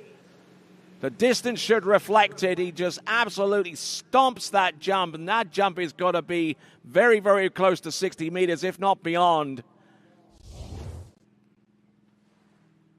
Got the turn, got the position, got the distance. The distance coming through.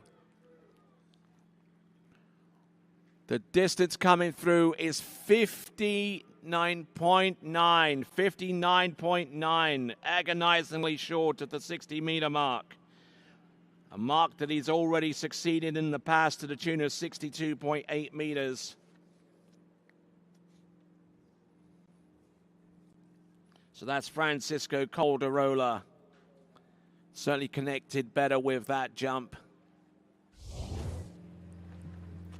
Was highly disappointed in not being able to make it into the men's slalom final, despite making it into the free skier runoff for one spot against Victor Sorensen.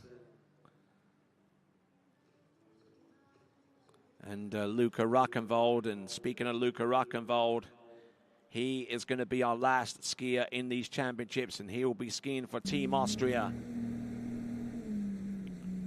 Let's have a look and see Francisco Calderola.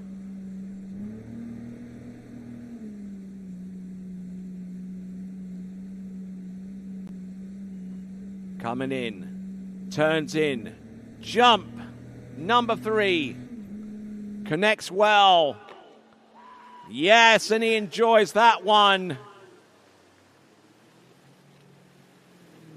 Ladies and gentlemen, this skier is butter because he's Calderola.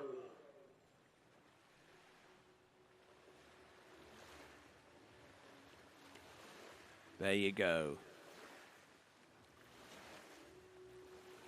60.6 meters, 60.6 meters. 10 centimeter lead with 60.6 meters.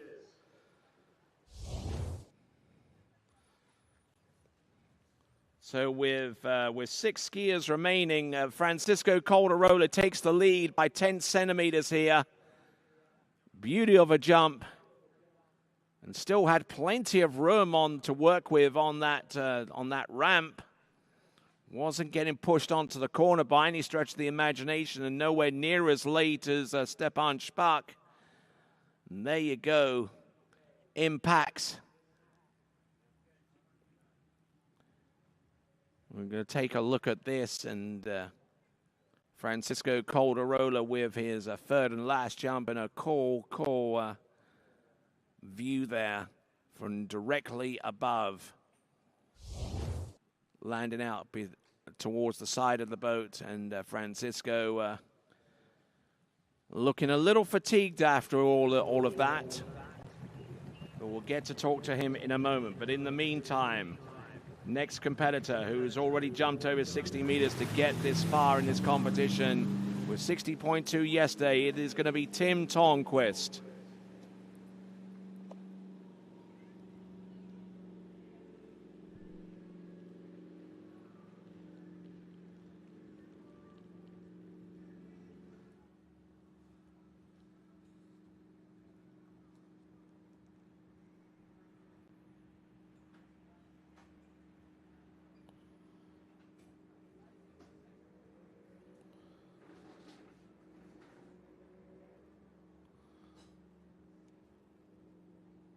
So again, to see a few more people involving themselves in the live chat here adjacent to the webcast player on TWBC.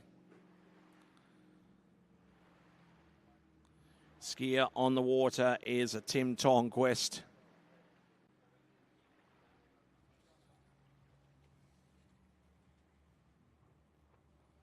Tim Törnqvist already competed in one final so far in this competition.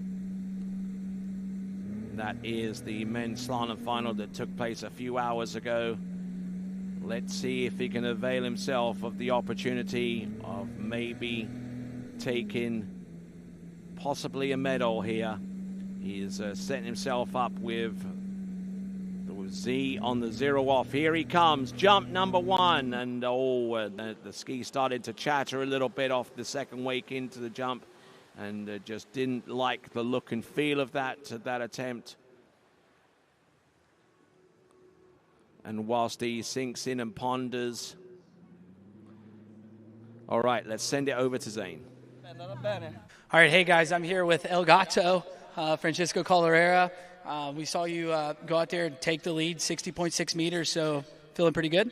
Yeah, I'm really happy for the results. Just wanted to jump a little bit more, but it's okay. I did a good race, so I'm here with the best one skier in the Europe. So thank you for my team and my staff in Sperlonga. Thank you. Yeah, well, great skiing, dude. I mean, that was awesome to see you go out there, take the lead, and put out a score for the last few to go. So great job this weekend, and we look forward to seeing you at some other events. You got anything else big coming up soon? We will see for the race if it's a good results for the podium, but I don't think so. I'm really happy. Thank you. Are you going to be at Open Worlds? No, thank you. Okay, well, hey, still great skiing. That was awesome. Way to see you out there, and we'll send it back to you, Tony. All right then. So El Gato coming through with that lead jump of 60.6 meters. Tim Tornquist passing up on jump number 1. I beg your pardon. He's got 2 attempts remaining. So here we are once again at Salmsey, the venue of the 2025 Europe and Africa Water Ski Championships. Once again, this is Tony Lightfoot here with TWBC covering this event from first turn to final jump.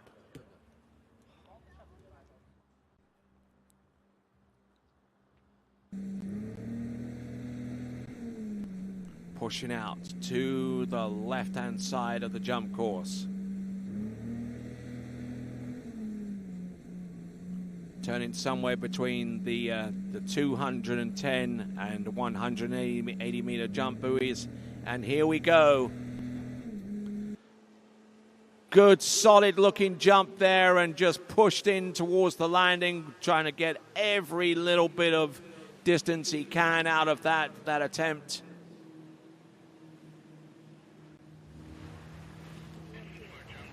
Certainly a lot easier to tell here than compared to a lot of other places whether the jumper has booted out a big one. Oh my word, we have got a tie for the lead. 60.6 meters, 60.6 meters for 199 feet.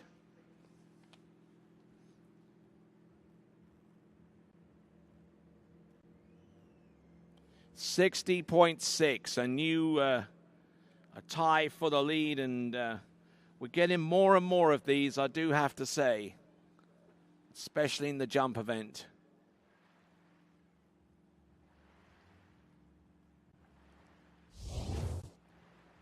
So great skiing there from Tim Tornquist, but the advantage that he has is he has one more attempt.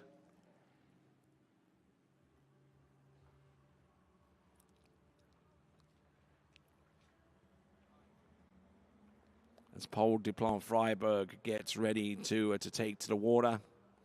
He's looking on and seeing what Tim Tornquist can do. Here he comes.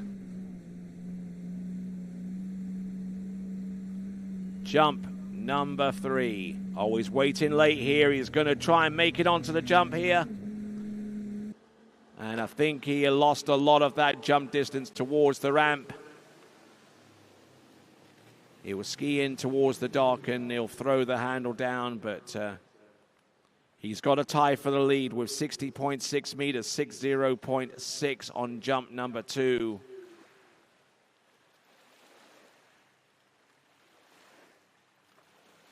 We await the distance of that jump just to make sure that 58.7, 58.7 meters.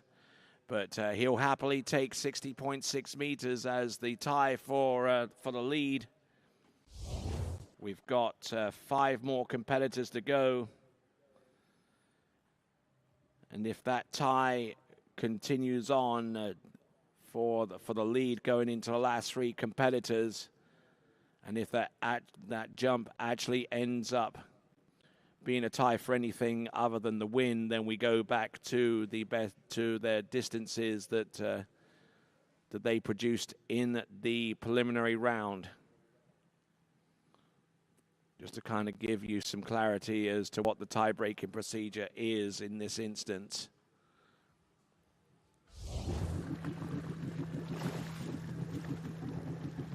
So now we are returning to the overall battle and keeping an eye on how that thing is shaping up alongside our competitor on the water now, Paul Duplan-Freiberg. Now, Paul Duplan-Freiberg has competed in every early stage series that we can muster aside from last night's Series 1 jumps in the elimination stage of the competition. He jumped in Series 1 yesterday. He slalomed and tricked in Series, I believe, in at least Series 4. And the reason why is because he wasn't able to produce any point scores that would contribute to the European ranking list last season because he was injured for most of it.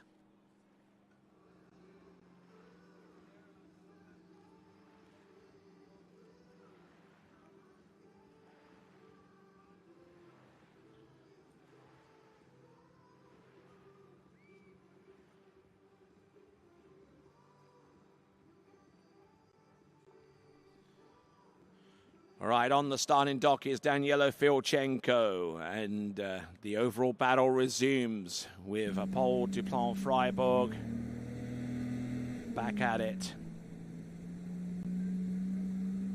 It's currently in third place overall right now.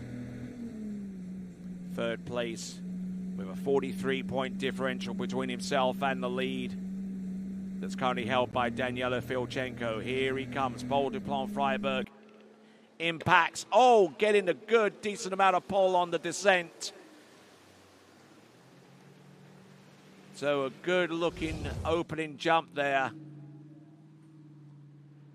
Good flight off the surface of the jump and good speed. Lost a little bit of kick there on the jump, but still managing to take a decent flight.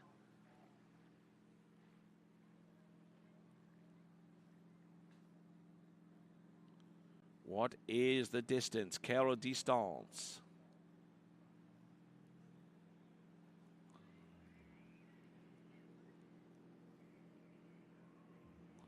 While we wait for the distance, we will send it over to Zane. All right, hey guys, I'm here with Tim Tornquist, Mr. Timmy T. We saw you in the Slalom Final earlier. We just saw you in the jump final. Hit a jump. Tied with El Gato right before you and got 60.6 meters. So talk us through your jump set.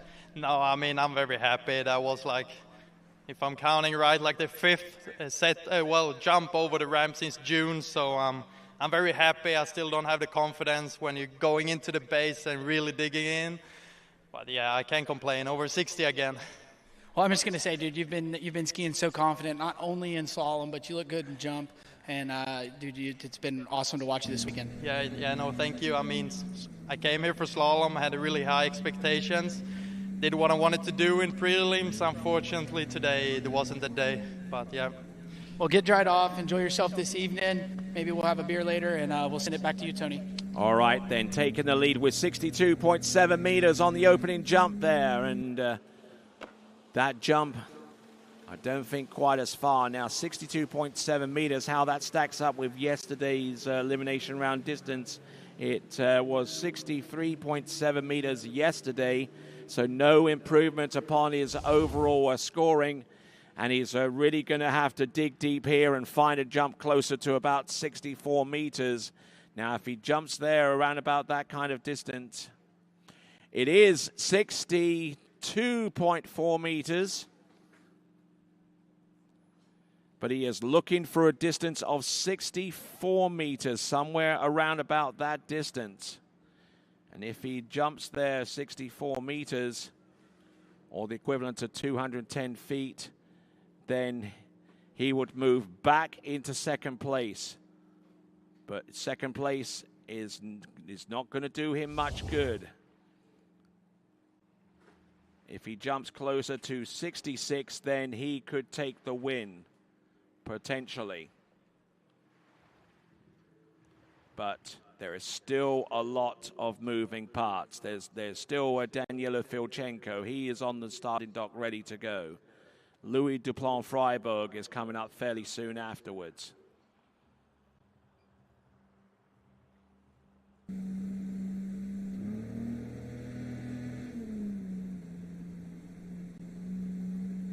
All right, here we go. This is Louis Duplan-Freiburg here.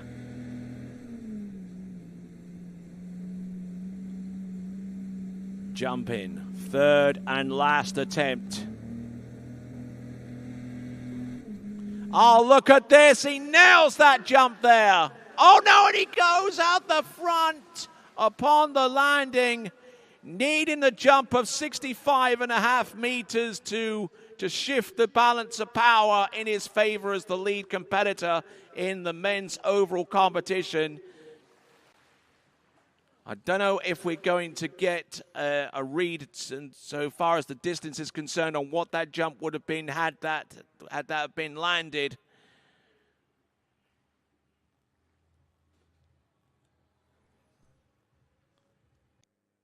That jump certainly had everything that was necessary. The turn, the speed, the lift, the flight. Unfortunately, the fifth element, it would have been 63.4 meters had he have ridden that jump out. And comparing that distance to 63.7 yesterday, it would have done him no good in regards to the overall competition. He needed 65.5 to take the lead by 0.69 of an overall point ahead of Danilo Filchenko. But he has certainly been one of our more entertaining skiers during the course this weekend. So, Paul Duplan-Freiburg, commiserations to him. He is in third place overall, and it looks like he is going to stay there because the two other players in the overall competition have yet to take it to the water. The current leader in the overall competition, to the tune of 36.42 points ahead of Louis Duplan-Freiburg, is about to take to the water, representing Ukraine. The European men's trick champion and looking to add another event win, Danilo Filchenko.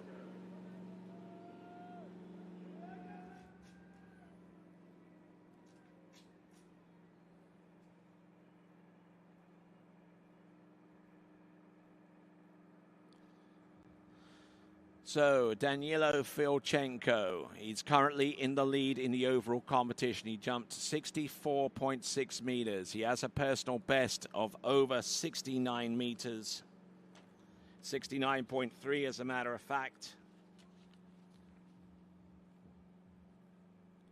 Let's see what he can do to increase the gulf between him and our second place competitor, who is the defending European overall champion. That is Louis Duplan-Freiburg.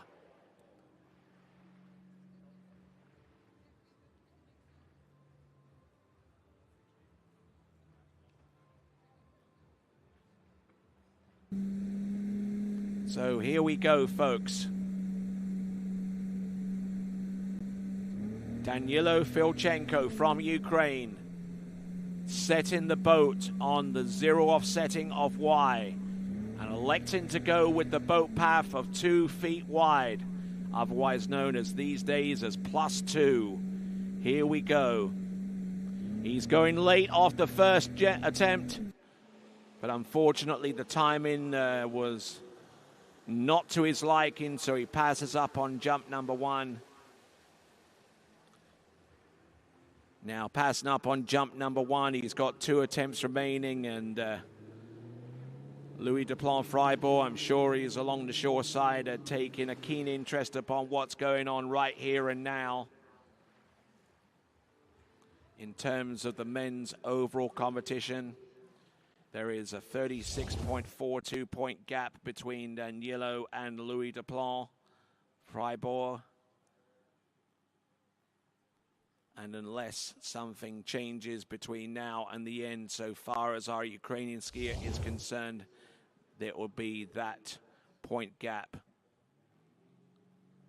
And that could stay at that level.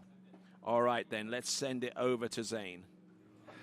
Hey, guys, I'm here with Paul. We just saw him go for his jump set. Dude, I thought that last one was the biggest of the 3 and kind of had a little awkward landing. Can you tell us what happened? I don't know, I wanted to push to the limit. I was like, okay, again, like 10 centimeters more, and the water came too quick, I guess. Well, we kind of saw you walking with a limp. I hope that, you said your knee's hurting a little bit, so we're hoping that's okay. And we'll let you get checked out, and hopefully you're all right and back on the water here soon. Yeah, I'm happy despite all. I skied pretty good in preliminary, third spot in overall. So I'm happy with the level and the training I got. So yeah, overall I'm happy. So Worlds is the next event? Yeah, if my knee is all right. Well, I'll cross my fingers, and we hope we see you there because I love seeing you at the lake. You're an awesome skier, had a great event, great skiing. And right now we'll send it back to you, Tony.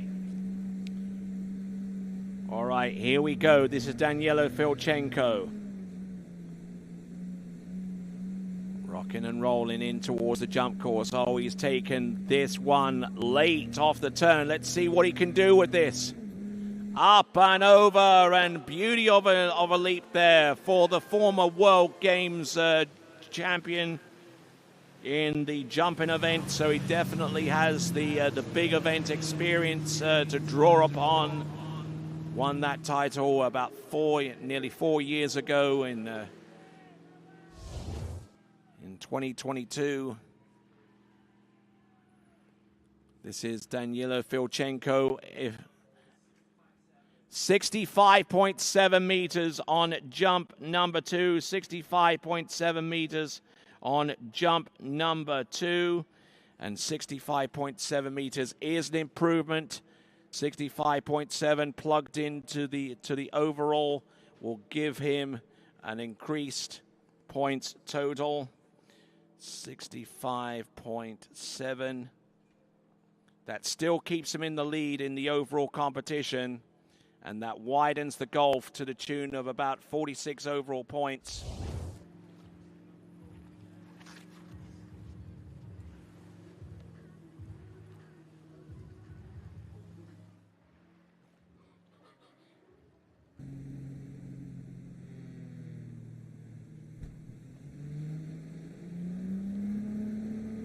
Coming in on jump number 3.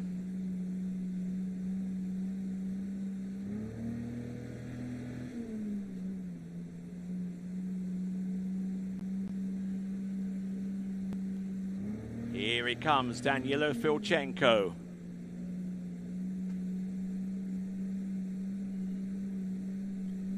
Jump number 3, here he comes. Good acceleration, good boosted jump there. He tries to get everything out of that leap there.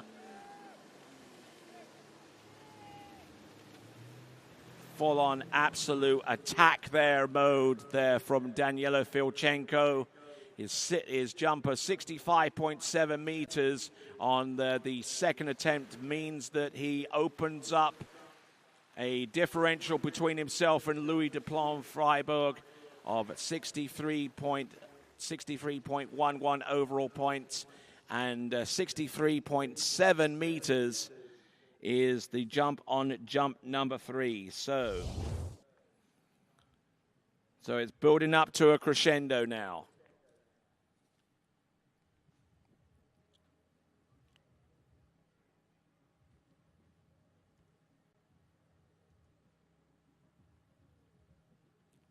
Building up to a grand finale, and we've got our next skier to take to the water. It is going to be Louis Duplon-Freiburg.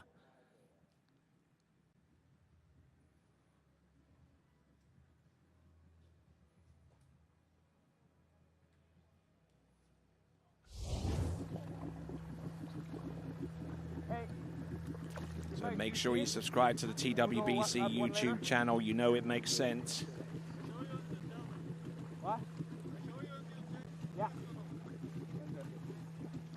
Calculating the distance necessary for Louis Duplon-Freiburg in order to affect a change in the overall competition going forwards. Going to take a distance of more than 67 meters, and I'll give you the specific distance in just a moment.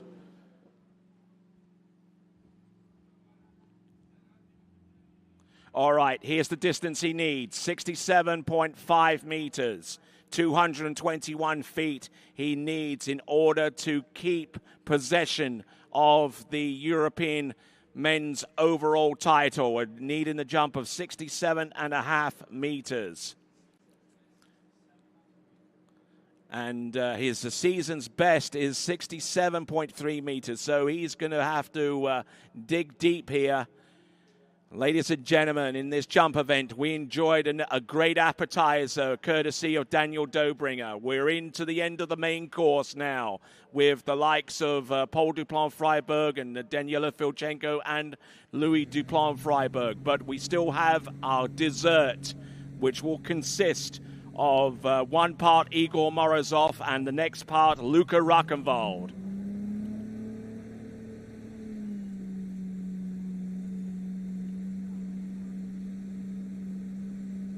Here we go. Louis Duplan-Freiberg.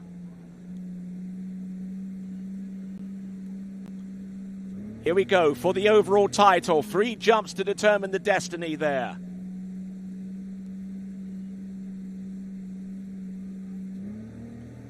Let's see what he's got.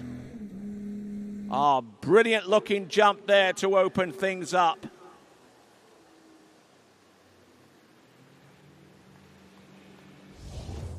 So what kind of distance is that going to be? Needing 67.5 meters to affect a change in his general direction with the overall competition.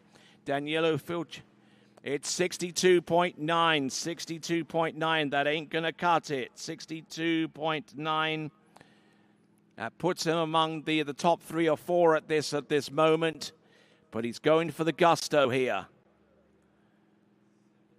And as he lands and rides out, let's send it over to Zane. Hey guys, I'm here with Daniela Filchenko, your leader. Big jump, got yourself a bit of a buffer there in the overall competition with 2 jumps left. How you feeling? Yeah, I feel good. I'm pretty happy with the score for here. It was actually super hard to go far, man. I was working out there. Guys after me are totally capable of going further. So it'll be interesting to see what they do. I believe Louis needs like 67.5, like Tony said, to win the overall. So I'm on the nerves right now. I'll be watching him jump. I mean, I wish him well. He's my friend. So, I mean, let the best one win today. Well, maybe you put the nerves on him with that big score that you put out to take the lead. So we'll have to wait and see. Yeah, for sure. Let's watch his second and third jump. Cool. Well, good luck to you, Danielo, and we'll send it back to you, Tony. Here we go, folks. Coming in on jump number 2. What can he unleash? He's certainly going for it. He's pushing hard. Lands and rides that one out.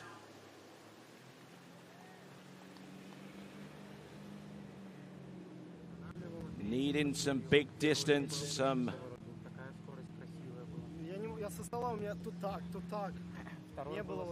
Let's see what he's capable of on 63.8 meters, 63.8 meters.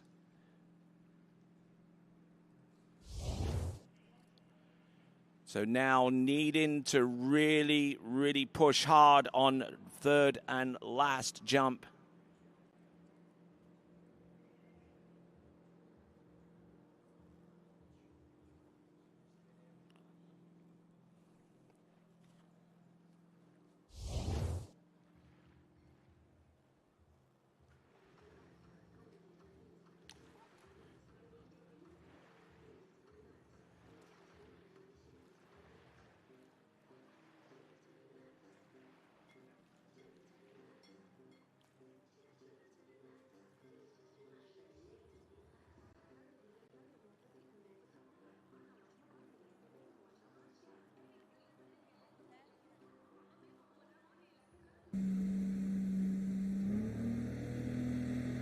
All right, here we go. Louis Duplan-Freiberg needing some big distance on the third and last attempt. Can he prevail here in the overall competition? It's going to come down to this jump. Oh, look at that. He impacts. A beauty of a jump there. Is that going to be enough? Is that going to be enough? For Louis Duplan-Freiberg, he needed 67.5 meters at least to wrench the overall competition away from Daniela Filchenko.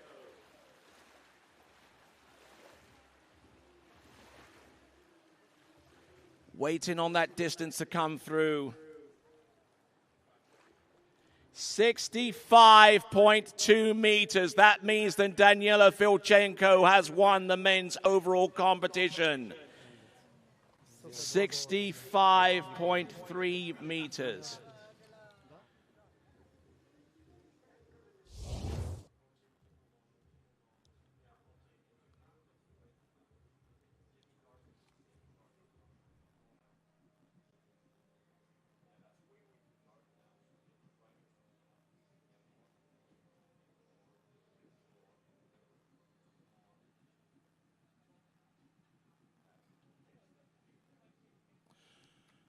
So Louis Duplan, Freiburg, is a challenge to regain and take the European men's overall title. Has come up short with a points differential between himself and Daniela Filchenko of 50.97 points. And another 19 points further adrift is Pole Duplan Freiburg, and those are the podium finishes. All right, hey guys, I'm here with your overall champion, Daniela Filchenko. You said you had to sit here and wait. We waited for 3 jumps, and congratulations, dude. Yeah, thank you very much. Again, thanks to the team, thanks to my family. It's my first win in the overall in Europeans, so I'm super happy, super pumped. It's a bummer for Louis, but he jumped well. I congratulate him and Paul. They definitely gave me a tough battle. I didn't have a great start with 3:11. I honestly spoke with Stepan and I said, that's it, it's over. With 3:11, it's impossible. So I feel like it's a miracle to come out on top, and super grateful. Yeah, but I mean, you crushed it in the trick event. Dude, came out here and killed it in the jump event. I know slalom didn't quite go how you wanted, but congratulations on your first overall title. And as I've been saying to the other skiers, you've had your tournament's been Zaibis. So congratulations to you, and hopefully you enjoyed the rest of your evening. Yeah, thank you very much. I just got to get my slalom figured out, and Joel, come for you. Yeah, well, hey, maybe me and you, like old days, can get back together and do some slalom skiing, and maybe we get you there. But, dude, great skiing. Congratulations, and we'll send it back to you, Tony.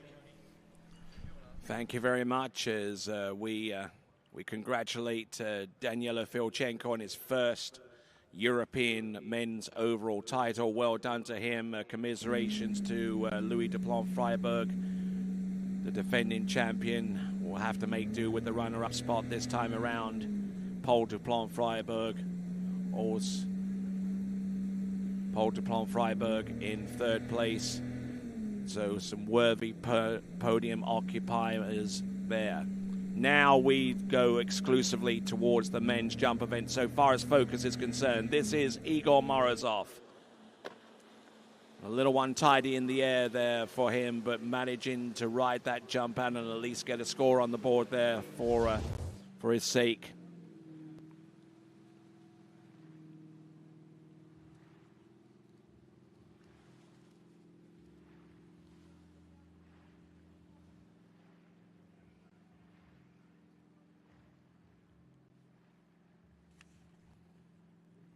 So 57.9 meters, 57.9 meters.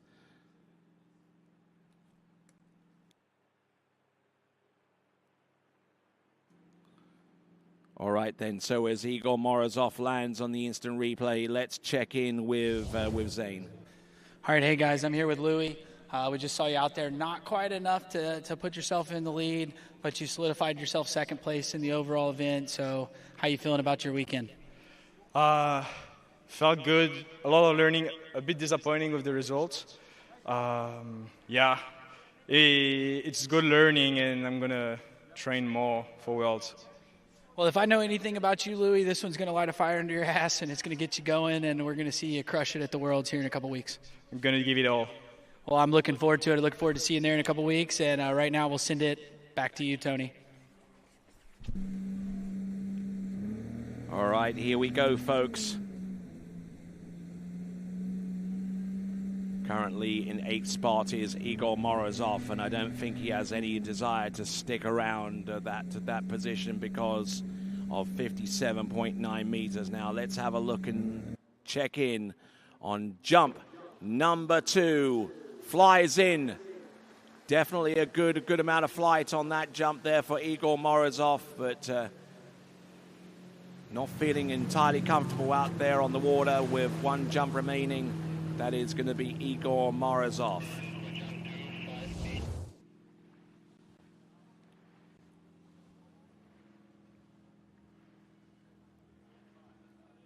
So 58.5 meters, 58.5 meters. That ain't going to cut it either. He's got one more jump to come to affect a positive change in his direction.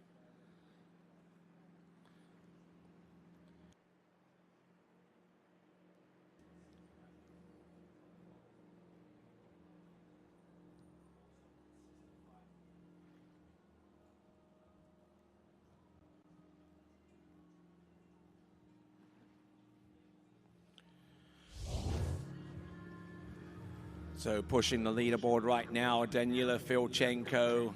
He's currently in the lead. Is guaranteed a podium spot with his current lead jump score right now of 65.7 meters.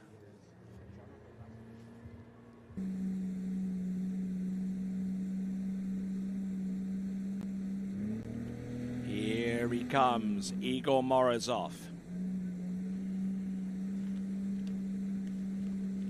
Igor Morozov, whose personal best is 69.7 meters. No time like the present. Let's see what he's got, if he's got anything close to that. Pushing hard and trying to get out over the jump skis. Is that going to be enough? We're going to find out very, very soon, but a good, solid effort there for Igor Morozov. As he lands and rides that one out, a shake of the head there would suggest that maybe he knows the writing's on the wall. 63.2 meters, 63.2 meters. So 63.2 meters, that means that Louis Duplan-Freiburg is on the podium.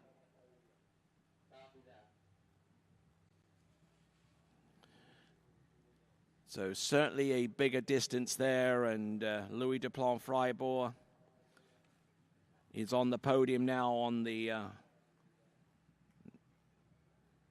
Daniela Filchenko can finish no worse than second in the jump event. But we have one final competitor. He comes to us from Austria. His name is Luca Rockenwald.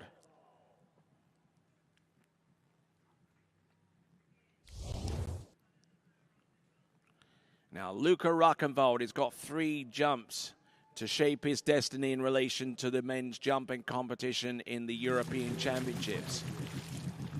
And as an aside, he comes into this final round with the 1,000 overall points that are given to an overall skier in the jump event if they register the best distance in the overall competition, if you follow what I'm saying. As a matter of fact, if Luca Rockenwald can take the lead with a jump distance in excess of 65.7 meters, that would solidify his 7th place in overall. But he can probably skip up 1 or 2 steps into the overall fight. Maybe as high as 6th place if he jumps farther than 66.2. But let's see if he's got all of the elements in play to try and affect a change in terms of the jump distances in his favor. Luca Rockenwald, age 24, Austrian. 70.5 meters is his personal best. Is the equivalent to 231 feet. University World Jump Champion of this year. third place on the Water Ski Pro Tour jump season long standings. That was last season. And the runner-up in the European Championships back in 2023 in San Gervasio in Italy. Now, let's see what he's got here. First attempt of 3. What does he have? Oh, he has a late approach. Oh, my word. Does he make it onto the jump here? Yes, he does. He flies. Boom. Yes. A good-looking opening jump. That jump is more than 66.2 meters. It'll be his furthest jump in this competition.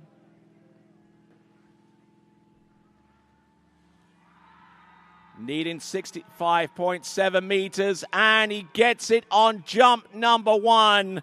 Ladies and gentlemen, your European men's jump champion with 66.1 meters is Luca Rockenwald.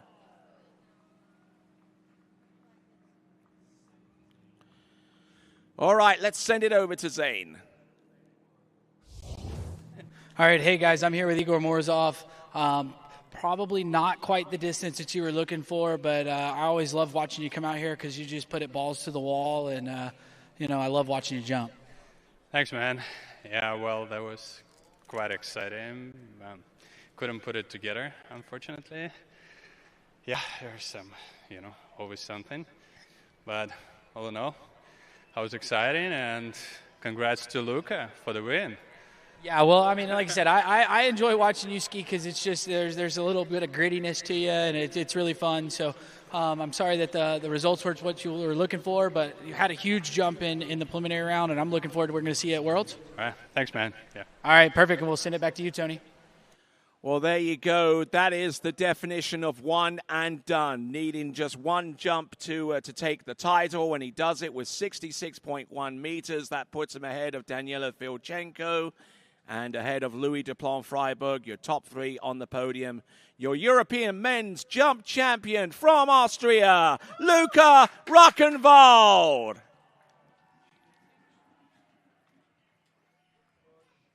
Here is your leaderboard. Luca Rockenwald from Austria, 66.1 meters, 217 feet. Daniela Filchenko with 65.7 meters, 216 feet. Your top 3 is capped off with Louis Duplon-Freiburg with 65.2 meters. And that is the top 3, and the other results you can find with the live scoring with the IWSF scoring system.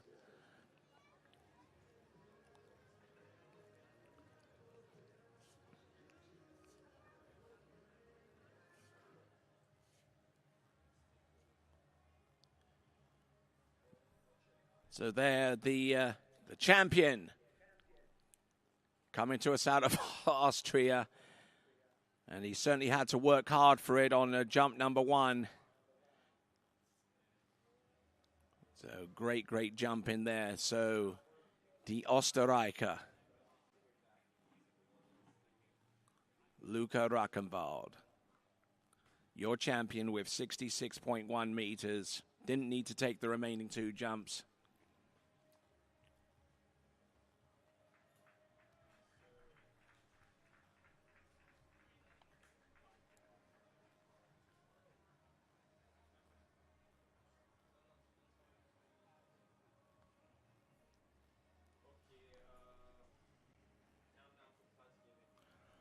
All right then, folks, that concludes the on-water action. We're going to have the prize giving take place very, very soon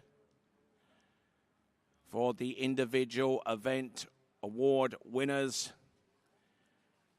Our countdown to our award ceremony is just in a little over 23 minutes, so do stick around as we continue on with the coverage of the 2025 Europe and Africa Water Ski Championships. And when we return, we'll have the prize giving right after this. When I left the dock, there was no doubt in my mind I was going to win.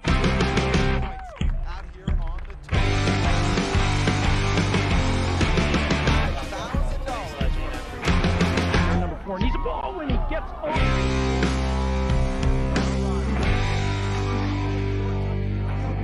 inside in, flips around 2. Wade moves into the lead, and Wade Cobb gets a monstrous turn at 4 and hangs on around 6. First time today. Wade, you made it exciting once again. Slingshotting himself around 1, and that's large.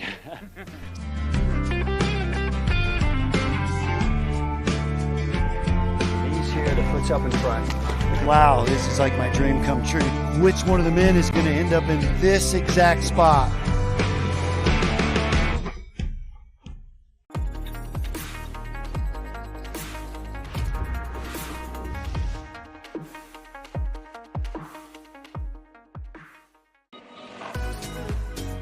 Schon seit den 80ern gibt es das Hotel Ibis Styles in der Linzer Wank-Müllerhofstraße. Nun hat das Haus innen und außen eine Totalverwandlung hingelegt. Offiziell eröffnet worden sind die neuen Räumlichkeiten im Rahmen einer Sommerparty. Wir haben die Fassade einfach machen müssen. Wir haben die Fenster getauscht und die Gartengestaltung geändert. Wir sind in Linz daheim, wir sind Stallstadt. Das Industrielle, das Industrial ist modern, Gott sei Dank sehr zeitlos. In die Zimmer haben wir die Badezimmer komplett neu gemacht und die Zimmer selber dem Ganzen dann einfach angepasst. Die Kokerei, Gießerei oder auch der Hochofen. Im Haus ist das Stahlstadt-Flair eingezogen. Mit kleinen Details wurde der Bezug zum industriegeprägten Umfeld hergestellt. Die Idee ist ja genial, nicht? Dass man einen Bezug schafft zur Industrie, wenn man auch von der Industrie lebt als Hotel. Also das ist eine geniale Idee, sozusagen, das zu vereinen. Also es ist ein absolut gelungenes Konzept und ganz, ganz wichtig auch für den Tourismusstandort Oberösterreich, weil ja die Intention auch unsererseits ist, in den Qualitätstourismus zu investieren. Umso wichtiger ist es, wenn es Leitbetriebe gibt, die auch Geld in die Hand nehmen, um diesen Qualitätstourismus umzusetzen. Wir haben ein ganz besonderes Zusammenhalten, da sind wir auch über unsere Grenzen bekannt. Also wir sind befreundet untereinander. Jetzt die Linzer Runde ist da ganz besonders befreundet und wir schauen alle gemeinsam auf Qualitätstourismus. Im Vorjahr wurden in Linz erstmals über 1 Million Nächtigungen verzeichnet. Dabei zieht es nicht nur Touristen in die Stahlstadt, sondern auch zahlreiche Businessgäste. Mit der Extraportion Urlaubsfeeling wird die Geschäftsreise zum Erholungstrip. Wir sind in einer Zeit angekommen, wo wir einfach durchgehend nur arbeiten und nur drinnen sind und nicht rauskommen. Und ich will, dass der Geschäftsreisende, der nach Linz kommt und sagt, hey, ich muss jetzt 4 Tage bleiben, im Hotel die Möglichkeit hat, dass er sich quasi wie im Urlaub fühlt. Ja, wir haben einen Wellnessbereich, wir haben einen Pool, wir haben den großen Garten. Wir gehen mit allen Gästen sehr persönlich, sehr familiär um. Wenn man rausschaut in den Garten, da ist der Pool, da sind die Liegestühle, von denen sind wir aus Tourismus, wir waren auch sehr großer Fan. Also die wird man von uns auch überall in der Stadt sehen und so kann man halt ein bisschen die Zeit nutzen, verweilen und die ganze Atmosphäre aufsaugen. Also ja, alles richtig gemacht. Von der Weihnachtsfeier bis hin zur Geburtstagsfete. An ausgewählten Tagen wird das Hotel zur Event-Location. Die Meetingräume werden dann je nach Anlass aufwendig dekoriert. Wir haben ja schon mal eine Hochzeit gehabt im Garten draußen, am Pool, das war sehr nett. Und Geburtstagsfeiern, eigentlich ist alles möglich. Also wir haben bis zu 270 Quadratmeter verfügbar, plus natürlich Outdoor dann in unserem Garten. Palmen mitten in der Stadt, kulinarische Gaumenfreuden und der Bezug zu Linz. Mit diesen Zutaten ist im umgebauten Hotel der Wohlfühlfaktor garantiert.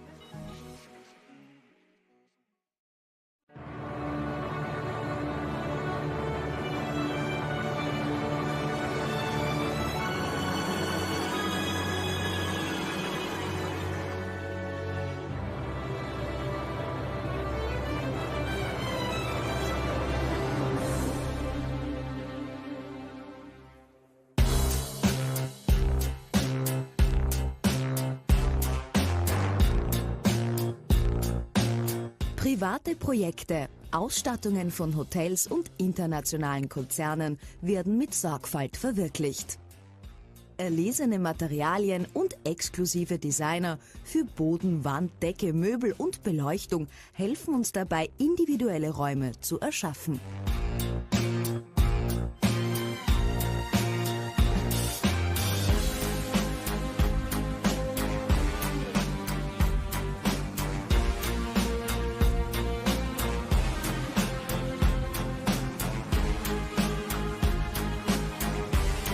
Komplette Konzepte mit Gestaltungsvorschlägen, Lieferung von Materialien, sowie perfekte handwerkliche Durchführung ist seit über 25 Jahren unser Fachgebiet.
Verschaffen Sie sich einen Eindruck unserer Vielfältigkeit. Überzeugen Sie sich von der Ausstattungswelt der unbegrenzten Möglichkeiten und besuchen Sie uns.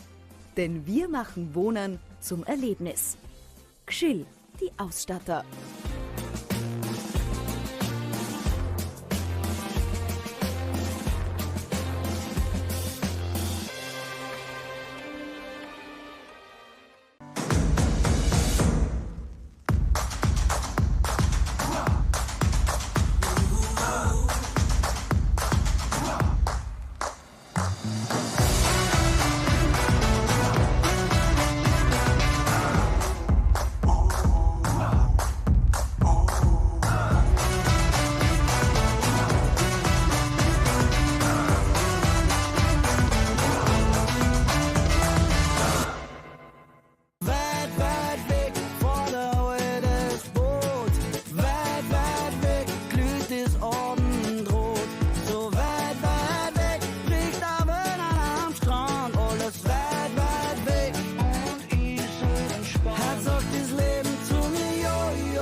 flüstert meins, oh, oh, oh, oh, und legst an meine Sorgen.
Thanks for calling Wake House. This is Brian. How can I help you? Yeah, Will. Can I let him know who's calling? All right, just a second. Will, I got a fill for you. Perfect. Give me just 1 second. All right, hit it. Thanks for holding. This is Will. Hey, how's it going? Good. Get ready, set, go! It's that time, everybody kick it and go! Go! On your mark! Get ready, set, go!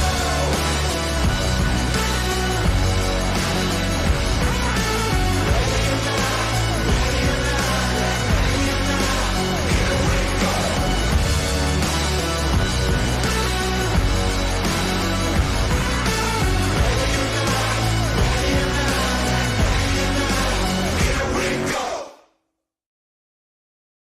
For skiers and water enthusiasts, Florida lakes are what dreams are made of.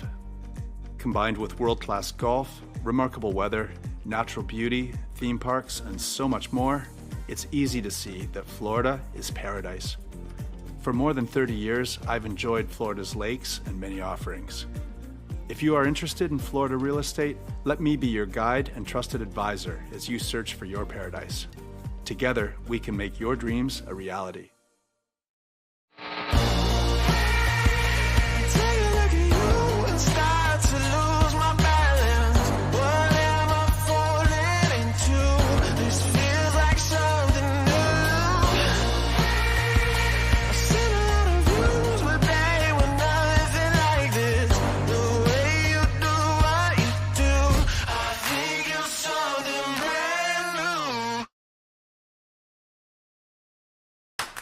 What if I told you there was a place where the sounds of nature are only broken by the roar of a boat, a place where that summer feeling lasts all year long, a place where the Florida sun is only outshined by the smiles of the skiers, a place where first-time skiers can ski alongside world champions and the world-class coaches work with all levels of skiers.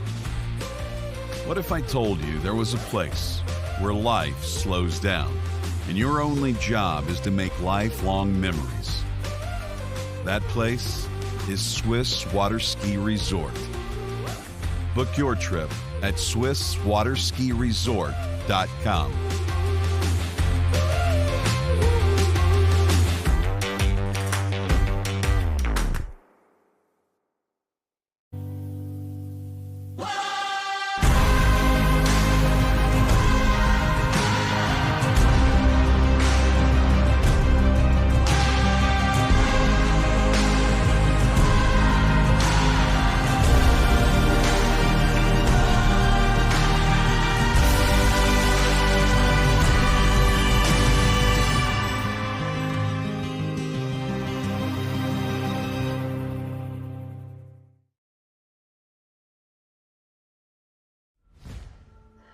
Old logic says success is determined by wins. It says you can't be a mother and a professional athlete, that you can't take on giants. New logic says watch me. Watch me become the most decorated track and field athlete in the world. Watch me start a brand designed by women, for women. When old logic holds us back, it's up to us to defy it. Where do competition standards meet the highest culinary standards? Where do the old masters meet the new masters? Where do first-class conditions meet first-class hotels? Where does the purest joie de vivre meet the purest drinking water quality? Only 30 minutes from the airport and Vienna city center.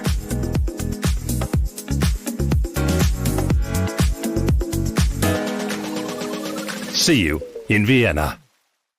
At Houston Cadillac, at the moment you arrive, you will notice dedication to excellence. We deliver an unparalleled customer experience, and we're elevating our commitment with a new state-of-the-art facility. Explore our selection of new Cadillac cars, crossovers, and SUVs designed to meet your needs. We are redefining the luxury experience and investing in the future. Visit Houston Cadillac and begin your journey towards luxury. At Dillinger Insurance, we have over 50 different carriers to shop your home, auto, and recreational vehicle insurance needs. We would love the opportunity to save you money. We insure million-dollar mansions, condos, mobile homes, rental homes, and everything in between. We know all about wind inspections, 4-point inspections, and how to get you the right coverage for your particular home. You've got questions, we've got answers. Can you remember the last time you had a rate decrease with your auto insurance? Let's take a look and see what we can do. We know all the ins and outs of getting our customers the best rates, coverages, and discounts, so put us to the test. Don't monkey around with your insurance. Call Dillinger Insurance today. We've got tons of companies to help find you the best prices and the best coverage for your particular needs on home and auto insurance. Go Knights! Well, ladies, that's a bit loud. Well, ladies and gentlemen, welcome to the award prize ceremony for our individual events here at the 2025 Europe and Africa Open Water Ski Championships.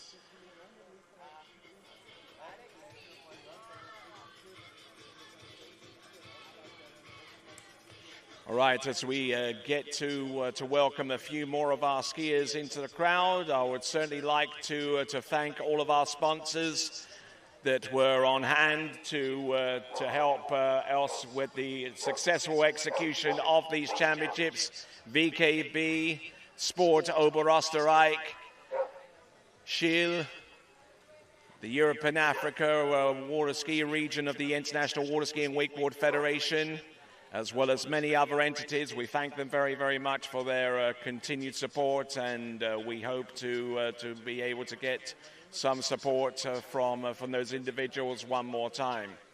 So, I'd like to call upon Mickey Ruckenwald to come on down, please. Mickey Ruckenwald. We're going to have someone from a representative of the Austrian Water Ski Federation to present the medals. So, ladies and gentlemen, with the award presentation team in place, let me tell you that we're going to go into the women's trick competition. And we've also got Muriel Framo, the representatives, the technical representative of the International Water Ski and Wakeboard Federation, Europe and Africa Tournament Council. Just waiting on a few more people to arrive, especially those that are going to be a part of the award presentations. All right.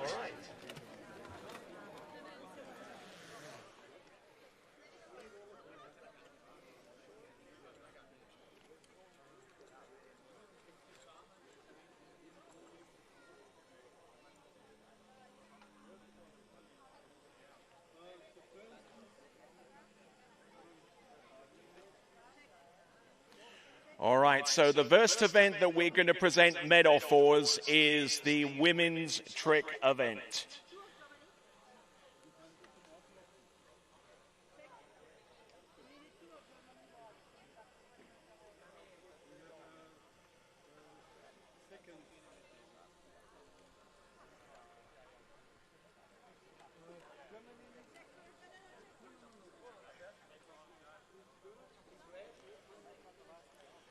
Just taking our time here to make sure that we got the right flags and more importantly, the right skiers. But how did you enjoy these championships here?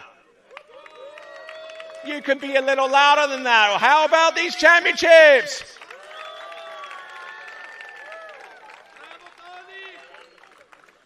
Thank you. All right, so are we ready?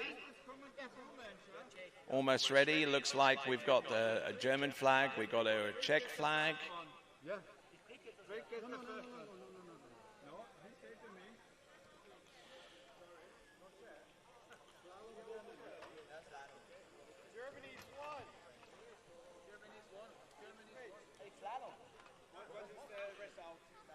Okay, so just want to make sure. Trick women's. Okay. We're going to go with women's tricks first.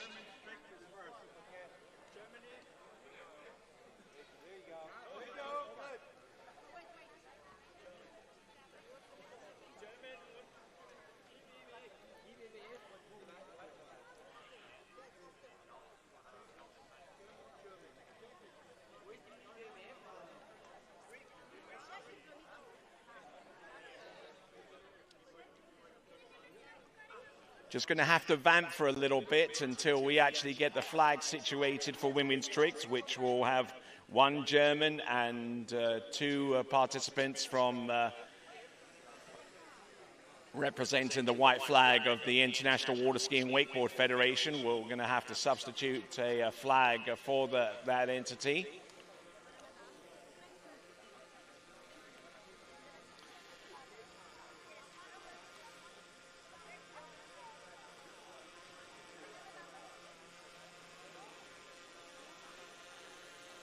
Okay, so we're presenting medals shortly for the women's trick competition. Women's trick.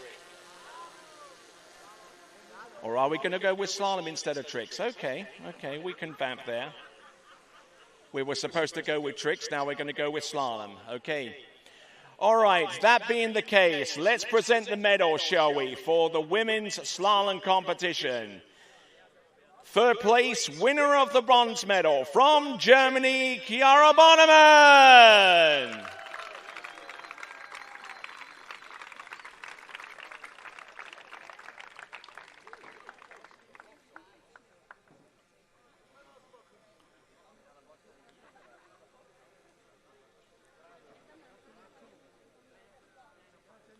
Ladies and gentlemen, presenting to you second place, runner-up and winner of the silver medal in the women's slalom competition, also from Germany, Janina Meckler.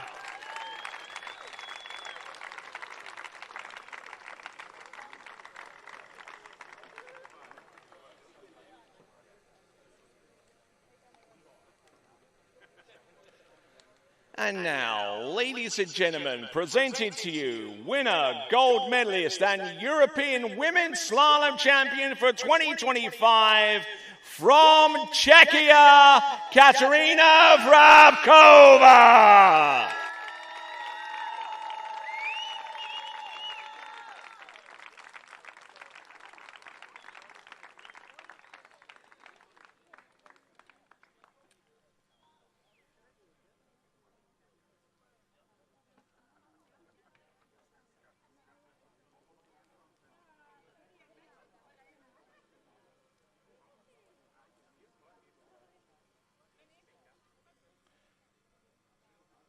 And now, ladies and gentlemen, please stand as we play the national anthem of Czechia.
Presenting to you your medalist. Bronze medal, Chiara Bonnemann. Silver medalist, Janina Meckler. And your champion from Czechia, Katarina Vrabkova.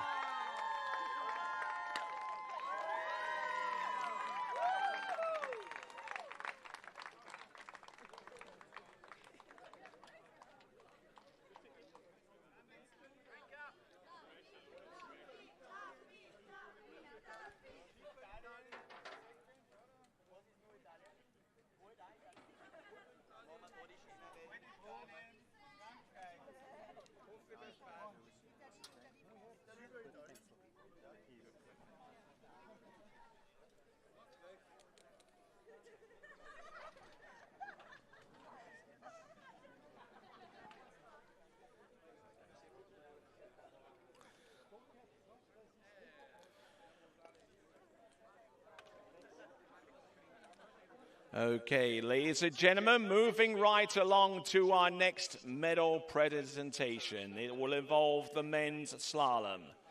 Ladies and gentlemen, presenting to you, third place, winner of the bronze medal from France, Sasha Deska.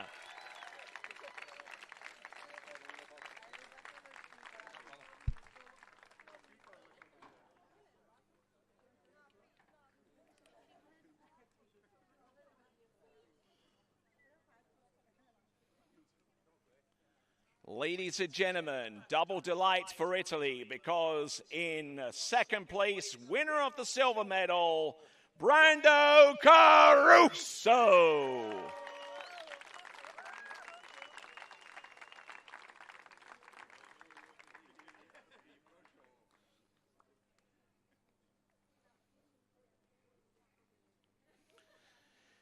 And now, presenting to you, winner, gold medalist, and European men's slalom champion, winning this title for the 12th time and 6th time in a row, from Italia, Thomas De Gasperi.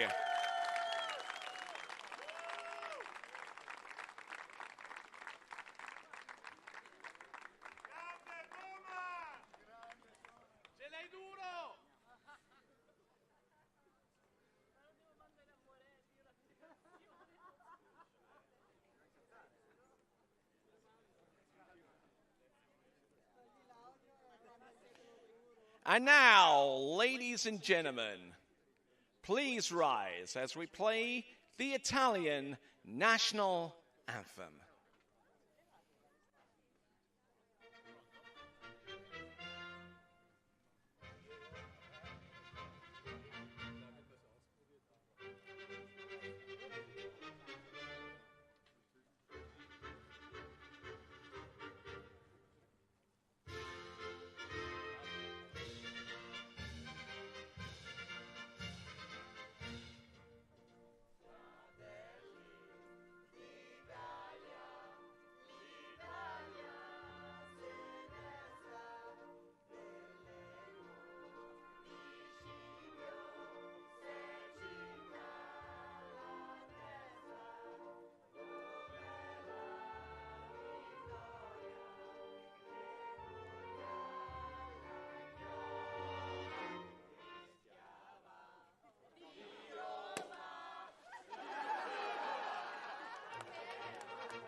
A national anthem so good we had to play it twice. Ladies and gentlemen, presenting to you your occupiers of the slalom podium. Sasha Deska in third place, Brando Caruso in second, and your winner, Thomas De Gasperi.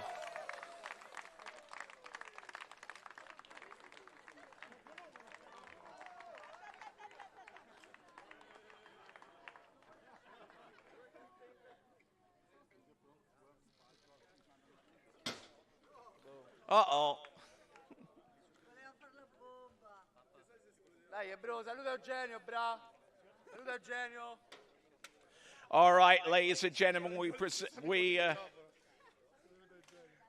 go headlong into our next prize presentation, which is women's tricks.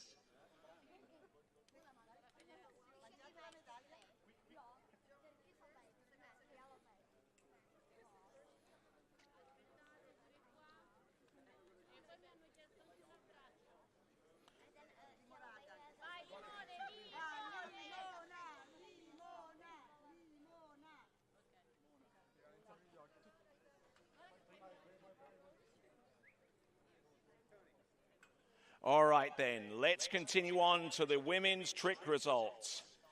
Presenting to you, bronze medalist in third place, representing the International Water Skiing Wakeboard Federation under the white flag, Sofia Hostevia.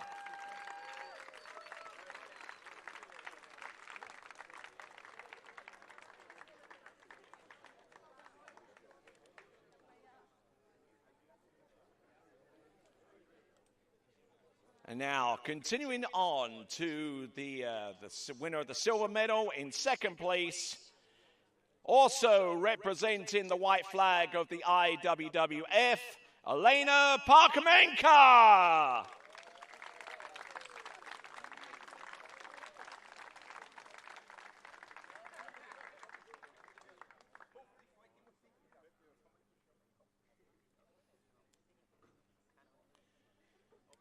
And now, presenting to you, winner, gold medalist, and European Women's Trick Champion, representing Germany, Janina Meckler.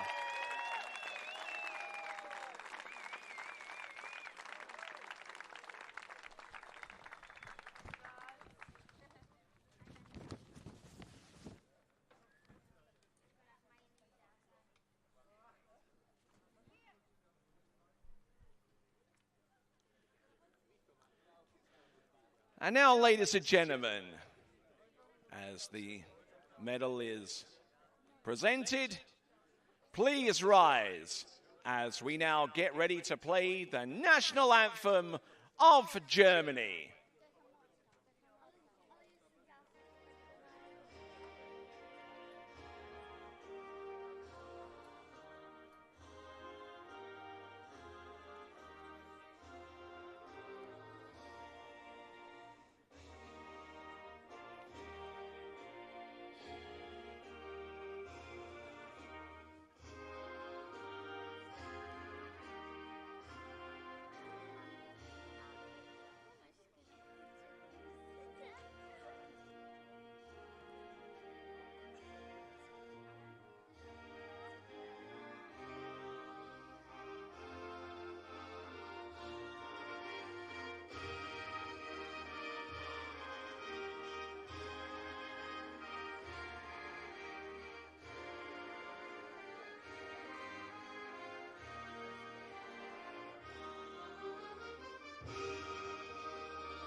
Ladies and gentlemen, presenting to you your medalist, Sofia Hostevia, Elena Parkamenka, and your winner and European Women's Trick Champion, Janina Meckler.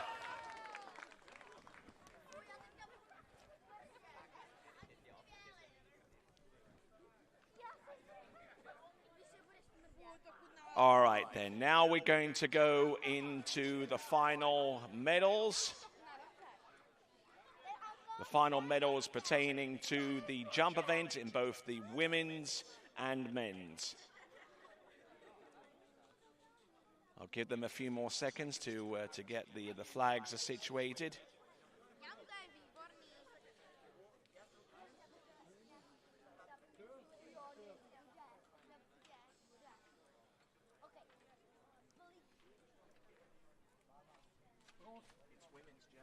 No, bronze, I'm going there.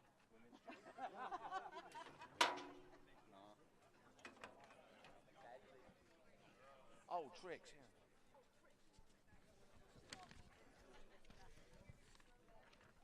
All right, ladies and gentlemen, let's proceed on to the tricking event for the men's.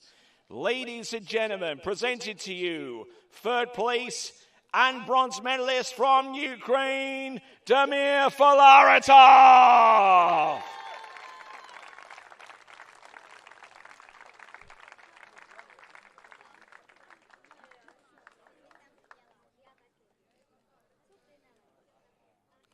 Now, ladies and gentlemen, second place, winner of the silver medal and representing the IWWF under the white flag, Vasily Mazurkovich.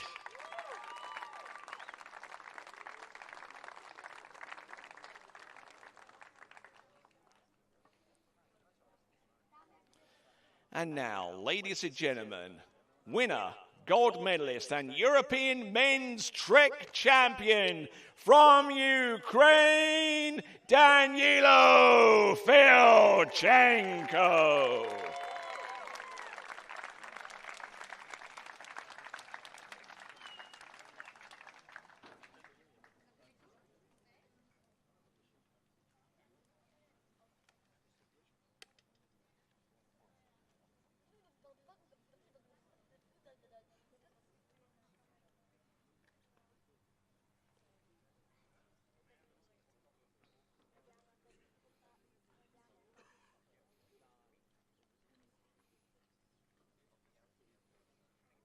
And now, ladies and gentlemen, please rise as we play the national anthem of Ukraine.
Presenting to you your medalist, Amir Filaretov from Ukraine, Vasily Mazurkovich, and your winner and gold medalist and European champion in men's tricks, Danilo Filchenko.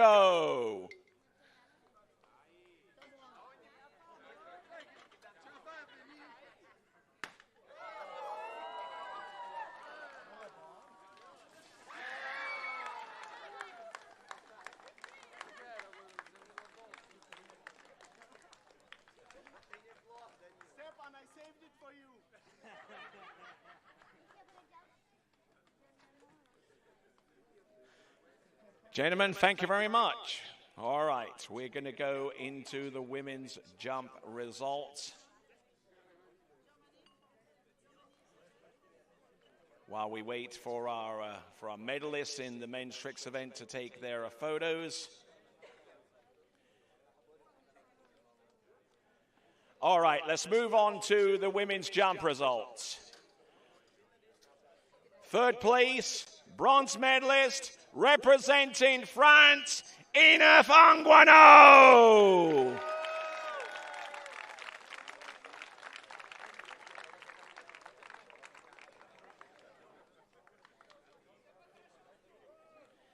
And now, ladies and gentlemen, presenting to you, second place, silver medalist, from Germany, Janina Meckler.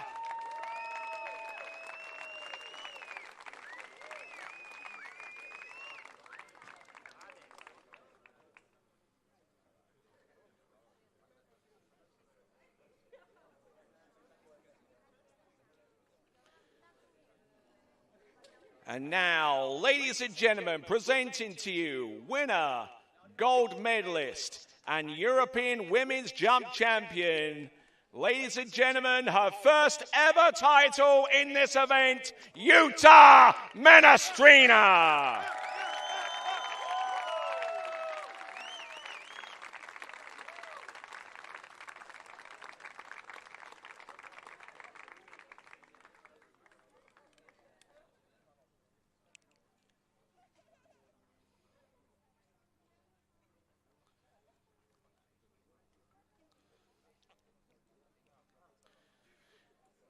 Ladies and gentlemen, please rise. As you can probably appreciate that Utah has been waiting a long time to hear this piece of music. The Finnish National Anthem.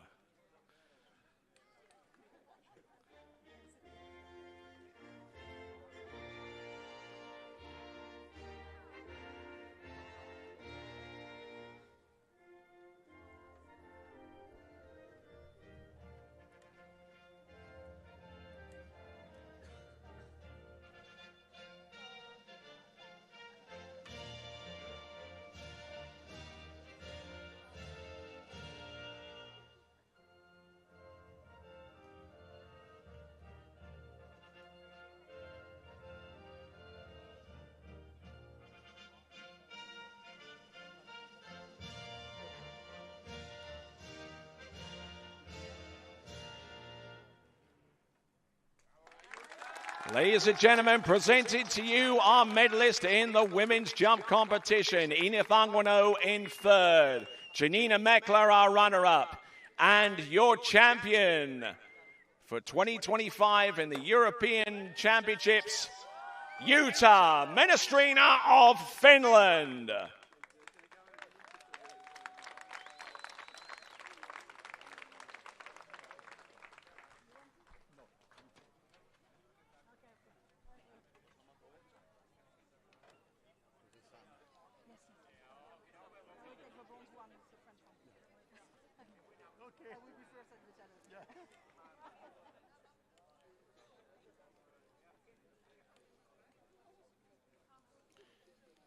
And now, ladies and gentlemen, our final medal presentation, and I'm sure one that a lot of you have been waiting for. It is the men's jump competition. In third place, winner of the bronze medal from France, Louis Duplan Freiburg.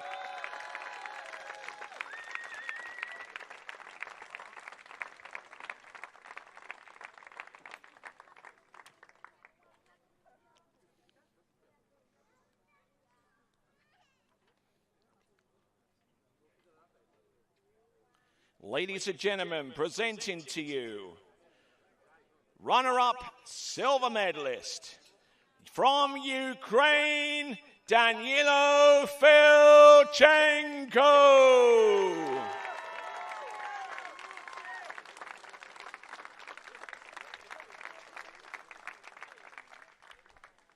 And now, presenting to you, winner, gold medalist, and European men's jump champion from Austria, Luca Rockenwald.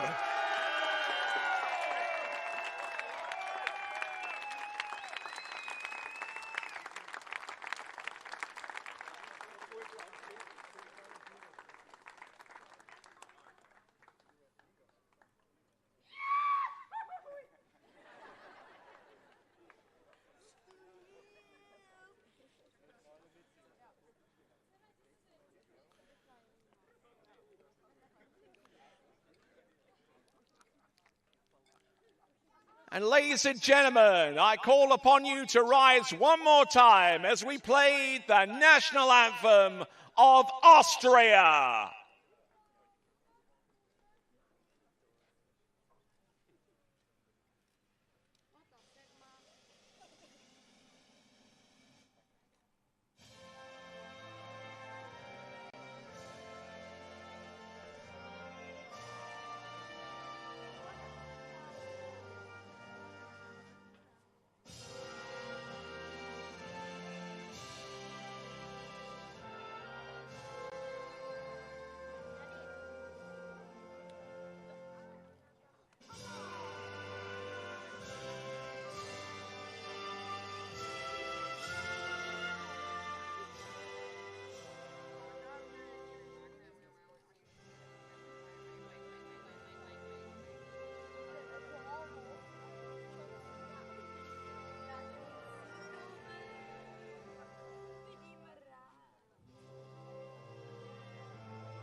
Ladies and gentlemen, presented to you your medalist one last time. Louis Dupont-Fribourg in third place. Runner-up Danielo Filchenko. And your winner from Austria, Luca Rockenwald.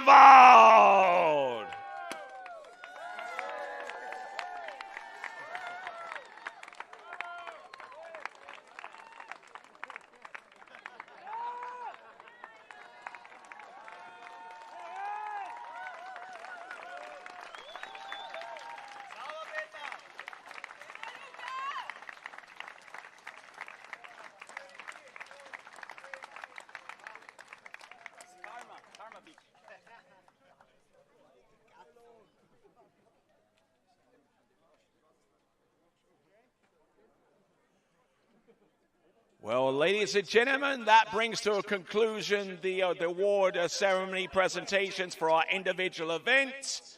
Thank you very much for being an enthusiastic crowd watching the webcast of the 2025 Europe and Africa Open Water Ski Championship.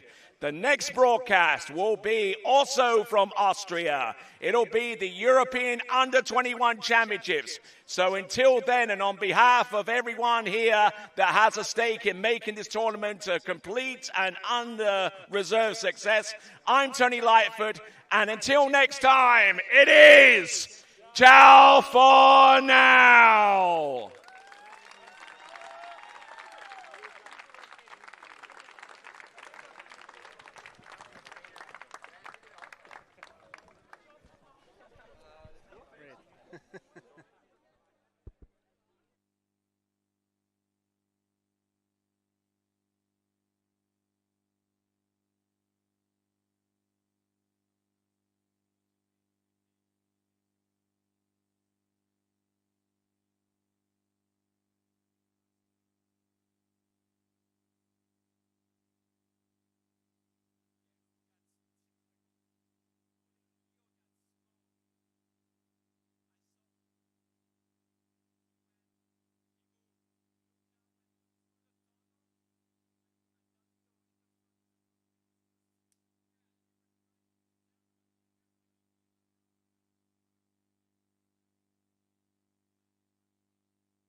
As the broker of Dayland Real Estate and a professional water skier, I understand what clients are looking for in their dream water ski home.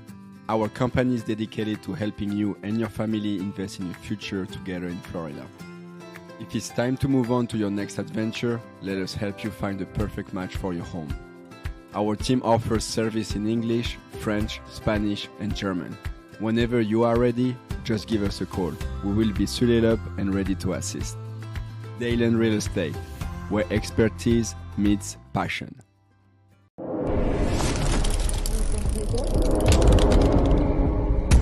Hello everybody, I'm Martin Coleman. I would like to invite you to the 2026 World Junior Championships here at Ahumada Ski School in Villa Dolores, Argentina.